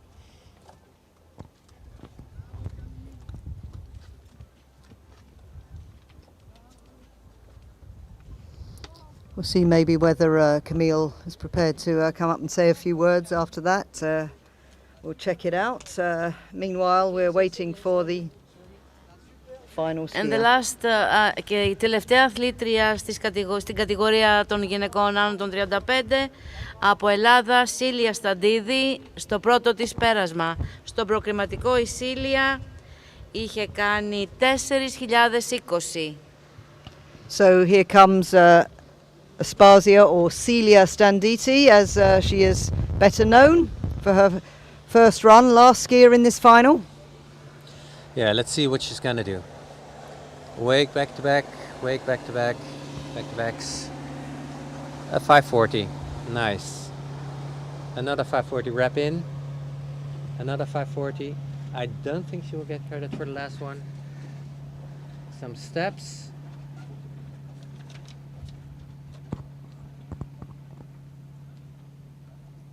An okay run, but this run is clearly not one with full risks.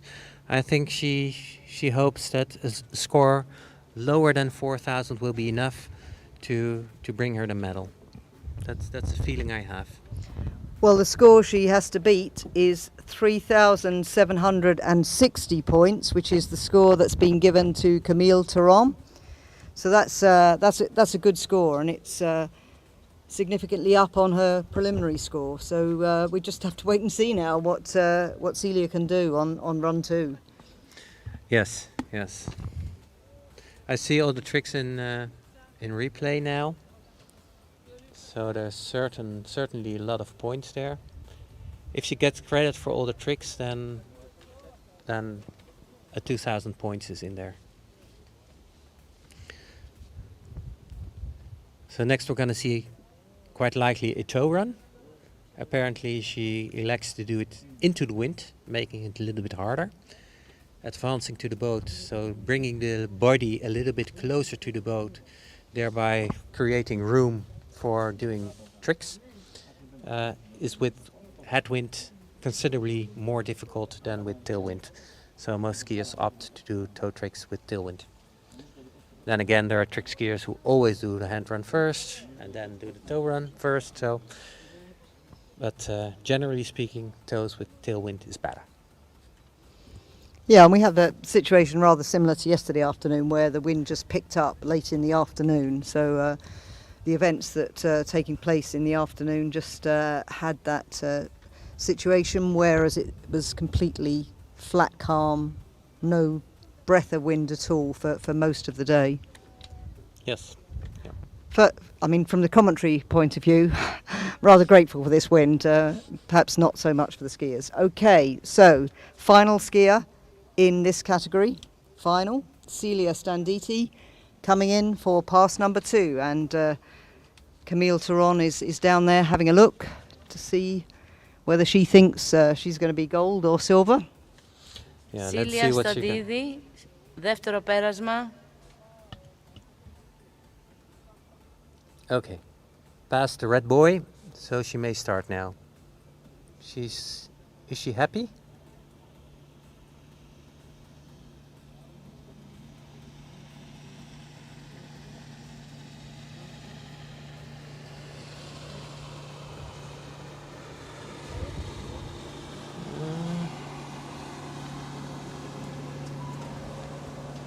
Good tricks there.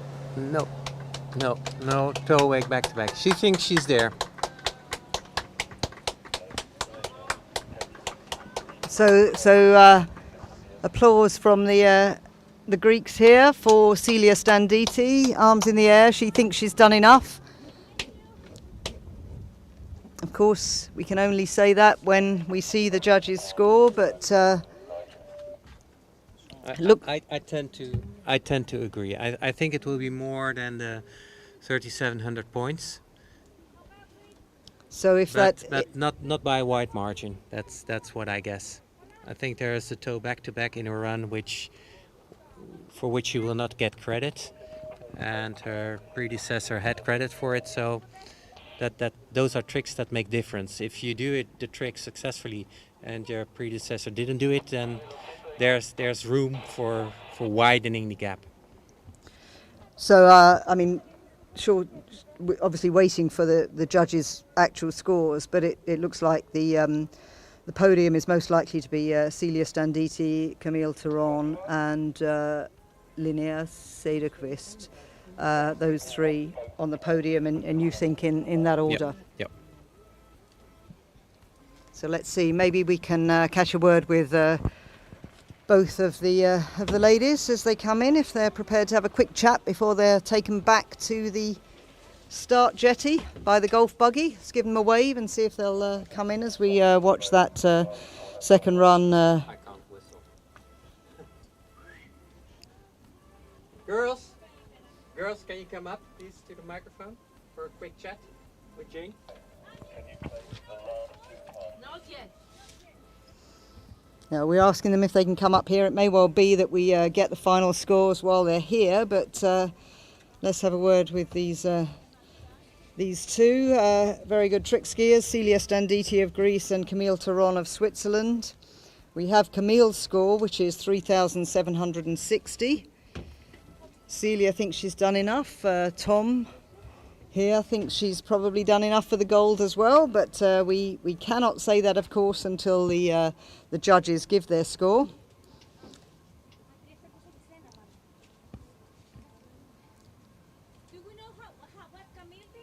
Yep, Camille 3,760. Okay, so now we wait. Yeah, so if you could both come over here, perhaps we can have a word first of all with Camille, because we know what your score is, 3,760. So we're pretty sure it's silver at least. So how do you feel about that? No, okay, hello. I'm happy because I used to fall because my head is not so well, but this time was okay. So I'm happy with what I did. So regardless of whether it was silver or gold, you're just happy to be up there on the podium and put down some good runs. Well, congratulations. We'll keep an eye on those results to see if we can get Celia's in. But while we're waiting for it, Celia, come and have a word with us anyway. I know it's difficult because you're waiting for your score, but you looked pleased at the end, feeling that you've done enough maybe to clinch that gold and take it away from Camille.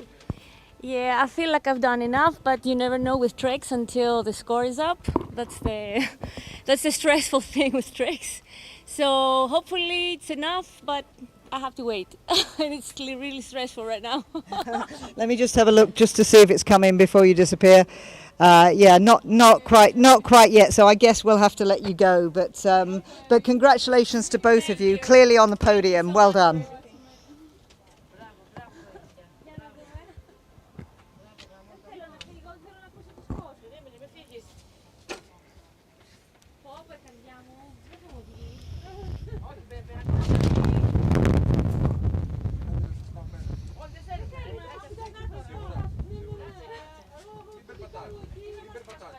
You need a stone or something. Can I get you one? If you can find something heavy, that would be useful.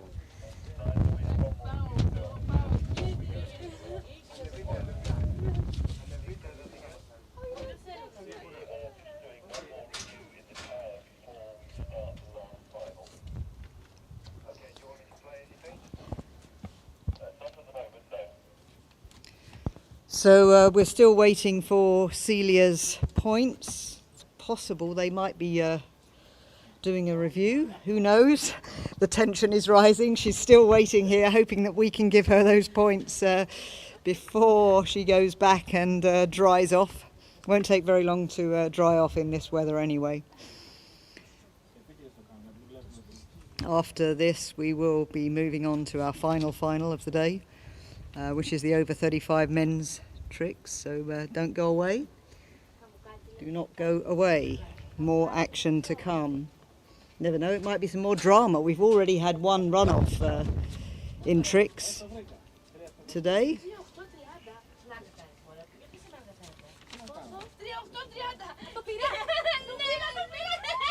Oops. Yeah, so, well, this is really interesting now because we've got a provisional score of 3,830 for Celia, but there is a video review. So, Tom, I mean, this is quite tight, isn't it? So let's have a look again. Yeah, provisional 3,830. That's close with a video review. What do you make of that? Yeah, maybe because the scores are so close that they just want to be sure that the score they are giving now is correct. So that could be the reason for an additional video review, and especially if some tricks have been executed improperly, there might be a little bit of doubt, but I think most of the tricks she's done were executed nicely. So yeah, it's good preliminary news, so to say, for Celia. Yeah, but close, and she still looks a little bit nervous. She's pacing up and down there. Of course, until the judges say so, it's not official, but she's happy with that score, but it's not official yet. So looks like the towboat is going over to the jury tower, so perhaps they have to play the video from the boat. More drama, yet more drama. Surely we're not going to have another runoff.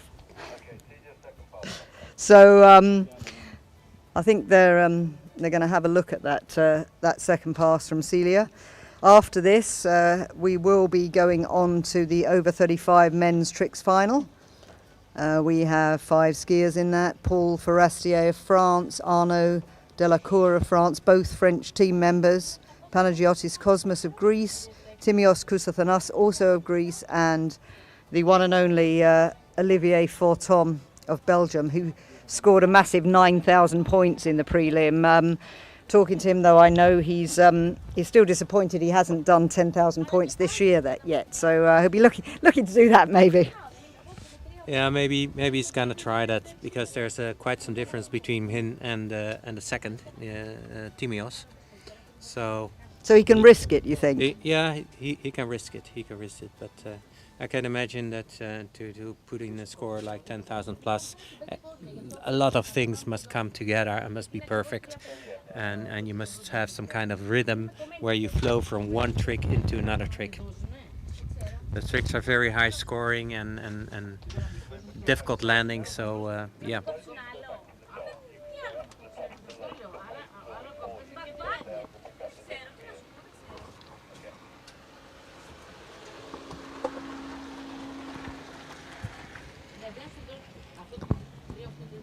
Well, we do like a bit of drama in these finals. As I say, we've already had a run-off, which I've never seen in tricks before. In fact, I was asking the judges beforehand, trying to get the situation sorted out in my own mind. If that happened, what would be the scenario in terms of a run-off? Do you have a run-off in tricks? But I said, it never happens, does it? And they said, oh, yes, it does. And, of course, there it was. I mean, how often have you seen that? I think I've never seen it before. No, so it is rare. I would rate it a rare occasion, but I only go to a limited number of. Competitions every year. So obviously the judges will have for every possible situation a scenario ready how to deal with it. So yes. Okay, well, according to my scoring system here, the words video review have now been taken away from those points, which suggests to me that that's confirmed 3,830 points, which means, let me just refresh that again and make sure I'm not wrong, that your champion is Celia Standiti of Greece with 3,830 points. So when Sophia has finished crying and congratulating her, hopefully she'll come over and say a few more words again. So, I think she's pretty emotional here, actually. We'll wait for her to gather herself and get a hug. Oh, Sophia. So.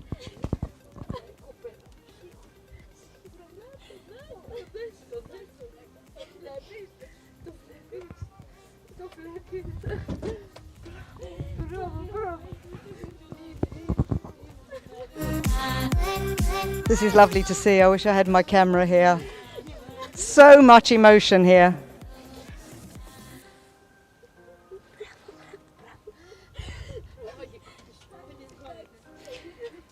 Celia, I know you're really emotional. I'm sorry to do this to you, but if it's done, then I'm really happy. It's just so stressful with tricks because you never know what's happening, you know.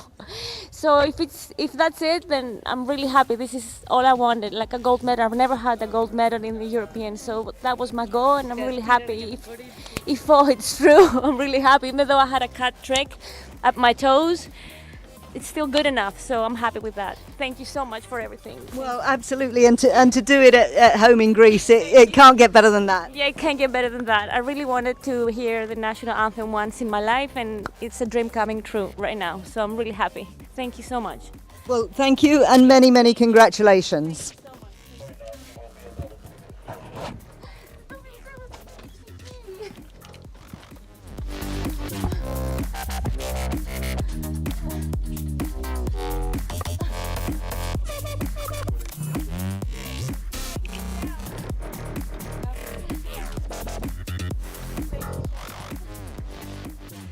It's so nice when you hear. It means so much to these skiers to be the champion, and when you've been fighting for it a long time, and it finally comes.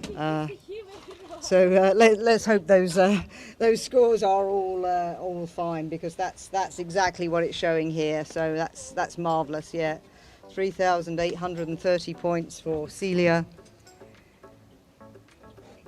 3,760 for Camille Theron of Switzerland in the silver medal, and 2,750 for Linnea Cederqvist of Sweden. So there you go, a little bit more drama there, and maybe some more to come with the men's tricks final in the over 35 category coming soon.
So we're just about ready to move on to the final of the day, the over 35 men's tricks. First up will be Paul Forestier of France, who scored 2,901 in the preliminary round. So let's have a look. He's coming in with his toe run on this tailwind. Yeah, apparently he chooses to he chooses tailwind for his toe run, warming up a little bit. This looks like we're going to see a score of at least, that's what he aims for, 3,000 points, I think. He wants more. So wraps up for a toe 7, I think. Is that correct? No, a toe O. Toe back, toe front, reverse. Toe back to backs, a little bit unstable. Side slides, toe wake back. No, toe wake front, but the sticky one. and failed toe wake back to back, I think. Bit of nerves there, maybe? Maybe. His upper body is not as stable, as silent as you want with trick skiers now. He's also waving a little bit with his hands, so he's looking for balance. That's what it tells to me. Nevertheless, a decent score. I think 1,500 points might be in there.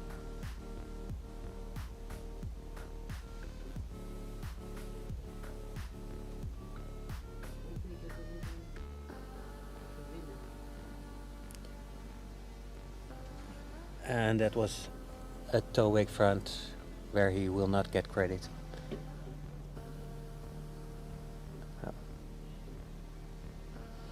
Maybe a little bit less than 1,500. Okay, we're gonna see.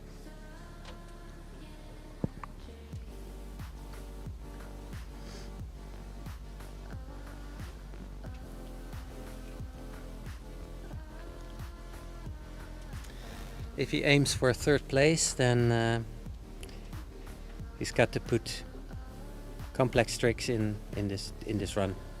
He has to do whatever he's capable to do. And typically in a final, that's what you do. You go for a place on the for medal, whether you're 4th or 5th or 10th, doesn't matter too much.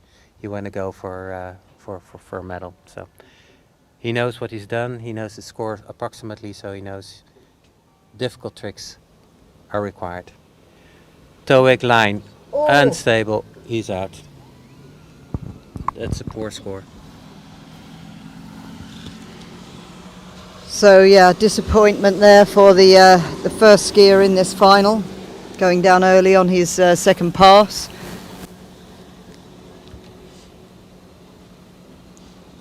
Yeah, I know this trick, wake line O as it's called, so a step 360, quite well, and all the errors you can make. At some point in time I decided to scratch a trick from my run, because I noticed for myself that I needed a lot of time to get back into a stable position, ready for the next trick. So it gives a lot of points, I think 260, so that's a decent number. But if it takes a lot of time to get stabilized, then the amount of points per second, so to say, can be lower than what you want. Yves Saint-Viteux is a skier who can do these kind of tricks in a very, very high sequence.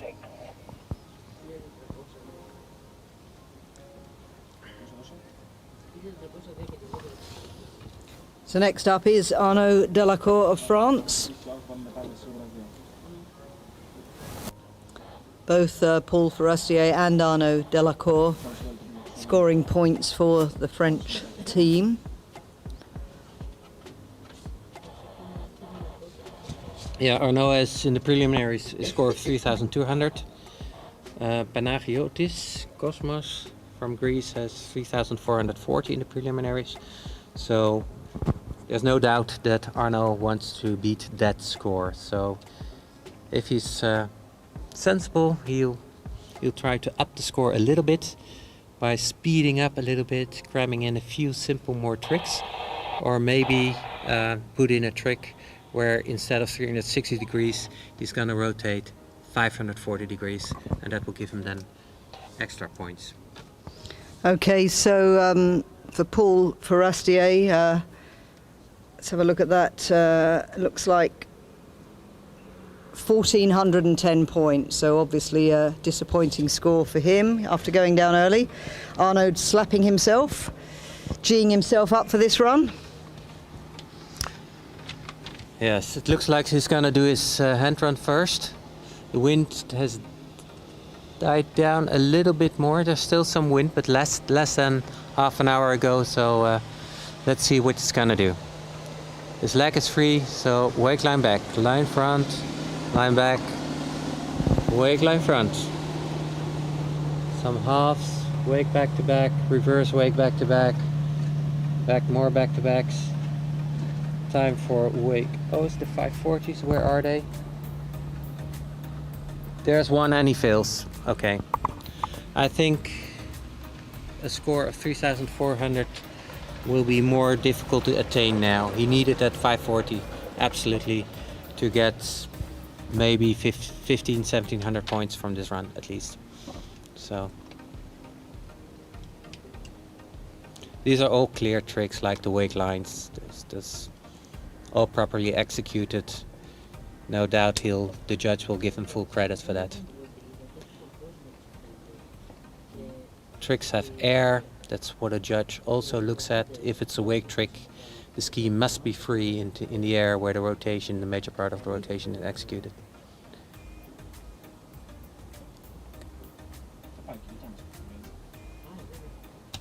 And here he fails. Yeah, in order to get a medal, he now must hope that Panagiatis will make some kind of error. But that can happen. Chances you make errors are pretty high, so.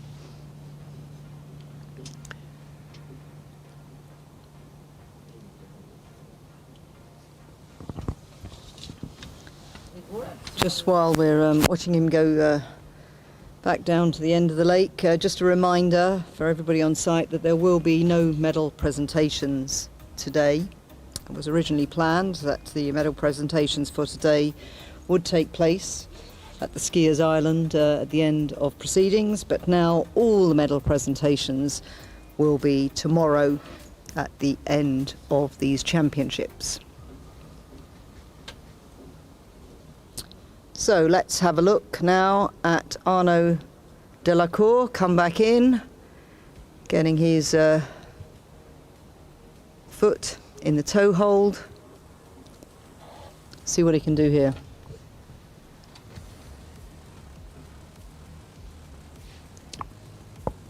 Yes, he's outside the wake, so he's gonna go for a toe wake. Oh, that's 300 points. That's a lot of points.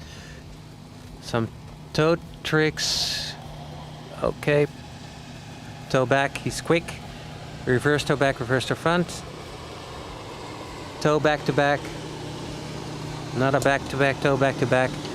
And a reverse toe O where he fails. So will it be enough for a higher score than he had in the preliminaries?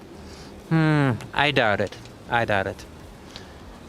But clearly his first trick of this run was one where he indicates that he wanted to raise the bar.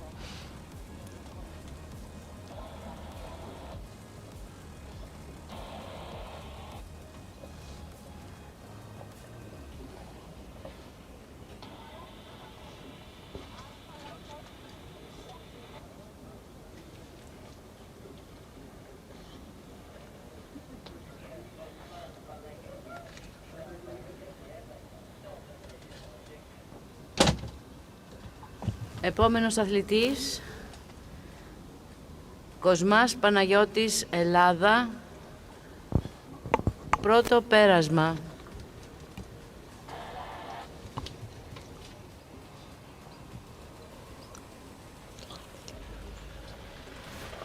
Yeah. Oh, we'll take it in. Yeah, he's an experienced skier.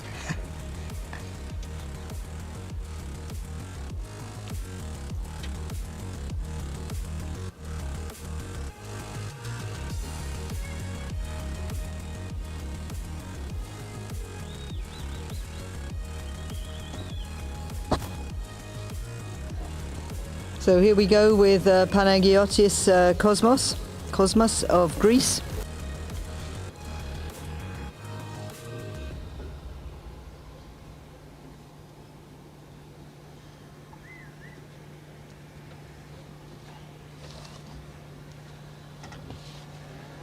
So if he repeats his score from the preliminaries, he has a good chance for a medal. But to be safe, a little higher score would be fine. Okay, wake back to back, wake back to back, back to backs. There's your first 540. And he falls on his second 540. That's a problem. That's a problem. It's not so far in his run, so he'll lose points with this. Okay, so the score we've got for Arnaud Delacour is 3,120 points. He's just down below us, so I'll just give him the run scores. 1,460 on the first run, 1,660 on the second run, so a total of 3,120.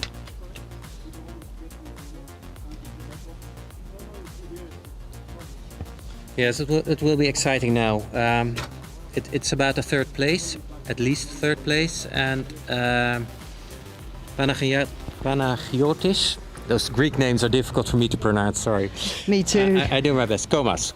That's the family name. It's a little easier. We'll have to put a brilliant run as second pass. Because 3,120 points of Arnaud is a solid score, and I don't know whether he can do that or not. It will be exciting. It will be hard. That's what I would estimate.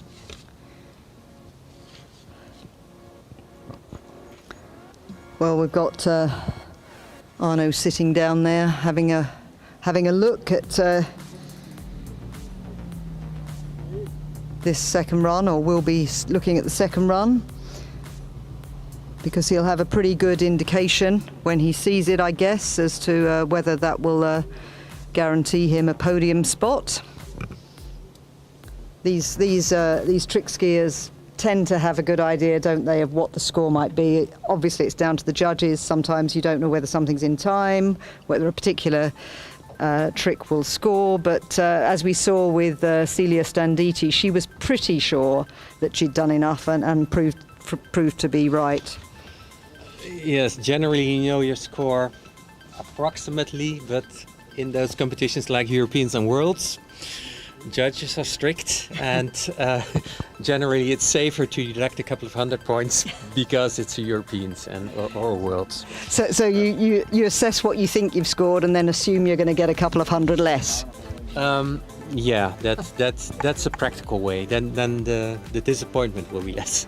Yeah, exactly. Yeah. Be a pessimist, and then you can only be pleased. Well, we think that we execute the tricks perfectly, but a judge just may differ from opinion, may say, well, you didn't turn your ski 180 degrees, and it may be right. Okay. He starts with, he's gone. Immediately with a toe O. And it means that for sure Arnaud has a third place, has a medal. I guess no skiers really like to see skiers go down so early, but congratulations to Arnaud Delacour, who will have a medal. What colour it is, we don't know. Maybe he'll just come up and say a few words. You say a few words for the webcast?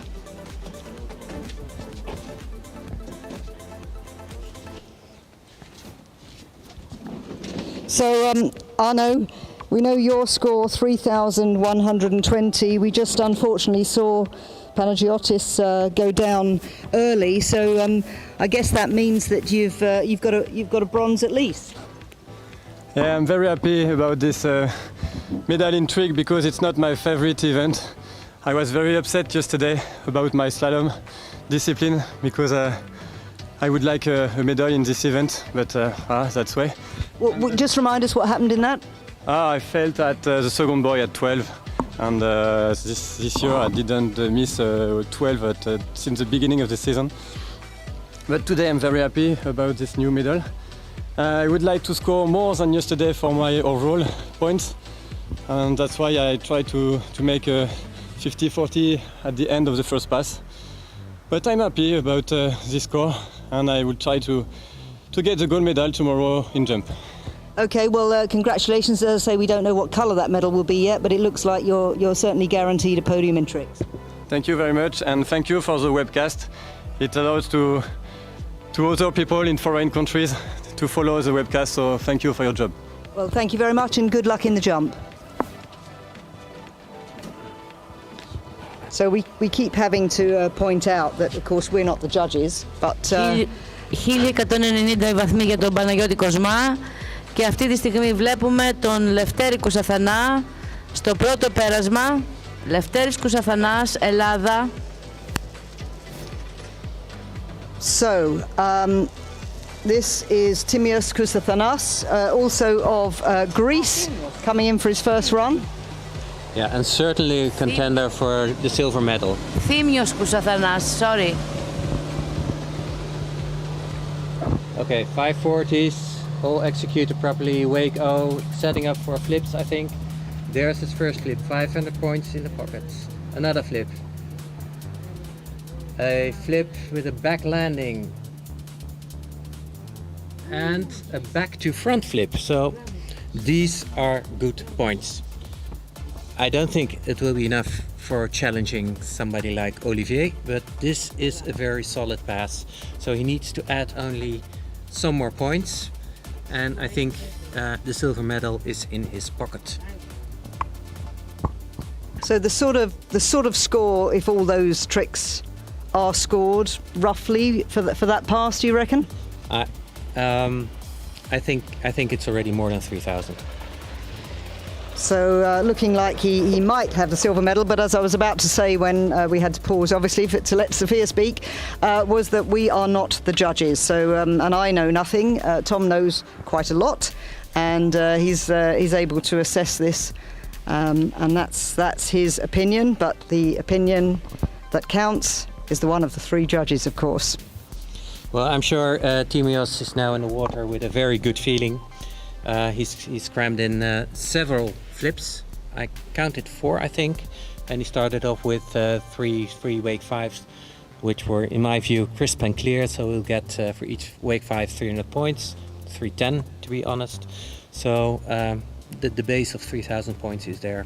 So now you can just do if I were him, a nice toe run, controlled, not trying to get a top score out of it, but sufficient points for securing that silver plate. And as you say, I mean, I guess most of these guys would expect Olivier Fortom to take the gold. So if they're not going to get up towards the 9,000 points mark, as you say, it's just a question of absolutely ensuring the silver. Yes, absolutely ensuring the silver, but maybe putting down a kind of score which the better competitor is unable to realize in a single pass.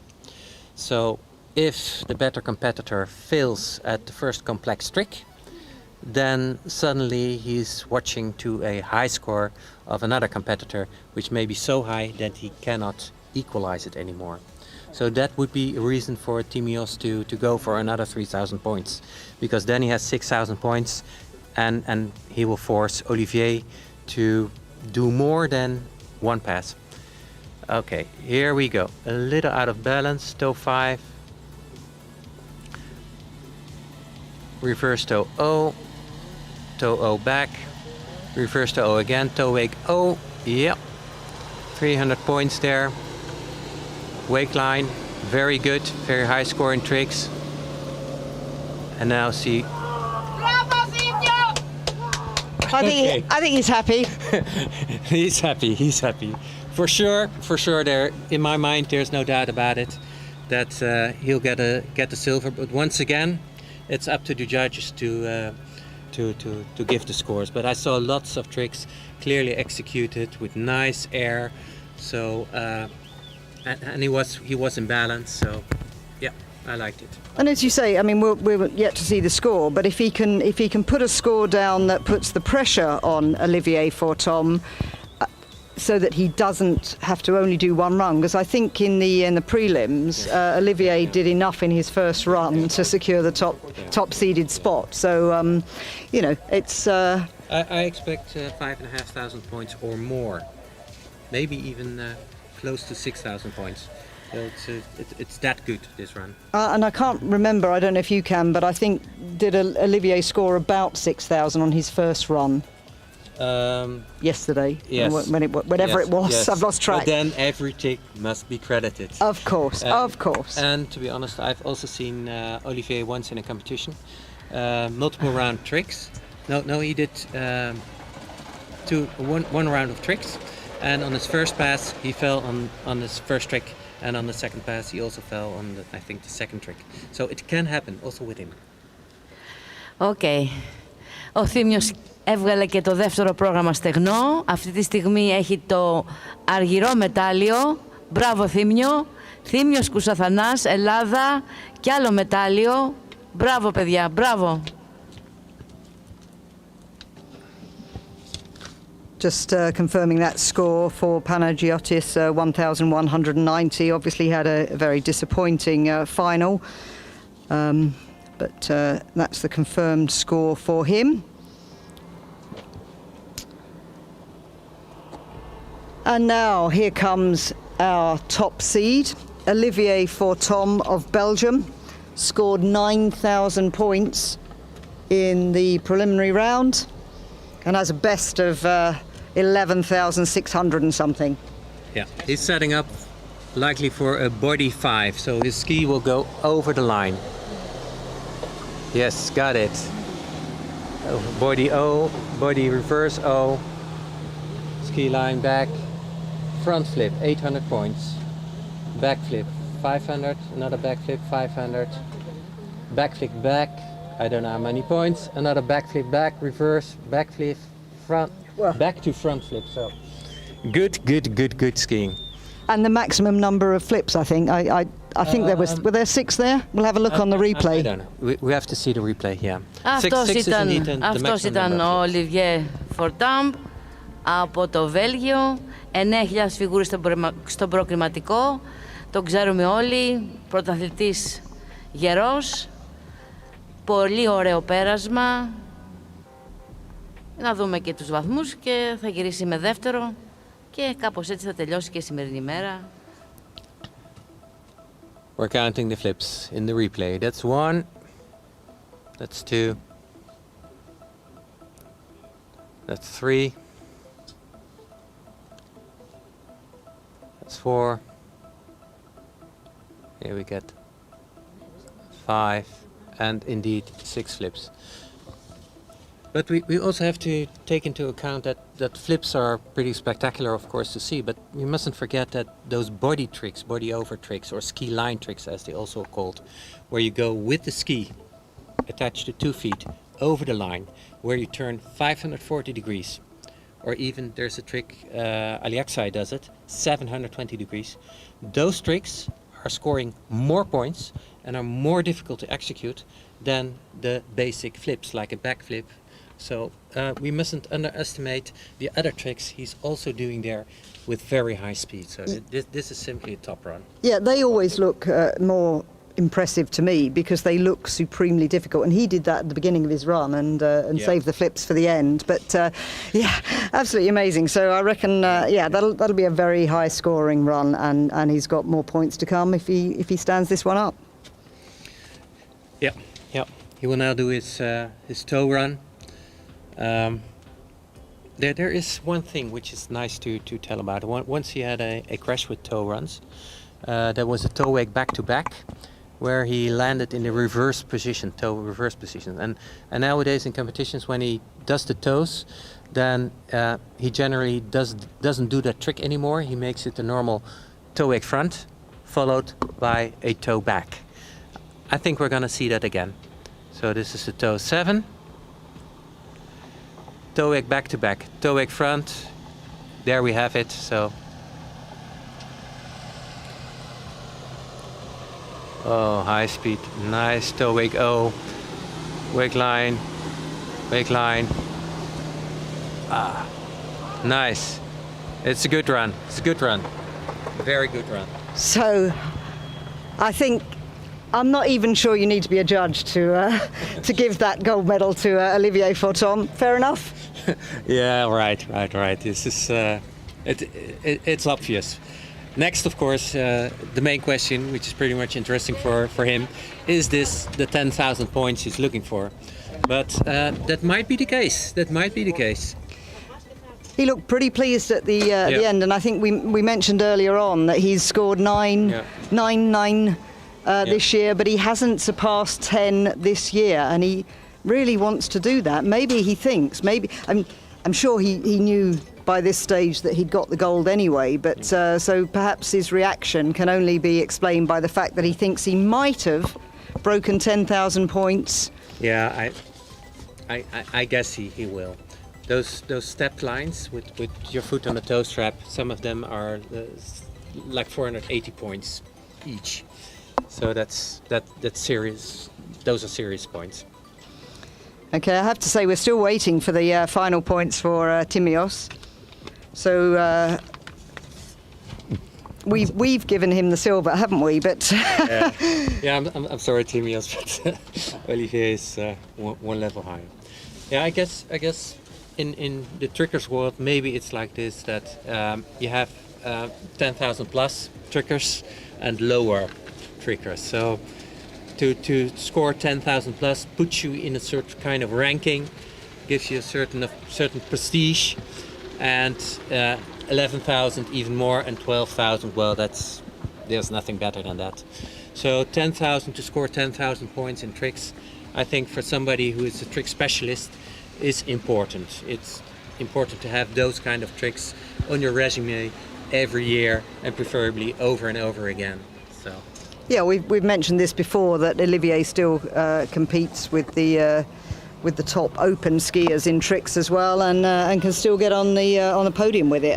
The fact is, the top trick specialists are frequently now getting in excess of 12,000 points, which puts them out of the range of other skiers who are on 10 and 11, but they can fall too. But that you mentioned Alexei, and that's Alexei Zarnashek, who I think still holds the world record. That may not be true anymore. Pato Font may be the new world record holder, but I would have to check that. I think it's now Pato Font, and yeah, then we're talking about a score like 12,000, yeah. 700 points, something like that. Yeah, that's unbelievable. Then they do body over 7, stuff like that, and they do flips with a moe. So you do not do a normal backflip anymore, because 500 points is not enough anymore to get you to those super high scores. Yeah, and then you've got people like Great Britain's Joel Poland, who has just a couple of times got over the 12,000 mark for the first time, and he's inventing new tricks as well, and forcing the judges to, credit them for 950 points. They're so difficult. I should say now, we have a video review for Timios Kousathanas, 5,600 points, but bearing in mind that that sort of level, confirming really, even if that goes up or down a little bit, that's the silver medal. Yep. Because we know that Olivier has scored more than that, even though we don't actually have his score yet. Hopefully that will come in. It would be nice to get that fairly soon, confirmed before we go off air. But I'm happy. I can see your wife Jackie there, clearly wanting to go away. So she's done the whole day photographing in the blistering sun. So yep, and you've done your work up here too in the heat. So let me just say thank you very much, Tom Dokapil of the Netherlands, for coming and joining us in the commentary booth for this webcast and announcing on site here in Ioannina. And maybe we'll see you tomorrow. Let's await the score of Olivier. You're happy to wait? Oh well. Yeah. Jackie, he's waiting. Is it more than 10,000 or not? That's what we want to know. Well, that's certainly what I want to know, and you clearly want to too. So let's hope it. I'm not sure if they're doing a video review of Timios. Will we have to wait a bit longer if they're doing that? Or does somebody else? I think somebody else. Are there video review judges that are separate? Not sure. I ski for many years, but my knowledge about judging is still limited. I still do not have the rule book in my head, so maybe someday I'll pick up judging. I don't know. We'll see.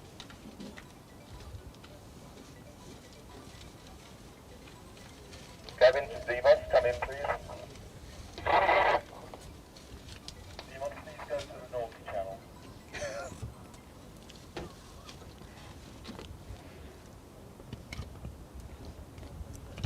So it's just approaching 7 p.m. here. Not quite as late a finish as yesterday, when I think we finally got the last skier off the water just before 8 o'clock. Let's have a look. Oh, well, let me just have a look. Oh, now then, we've got, well, it was down as a video review for Olivier, 9,860 I've just got, but now on my screen, the video review has disappeared. Jackie. Yeah, so, it looks like he's just failed to around that 9.9 mark again. Oh no! As you say, tricks judges can be harsh, so maybe they've docked him something, or maybe I don't know, was he out of time, or we're watching Timios again on the replay there. But it looks like a confirmed score for Olivier of 9,860, but still a gold medal, but not that 10,000, that magic 10,000. No, but still, Olivier, when he disagrees, can protest and have a serious discussion with the judging about the execution of some of the most difficult tricks. So, but anyway, with respect to the medals, it's clear, and you've already listed the names. The video reviews are not going to change that anymore, and. The points may change, but not significantly enough to change the medal position. So just before we go off, let's confirm that your champion, once again, is Olivier Fortom of Belgium. And second will be Timios Kousathanas of Greece. We don't know his confirmed score yet. And third, we spoke to him a little earlier, delighted to get on the podium, Arnaud Delacour of France. So congratulations to them. We've had a fantastic day here of finals. All the remaining finals in this Europe and Africa over 35 championships in Ioannina in Greece will take place tomorrow. We'll start off with slalom for the over 45s and over 35 men and women, and all the remaining jump finals. So thanks for joining us. I hope you'll join us again tomorrow. I believe it's a 9 a.m. Greek time start, but keep a watch out, and we'll talk to you again then. Thank you again to Tom and also to Sophia. We're back here tomorrow. Έτσι τελείωσε η σημερινή μέρα με αρκετά ωραία αποτελέσματα. Τελείωσε στην κατηγορία άνω των 35 οι φιγούρες. Πρώτος είναι ο Olivier Fortam, δεύτερος ο Θήμιος Κουσαθανάς και τρίτος ο Delacroix Amon. Τα λέμε αύριο, να είστε όλοι καλά. Καλό βράδυ.